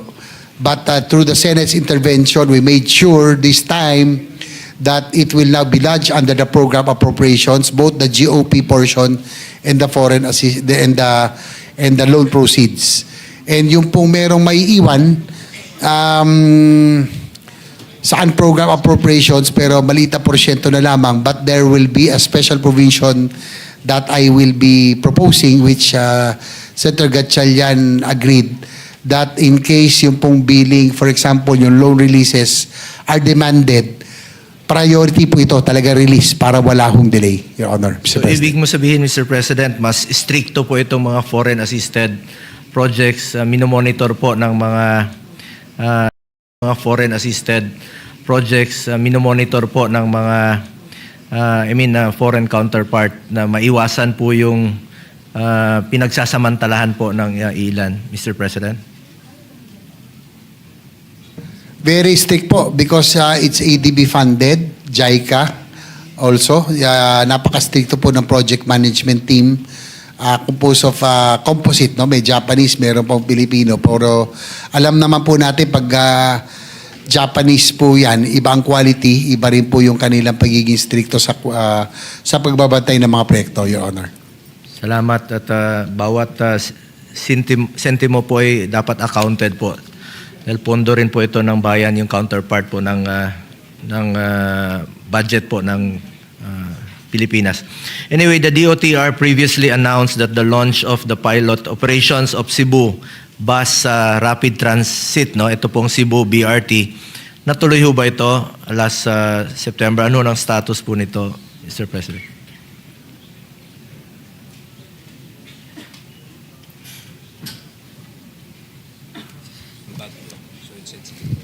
It was about to be launched, Your Honor. Ito pong Cebu Bus Rapid Transit.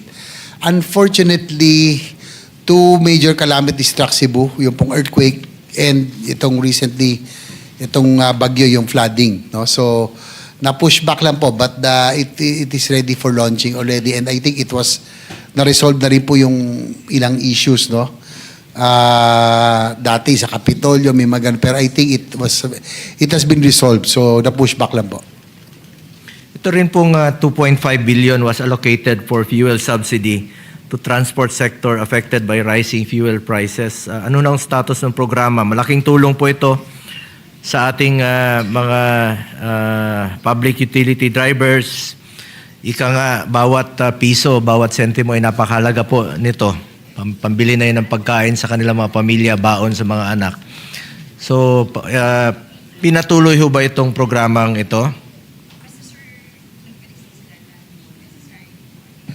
Your Honor, Mr. President, meron ho kasing requirement to. We have to reach the $80 per barrel, no? Para ito po yung magiging trigger para ma-release po ito. So not until we reach this limit, hindi po magagamit ito pong subsidy, Your Honor. Ano ang status na po sa improvements ng NAIA and of course during the previous administration to decongest our airports, especially NAIA, the DOTR led by then Secretary Tugade, constructed new airports and improved existing ones. Dami na po magagandang airports tulad ng sa Legazpi, sa province ng Albay. They were able to complete more than 200 airport projects including long-delayed international airport projects. Kasama na po dyan yung Bohol Panglao International Airport. Ito pong Mactan Cebu International Airport. Clark, napakaganda po na inumpisahan rin po noon ni na BCDA Chairperson, now Secretary Vince Dizon. At marami pong mga rehabilitation of airports severely damaged by natural calamities in previous years. At interesado rin po ako na malaman ano na ang development sa sinagawang mga airport. I also wrote a letter to the committee to support and push for the funding of the Mati Airport. It will help decongest the Davao International Airport, no? Dahil 3 hours po ang biyahe. Ito po isa rin po sa iyong sinuportahan na Mr. Sponsor. Sana po ituloy-tuloy na po ito at maging operational po itong airport na ito dahil sa ngayon, minsan nagla-landing doon, merong tumatawid na mga aso. Sana maging operational na po ito. Sayang naman po. And it will help boost the tourism in Davao Oriental. Malaking tulong po ito. Sana po tuloy-tuloy rin po ang pagpupondo nitong Mati Airport na dati pa nating pinaglalaban, Mr. President. Yes, Mr. President, Your Honor, thank you for your questions and also concern on the airports. With NAIA, I think there has been considerable improvement. One of the more successful PPP ventures, no, with San Miguel. Right now, I think with only 1 year, no, malaki na po ang na bago po sa NAIA, and we can see bigger, more improvements coming in the years. No, we're very optimistic of that. When it comes to the other airports, the upgrading of airports and improvement are continuous, no. Like for example, in our Senate intervention, upgrading of the of other airports, regional airports to ang target ng DOTR is to upgrade almost all airports to lengthen the runways and for most of the airports to be nitrated para dumami po ang flights, no, ma-spread out yung flights. Nabanggit niyo po yung Legazpi, the Senate allocated 1 billion for its improvement. Siargao Airport, we allocated 100 million. For the regional airports, the one we will be improving at Camiguin, Bukidnon, Catbalogan, Daet, and even yung pong binanggit nyo kaninang Mati na airport, we also put funding for initial fund. It will be multi-year, Your Honor, Mr. President, because we want to open that side of Davao, no? Yung Davao Oriental, magaganda yun eh. Davao Oriental, Davao Occidental, and it will improve even Surigao and Caraga region. Kasi maganda yung area yun. Kaya lang, as you mentioned, it's 3 or 4 hours away from Davao City.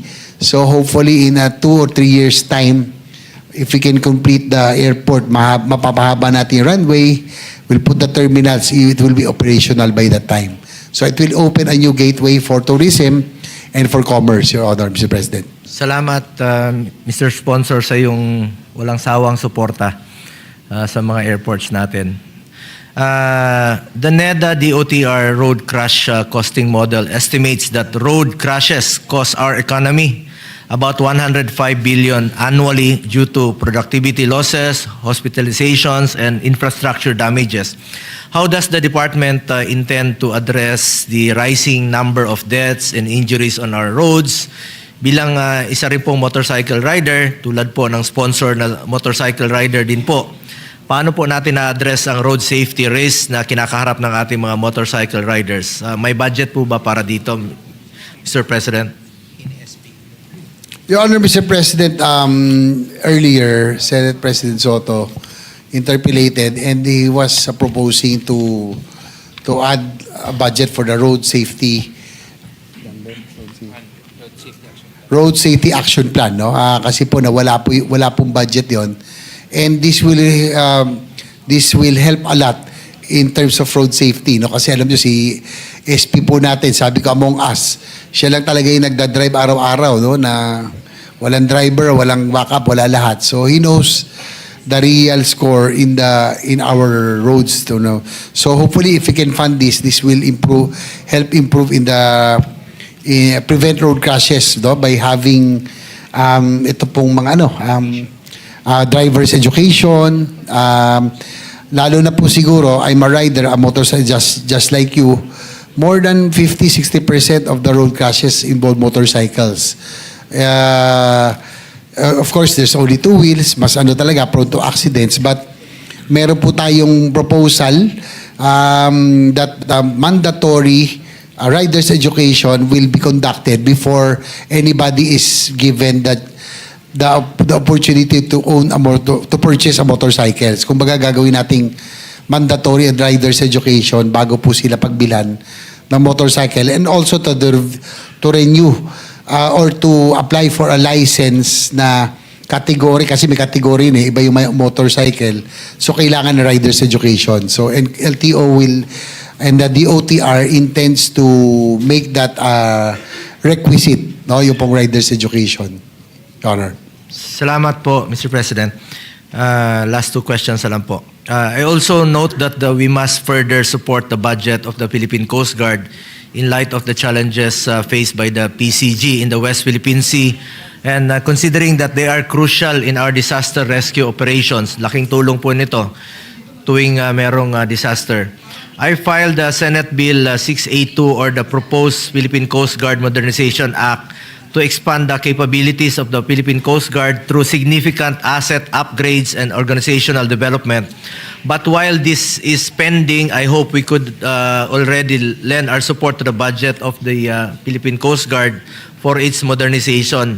The PCG requested a budget of 62 billion to the DBM, but only 35 billion was approved. May we know what programs and projects will be affected by this? What programs will be covered by the 8 billion added in the committee report? Should it be approved, no? Pagtulungan po sana natin ang ating madagdagan yung pondo ng Philippine Coast Guard. Your Honor, Mr. President, you're correct. No? The Senate committee recommended and added 8 billion for the budget Yes. of the Philippine Coast Guard. Mostly ang pinaka-major acquisitions will be the vessels, no? Mayroon tayong 97-meter.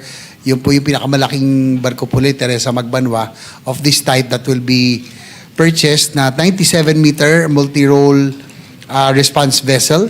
And tatlo ba yung 487 mo? For procurement, yes. For procurement, 3 more 87-meter vessel that will greatly enhance the capability of the Coast Guard, especially in the West Philippine Sea.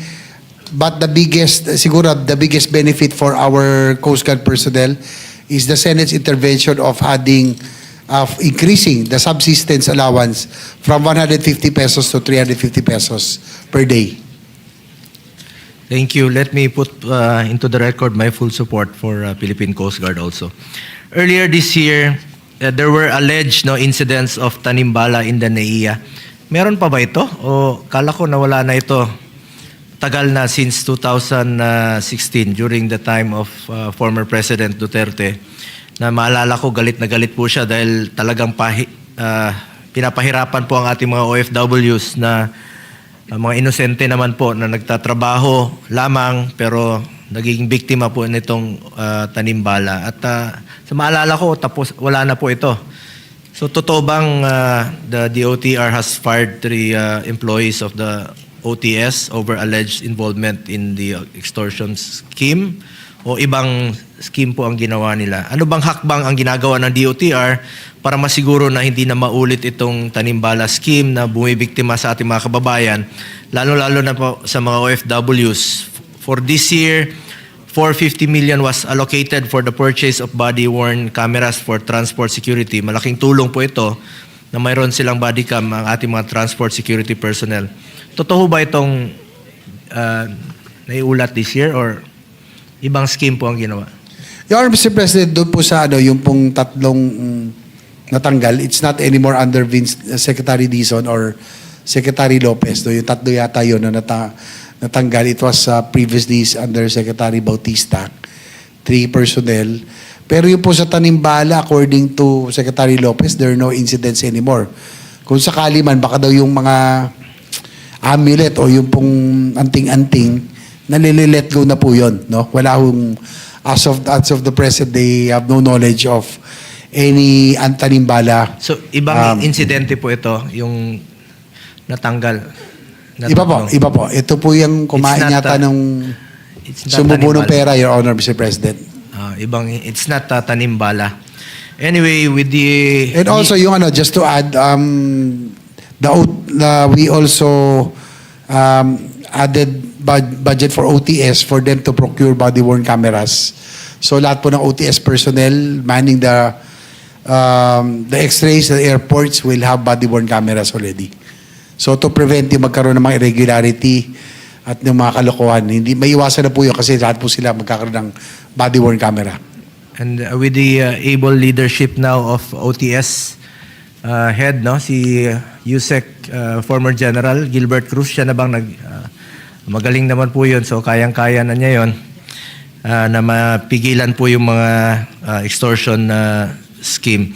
Anyway, lastly, Mr. President, speaking of OTS, minsan po sakay ako sa airport, napadaan po ako dyan sa security sa isang sa NAIA terminal, domestic flight.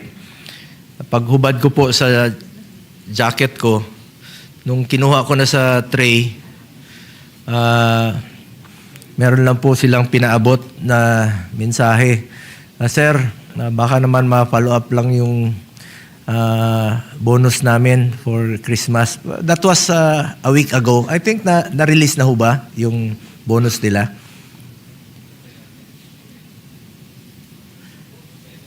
Para magsipag po yung ating mga empleyado po ng OTS para mas pag-igihan pa nila ang kanilang trabaho to ensure security ng ating mga pasahero.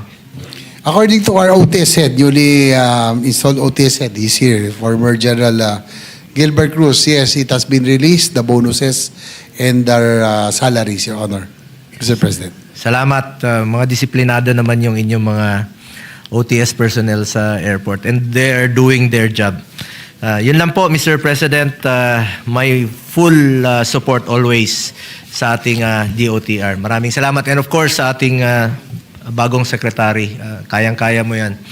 Magaling po ito ang ating secretary ng DOTR, Secretary Banoy Lopez. Thank you, Mr. President. Thank you, Mr. Sponsor. Thank you, Senator Bongo, for the support for the DOTR family. Session suspended.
Okay. So, session is suspended.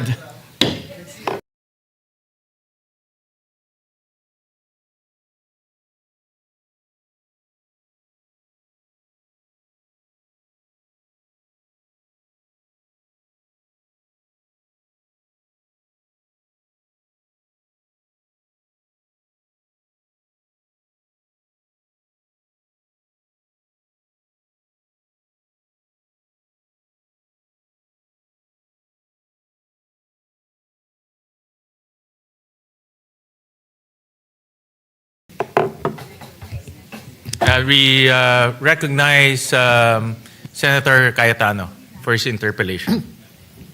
Good evening, Mr. President, and kagalang-galang at masipag na aming chairman, and of course, our vice chairman and transportation SAR ng Senate from, I think, his first term talagang lalo trains ang kanyang focus.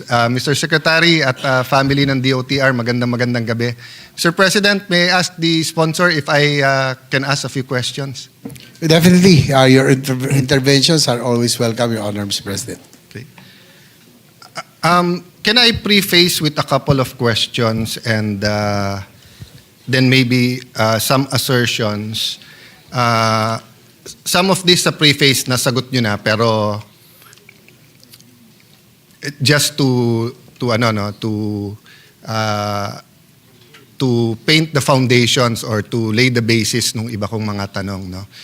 Principally, ano ang focus or problema or problemang sinosolve or opportunities na kinukuha ng DOTR? By its name, di ba, transportation, no? So basically connecting people, transporting people, and transforming goods, di ba? But what are your challenges? No? Ano lang, broad strokes lang.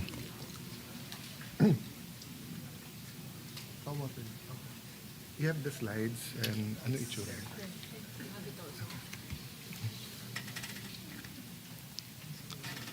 So kanina narinig ko traffic, no? So that's one of the challenges, no?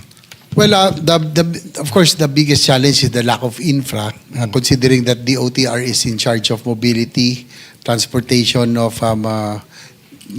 goods and people. But right now, we are trying to play catch up, Your Honor, Mr. President. We are now, we have two major railway projects that are on the way, North-South Commuter Line, the Metro Manila subway system, and then the improvements of the airports are ongoing as well. So hindi lang po yung major airports, but the regional airports are being expanded and upgraded to night rating para po they can accommodate night flights and spread out the flights.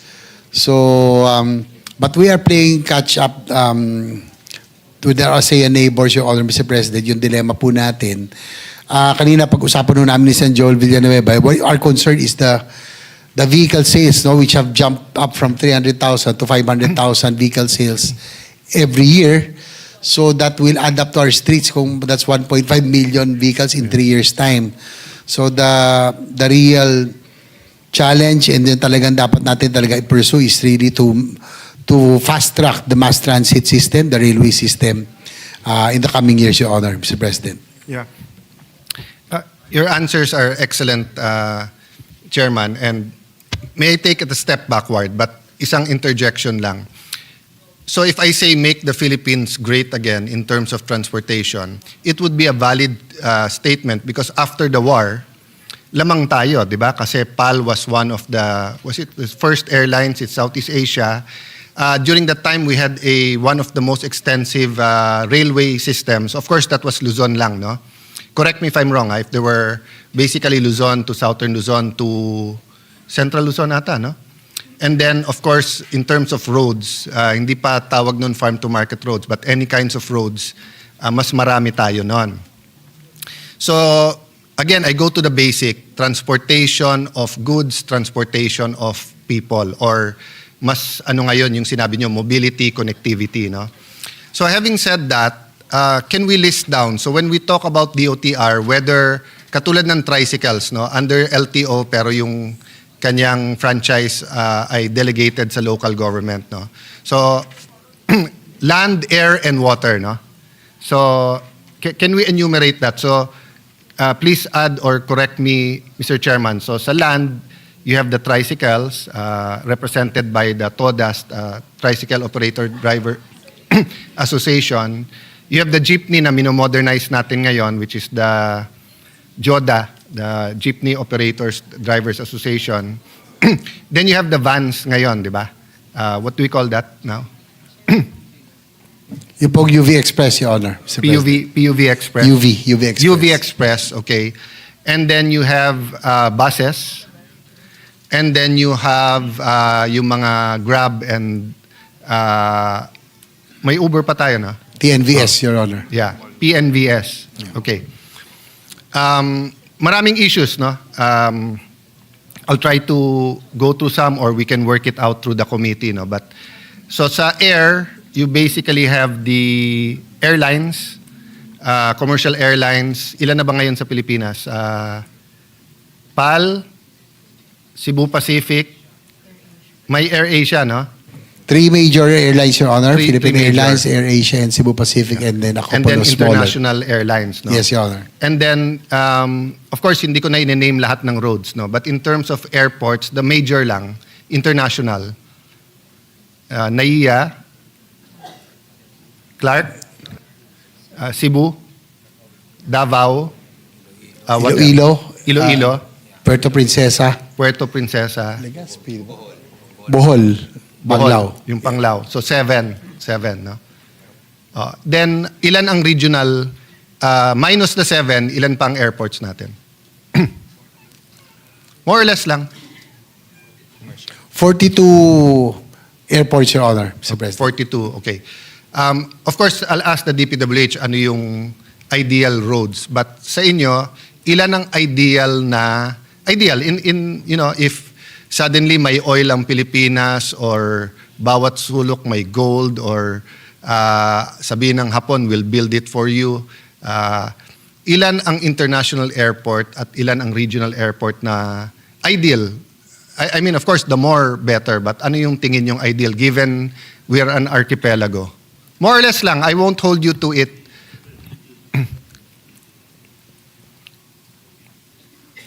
I heard Sir said every region should have a regional airport. I think that's correct, di ba?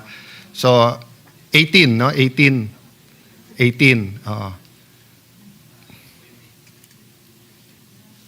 Every region, regional airport. Yun po, tama po yun.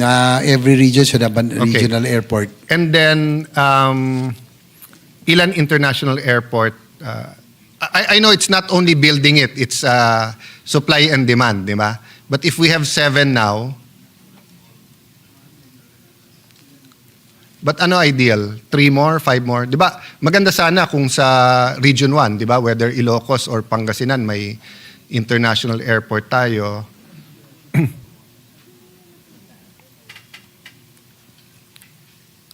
In Mindanao, Davao lang ba ang international? So far, Davao and is Cagayan de Oro international na ba or ano pa, local flights pa? Davao and Jensan are international airports, Your Honor. Mr. President. But Cagayan de Oro's runway is pwedeng international din. So Pwede pa. theoretically, kung maganda ang... And then, sorry, before I say that statement, Zamboanga naman, di ba we're continuing... Lumipat na ba sa bagong airport doon? Not yet, Your Honor. So building the new airport there will be capable for international flights then? It will be, Your Honor, Mr. President. But So- there's still the land acquisition. So theoretically, if I say ideally in the next 10 years, we can actually have 4 in Mindanao, Zamboanga, CDO. I mean, assuming the economics are all there, no? Passengers, flights, interest, no? So 4 sa Mindanao, then That's you have Iloilo and Cebu for Visayas. And Bohol Panglao. Bohol, so tatlo. Oh. Actually, Aklan was formerly an international airport. Yung sa Kung may Boracay. flights, Aklan. Yeah, oo. Yes. Kalibo pala. Kalibo. Kalibo. Okay. And then, so when we have Bulacan Airport operational, kailan ba ang more or less operational ang Bulacan? Ang target daw is phase 1 will be 2028, Your Honor, Mr. President. Then eventually, 2029, sorry, Mr. President. I know it's not up to you to decide now kasi malayo pa. Pero whether it's a best guess or ano, so will we eventually close NAIA and use Clark and Bulacan, or does it look like at least in the next 10, 15 years we're gonna keep the three?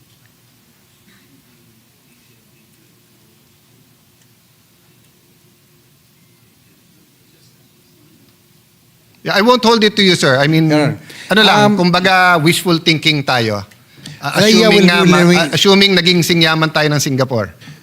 NAIA will remain open, Your Honor, Mr. President. Okay. And even if the Bulacan Airport will be online, just like twin airports of major cities, just Yes, like Haneda yes, and Narita. Yes. Although tayo tatlo kasi yung May Clark, di ba? Yes, we still have Clark. Having said that, Mr. Chairman, in the works pa ba, I mean, I know hindi ginagawa, but is the idea of a airport sa Cavite still on the drawing board man lang, or is it just dormant, or wala na yon? Yung sa Shangli.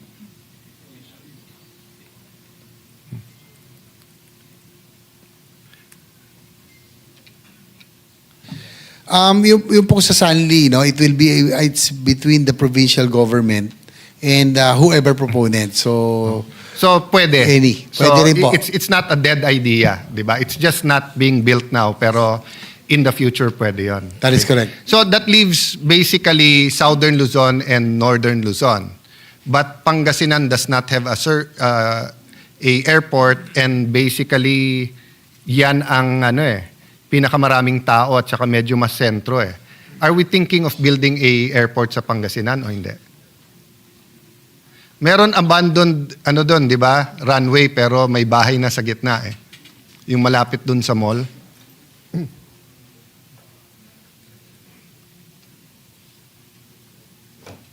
I'm talking about planning, planning purposes, whether magsasubmit kayo ng FS, feasibility study, whether sa Japan or ano. Yes, Your Honor, Mr. President, according to DOTR, they have a feasibility study and they're looking at Alaminos, Pangasinan, Your Honor. May I encourage that kasi, I also really like the idea na mas maraming international flight sa Ilocos Norte. But, di ba, unless you have a train na napakabilis from Pangasinan to Ilocos Norte, medyo malayo din eh. Di ba? It's about 4 to 5 hours. Oo, di ba? Pero, let's say, dulo ka ng Tarlac or Nueva Ecija, Nueva Vizcaya, di ba? Parang Pangasinan makes sense. The international airport naman na may capabilities in Albay, tama po ba? Sa Bicol naman. Yes, that is correct, Your Honor. Kaya nung runway din doon yung international. Oh. Pero sa ngayon, wala pang international. Meron na? Meron po. There's a Korean airline that... My wife's from there, kaya hindi ko pwedeng hindi itanong na sa mga magayon na uragon pa. No? And there's another reason why I ask that kasi dahil sa bagyo, kailangan nila ng ibang competitive advantage. And of course, international yung airport, it adds to their... Of course, Kamsur is also beautiful and priorities din doon ng leaders doon yung tourism. No? So, then let's go to last na sa water. So basically, it's a ferry system, no? And then, so kung may tricycle, jeep, bus, so I'm familiar with yung mga ferries o yung mga Roro, pwede din dito yung mga light vehicles, no? And then goods and then people, no? Tapos yung mga ferry na malalaki, na mostly people and goods, di ba? Cruise lines, ilan na bang port natin na meron tayong regular cruise lines? When I say regular, it doesn't have to be every month. I mean, kung twice a year na sila or something, wag lang naman once a year.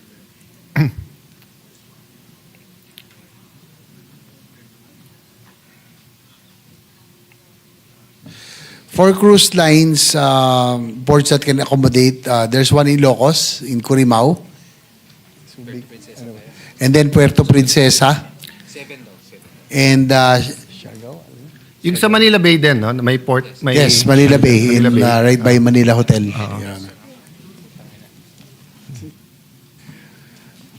Puerto Princesa. Cebu ba? Meron? Wala. But kaya ng port ng Cebu, do? One of the biggest, ano din naman. Here are the London, no? Corimao. And Salumage in Ilocos Sur. South Harbor. Tagbilaran.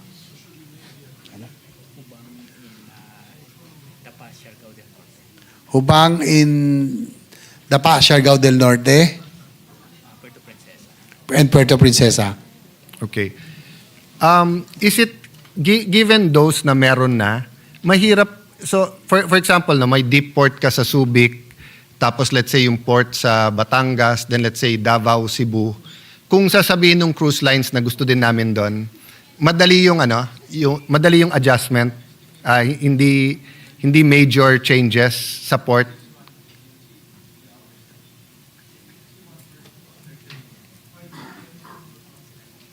So, for example, Senator JV, di ba, dumating dito yung Carnival at sabi, ang lakas ng mga cruise namin dyan. So, gusto namin whatever, Singapore or Hong Kong papunta dyan, or Singapore papuntang Mindanao. Madali yung adjustment. I'm talking about the port facilities lang. Yes, it's possibly order, Mr. President, but of course, along with that, they have to put a place to process the papers. Yes. Maglalagay lang po sila. The terminals. Terminals. And then, the point I want to make kasi is just like tourism, sa tourism, for every 2 or 3 tourists, 1 Filipino job is created. And yung Singapore, nung desperate sila ng early 70s or late 60s, di ba? When they turned to tourism, it wasn't, that alone wasn't enough. But it was a big boost kasi almost 14% yung kanilang unemployment. But pag tinignan mo kasi yung cruise, lalo pag regular, like the Singapore, Malaysia, Indonesia ba siya? Tapos pabalik ng Singapore. Not only yung grabe yung tao, transportation, yung weather sa pasalubong, yung buses, it just multiplies, no? So,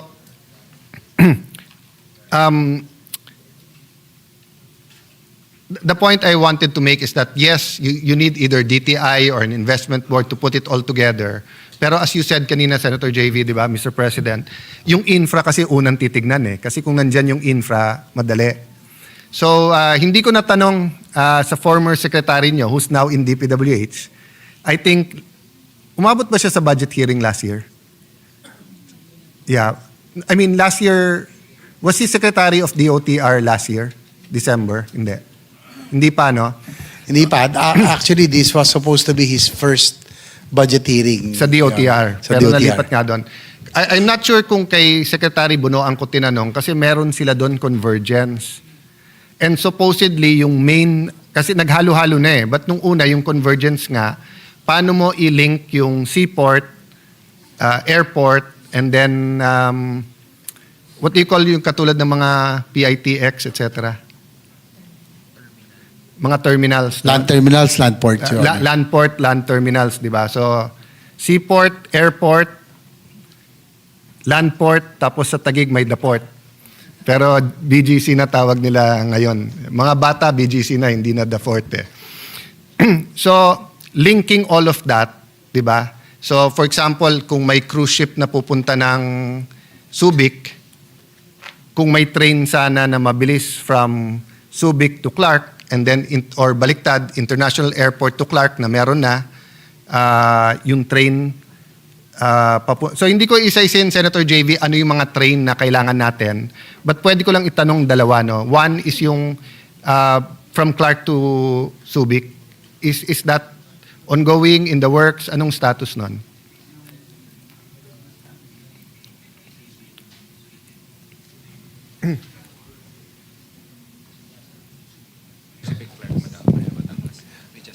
Bilisan ko na, bro. Yeah. Your Honor, Mr. President, there is a grant from ADB and USTDA and SWID Fund of feasibility study linking Subic, Clark, and Manila, Batangas, no, creating a growth triangle, linking all the major ports. Assuming by railway, everything Your Honor. goes well, from feasibility study to day one of construction hanggang matapos, more or less gaano katagal yon? In your experience, I mean, given the, assuming walang major delays, so like feasibility study to the time na ibid is like 1 year, 2 years, or? 3 to 4 years, Your Honor. 3 to 4 years. Yes, sir. So, hindi ko napapasagot, but if there's a way to speed it up, I know mukhang mas matagal yan kasi mas malaki. But during my time as DFA Secretary, hinihingi namin sa Chinese na na ilibre. Hindi lang nagkatuluyan. It might, di ba, like if you look at the Hong Kong airport to Kowloon and to Hong Kong side na train, when they made that, it wasn't feasible in terms of economics, in terms of finance. But sabi ng Hong Kong, hindi natin titignan dito kung kikita yung train. Ang titignan natin dito, ilan turista ang pupunta dito. At wala silang sales tax, ha? So iba pa yung may turista dito, doon natin bawayin sa sales tax or sa VAT. Hindi. They just looked at pure tourism when they built the new airport kasi better yung place than Kai Tak, di ba? Of course, some people are saying inuubos yung pera kasi paalis na yung British. But if you look, at least at the train, may road din naman yun eh. But sabi kasi nila, the more convenient you can make it to people, the more na dadayuhin ka. If I'm not mistaken, ang Thailand is like 40 million tourists. Tayo ata nasa 6 or 7, di ba? So, if Central Luzon is a major gateway, and you have that train between Clark and I love both eh. In my earlier days, more Clark, pero nung nakilala ko si Sec Vin, Sec Tugade, tapos yung mga seminar namin dun sa Clark and then may international airport doon. At maganda talaga for yung pwedeng sports tourism, pwedeng yung mga convention and everything, no? So, may encourage you lang na kung masyado matagal yung buong na yun, baka yung Clark Subic lang, di ba? I know kung uutangin, kailangan yung feasibility, every project kailangan yung feasibility study. But I wonder if you also, di ba for example, kung sasabihin ngayon na ang kikita Cavitex. So, sige, bibigay ko sa iyo yung Cavitex, pero kailangan may missionary route ka rin. Di ba ganun ginawa sa PAL O ang kikita is Cebu, Manila, Cebu, Davao, pero saan ba mahina traffic, pero di ba? So, what I meant is that kung MRT, LRT, etc., pero kunin mo rin yung Clark Subic. I don't know if it's possible. I'm just talking aloud kasi I think that napakabilis nun. So, napakabilis nung development pag meron nun. Pati goods, etc. No? I remember the time na hindi pa doon pa yung pure gold hindi pa sa buong Pilipinas no?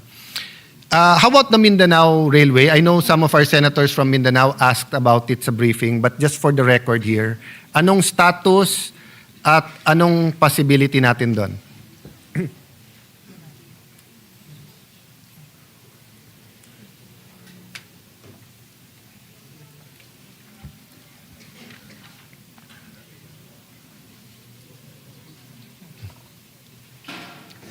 Your Honor, Mr. President, Mindanao Railway System has been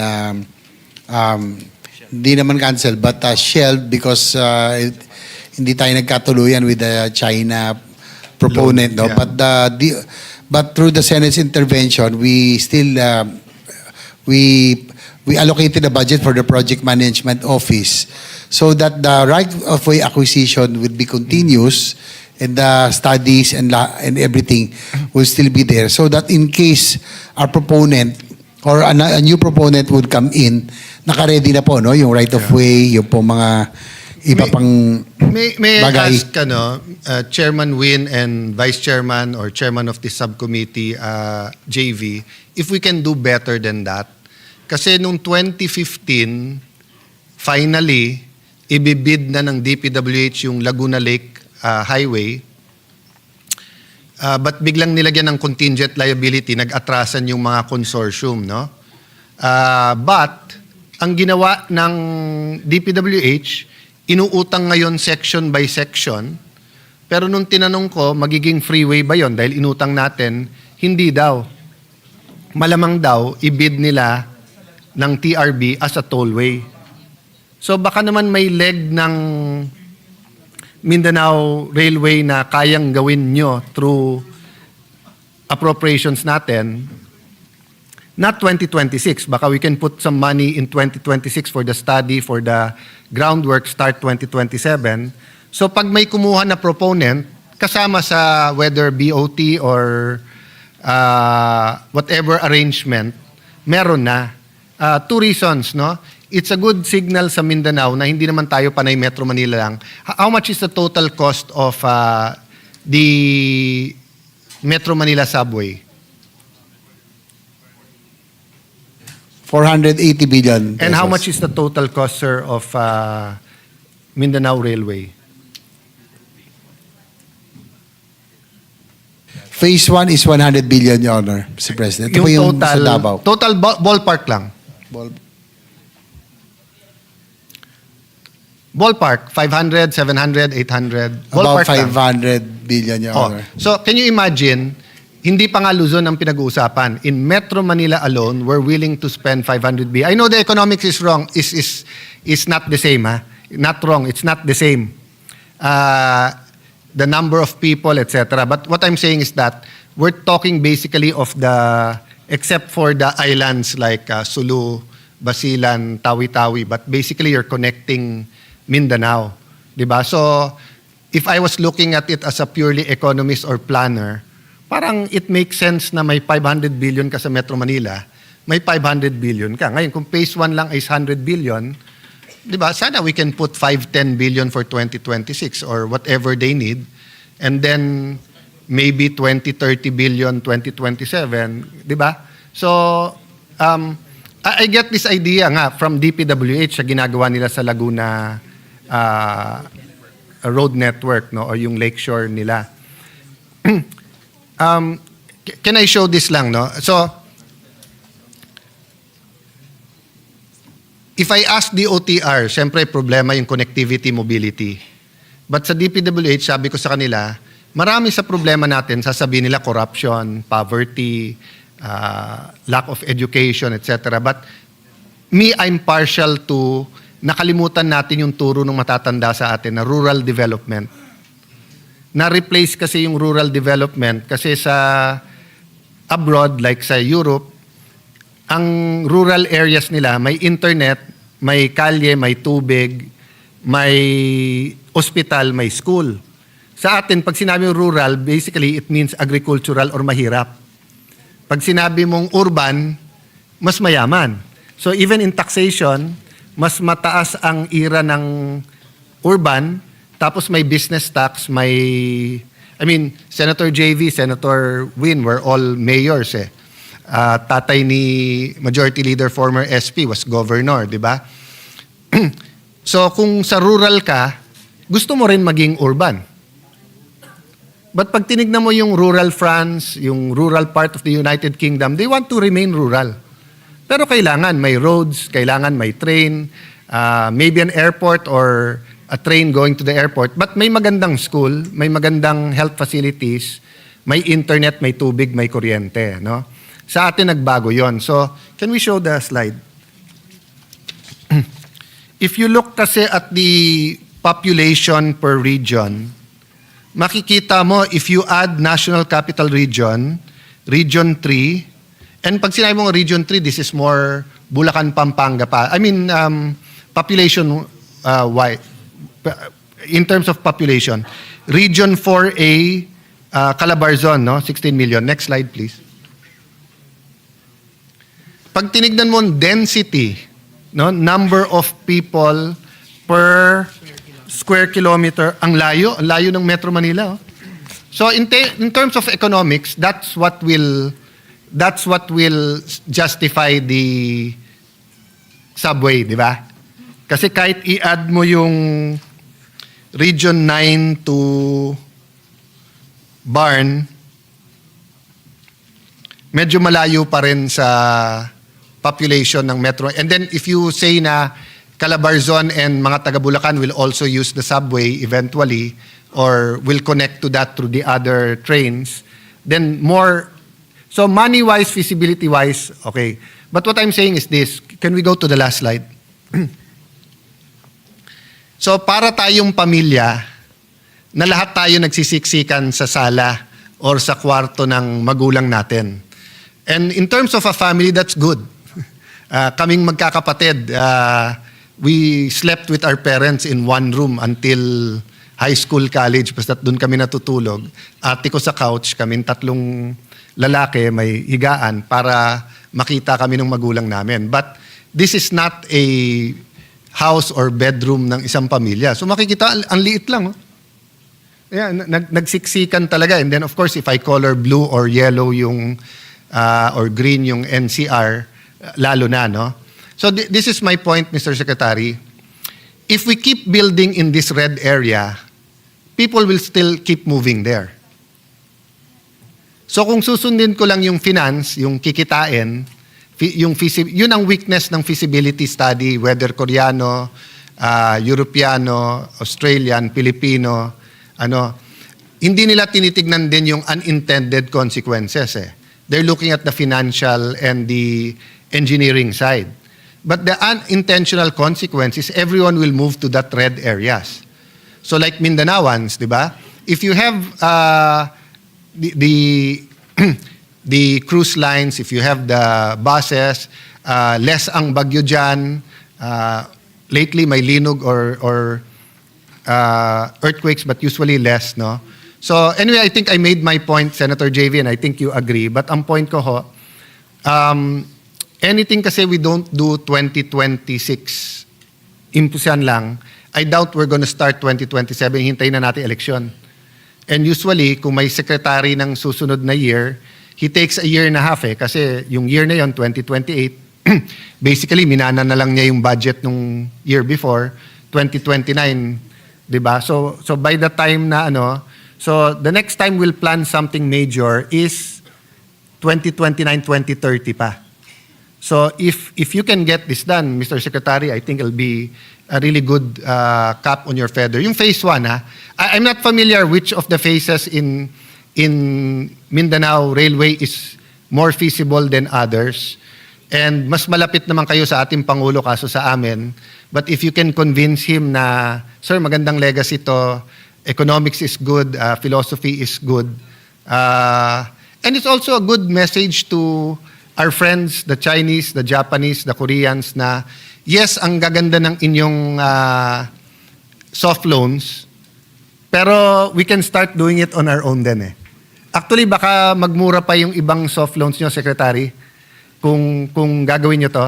Baka lalo magmura Kasi kumikita din naman sila Mura yung loan, pero sa kanila yung consultant, sa kanila yung major contract, di ba? Sinasubcontract nila sa atin. So, sinabi sa akin yun ng a very brilliant guy, yung si Foreign Minister Vivian Balakrishnan ng Singapore. Sabi niya, why don't you guys stop being borrowers and start being investors in your own country, no? Investment-led, no? I know it's easier said than done, but this might be the perfect project to start, no? Assuming sabihin nyo na kaya, di ba? With 100 million, so whether it's first year 5-10 billion, then susunod na years 25-30, no? Okay. Or even if you're 25, pag suddenly, usually ba like sa 500 billion loan, magkano ang, like sa Metro Manila subway, magkano ang counterpart ng Pilipinas doon? 25%. Yeah. So 125B, no? So kung 100B yun, we send 25 una, baka naman by the time na we spend 25, yun na yung counterpart, baka may kumuha na yung 75B. Or kung hindi man, yung 75B ang kunin, 25% nun, pero naumpisan na. And tama ba ako, Secretary? Kung 100B this year, 3 years from now, baka 110, 120, 130B yun. Kasi nagmamahal lahat pati right of way, nagmamahal din di ba? Tama, Chairman? That's true. Inflationary costs and everything goes up. Konting timeline sa Metro Manila subway, napirmahan to when po?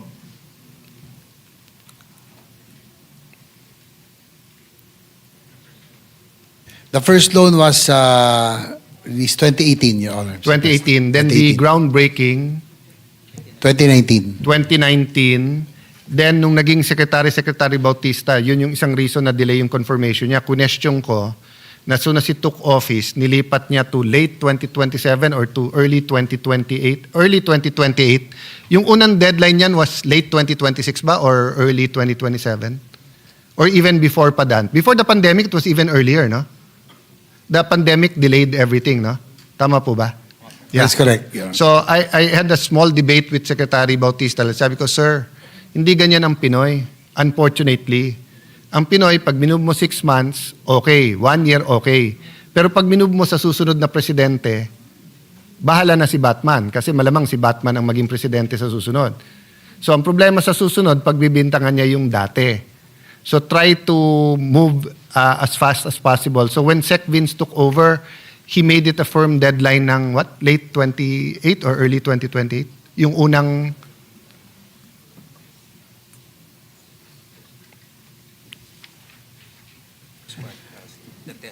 Yung target po sana, the test run was scheduled for 2028. Okay. So assuming First quarter. assuming we can meet that, 10 years, 2018 to 2028, have we started negotiation or feasibility study for additional, ang tawag nun sa terminal doon? Sa stations? Subterranean station, Your Honor. Yes. Have we started na hindi pa? So original plan pa rin? No, have we started feasibility study or negotiation for additional?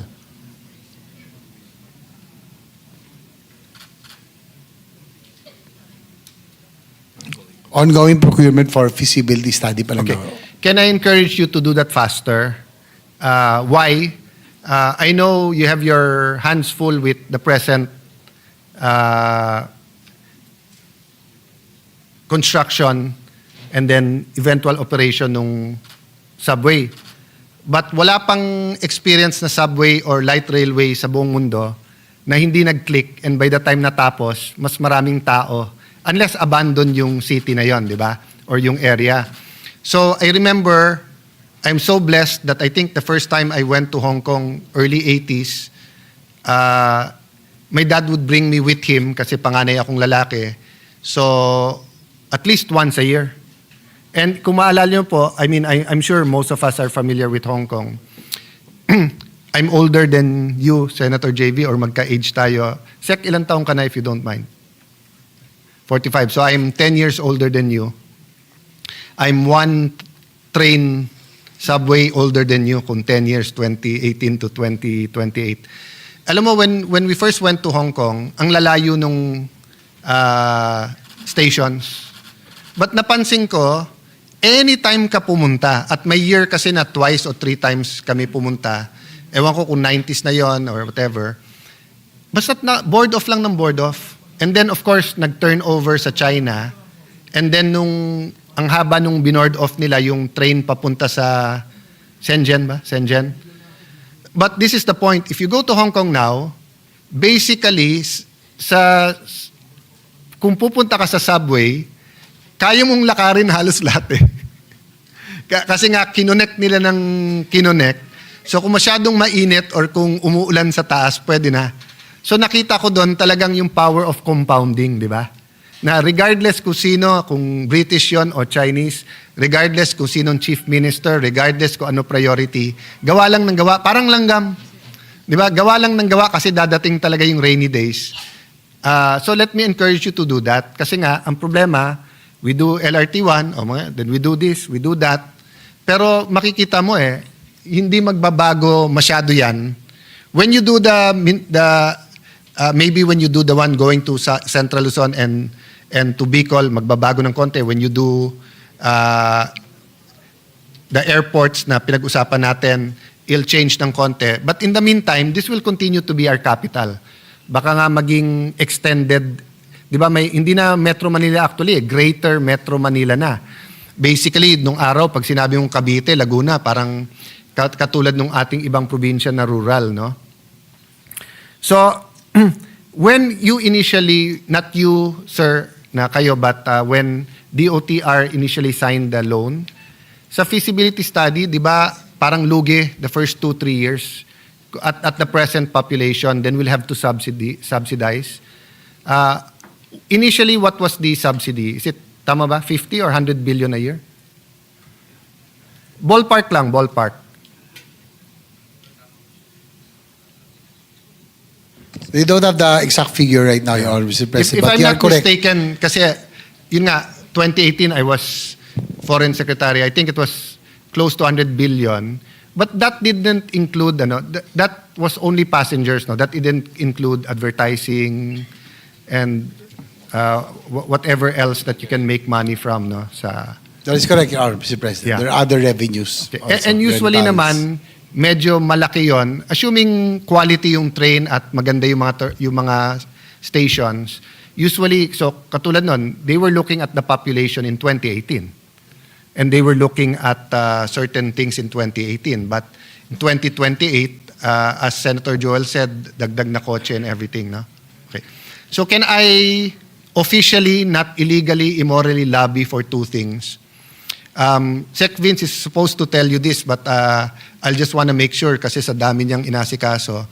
There used to be a terminal near our new City Hall in Taguig. No, named after my lolo yung kalye doon, Pedro Cayetano Boulevard. But sinabi ng mga Hapon, tinanggal kasi daw may fault line sa C5. So sinabi ko kay Sec Tugade noon, pabiro, if there's a fault line, it's not our fault. No? So, kung titignan mo ang Tokyo, panay fault line eh. Pero yung train nila parang mga ugat eh. Di ba? Parang katawan na may artery, may veins, grabe yung linya nila eh. So baka sabi ko kung pwede lang hindi nyo man buhayin, wag nyong patayin yung possibility kasi pag biglang pwede in 10 years o 5 years, mahal naman yung right of way. So kung saan doon binabalak, etc. Diba? So parang sa BGC, hindi natuloy doon yung may subway din yun eh. Pero lahat ng building doon na tatamaan sana, may nakaabang na pwede kang, and may tunnels doon eh, no? The second one is, nag-yes si Sec Vince, panay kalye kasi ang gusto ng Pilipino eh. Pero mas akma sa atin ang train eh. And I know, kakampi ko, or baliktad, kakampi ni Sen JB si Alang Cayetano kasi siya naman talaga ang nagpupush talaga ng mga tren. Pakitignan nyo yung circumferential ng Laguna Lake. Kasi kapag kalye pa rin, na obviously ginagawa na nila, 6 lanes ata, dadagdag lang ang kotse sa Metro Manila. And kung bibilis yung galing Rizal at Laguna, lilipat din yung iba dito or minsan gagamit lang ng highway yan. Pero kung train, tapos katulad sa Shenzhen at Hong Kong, iwan mo kotse mo, tapos mag-train ka papunta doon. So imagine if there's a train from Pililla or somewhere nearer than going to Taytay or Pasig, Taguig, Muntinlupa. You can have, so sa Shenzhen, sabi nila, parang ang bahay mo, maliit na kondo sa Hong Kong, but you can have a mansion there kasi mas mura yung lupa doon. Nung nag-umpisa, dumami lang mayaman doon. Diba? So, probably a square meter in Taguig now, which is 40 to 80,000 by the water, is probably 10,000 sa kabilang side, is probably 8 or 12,000 sa Laguna. But if you have a train ride na napakabilis, it will really develop the whole place. And you know, when Architect Palafox told me na, Alan, and this was 10 years ago, sabi niya, Alan, do you realize that buong Singapore kasya sa Laguna Lake? Ganun kalaki. Eh ilan ang station ng Singapore sa kanilang train, no? So can you take a look at it lang, no? Kasi kung totoo na yung Kalamba to Taytay siguradong kikita for toll road, de siguro, lalo na siguro kung Rizal to Muntinlupa muna or Rizal to Kalamba or further sa train, no? May I request that just to take a look at it, no? Yes, Secretary Lopez is nodding his head and he will take note of all your Then suggestions. I'll add, I know the water mas mababaw na ngayon yung lake. So from 10 meters, mga more or less 10 feet to 12 feet. But sa Japan, they make all kinds of of ferries. Tapos may nakita pa ako doon, parang pirate ship, pero 3 floors. Around lang yung certain lake. They use it for field trips. Mga 1 hour, 2 hours yun, no? So, can you imagine kung meron kang sa Manila Bay na cruise ship, ngayon with traffic, kung pupunta ka let's say ng malayo sa Laguna or sa Bulacan area, pero kung tatawid ka lang going to the Laguna Lake, tapos may ferry system ka rin going to Rizal Laguna, no? So, I know they did that sa Pasig River. Because nga of its strategic area and because nga nadadaanan mo Malacanang. But actually, mas malaki ang potential ng Laguna Lake. And actually, wala namang conflict kasi ang Laguna Lake at saka ang Pasig River magkakabit through the Napindan Channel. No?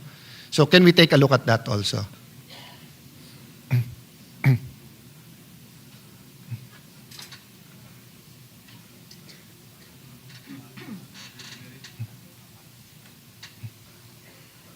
Your Honor, Mr. President, according to Secretary Lopez, there's a feasibility study, no? Yung Code Mapalya plan, Code Manila, Pasig, Laguna, Lake, for the ferry, Your Honor, Mr. President. Meron pala silang ganong feasibility study. I actually put 80 or 120 million when I was speaker. Ang problema, nag-pandemic. Sa LLDA ko nilagay. So, Mr. Chairman, may I leave it to you kung magkano kailangan and make the amendments. Nandito ba yung Coast Guard? Yeah, sir. Yes, the 2 questions lang. Commandant of the Coast Guard is here, Admiral Gadvan. Magandang gabi, sir. 2 questions lang, no? So, right before I was removed as speaker or left as speaker or resigned as speaker, I actually put in the budget sana for 2020, 3 for the Navy, the Coast Guard, 3 yun na floating hospital. At that time, ang nagsabi kasi sa akin, AFP, at that time, 550 million lang. Tapos pag nag-down ka, parang 150, 200 lang, tapos 2 years ata to make. Yung mga ship na floating hospital, ang dahilan ko noon is that ilan ang bagyo natin? More than 10 a year, 15, 16, 17, lindol, etc. So I don't know if you still want it, and I don't know if we have enough time for 2026. Pero ang Coast Guard kasi, yan talaga ang nagre-rescue di ba? Yan talaga ang And ngayon ba ang Coast Guard katulad din ba ng PNP at saka ng PNP yung yung isa? Yung Coast Guard ba pareho din ng AFP at saka PNP na may core din kayo ng medical? May medical core din ba kayo? Wala. Yeah, may medical service din ba kayo?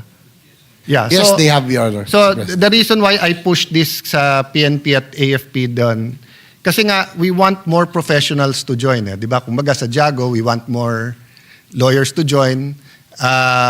Sa engineering brigade, we want more engineering to and there are people really torn kasi pinanganak sila, gusto nila mag-police, gusto nila mag-coast guard, pero tatay nila abogado, gusto nila mag-abogado or gusto mag-engineer, no? So have you looked at this at any time after 2019, and is it an idea you're exploring or meron na ba?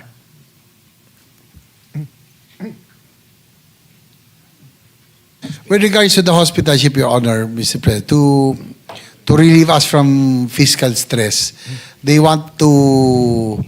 looking for ODA po, para po at least it will be hopefully lighter payment terms, saka it won't add to our fiscal stress, Your Honor. Same comment po nung sinabi ko sa Mindanao Railway. I mean, you know better in terms of that, but I don't know how much it is now.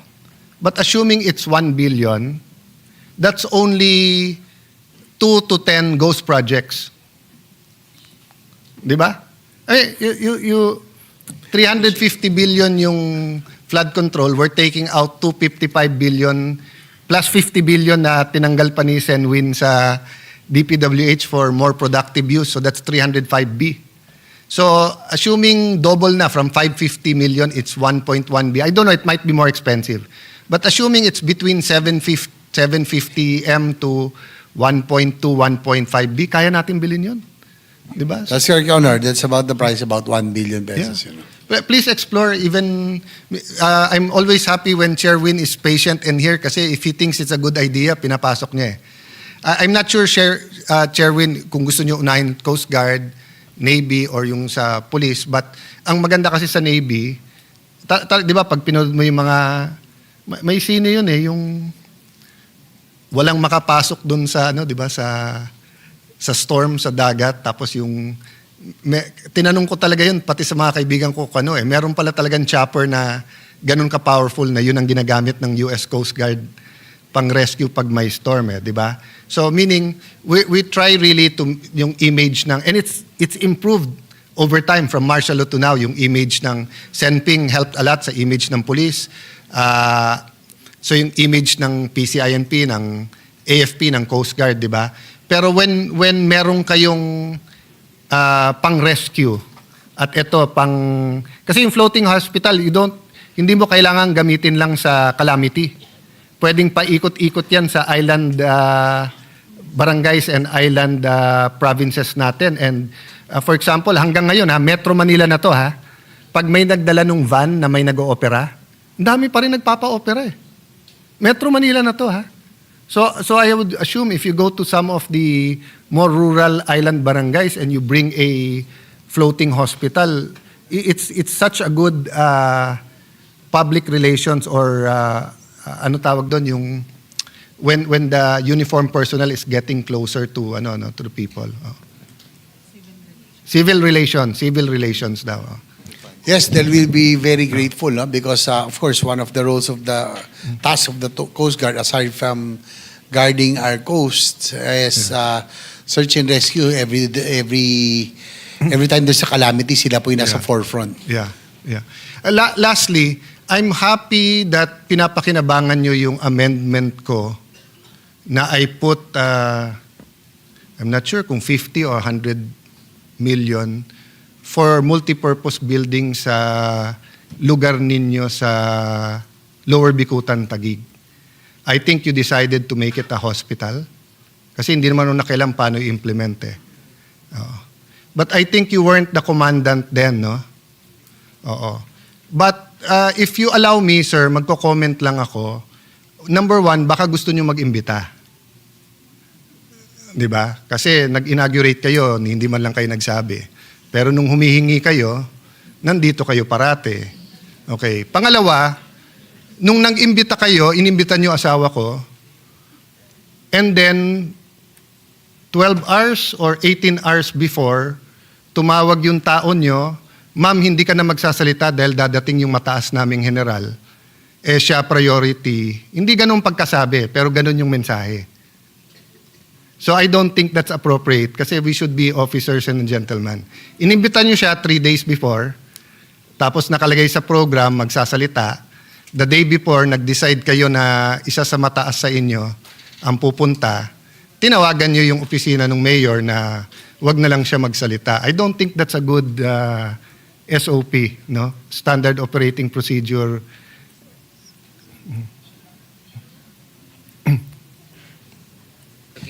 Your Honor, Mr. President, according to Admiral Gaban, it was not during his time. No, this inauguration was just a few weeks ago. Katabi ko matulog asawa ko eh. Kaya tinagpaalam siya sa akin, pwede ba akong hindi pumunta kasi, to use the word, medyo bastos eh.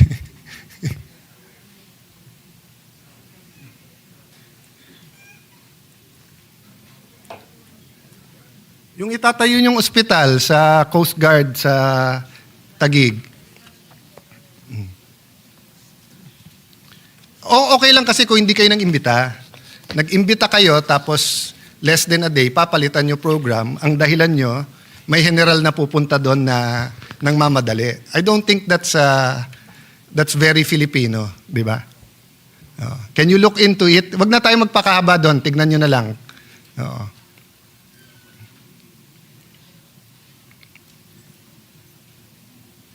This, Secretary Lopez said that it will not happen again. Yeah, thank you. But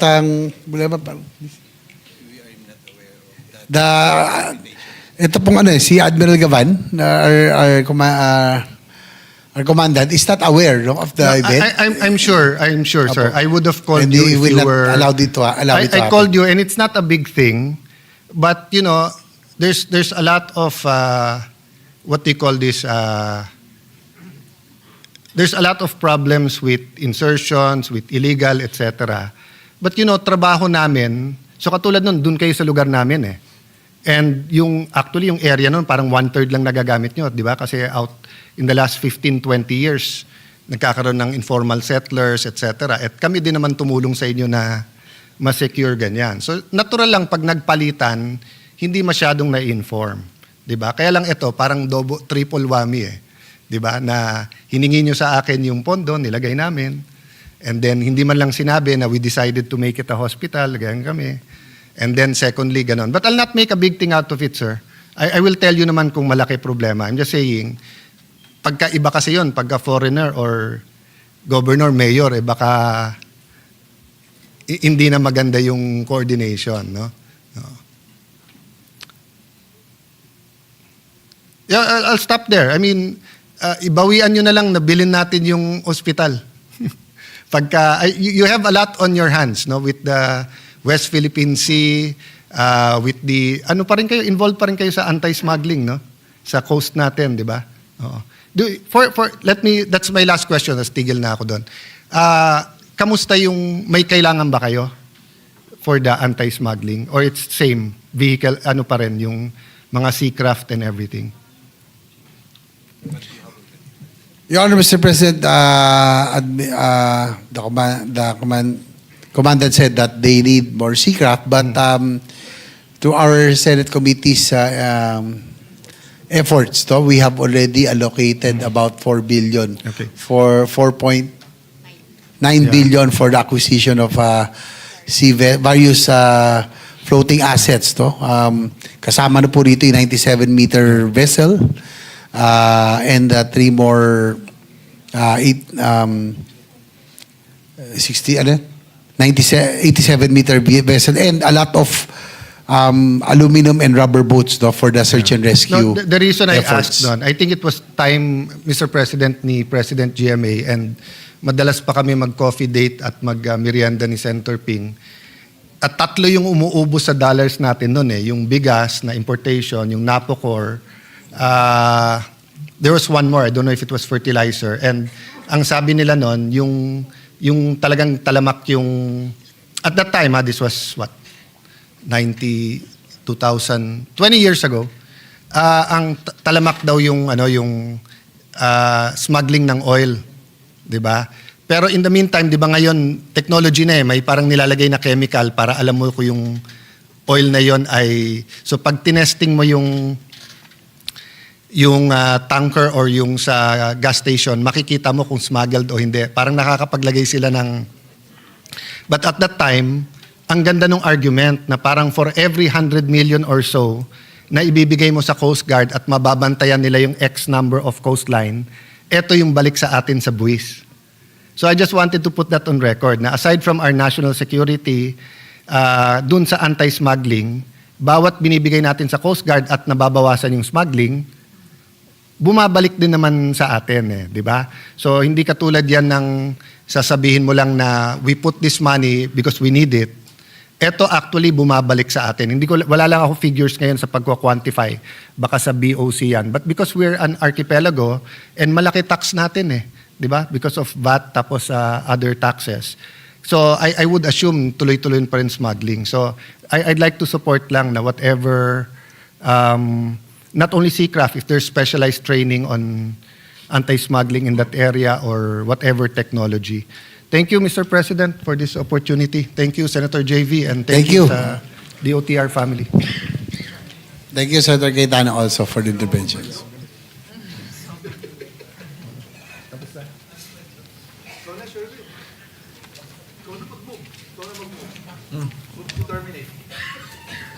Majority Leader. Ito na. Mr. Dito na si Migs. Andiyan na pala.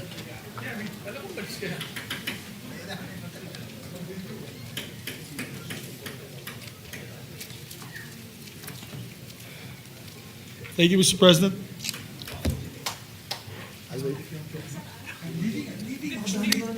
It's at 10. Yes, thank you, Mr. President. Mr. President, just a quick manifestation, not a question, because I know Please proceed. they've been there for 7 hours and 20 minutes already. Si Senator JV. Sayang, pero since maganda naman yung suot niya, bawi naman po, Boss SJV. Ano lang, to the Secretary, Sec, I know we don't have time. I don't want to take much of your time. Maybe next week, you can send a team to just brief us on the developments of the Bukidnon Airport. It's a low-lying fruit. Nandyan na yan po. It's a good showcase for the administration to open a brand new airport. Matagal na yan, 8 years. For na po Mindanao, yan. of course. In Mindanao. And we all know that the President needs a bit of boost in Mindanao. So this will handle a lot of flights, center. If you look at Bukidnon po, lalo na kung saan yung airport, that's center of Mindanao. So it will be able to help the people from North Cotabato, from Wao, Lanao Sur, from even the Davao, Buda area. And you know, Bukidnon has 1.5 million strong population. And for those who've campaigned there, know how difficult and how far it is to reach the province. So low-lying fruit yan. The President would love the idea of being able to inaugurate a brand new airport. So yun lamang, Sec, sana ma-follow up natin yan. Second is, I just want to know the status of the Coast Guard, yung tinulungan natin. When I was Senate President, we gave the Coast Guard 2.4 billion for a brand new Coast Guard ship. It's a big ship. It was supposed to be with Ostal. Apparently, I think now nagka-problema dun sa, I don't know. So maybe we can just get a report from Coast Guard how the utilization of that, because baka ma-revert to the National Treasury yung pondong iyon. Sayang naman, talagang pinaghirapan. As a matter of fact, ginamit nga yan as intriga sa amin para matanggal ako dahil nabukol daw yung aking mga insertion. Hindi naman insertion, amendment talaga yan for the Coast Guard. And I'm very proud, you know, about being able to give the Coast Guard funding for the new ship. And nangako po kayo na yung pangalan ng ship will be the first Senate President. Correct? Mr. President, ang pangako daw nila na since it was our initiative in the Senate to give them the ship, it will be named after Manuel L. Quezon, which I think is fitting. The Navy kasi retired their ship, Manuel Quezon, BRP Manuel Quezon was retired na and decommissioned. So pwede po kunin ng Coast Guard yung pangalan. He was the first Senate President of the Senate. So yun lamang po, gentlemen and ladies, maraming salamat. We have full support of the budget of the DOTR, of course. And it's the DOTR that's going to uplift this country from third world status to modern era. Mr. President, there being no other members who wish to interpret the budget, we'd like to move that the budget of the Department of Transportation, Office of the Secretary, Civil Aeronautics Board, Maritime Industry Authority, Office of Transportation Cooperatives, Office for Transportation Security, Philippine Coast Guard, Toll Regulatory Board, the Light Rail Transit Authority, and Philippine National Railways be deemed submitted. I so move, Mr. President. There's a motion by the Majority Leader to close the period of interpellation and to deem submitted the budget of the Department of Transportation and its attached agencies as enumerated. Is there an objection? Hearing none, motion is approved. Thank you, Mr. President. Mr. President, may I ask for a minute suspension? Session is suspended.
Thank you very much, Mr. President. Mr. President, I would like to move, with the permission of the body, to take up the budget of the Department of Labor and Employment. I so move, Mr. President. The consideration of the budget of the Department of Labor and Employment and its attached agencies And attached is now in, agencies.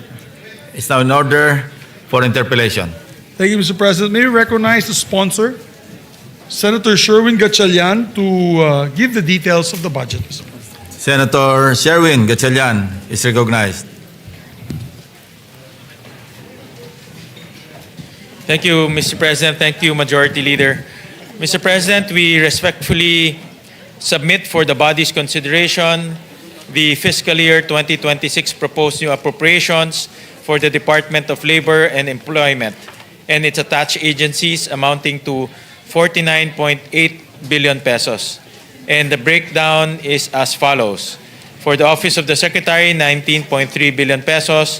For the Institute for Labor Studies, 77.9 million pesos. For the National Conciliation and Mediation Board, 371 million pesos. For the National Labor Relations Commission, 1.8 billion pesos.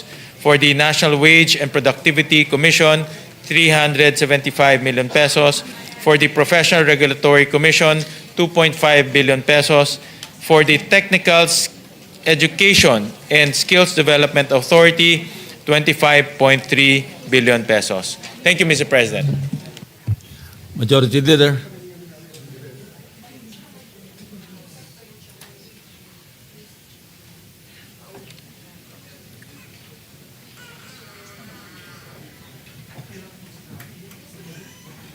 Thank you, Mr. President. Mr. President, I move that we recognize to interpolate the budget our distinguished colleague from Davao and Isabela, no other than Senator Raffy Tulfo. Senator Raffy Tulfo is recognized. Mr. President, let me just correct myself. I think the staff just flagged me. For the National Wages and Productivity Commission, it's 357 million pesos, Mr. President. So noted. Senator Raffy Tulfo, please proceed. Thank you, Mr. President. Good afternoon, Mr. President, and the good sponsor, Senator Win Gatchalian. As chairman of the Senate Committee on Labor and Employment, I rise today to support the budget of the Department of Labor and Employment. Mahalaga po ang tungkulin ng DOLE upang maibigay at maprotektahan ang karapatan at interes ng mga manggagawang Pilipino at siguraduhin na sila ay may disenteng trabaho at kumikita ng tama. Gayunpaman, I will also make sure that the DOLE is doing their job right.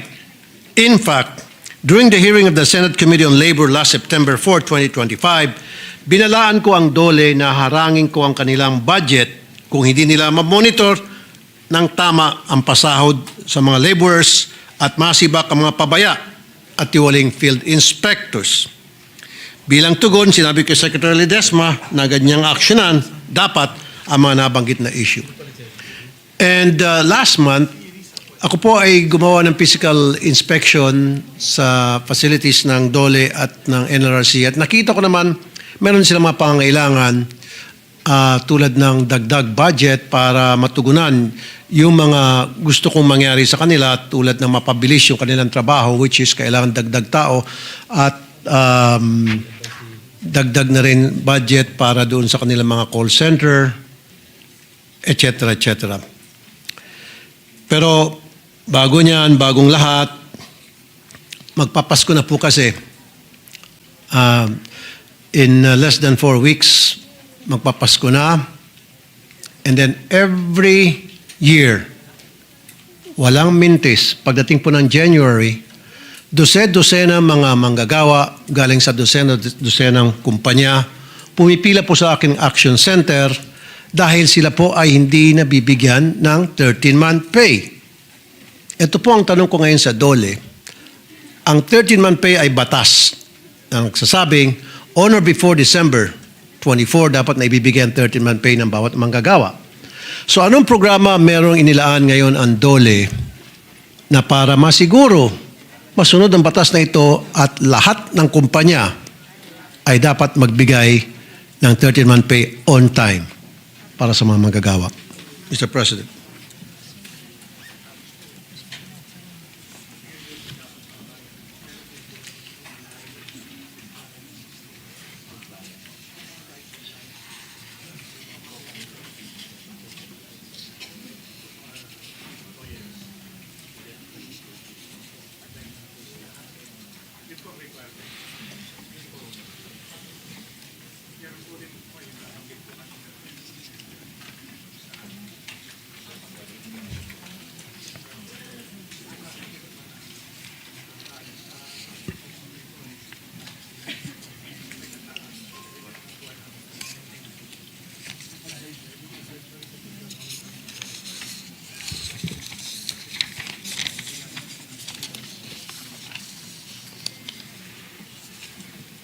Maraming salamat, Senator Raffy, at maraming salamat sa napakahalagang tanong ho ninyo, lalo ng magpapasko na at ito po ay inaasahan po ng ating mga kababayan. So meron ho silang iba't ibang mga aktibidad at programa para masigurado na ang compliance po sa 13-month pay ay ginagawa po ng ating mga kumpanya. So meron silang inspection program, so nag-i-inspect ho sila ng mga kumpanya. Meron rin silang compliance portal or compliance portal na online na ang mga korporasyon ay dapat rin mag-register at ilagay nila doon yung kanilang compliance sa pagbibigay ng 13-month pay. At ang magandang balita, ang compliance rate po ay 99.15%. No? 99? Yes, dapat 100% nga ito, to be honest about it, dahil mandato nga ito ng batas. Pero pwede na rin, no? 99.15% ang compliance rate ho nila. And then, meron din silang call center na hotline na pwede pong tawagan ng mga manggagawa ho natin na hindi po nabigyan ng 13-month pay o hindi po tumapad yung korporasyon sa pagbibigay ng 13-month pay. You did mention about sa hotline. Nandun nga po ako sa opisina ng DOLE. Yes, Nakita tama ko yung kanilang mga personnel sa hotline at tingin ko kulang yon. Kaya magsasuggest ako madagdagan yung budget ng DOLE para sa mga call centers personnel na sumasagot sa mga hotline. But sinabi mo 99.9%. I don't think so. I don't believe that in a second. 99.15. Ilang negosyo ang inyo pong na-monitor? Kasi nga po, sa aking action center, all over the country from different provinces, cities, municipalities, pumupunta sa akin at nagreklamo yung kanilang kumpanya, hindi po nagbigay ng 13-month pay. Kung yung pagmumonitor nga po sa mga kumpanya na hindi nagbibigay ng minimum wage, nagkukulang na sila, kaya nga na-hybrid ako, ito pa kayong 13-month pay. Kung yung pagmumonitor po sa minimum wage na pinupuntahan na po ng mga field inspectors nila, nakakalampas pa rin, ano na po itong 13-month pay? Meron rin ho silang hotline na importante rin po na ma-report nitong mga hindi po nabibigyan ng 13-month pay. Pero nasabi ko nga, dapat nga ho, 100% ang compliance rate. Hindi pwedeng, para sa akin, hindi pwedeng 99.5. Dahil po, this is by law, no? At responsable ito ng mga establishments na magbigay po ng 13-month pay. No? Ano po yung parusa sa ngayon, present setup, doon sa mga kumpanya na hindi po nagbigay ng 13-month pay on time o hindi talaga nagbibigay at all ng 13-month pay? Kasi sa tingin ko, walang ngipin po itong batas natin tungkol sa 13-month pay or mga kumpanya na naglalabag sa 13-month pay. Kaya nga po naabuso ito kasi wala nga ngipin yung batas na yan.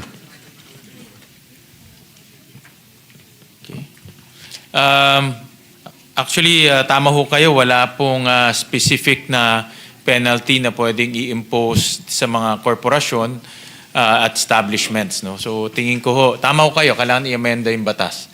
No? Dahil parang walang penalty, talagang walang ngipin po. Okay, thank tama you. ho kayo, that's a good... That's the reason why I've been talking to my legis team.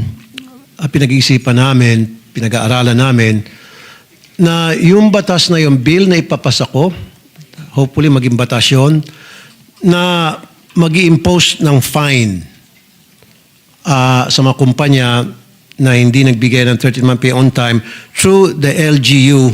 Dahil every single year, lahat ng kumpanya kailangan mag-renew ng kanilang business permit. Okay? So, bago makapag-renew ang sino mang negosyante ng business permit sa BPLO, kailangan kumuha ng clearance sa DOLE o NLRC. Kapag merong complaint tungkol doon sa 13-month pay na hindi nagbibigay, then i-hold yung BPLO permit until na mabayaran yung 13-month pay plus multa. What do you think of that? Maganda ho yan. In fact, sa Valenzuela ho, meron kaming by ordinance create na office. Ito yung Workers Affairs Office na ito po ang puntahan ng mga kasi marami kami factories, Your Honor. So, At dinalo ko yun at marami rin yes. Yeah. marami nagbabiolate. Correct. Tama ko. Iba-ibang labor. Tama ko kayo.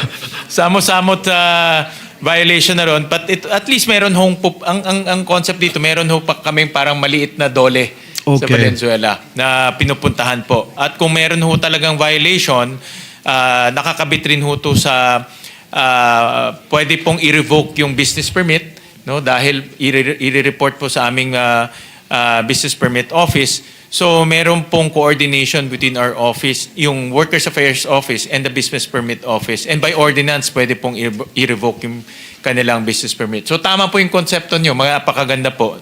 Dahil at the local level, pwede na pong ma-penalize yung mga establishments by the LGU. So maganda po yung concept. In fact, may proof of concept na, no, on the ground. Thank you, Mr. President. Good sponsor. Now let's move on. I suggested also during the last hearing na magkaroon o magsuot ng body-worn cameras ang lahat ng mga field inspector at sinabi nyo walang budget.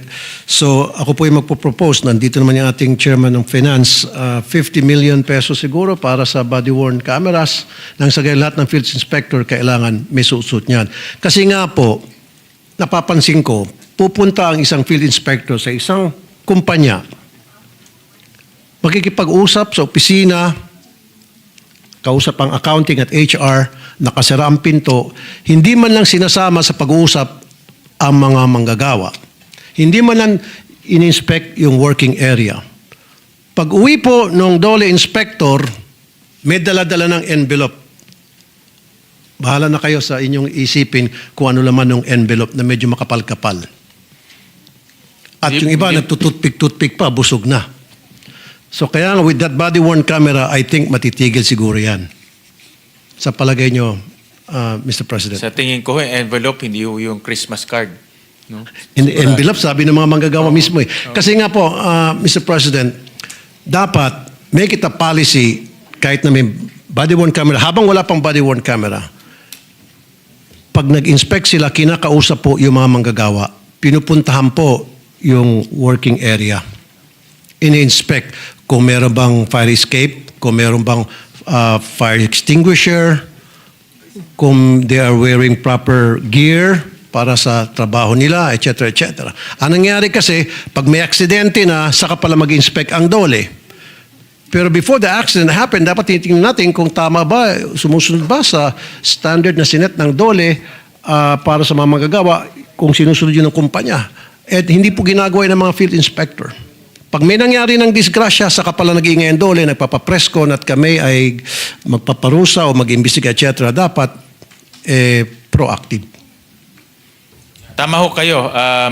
Importante po na itong mga establishments and mga businesses, so sila mismo self-compliance po yung kanilang ginagawa. At importante rin po yung pagbibigay ng impormasyon dito sa mga establishments para marami rin naman po establishments gustong mag-comply but iba siguro hindi rin alam yung batas. So information campaign importante rin po. So, okay. And maganda po yung mungkahi nyo sa body-worn cameras dahil yan na rin po ang nagiging uso ngayon dahil pag may nagsusumbong, walang ebidensya, hindi natin alam kung ano talaga yung nangyari. So at least dito ho meron tayong evidence na pwedeng gamitin. Thank you, Mr. President. Good sponsor. Now, during the last hearing as well, humingi po ako ng listahan ng mga field inspectors ninyo kung sino po yung mga kumpanya in-inspect nila at ano po ang nangyari doon sa mga in-inspect nila ng mga kumpanya, especially sa Kamanaba na kung saan ako po'y gumawa ng physical inspection kasama po yung mga taga-DOLE. At ibabangga ko po yan, yung report ng mga tauhan ninyo versus yung report ng team ko nung pumunta dahil kapag may nakita ako doon na pinuntahan nila at chinek nilang pasado, hindi pasado sa amin, may usapan tayo, it's either maparusahan, which is pinakamababa, ay masuspindi o masibak. Is that fair enough? That's fair enough. At actually, dapat minimum ho na gagawin yung pag hindi mo ginagawa trabaho mo, then wala kang dahilan kung bakit ka nagtatrabaho sa gobyerno. So tama ho yun. Thank you, Mr. President. So, ang follow-up question ko. So, meron na hubang naparusahan na field inspector dahil hindi niya nagawa ng tama yung kanyang trabaho, meaning pinasa niya ang isang kumpanya sa kanyang ginawang pag-inspeksyon, pero yung pala may violation at hindi nagbibigay ng minimum wage man lang. Wala. Ma-high blood tayo nito.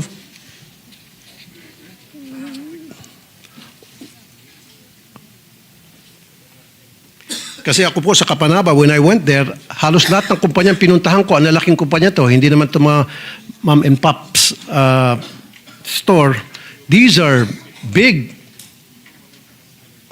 companies, manufacturing companies, na talagang hindi nagbibigay ng minimum wage at all. At meron pa nga isang kumpanya na nagdi-discriminate. Pag yung babae, mas less ang sweldo kaysa sa mga lalaki. Pag sa mga lalaki, libre ang uniforme, sa mga babae, hindi. Pag sa mga babae, walang 13-month pay, sa mga lalaki meron. Yung mga ganun ba? Nung pumunta ako, na-flag ko yun. Pero yung dole na pumunta na months before me, hindi na-flag yun. So dapat, yung field inspector na yun, maparusahan. Dahil yung sinasabi ko na pumunta sa company ng pag-inspect, paglabas may envelope. Yung sinasabi ko po ay totoo to. Hindi ko po katang isip to. Mr. Chairman, Mr. President and Senator Rafi, meron ho silang 1,200 field inspectors nationwide. Okay. 1,210 to be exact. Which I think konting-konti to considering ang registered business sa buong Pilipinas is more than 1 million. That's correct. Pero doon po sa katanungan niyo po, wala pa raw ho silang nadi-dismiss na field inspectors. Wala man lang napaparusahan? Parusahan. Then, Dole is not doing their job. Baka magbagong isip ko. Baka ipitin kong budget nyo. Kung gano'n, magsisinungaling kayo sa akin. Ako mismo ang chairman ninyo. Ako mismo mag-iipit ng budget ninyo. Kasi nakaka-high blood. Not on my term. Ako bilang chairman ng Dole, hindi ako papayag na mayroong naapi ng mga manggagawang Pilipino. Baka ho yung kanilang field inspector, anghel po to. No? Kaya Dahil wala hong naimbestigahan, wala pong natanggal, wala pong sinumbong. Baka maanghel po yung kanilang field inspector. Kaya nga po, nung pumunta po ako dun sa Kamanaba area, kasama ng Valenzuela, lahat ng kumpanyang pinuntahan ko may violation, especially dun sa hindi pagbigay ng tamang pasweldo, which is like the minimum wage, walang 30-month pay, etc., etc. So, ano nangyari dun sa mga field inspectors na yon? And then, na-check ko na na-inspect yun prior na pagpunta ko. Months before I went there. It was inspected. And yet, nakalusot. So, dapat, yung mga field inspectors na yun, parusahan, give me the name of those field inspectors and I want them suspended or worse, dismissed. Pero susuportan ko ang budget ninyo. Sige, dagdag tayo ng pera para magdagdag tayo ng budget para more field inspectors. Pero for now, yung mga bad egg, dapat linisin, alisin. Yung mga tamad na hindi gumagawa ng trabaho, sibakin. And then dadagdag tayo ng budget kahit magkano. Sabihin nyo, ilan ba kailangan field inspectors para ma-inspect at least halos lahat? Sige, 50 million, 100 million more? Why not? Sure, call. Pero dapat, meron muna mapaparusahan na hindi gumagawa ng tama. Senator Rafi, Mr. President, Your Honor, sabi niyo ho kanina na meron pong nakita kayong mga violation pero pumasa sa field inspectors. Yan po ay bukas po ang DOLE para tignan ho yung mga nakita niyong may violation at nabigyan po ng kumbaga passing rate ng mga field inspectors at iimbestigahan ho nila yan, itong mga field inspector na nagbigay po ng passing rate pero may mga violations po yung mga establishment at committed po si Secretary to investigate this matter. Investigate and then suspend. And suspend. Hindi ka pwede imbestiga. Siyempre, parang niloloko natin yung mga manggagawa na inimbestigahan pagkatapos Wala lang. Tapos pakita natin na seryoso tayo sa trabaho natin at dapat may katapat na parusa doon sa mga naging pabaya sa trabaho. Yeah, I agree with you. Kung talagang mag-imbestiga ho sila at kung napatunayan na may violation tapos hindi nila pinenalize at pinagbigyan pa, parurusahan ho nila itong mga field inspector. At kung kailangan po, pwede hong matanggal sa trabaho kung talagang inaabuso po at hindi ginagawa yung trabaho niya. Thank you, Mr. President. Good sponsor. So, gusto ko po mag-imbestiga kayo, hindi lamang po doon sa mga napuntahan ko, sa lahat ng mga kumpanya, this is what I'm gonna do. Bawat mga manggagawa from now on, in which we've been doing this for a few weeks na, nililista namin kung saang kumpanya at kung sila ba ay na-inspect na ng DOLE. And each of this company na hindi tumupad doon sa minimum wage at nasagasaan or napuntahan ng field inspector ng DOLE and yet binigyan ng passing grade, at yung DOLE inspector na yon, I want that inspector suspended or dismissed. Palitan natin ng bago. Even na ibig sabihin, maalis ang isa, palitan natin 3. I don't care. As long as yung 3 ipapalit natin, matitino na. You have the commitment of the secretary at gagawin ho nila yan. Magko-coordinate sila with your office to get that list at mag-iimbestiga ho sila kaagad. Imbestigahan nila yung mga field inspectors. Okay. Ilan po ba ang field inspector ngayon ng DOLE? 1,210 to be exact. 1,210. Ilan po yung ideal field inspector dapat given na 1 million ang businesses? Siyempre, din natin isama dyan yung mga maliliit. Yung pong mga factories and big companies and corporations, ilan po? Alisin natin yung mga Tama yung ho mga kayo. medium size. Tama ho kayo. Dahil yung mga, doon sa 1 million plus na nasasabi ko, marami doon MSMEs. No? Mga Yes. MSMEs. So, what's...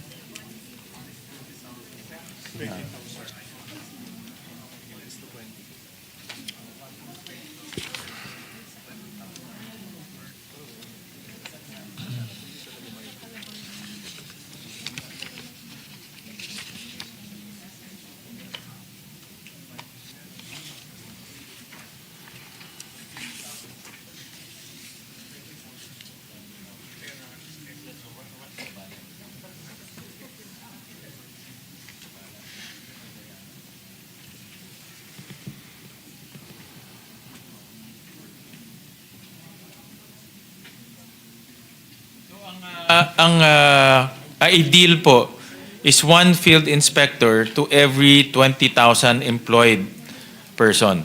Yun po yung yan po ang ILO, International Labor Organization standard. 1 into, I'm sorry, Mr. President? 1 in every 20,000 employed persons. No, we're talking about companies. How many companies do we have? Alisin natin siguro yung maliliit, sa medium scale, pataas. Companies, not the employees. Kasi kumpanya naman ini-inspect, hindi naman yung mga employees, Mr. President. Business establishments.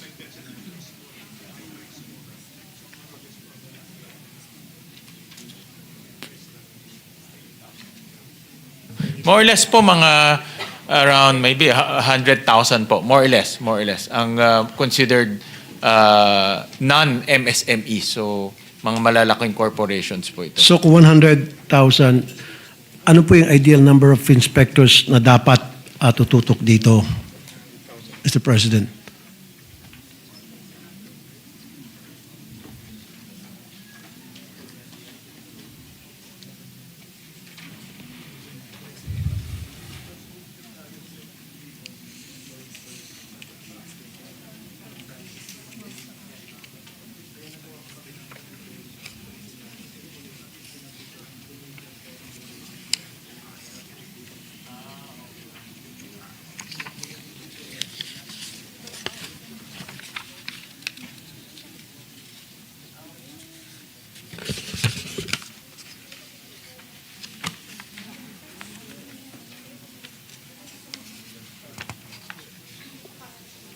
So, meron po silang sinubmit na mga scenarios. Pag 1 million na establishment po, no? Kasama na ho dito mga medium-sized establishments kasi ang medium-sized ho, may mga employees rin po. A total of 4,913 ang field inspectors na kailangan. So ang balance ho natin, kulang ho tayo ng mga 3,700. So kung halimbawa natupad po yung sinabi ninyo, hindi naman siguro eksakto, more or less 3,000 or something, pwede Yeah, na siguro. 3,000. Right? But siyempre, tututok po ako, I'll make sure na itong 3,000 field inspectors gagawin ng trabaho nila, hindi nakaupo lang sa silya at nangungulangot. Hindi po siguro mangyari yun. Tama po. That's why ang maganda nga ho, umpisahan ho nila dahil nga ngayon may 1-2 ang kailangan po 5,000. Maging strategic yung kanilang approach, so umpisahan po yung mga corporations na malalaki. No? Okay. At nag-promise kayo sa akin noon, Mr. President. Pero marami rin po kasi mga violators, actually hindi malalaki, mga medium Ganito enterprises. po, bigyan niyo po ako ng listahan. I don't care kung that is 100 companies pinunta nila, kahit mag-overtime yung mga tao ko. Ako mismo ang magtitingin. Ano yung mga in-inspect, mga field inspectors ninyo na chinek nila as pass o binigyan ng passing grade? Babanggain ko yan sa gagawin namin pag-imbestiga. Tatawag kami doon sa mga manggagawang yon kung sila ba ay talagang tama, nakatanggap na tamang pasweldo. Kapag hindi, ibibigay ko sa inyo, paparusahan yung field inspector na yon. Tama po? They'll Fair provide enough. you po with the list na Yes. establishments Kasi na that was na-inspect promised to me nila. before and until now, wala kayong binibigyan na listahan. You did promise to me na ibibigay nyo sa akin. I was just waiting for you. My office been waiting for anybody from Dole who will knock at my office door para sabihin, this is the list you've been asking for. But nobody did come to my office. Ibibigay ho sa inyo po ng Monday, Your Honor. Monday Okay. po ibibigay yung mga Monday. list of establishments na inspect nila in the last 3 years.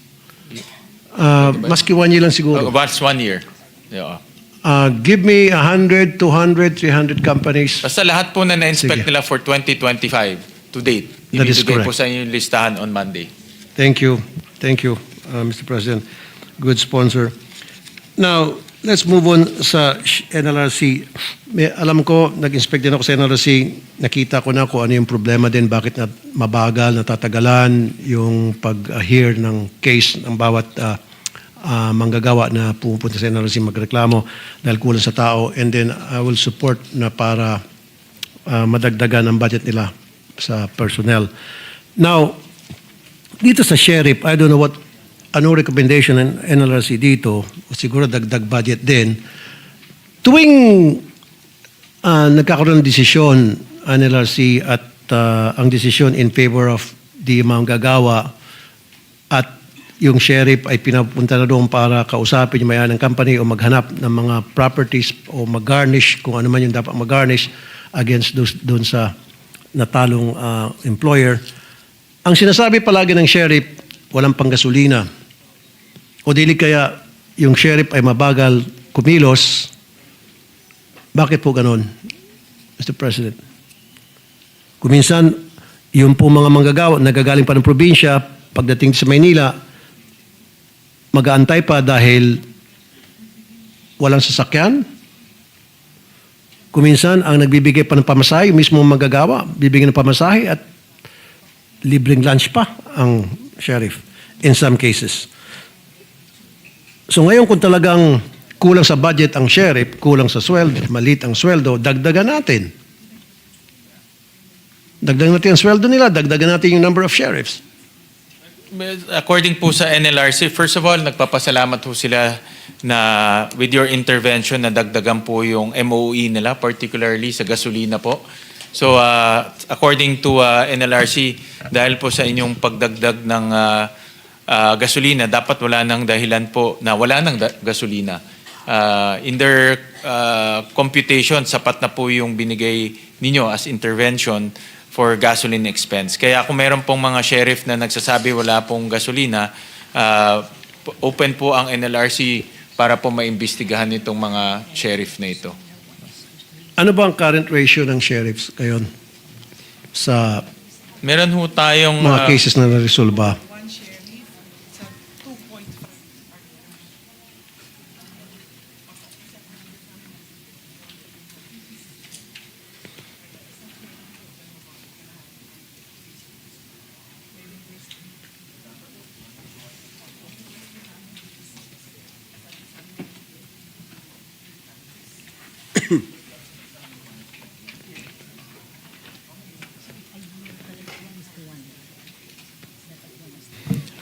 Ngayon po, one sheriff is 2.5. So sabihin na natin 3. So one sheriff, mga 2.5 to 3 arbiters po ang hawak niya. Di po ba dapat 1:1? Yes, correct. Dapat, yan yung tanong ko rin. Sabi ko dapat 1:1. So mayroon na pong pangako ang DBM na magbibigay ho sila ng additional 56? 86 in 3 years. Ito? 86, baka 3 years pa. 86 sheriff po, but in 3 years po ang ibibigay ng DBM.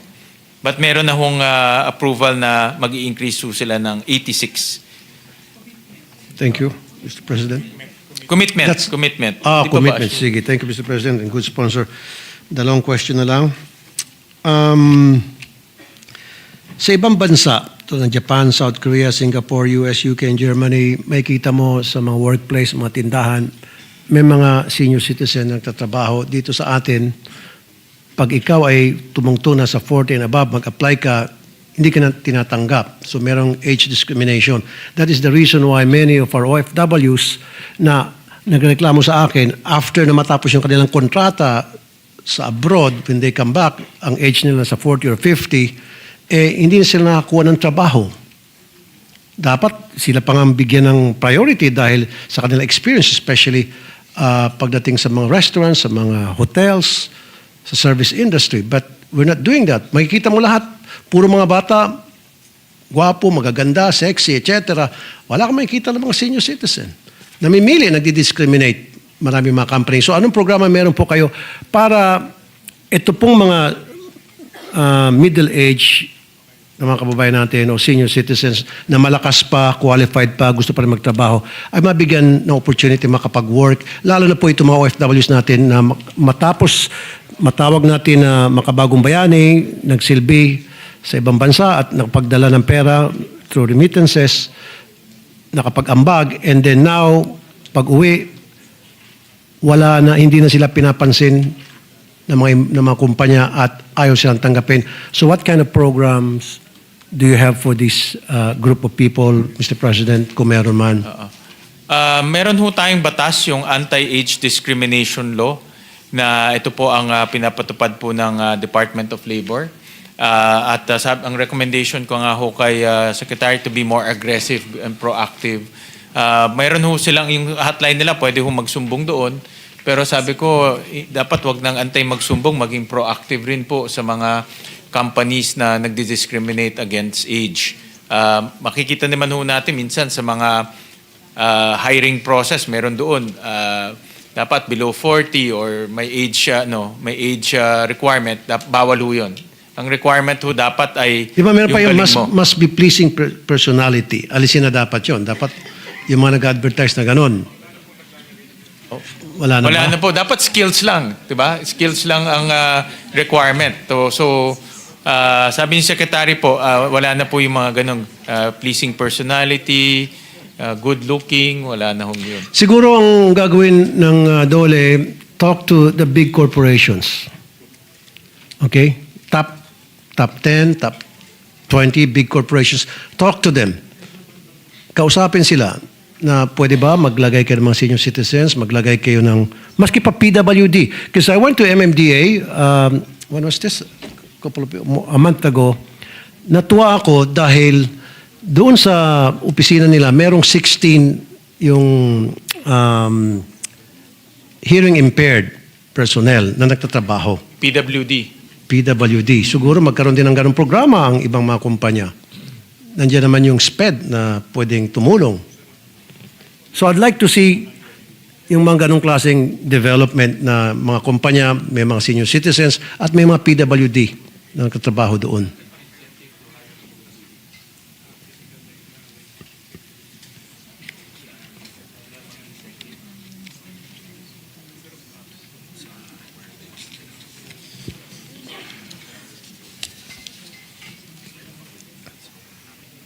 Well, Mr. President, tama ho kayo. In fact, sa Singapore, pumunta po ako last year.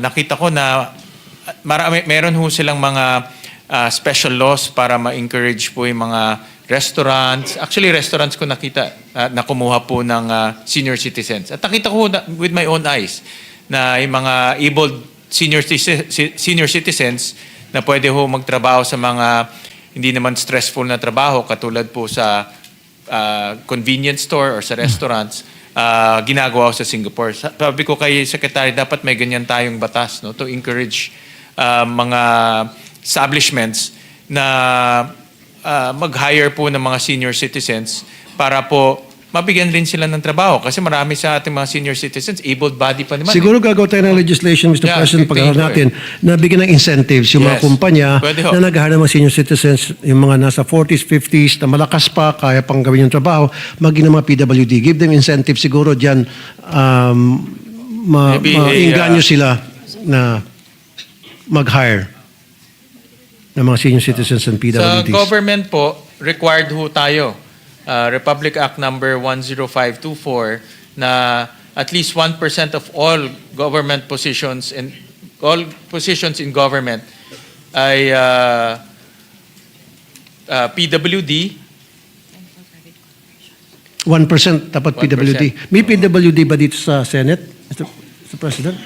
Meron po sa LBR mo, meron ho tayo doon. Di ko lang ho alam kung buong Senate 1%. Kasi kung compliant ba din ng Senate?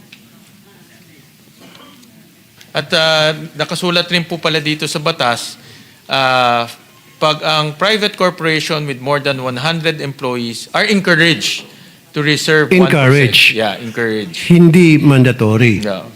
Sa government's mandatory. No, sa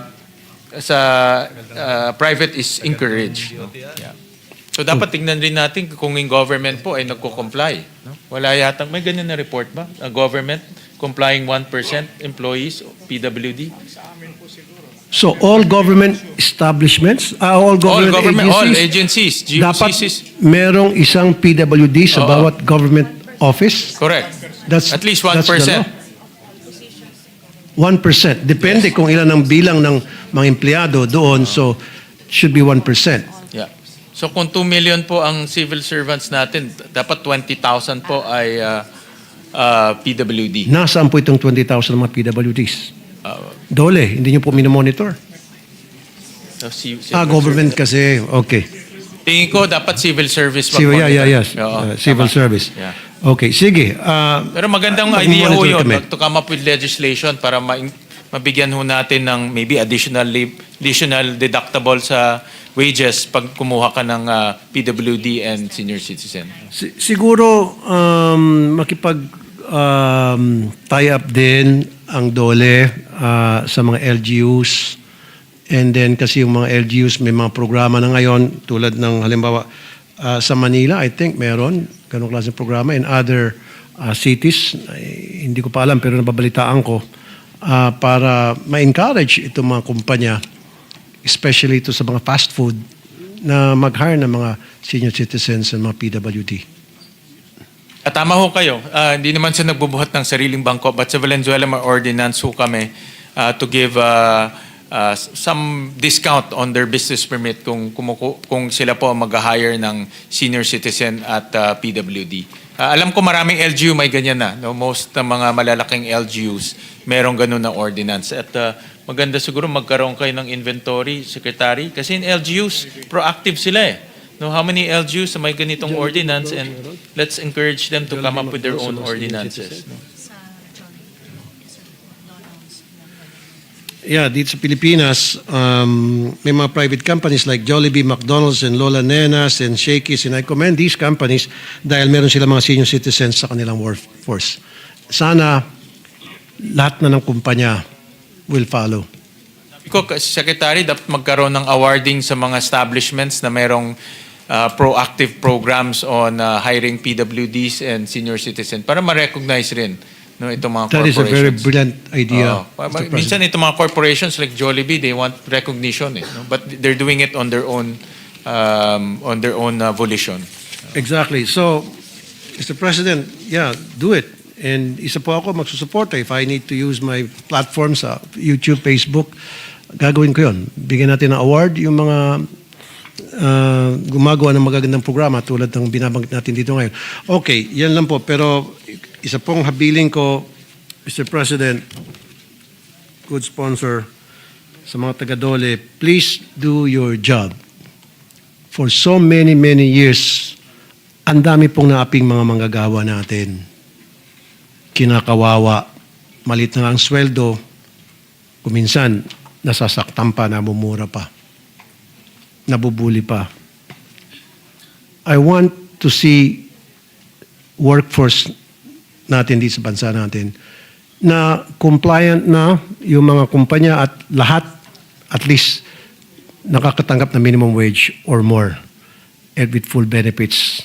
And lastly, yung 13-month pay po, ayoko nang makita habang maaari na pagdating ng January, pipila na naman pagkahaba-haba dyan sa TV5 ito mga manggagawa dahil hindi po sila nabigyan ng 13-month pay.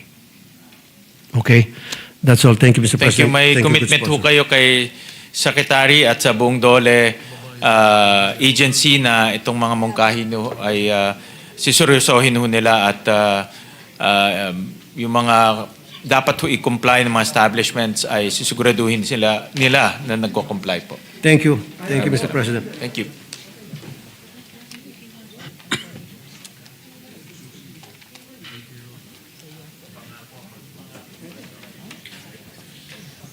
Mr. President, salamat po to the good gentleman from Isabela. Majority Leader, yeah. Yes, Mr. President. Next to interpellate will be the good gentleman from Bulacan, Senator Joel Villanueva. Senator Joel Villanueva is recognized.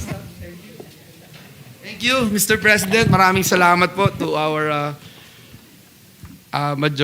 majority leader. Maraming salamat po.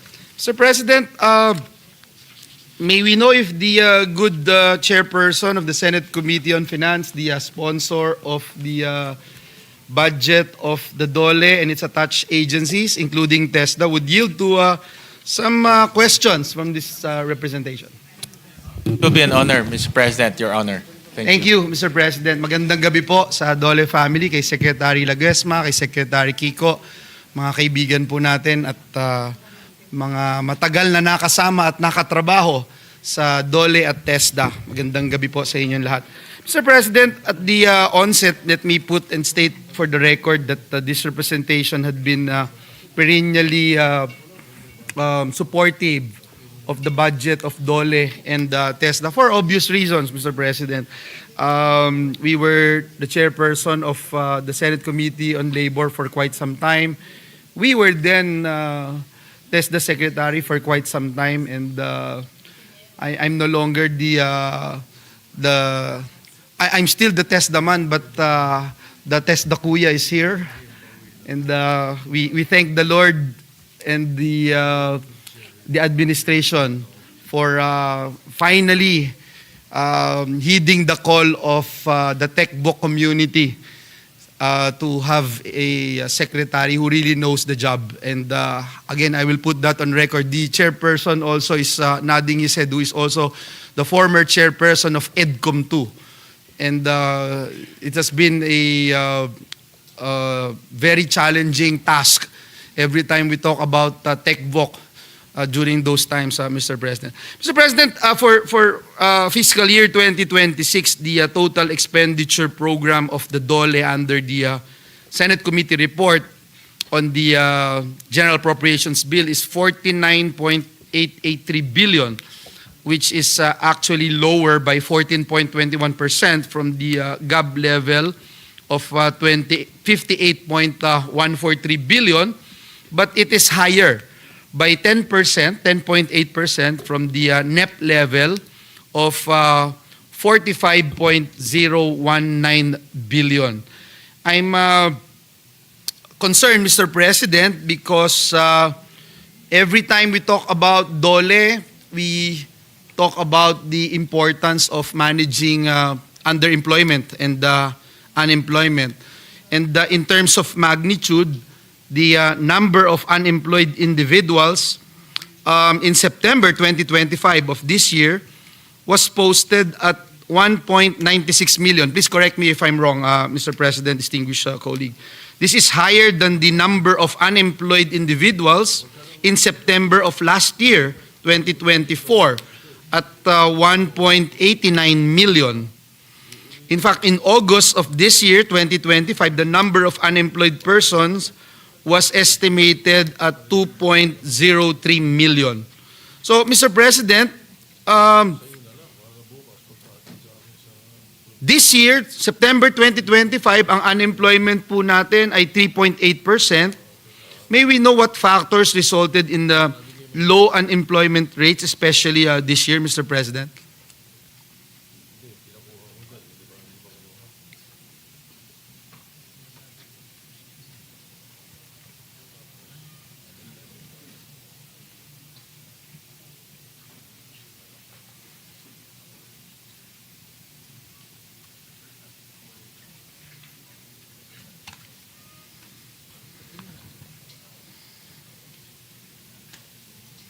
Well, Mr. President, before the flood control issue, the country is doing well in terms of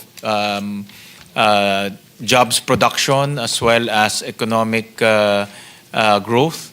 We all know that our fundamentals are quite strong, and our fundamentals are getting stronger. But however, with this flood control issue, admittedly, construction actually slowed down. No? And so we are seeing a slowdown in our economic growth, and that will also translate into more jobs that will be lost in the next few months if the decline in the construction industry continues. Is it just construction sector, Mr. President, that is being affected by this mess on flood control? The outside forces, Mr. President, the emergence of the artificial intelligence and robotics, Mr. President, are these also factors, Mr. President? Because while this is an improvement from previous months, it's still slightly higher than the 3.7% as earlier mentioned by this representation last year. Hindi po natin kasi pwedeng baliwalain ang pagtaas nito at alam natin lahat dito, Mr. President, dito sa bulwagan, kahit na maliit man yung pagtaas, bawat decimal point ay katumbas po ito ng libu-libong mga Pilipino na walang trabaho, nawawalan ng trabaho o napupunta o napupush dun sa tinatawag na underemployment category. And this should push us, of course, to examine whether our current programs are equally or are actually creating yung pong tinatawag na long-term, quality jobs, and not just temporary or seasonal work, Mr. President? Well, Mr. President, the employment losses came from administrative and support service activities, manufacturing, transportation and storage, public administration, defense. But there's also some bright lights. For example, fishing and aquaculture expanded by 26%. In fact, I saw this in the report. Human health and social work activities expanded by 28%. So may mga bright Human spots. health, wealth? Human health. Health. Yes. Agriculture and forestry also expanded by about 1.4%. Dati nakikita natin madalas ang agriculture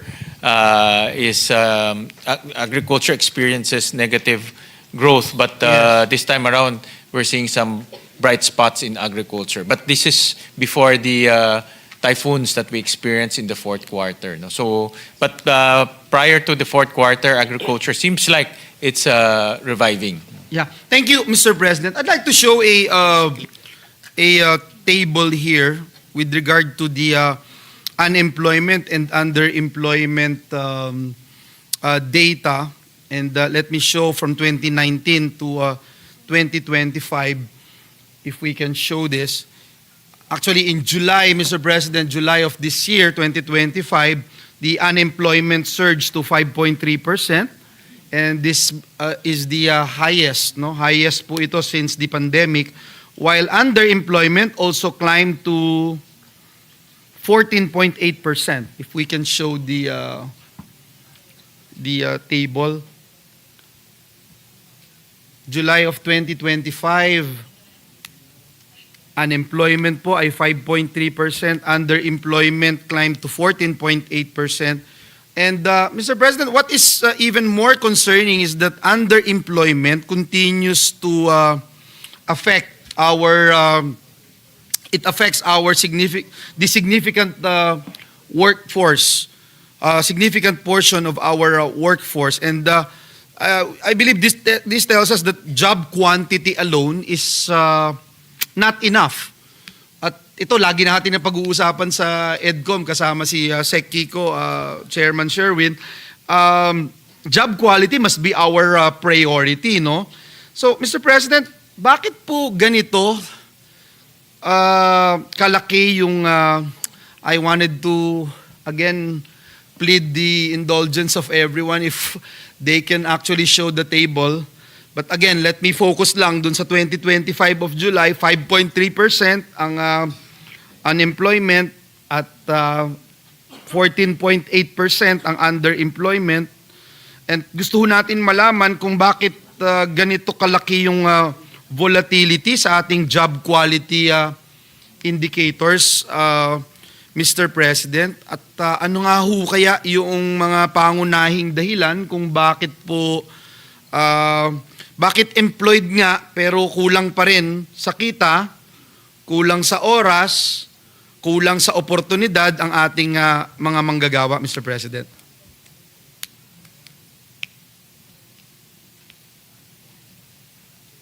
Well, dito ho papasok ang galing ho ni Tess Dakuya, Mr. President, si Director General Kiko Benitez. Because one of the reasons kaya nakakakita rin tayo ng underemployment is the perennial job skills mismatch. And this is where TESDA will come in, because TESDA can address this mismatch because it moves much faster than higher education or the academic higher education. And another aspect which I found out today is the gig economy, the emergence of the gig economy right now. Yeah, which makes sense because a lot of this gig economy, on demand po yung kanilang trabaho, pero hindi naman ho laging na meron pong kailangan ng meron pong kumukuha ng kanilang services, no. So okay. And also the gig economy, it's alam niyo ho ito, no? It's a emerging economy, and also tracking them down, getting information is also another challenge because they're not technically in the formal sector. So those are the two reasons, Mr. President, the job skills mismatch and also the rise of the gig economy, Mr. President. The gig economy, I think it's a good and bad, no? Mr. President, we have been espousing the passage of our Freelancers Act, Mr. President. At alam natin, Mr. President, that up to now, this particular sector ay napaka-vulnerable dahil they are not protected by any labor laws, Mr. President. Mr. President, muli, no, gusto kong tutukan itong underemployment. Ibig sabihin, kulang kasi sa kita, kulang sa oras, kulang sa oportunidad yung ating mga manggagawa. Of the total underemployed, Mr. President, in the data that we received from the Philippine Statistics Authority, in September 2025, total underemployment in September 2025 is 58.5% work less than 40 hours a week. 58.5%. Less than 40 hours a week. Including po ito those who did not work during the reference period. So, visibly underemployed po sila. And 41.5% naman, 41.5% work 40 hours or more in a week. So sila yung invisibly underemployed, Mr. President. And tama ho kayo, would you say na ito po, it suggests a persistent job skills mismatch between, again, the skills of our education system produces and the actual demands of the labor market, Mr. President. That's true, Mr. President, and that's why one of the direction, and I know this for a fact, one of the direction of our DG in TESDA is to address the job skills mismatch by making sure that the industries are well coordinated and also on board in terms of coming up with training regulations and also with the right training modules. So ngayon meron na tayong 96 industry boards, no? Which is up from 15 when the TESDA Kuya came in, no? So that's almost 6-7-fold ang create niyang industry board. So this is really to make sure that the industries are being heard, the recommendations are put into work, and meron tayong forecasting kasi mas alam naman talaga ng industriya kung anong skills ang kailangan eh. No? So I'm very happy to hear that we have now over 90 plus industry boards working with TESDA. Yeah, we're very happy about it, Mr. President, because you and I know very well the past 5-6 years in this institution, in this August chamber, we keep on talking about it. We keep on talking about the importance of industry-led programs and initiatives. Otherwise, we keep on pounding on something that is not needed by the industry. Bali, wala po. Just to ask, Mr. President, how many training regulations do we have now in TESDA?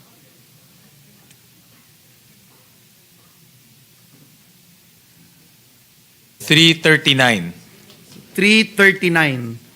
And these training regulations, as we are all aware, in the TESDA family, goes, ano nga ho tawag doon? Na-check po ito in every 3 years, if I'm not mistaken. No? Tama pa rin. Every 3 years, tama ho kayo. 3 years na-check pa rin. Kasi you're talking about how many programs, again, when I was there, more than 20,000. Ganun pa rin po ba, Secretary? The programs, 20,000 pa rin po ba yan? Plus? Or masyadong madami, no? Tama ho kayo, mga 20 plus. Oo, at 20,000 plus. Oh, and when you talk about job skills mismatch, importante talaga na meron tayong direction and focus, because if you are approaching these challenges that we are facing right now in such a way na disabog yung gamit mo, hindi mo matatarget. For example, ngayon, emergence of artificial intelligence. In South Korea, they're already taxing robots because they're competing with their human resources. In Saudi Arabia, they proclaimed Sophia robot as the first Saudi Arabian citizen robot. Nung a year ago, dito sa Senado, sinabi ko, na-meet ko yung si Barista Ella na sa Singapore. Aba, ito pong nakaraang buwan, napunta ho ako sa SM Mega Mall, nakita ko po, nandun na rin si Ella, Barista Ella. So if we're not going to be very sensitive with the programs that we are implementing, ang bilis mawawala, no? Kaya po ito yung dahilan kung bakit gusto ko po itong banggitin, sapagkat pag tinignan po natin yung employment facilitation program, for example, right now, if we can also show itong employment facilitation program, sa atin po bang Senate Committee report, magkano po ang budget na inilaan natin dito sa mga programang ito? Isa-isahin ko lang po, no, yung promotion of local employment, I think youth employability, job search assistance, National Skills Registry Program. Ang nasa GAA po noong 2025 ay 1.210 billion pesos. Ang nasa NEP po ay 1.201 billion pesos for 2026. Magkano po ngayon ang nakalagay sa ating Senate Committee report na ating dinidiscuss ngayon when you talk about employment facilitation program, Mr. President?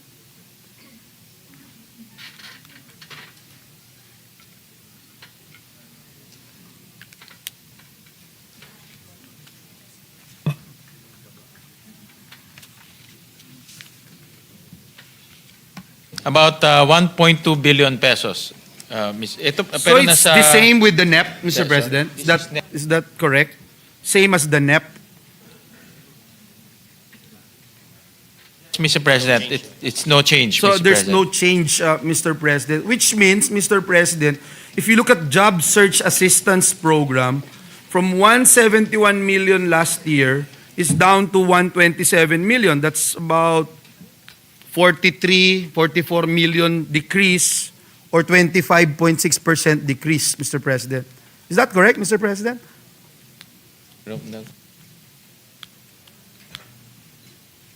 Sana hindi nagugulat yung Dole family na ganito kalaki na bawas. So you're aware of that and what is going, ano ho yung maapektuhan na programa natin? Ganun. I mean, if we are to give importance to our kababayans looking for jobs and we decrease the budget of this program of government by 25%, then I don't think we are in the right direction, Mr. President. Tama ho kayo. It decreased by 43 million, about 25%. And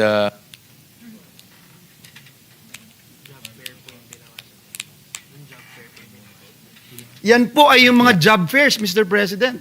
Yan po yung mga kababayan natin, for the past so many years, being a senator of the Republic, yan po yung mga inaabangan nila. Yan po yung pagka nagpo-post ako ng job fair, halos every week, I'm actually getting the details from the Department of Labor and Employment.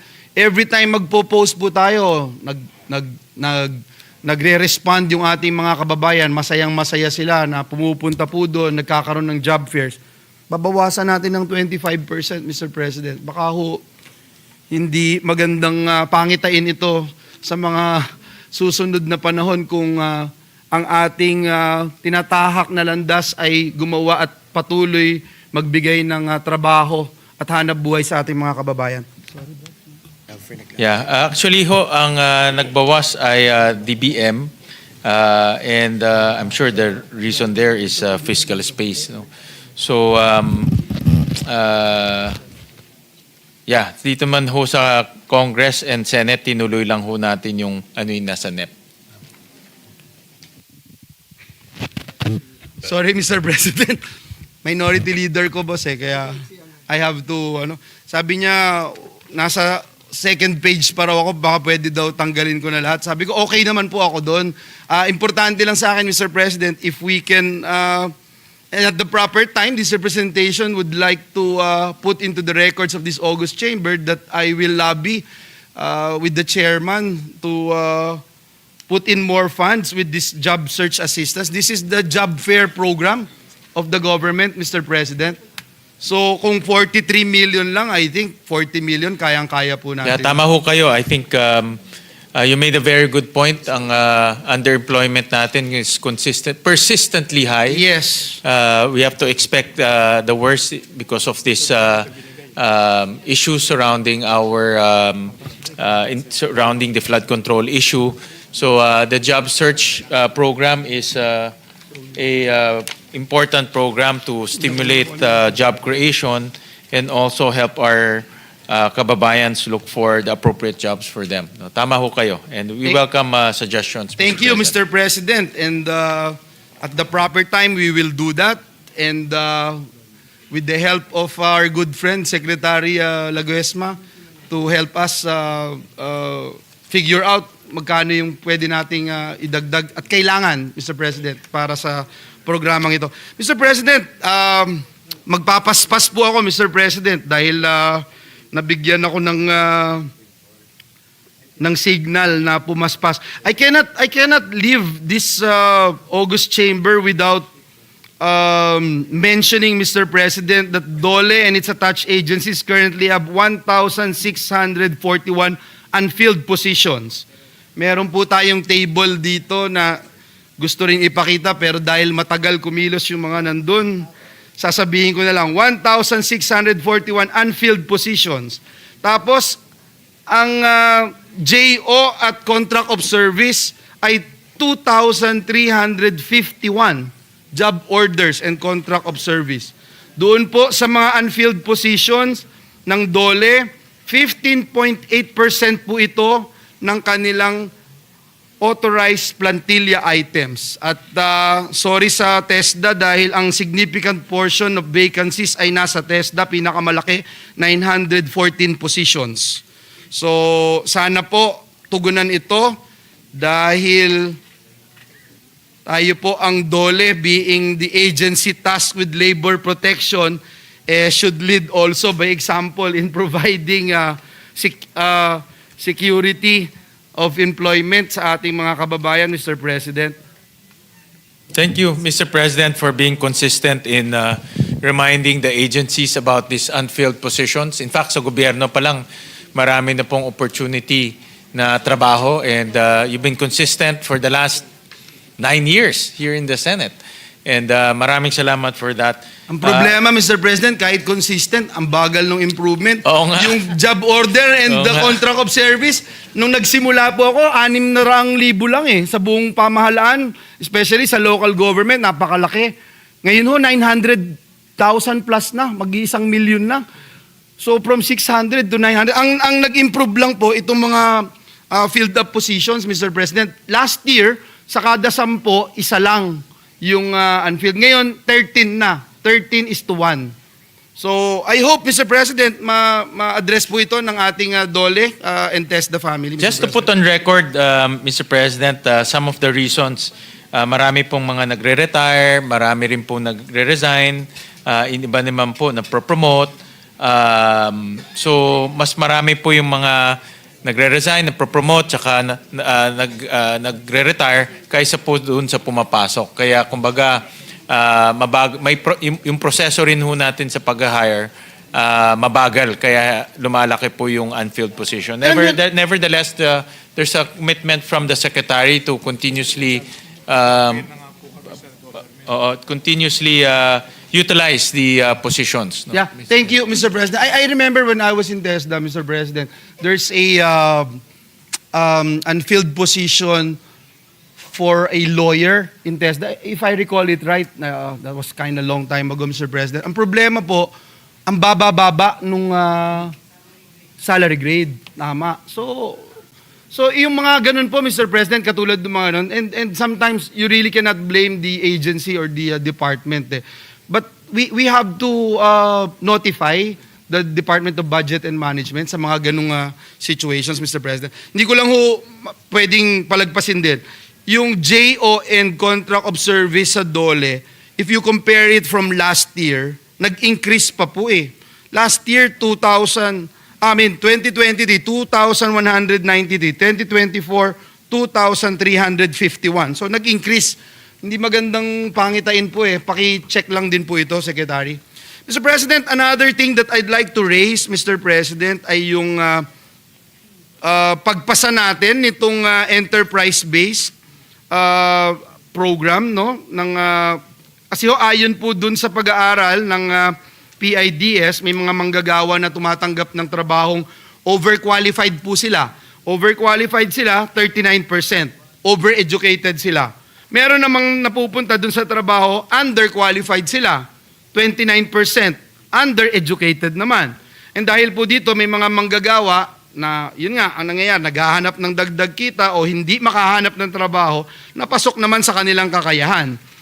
In fiscal year 2025, nag-allocate po tayo ng 10.51 billion to training programs for various stakeholders conducted by DOLE and TESDA.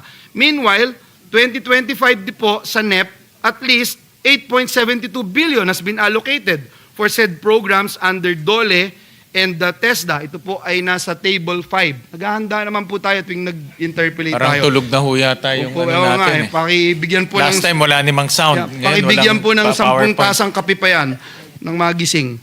At pag tinignan po natin, wala daw po silang overtime yata, Mr. President. So, isa sa mga nakadagdag po na unemployment at underemployment yung job skills mismatch. Na pinag-uusapan po natin na kanina pa, no? Mr. President, ang tanong ko lang po ay yung IBET na pinasahu natin na napakahalaga at talagang pinaglaban natin, sinuportahan ng ating chairman, itong pong enterprise-based education training.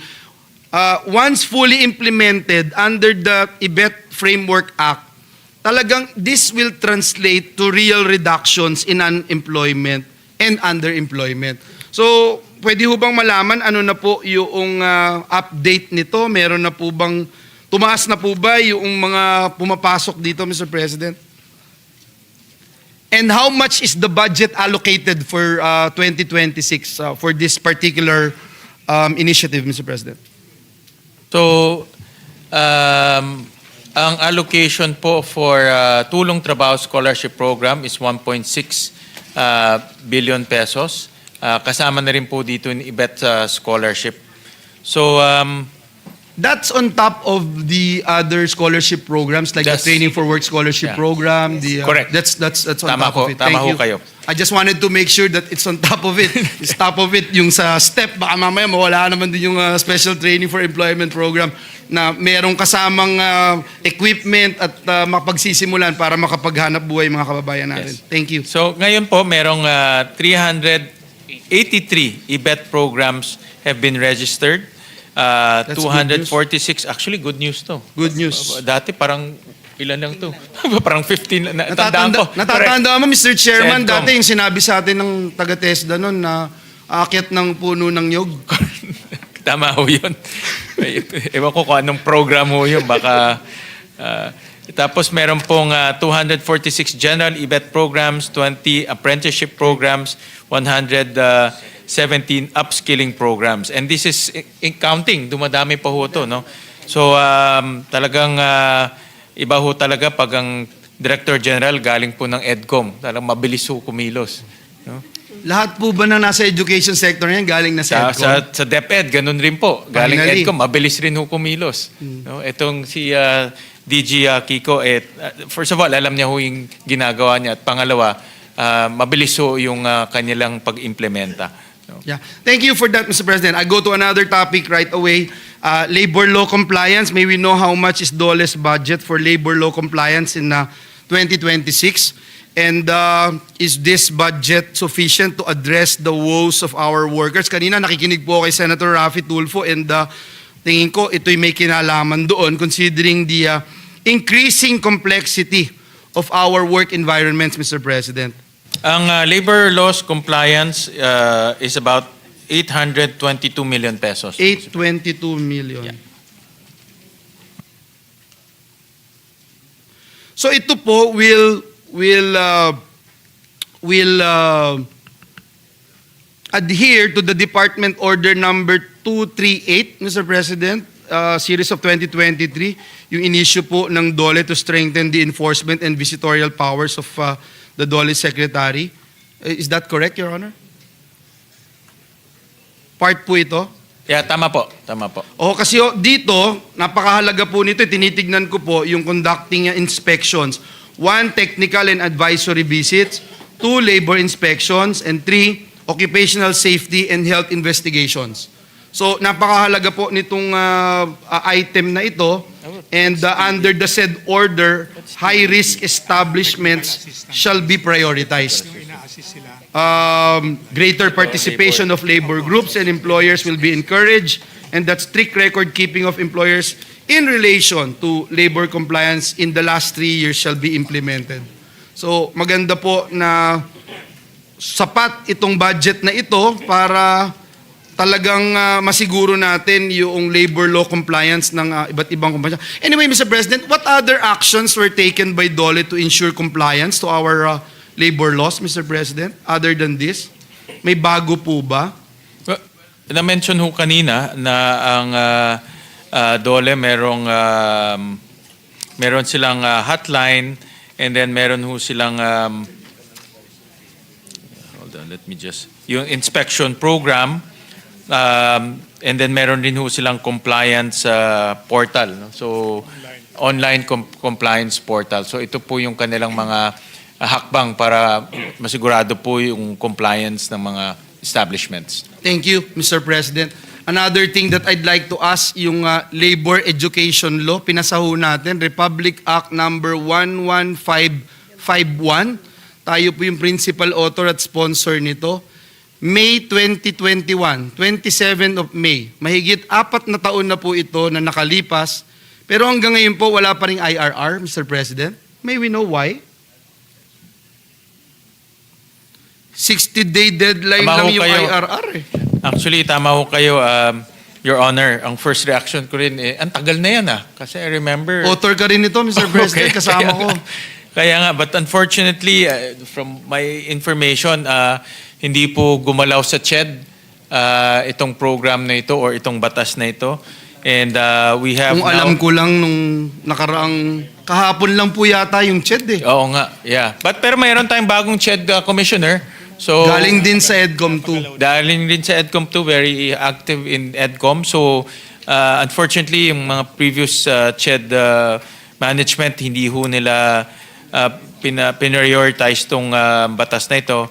But Wala silang ngayon po pakialam sa labor education. So ngayon po meron na po silang mga preliminary meetings, nag-reconstitute yung TWG. One on October 2025, the other one is November of 2025. So in other words, gumagalaw na po ito. Gumagalaw na after 4 years, Mr. President. So pwede ho bang malaman kailan natin ito aasahan? Yung IRR, 60 days lang yung nakalagay sa batas. Ngayon, 4 years na po eh.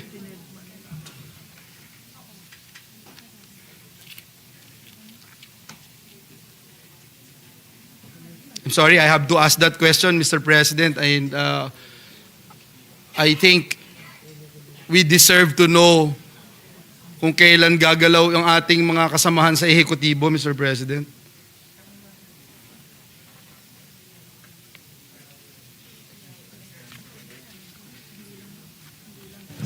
Ngayon po ay the DOLE circulated the final draft IRR, tama ho kayo, after 4 years, for clearance of CHED and TESDA, and the proposed ceremonial signing is tentatively on December 8, 2025. Invited kayo.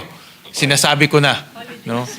Kahit ako na nag-i-invite ho sa inyo dahil kayo po ang principal author ho nitong batas Principal na ito. author, principal sponsor. Correct. Kahit hindi na po ako maimbita, basta mapatupad na po ito. Salamat, Ginoong Pangulo. And just a quick update, ang TESDA po can roll this out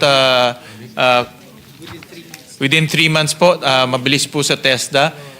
And then for the higher education academic schools by next school year. Yeah.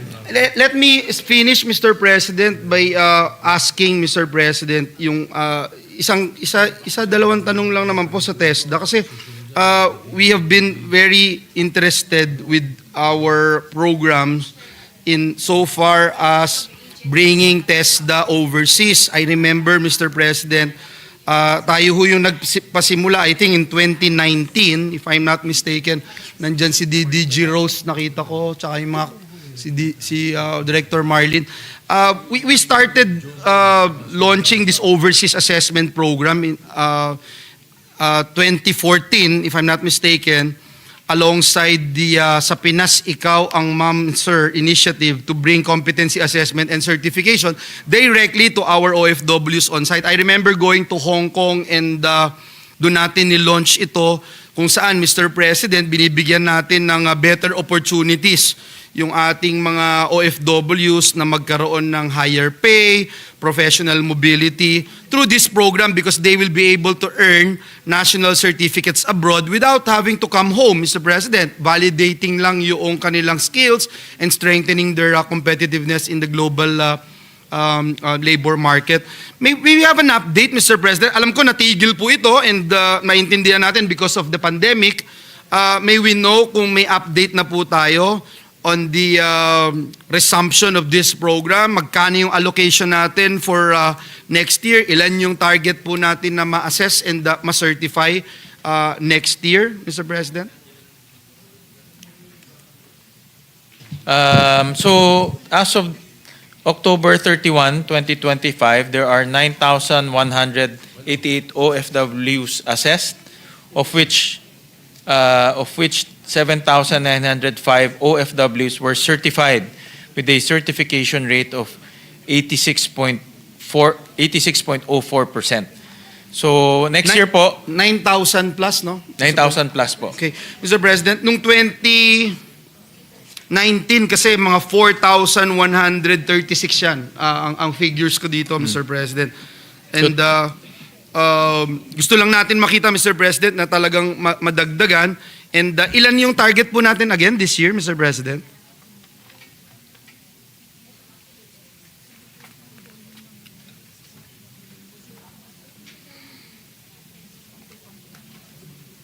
Pwede dyan, ano? Doon. Sa lounge.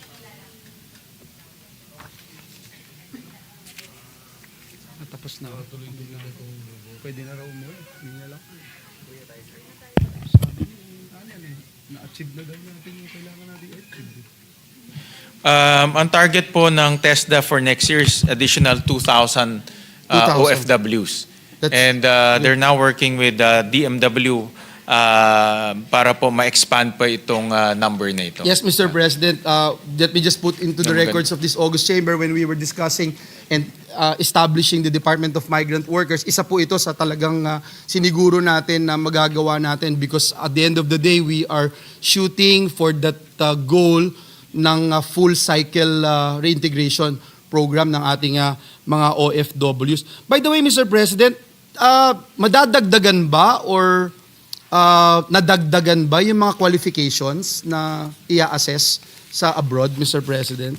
Yung mga qualification na level nila, yung trade discipline, Mr. President? Nadagdagan na po ba, Mr. President? Kasi Yes, because as we move nadagdagan forward, siyempre dapat madagdagan, mas mataas na level probably, Mr. President. Anong nang level ngayon?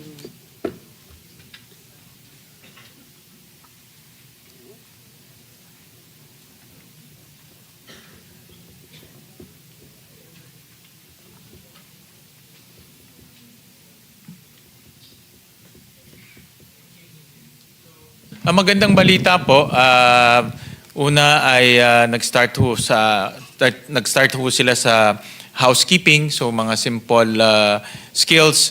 Pero ngayon, they're now moving into the caregiving trainings na ang level po ay NC3, NC4. So maganda ho to dahil ang ating mga OFWs, dahil experienced na sila sa housekeeping, natitrain naman sila to a more complex to complex skills and then tumataas pa yung kanilang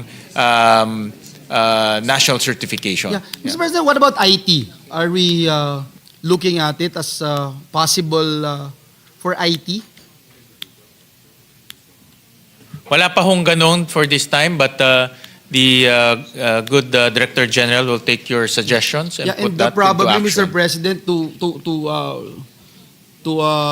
close this topic, Mr. President, yung magkaroon na po ba ng regular and predictable deployment ng assessment team sa abroad, Mr. President?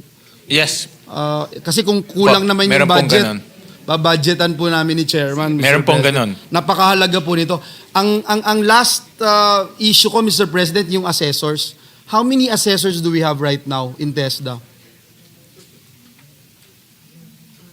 16,621 as of October 16,000. 2025. 16,000, Mr. President, how many? 16,000. 16,621. 621. Yes. This 16,621 covering the entire nation, the Yes. entire country, Yes. Mr. President. Correct. How Tama po. many every year, Mr. President, goes to TESDA?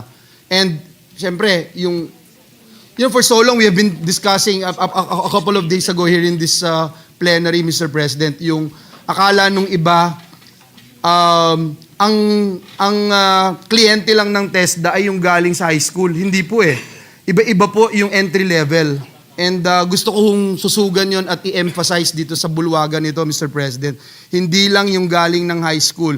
Yung nagre-retooling, nagre-reskilling, nag-upgrade ng kanilang skills and competencies. Wala hong pinipiling edad dyan. So pumapasok po sila. So ang question ko po, ilan po yung pumapasok sa TESDA o sa tech-voc sector sa TVET in a year average, Mr. President? About 1.6 million enrollees. About Mr. President. 1.6 million enrollees. And this does not include those who are in K-12 program na grades 11 and 12. Wala pa ho. Wala So, pa. grades 11 and 12, ano po yung average ng grades 11 and 12 na pumapasok and taking the tech-voc track? About 1.1 million learners. So about 500 per grade level. Per grade level. Yeah. So if you add 1.6 to 1.1, that's 2.7 million, Mr. President. Correct, tama With the 2.7 million students, Mr. President, in tech-voc sector, you're only talking about 16,621 assessors. Is that correct, Your Honor? Mr. President, but it's worth knowing, it's noteworthy to say that nung pumasok po si DG Kiko Benitez, 8,000 lang ho yan. So nadoble niya ho with the intervention of His Honor and the Senate. Naglagay ho That's tayo ng what we have pondo. been doing, Correct, Mr. kasi during the budget hearing, I And remember. thanks to you, Mr. Chairman. Napag-usapan ho natin to during the budget hearing and both of us And intervened. it's good thing that Sec Kiko was then with us Correct. in EDCOM 1 because we have been talking about Yes. this. And so, So again, Mr. President, Yeah. no, ako ho, naniniwala ako we are in a better situation right now, especially when you talk about TVET. Coming from Tesdaman himself, we are in a far better position when you talk about the TVET sector. 16,621 assessors, catering 2.7 million tech-voc students or nominees, Mr. President, for national certification. Ito na lang yung huling katanungan ko, Mr. President. Gaano kalaki yung kakulangan sa ating assessors? At dun sa kakulangan na yon, gusto ko ito malaman para meron tayong direksyon. Dun sa laki ng kakulangan sa ating mga assessors, malaman din po natin ano yung target natin. Hindi naman natin magagawa yan in a year's time or 2 years or 5 years because napakalaki po nito gaano kalaki yung kulang, ano yung magiging program natin para ma-achieve natin yung goal natin, ideally, to come up with the whatever number of assessors we need, Mr. President. Ang maganda ho, Senator Joel, ay this year naglagay ho ulit tayo ng 50 million for assessors. 50 million and nakita naman ho natin yung inilagay natin dalawa actually na first 50 million ay nagbunga na no, ngayon and malaking bagay ho yan dahil yung Director General is really on the ball. So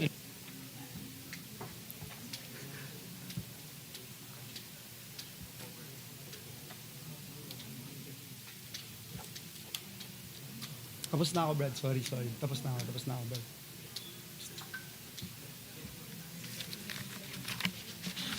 Shortcut ako, Brad.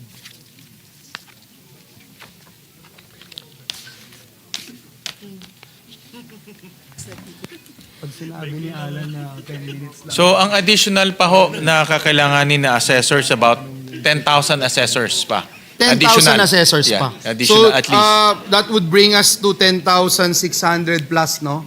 Mr. President. So I think kung kaya ni DG Kiko 8,000 in 1 year, the 10,000 is easy. No? 10,000 a is little easy. bit ambitious, but yeah. But doable. It's Libre doable. namang mga harap. Yeah, but Mr. President, you're talking about assessors on different trade disciplines, Mr. President. So Correct. medyo mabigat po yun, Mr. President. But of course, we are in full support for DOLE and most especially to my most beloved agency in the government, which is TESDA.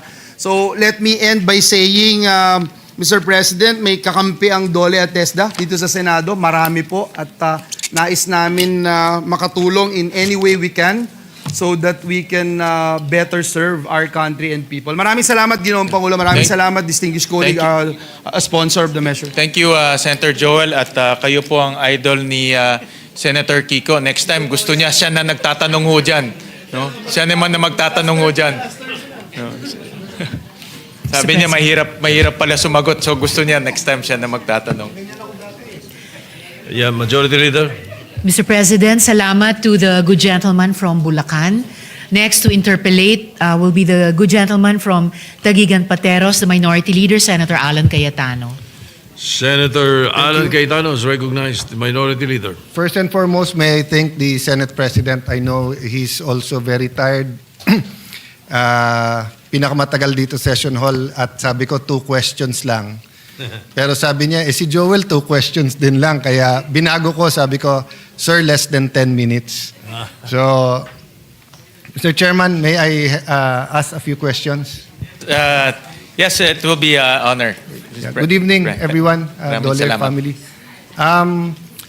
Bilisan ko na lang, Chairman, tapos kung may mga kailangan isubmit na lang. So let me start with the peso law. Peso. Minomonitor pa rin ng Dole ang peso. Yes, meron po. Important. Alam naman natin sa local government, napakahalaga yung peso. Yeah. So, minomonitor nila ho. Tsaka yan lang ang peso na lumalakas at hindi nade-devaluate. Totoo yan. In monitoring that, do they have like an annual report or something? Meron po. Yeah. And it's been some time, no, since the last amendment. Matagal na. What? So, ang question ko, baka naman may nakikita ang Dole na pwedeng improve.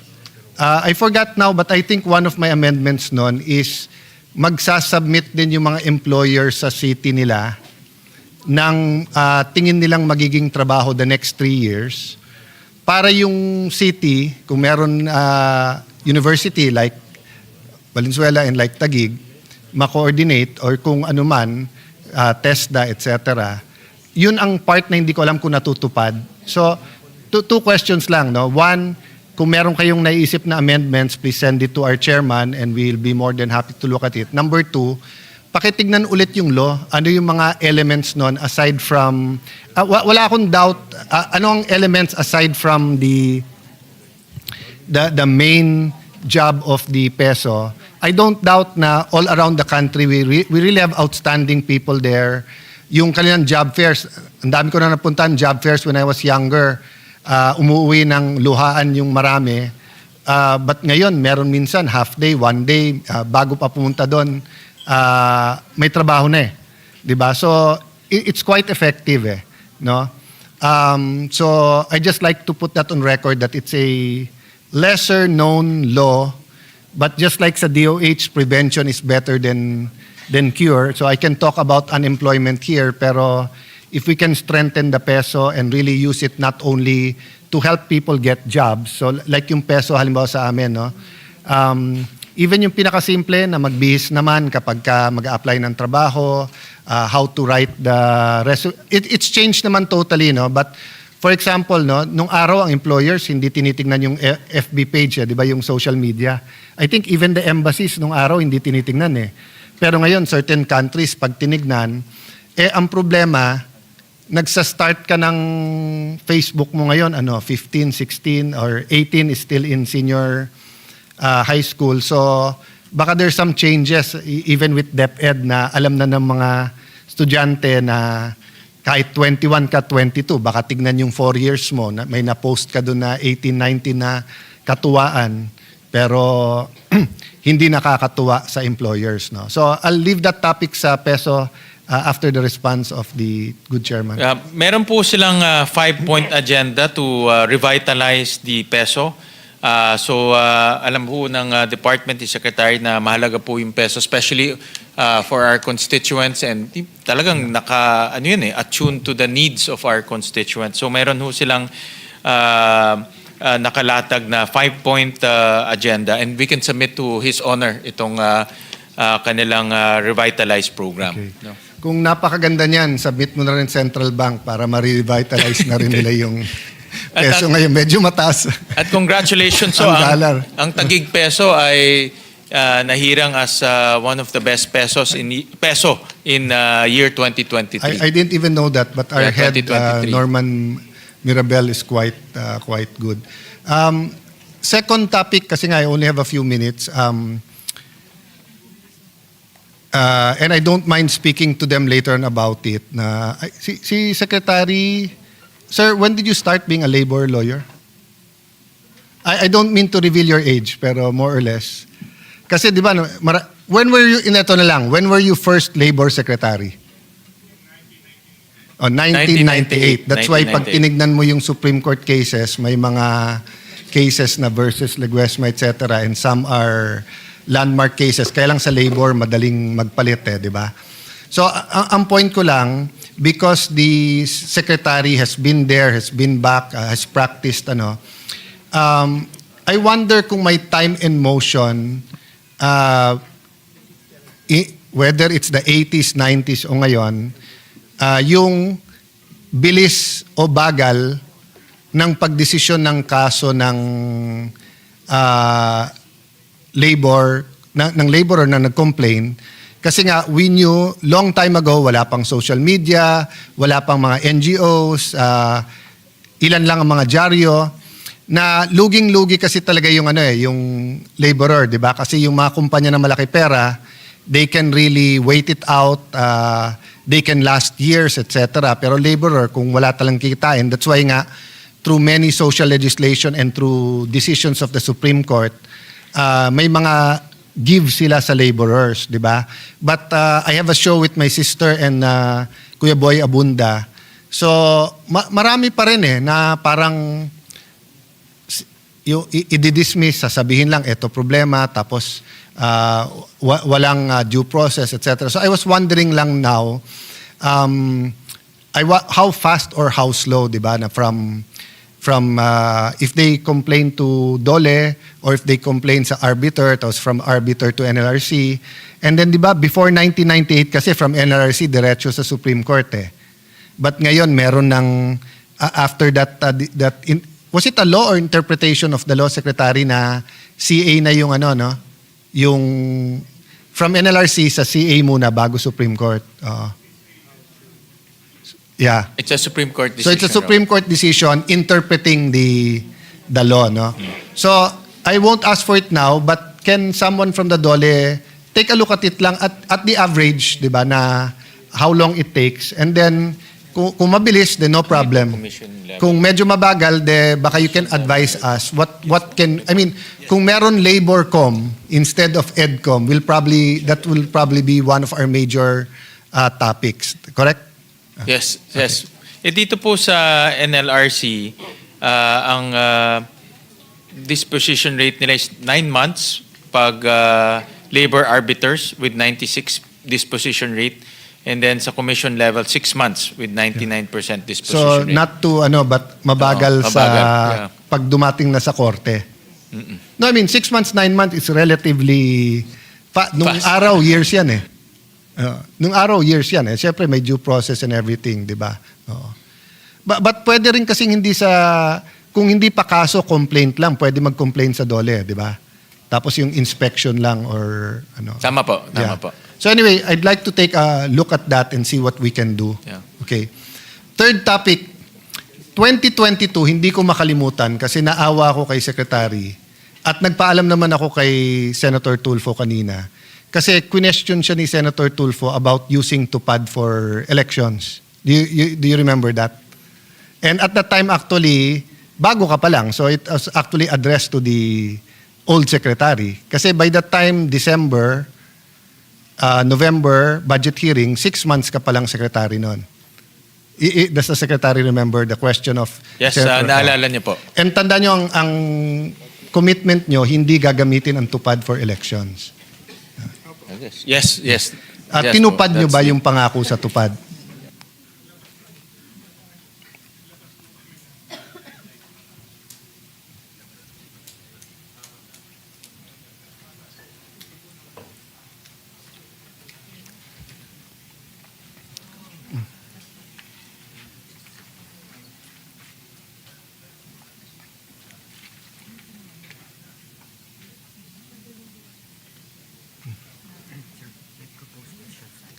Hindi kasi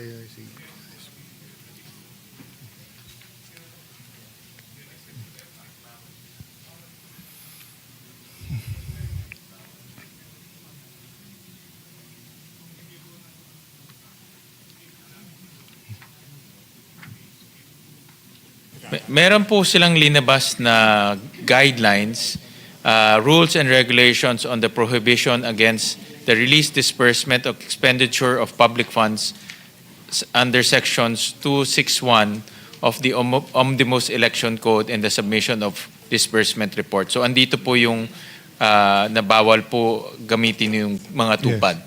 At tinupad naman ng sekretary natin yon na hindi ginamit ang tupad sa eleksyon. Yes. As far as they know and concern, tinutupad ho nila itong sarili nilang Then, guidelines. paano nila mapapaliwanag na meron mga party list na hindi naman incumbent na nag-aalok sa mga mayor nung last election na pag sila'y pwede magsalita at magkumuha ng tao sa lugar nila, meron silang tupad. And I can provide you evidence for that. Kaya lang kaibigan ko kasi yung tumakbong yon. So paano sila nakakuha ng tupad sa DOLE kung hindi sila pinapaboran bilang party list?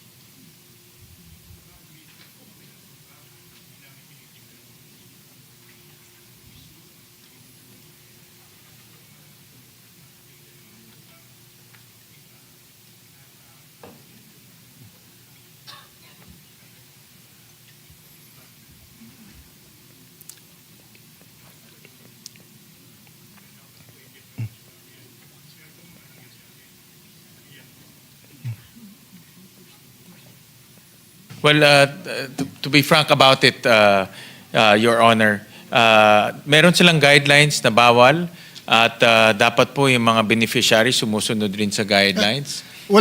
Walang problema yun, Chairman, kung may problema pag incumbent pero gray area. 'Di ba? Kasi you deal with them 3 years, timing, etc. Pero eto kandidato eh. Hindi naman sila incumbent. During campaign period, pag pumunta ng isang city, 15 million, 20 million, 30 million natupad. Sa isang city.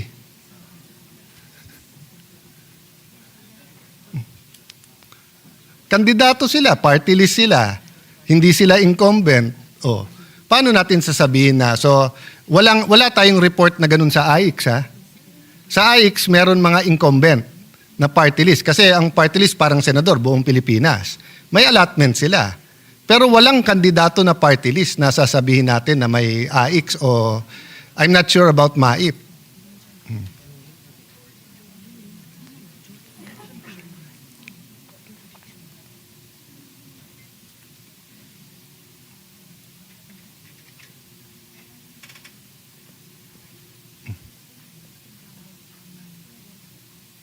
Well, base po sa kanila, bawal ho talaga during election period na pinapakalaman po itong tupad. I think may mga, based on sa information nyo, tingin ko baka may nakakalusot na mga ganitong tao. On that, because wala naman akong personal knowledge na kay secretary siya humingi, pwede akong maniwalang lusutan, pwede ko sabihin pakiimbestigahan. Okay.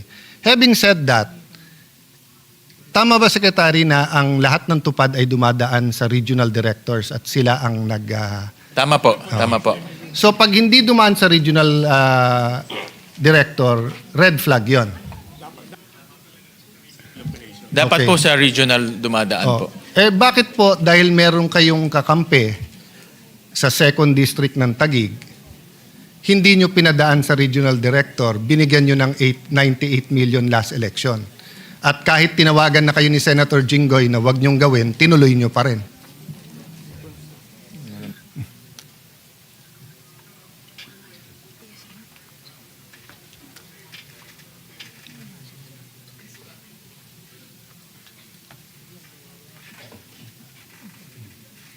Can I have all the pertinent documents about your release for the 2nd District of Taguig during the last election? Do you confirm? Nag-release kayo na special release. Ang sagot nyo, discretion ni Secretary ng additional 98 million sa 2nd District ng Taguig.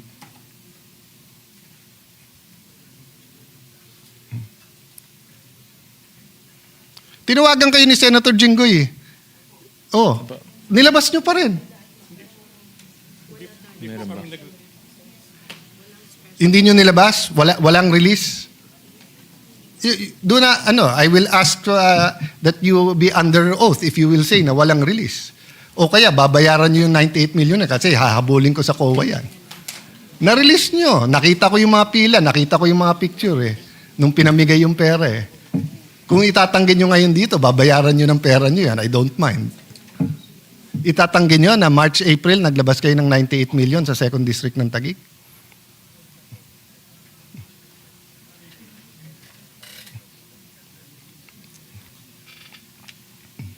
May natira pa, 98 nyo pala inauthorize, tapos after the election, tinuloy nyo pa rin. I think 60 na release nyo or 58, tapos nagtuloy kayo na another 30 million after. Well, Your Honor, pwede natin pa-submit yung dole ng official report sa inyo para makita nyo. Yeah, definitely. But right now, the Secretary is denying na may release na alam kong meron Di ba? I will not violate what I told. In fact, lampas na akong 1 minute, so yung dalawa kong tanong, hindi ko na itatanong. But, Mr. President, tapusin ko lang to na hindi ata maayos na magsisinungaling sa atin dito.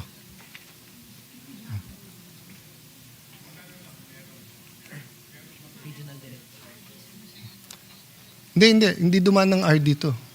Hindi dumaan kay RD to, Staff ng Office of the Secretary ang diretsyong nag-implement. Nung kinonfront namin RD, wala daw siyang magawa. Hindi dumaan sa kanya. Kasi kung dadaan sa RD, may vetting yon at may usapan na sa Taguig kung anong trabaho.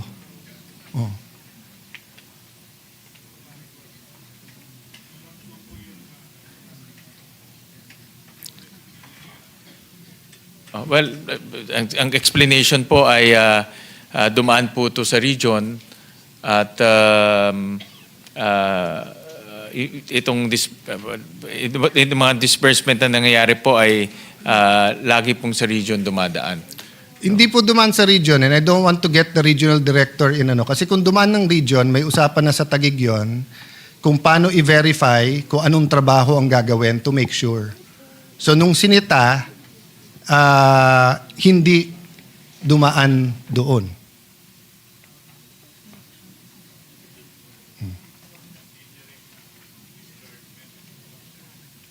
Kaya nga TNT yung disbursement Hindi ginamit ang mga public covered courts or mga schools, etc.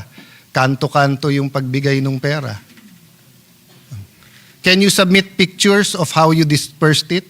Lahat ng tupad sa Taguig, lahat ng AIX may pictures at yung dispersing officers nandun para siguradong walang kaltas. I think ang pinakamaganda is submit po lahat ng mga disbursements for this year, for 2025, to include all the supporting documents, lahat po ng pictures, lahat po ng mga dispersing officers, submitted by Monday. Submit it to the committee and we'll forward it to Senator Cayetano. Thank you His for that. honor. Yeah. Last question.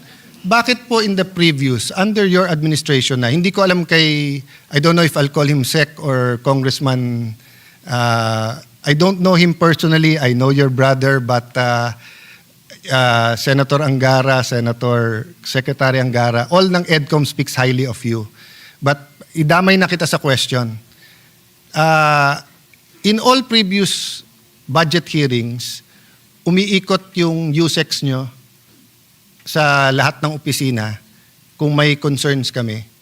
Tinanong ko lang sa lahat ng minority, wala kayong pinaikot ngayon. Bakit? Allergic kayo sa amin ngayon? Hindi, sa'yo, Sec, sorry. Bago ka pa at hindi former TESDA, pero kay Sec, usually si Yusek Benjo ba? And si Yusek. Basta't may mga mababait kayong Yusek na parating umiikot, nagbabahi-bahi sa amin, 24 lang kami. Di ba? Kasi unlike your congressmen who know your regional directors, who know sa TESDA, etc., sa senators, buong Pilipinas kami. So I was just wondering what changed this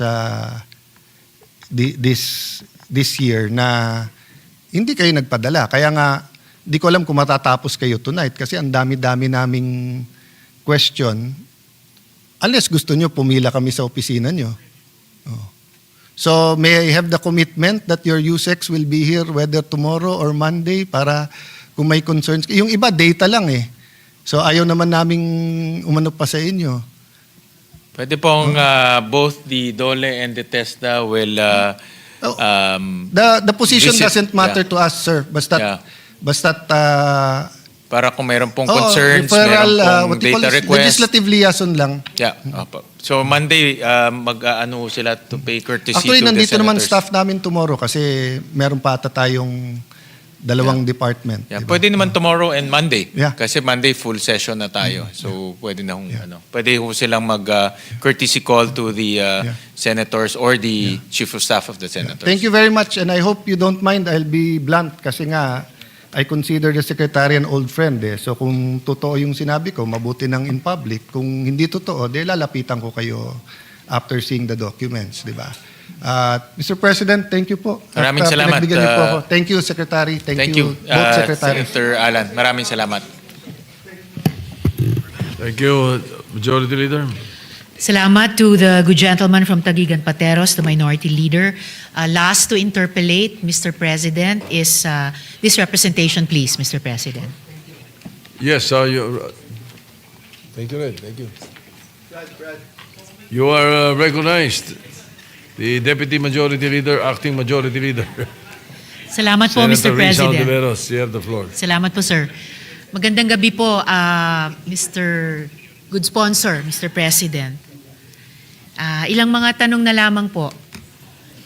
Una po, tungkol sa affected, skilled at semi-skilled workers, apektado dahil sa cancellation ng licenses ng mga contractors na involved sa flood control issue.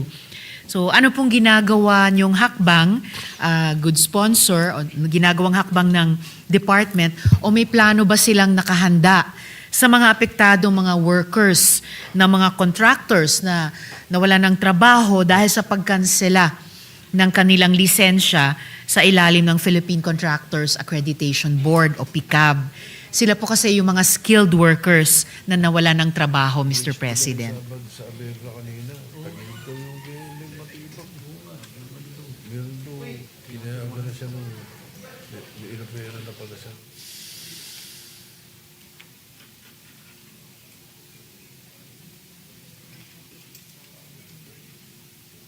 So meron ho silang ugnayan with mga association ng contractors because admittedly na merong slowdown in our construction industry at meron din ho silang mga temporary employment assistance dun sa mga temporary displaced na construction workers. Marami sa mga construction workers, mga ano ito hindi naman ho sila regular employees. Marami dito ay mga contractual employees. So meron silang mga temporary work assistance. And then meron din ho silang mga convergence program with TESDA insofar as reskilling and upskilling. No? So ang importante lang dito, sabi ni Secretary, yung construction industry itself ay makipag-ugnayan sa DOLE. No? Kung meron mga displacement because of this flood control issue. Salamat, Mr. President. And bukod po dun sa temporary employment or work assistance, lalo na po dun sa mga manggagawang na displaced na deregular in the first place, bukod po dun sa reskilling at upskilling na importante, meron pa po ba silang ibang plano para magkaroon muli ng mas secure din po na trabaho itong mga construction workers na ito, Mr. President?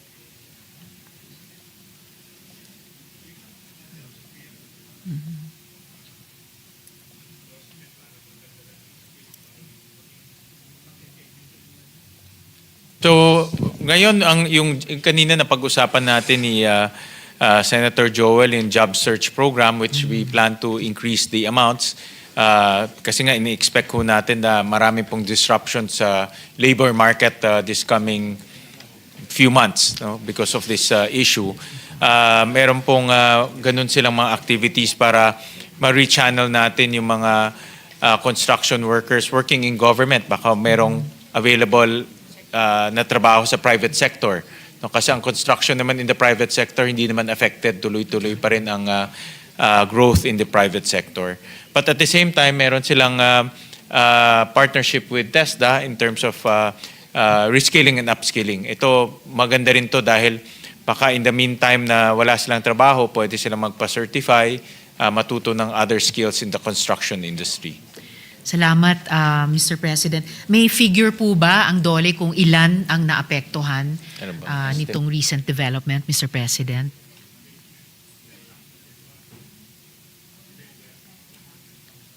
Mga 100,000 po ang estimate ho nila. So, marami-rami din, Marami-rami rin. Mr. President. Marami-rami Opo, rin. ibig sabihin, 100,000 na pamilya na Yes, apektado oo, yeah. at talagang umaasa Correct. sa urgent at saka longer term Hopefully assistance ng masaluto DOLE at ng TESDA. private sector construction. I think may private sector nakikita natin despite na nung nawala yung POGO, I read reports na it's coming may resurgence in office space. So ang hope natin is rechannel itong from government to the private sector. Salamat po, Mr. President. Dako po ako sa security of tenure at labor-only contracting. Mr. President, since there's no existing law preventing employers and companies from implementing the fixed or providing for employers and the companies to implement fixed-term employment or preventing them from implementing contractualization of workers.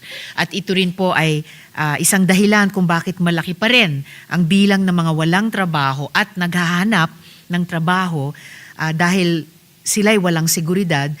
Pwede po bang malaman yung datos kung ilan ang mga contractual workers sa private sector, Mr. President?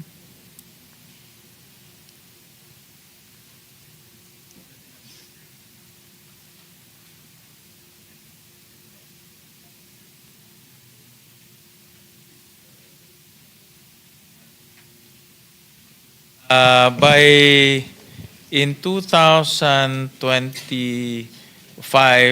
meron tayong 442,000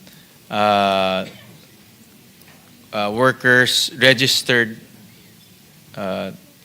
Ito, number of workers of registered contractors. Yeah, yun po yung title nitong table. So 442,000. Ito na po ba yung total ng lahat ng contractual workers sa private sector, Mr. President?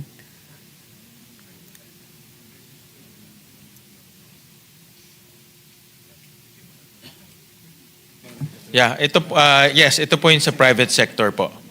Okay, salamat, Mr. President. At kasama po ito sa trabaho ng labor inspectors, tama po ba? Tama. Na i-monitor yung bilang ng contractual workers sa private Correct. sector. Yes, tama po. Alright, salamat po, Mr. President.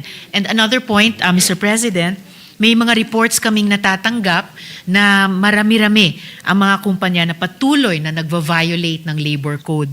Particularly po itong labor-only contracting. Particular din po sa NCR, Regions 3, 4A at 4B. Pwede po bang magbigay ang good sponsor ng impormasyon at saka ulat pagkatapos ng conduct ng inspections sa mga rehiyong ito kaugnay ng labor-only contracting, Mr. President?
Yeah.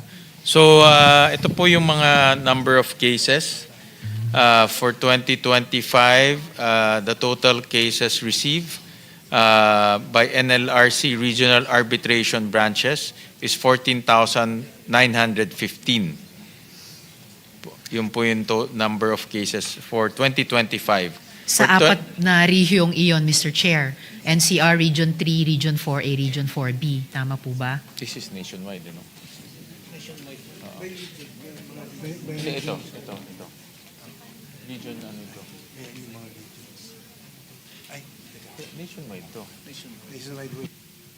Nationwide ho to. Nationwide. Okay po. But in 2024, kasi in 2025 is hindi ho to full year. So in 2024 is para makita lang natin in totoong picture, is 26,060. At nakikita ko ho dito mga around that level po ang total number of received cases for labor-only contracting. Dito po sa mga regional arbitration branches. So mukhang bumagsak ng mga kalahati yung number of cases, at least until November 2025, Mr. President. As of July po, half year lang yung 14,000 kanina. So pag tinimes 2 mo ito, more or less nasa the same vicinity. More or less po. Halos pareho. Halos parehas. So nakita ko dito, Center Reason na mga around 27,000 ang average number of cases per year. I see po. And particular po ito sa labor-only contracting, Correct, Mr. correct. President. And this is regional arbitration branches.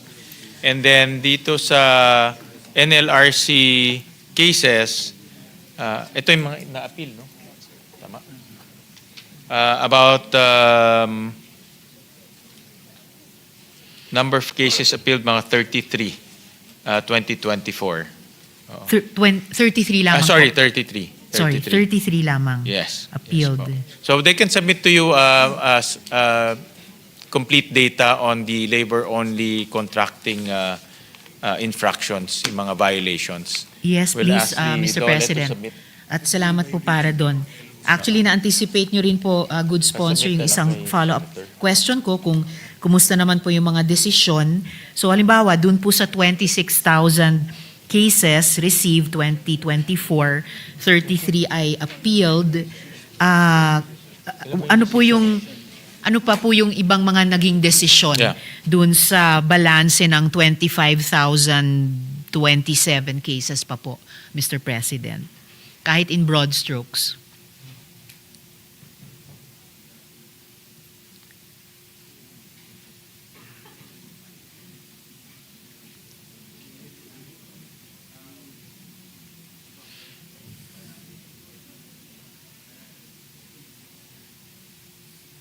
So for example po,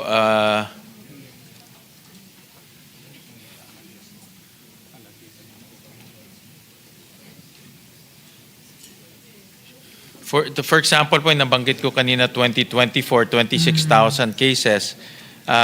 Out of the 26,000 cases, 24 ang na-determine na may number of cases with findings of labor-only contracting.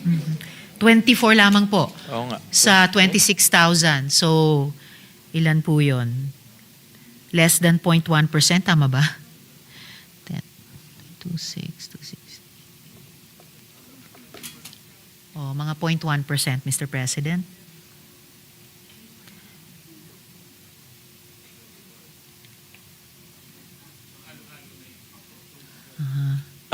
So yung 26,000 pala, halo-halo na ho yun. No, iba-ibang mga labor cases. Hindi lamang po labor-only contracting. Hindi lang po. Hindi lang Meron halo. po ba silang disaggregated data para sa labor-only contracting, Mr. President? 54. Andito pala. Number of cases with issues on labor-only contracting is 54. 54 lamang po sa Yes. 26,000 plus. Correct. So Yeah, mga tama po. 0.2% lamang po, Yes, Mr. maliit President. Ang liit, opo. Maybe hindi ho nagre-report or... Posible po, Mr. Malamang kasi President. marami, in my experience, karamihan ho dito talagang yung labor nagre-report. Opo. Baka- Lalo na kung ikumpara natin sa universe ng this year anyway, 2025, 442,000 na mga manggagawa sa at least sa mga registered contractors. And alam po natin, Mr. President, kung may underreporting man, then it could also be na mayroong kakulangan sa reliefs na naibibigay ng DOLE sa mga manggagawa, those in the situation of labor-only contracting. So, maglulook forward po ako, Mr. President, dun sa ulat na ibibigay in writing we'll request ng from department. DOLE a complete report on labor-only contracting, number of cases related to LOC and iba pang mga data. Secretary, the committee will request that. Salamat, Mr. President. Monday na rin.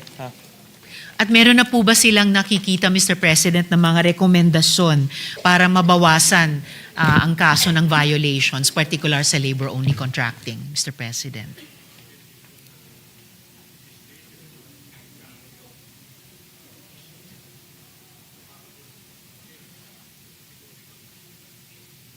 Ang proposal po ni Secretary Ledesma is para po maging very clear itong issue na ito is through legislation. Exactly, Mr. President. I think we passed a law one time on this issue na veto lang po. But that's his proposal para mas clear ang definition and scope nitong labor-only contracting. And I really appreciate that from the department, Mr. President, kasi ilang beses na tayo dito sa Senado nagfa-file, nagre-refile, and maybe one more big strong push sa kasalukuyang Kongreso and hopefully counting on the strong support of the Department of Labor na once and for all, magpasa na po tayo ng Security of Tenure Bill. That will be supported hindi lang dito sa ating legislatura, hanggang po sa executive, hanggang po mapirmahan po yan at maging ganap na batas, Mr. President. Dapat po mag-start sa gobyerno. Yes, sir. Kasi sa gobyerno maraming job contract, contract of service, tsaka job orders.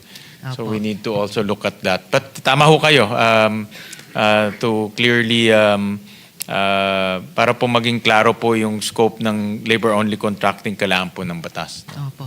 And it might even be related dun sa mga naunang tanong na pinag-usapan natin, Mr. President, kung may security of tenure na yung mga manggagawa, although precarious, less precarious sila kahit sa mga extraordinary situations tulad nitong nangyari sa na-displace ang marami sa hanay nila, pati kahit dito, dahil dito sa issue ng flood control, Mr. President.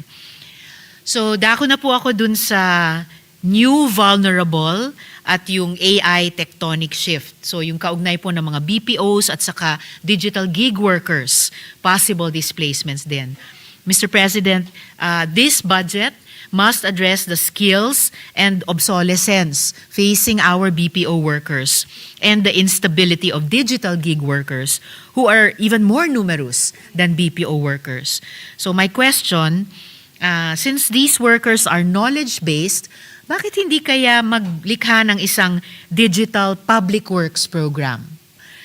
This program would employ these displaced workers to digitalize paper files, document red tape process flow, and do client journey maps for our inefficient government agencies. And this would also address unemployment and red tape simultaneously, Mr. President. Very good suggestion, and nakikinig po ang TESDA and DOLE at they'll take your suggestion and put it into action, Mr. President, Your Honor. And tama ho kayo. So, itong 2026, may suggestion po yung PSAC, yung Private Sector Advisory Council, at nagdagdag ho tayo ng 1.5 billion for AI upskilling para ang target ho natin about 43,000 scholars under TESDA mabibigyan po ng AI upskilling. No? So, nakikita na rin ng private sector and TESDA, of course, si Director General Kiko, na kailangan talaga nating maging responsive dito sa tectonic shift ng AI. Tama ho kayo, napakabilis ng AI. No? And in applications for AI, nagiging, dumadami na yung applications in different sectors. So, we need to keep up.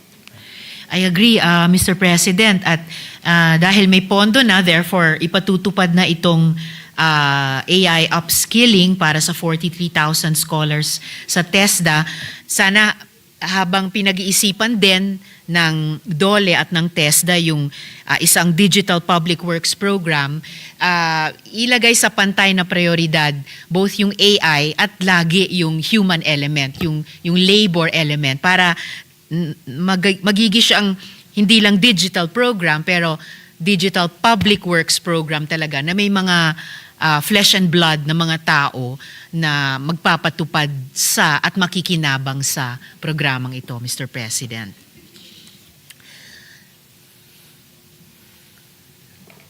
So huling paksa ko na lang po ngayong gabi, Mr. President, tungkol sa implementasyon ng RA 11551. So kumusta po ang implementasyon nitong RA 11551 o an act integrating labor education in the tertiary education curriculum, also known as Labor Education Act, Mr. President?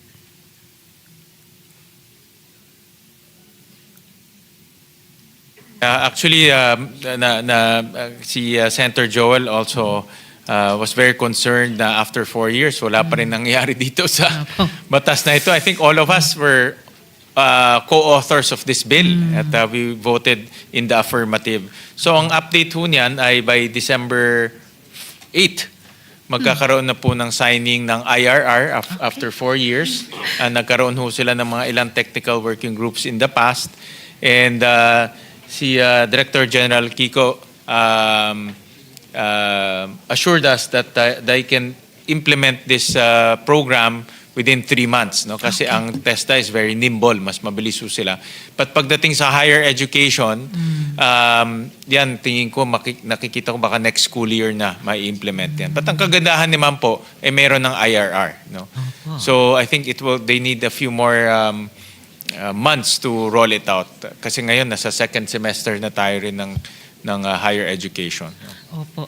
Salamat, Mr. President, na anticipate nyo yung follow-up question ko doon tungkol nga sa IRR, kung natapos na at kailan ang planong implementasyon. So good to know na sa wakas mapipirman siya sa December 8, Immaculate Conception pa, at patutupad na within 3 months. So within first quarter of next year. Saan po ba nagka-problema? Bakit tumagal ng 4 na taon para lang sa IRRs nitong batas, Mr. President? Kasi ho, yung, if you remember, nagkaroon po ng, well, first, yung former CHED management didn't take this seriously. I think that's also one reason kaya napalitan yung management ng CHED. So marami pong nabinbin na mga batas, no, na dapat nilang ipatupad. So the long and short of it is hindi ho nabigyan ng priority ng dating CHED management. Okay. And speaking of CHED, Mr. President, may close coordination po bang nangyayari na or mangyayari sa pagitan ng CHED at TESDA? Actually kanina nabanggit po sa akin na may technical working group na binuo. I saw that. CHED, TESDA, and DOLE, meron nga silang binubulong na mga problema. Sabi ko, ayusin nyo na lang yung mga problema because batas na ho yan. So, yung mga ganito naman, normal ho magkaroon ng problema talaga. No? But nothing naman can be, no problem cannot be resolved. No? So, they'll resolve that through the technical working group. At huli po, para ngayong gabi, Mr. President, magkano po yung inilaang budget ng CHED at TESDA para dito? Kasi kung unfunded, edi halos walang bisa din yung ginawa nating batas, Mr. President. Well, wala ho siyang specific budget, but it's part of CHED, TESDA, and DOLE's mandate to come up with this curriculum under the law. So i-embed lang ho nila as part of their curricula. No, so wala namang malaking cost or malaking budgetary requirement. Alright. Maraming salamat po, Mr. President, good sponsor. Thank you, Senator Risa. At sa DOLE at family, kasama na po ang TESDA. Maraming salamat po, Mr. President.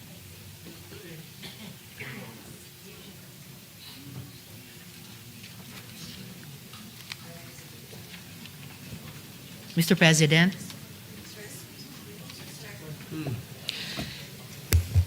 Majority Leader.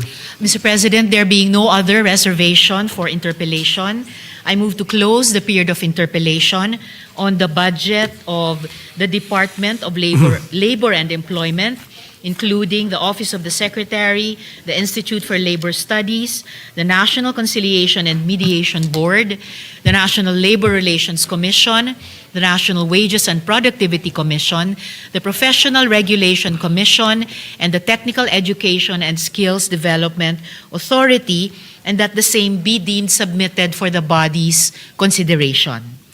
Any objection? Chair hears none. The budget of the Department of the Labor and Employment, plus all the other offices mentioned by the Majority Leader, are hereby deemed submitted. Thank you, Mr. President, and congratulations to the department. For the record, you. Mr. President, earlier, the Senate also excused for tonight the department. A minute suspension, Mr. President. 1 minute. The session is suspended.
Majority Leader. Mr. President, I move that we consider the budget of the Dangerous Drugs Board and the budget of the Philippine Drug Enforcement Agency. All right, any objection? Hearing none, the consideration of the budget of the Dangerous Drugs Board and the Philippine Drug Enforcement Agency is in order. And to sponsor, Mr. President, the gentleman from Valenzuela, Chair of the Finance Committee, Senator Sherwin Gatchalian. Finance Chairman Senator Sherwin Gatchalian is recognized to sponsor the budget. Maraming salamat, Majority Leader, Senate President. Mr. President, we respectfully submit for the body's consideration the fiscal year 2026 proposed new appropriations for the Dangerous Drugs Board amounting to 400 million pesos, and for the Philippine Drug Enforcement Agency, PDEA, amounting to 4.3 billion pesos. 490, sir. Sorry, di ko alam kung nasabi ko ng tama. Dangerous Drugs Board amounting to 490 million pesos. All right. Majority Leader. Thank you, Mr. President. And to interpolate will be the Honorable Senate President, Mr. President. Well, I will forego with the interpellation. Just a slight manifestation that earlier I discussed this with the leadership of both the Dangerous Drugs Board and the Philippine Drug Enforcement Agency. They will know already about the concern about the coordination with the Department of Health regarding the rehabilitation center and rehabilitation facilities. But I was enlightened by their manifestation earlier, so I will take up the concern with the Department of Health's budget tomorrow. In the meantime, we're done with that particular. Dito namang PD at saka DDB, nakakausap ko anytime, Your Honor. So, Majority Leader.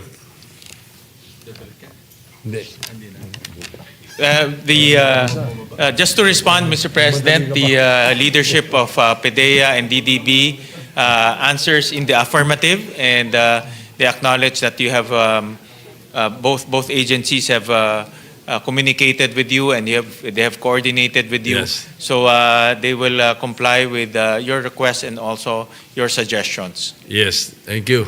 And we also would like to make mention of the fact that we thank the President Pro Tem, Senator Lacson, who hurriedly came down thinking that I was going to interpellate the DB. And we will have to take over, but we're done with it, so it's okay. Thank you very much. Majority Leader. Thank you to the good Senate President. There being no other reservation for interpellation, I move to close the period of interpellation on the budgets of the Dangerous Drugs Board and the Philippine Drug Enforcement Agency, and that the same be deemed submitted for the body's consideration. Any objection? Hearing none, the budget of the Dangerous Drugs Board and the Philippine Drug Enforcement Agency is hereby deemed submitted. Thank you, Mr. President, and congratulations to the board All and right. to the agency. Mr. President, I move that we suspend consideration of House Bill number 4058. Any objection? Hearing none, consideration of House Bill 4058 is suspended.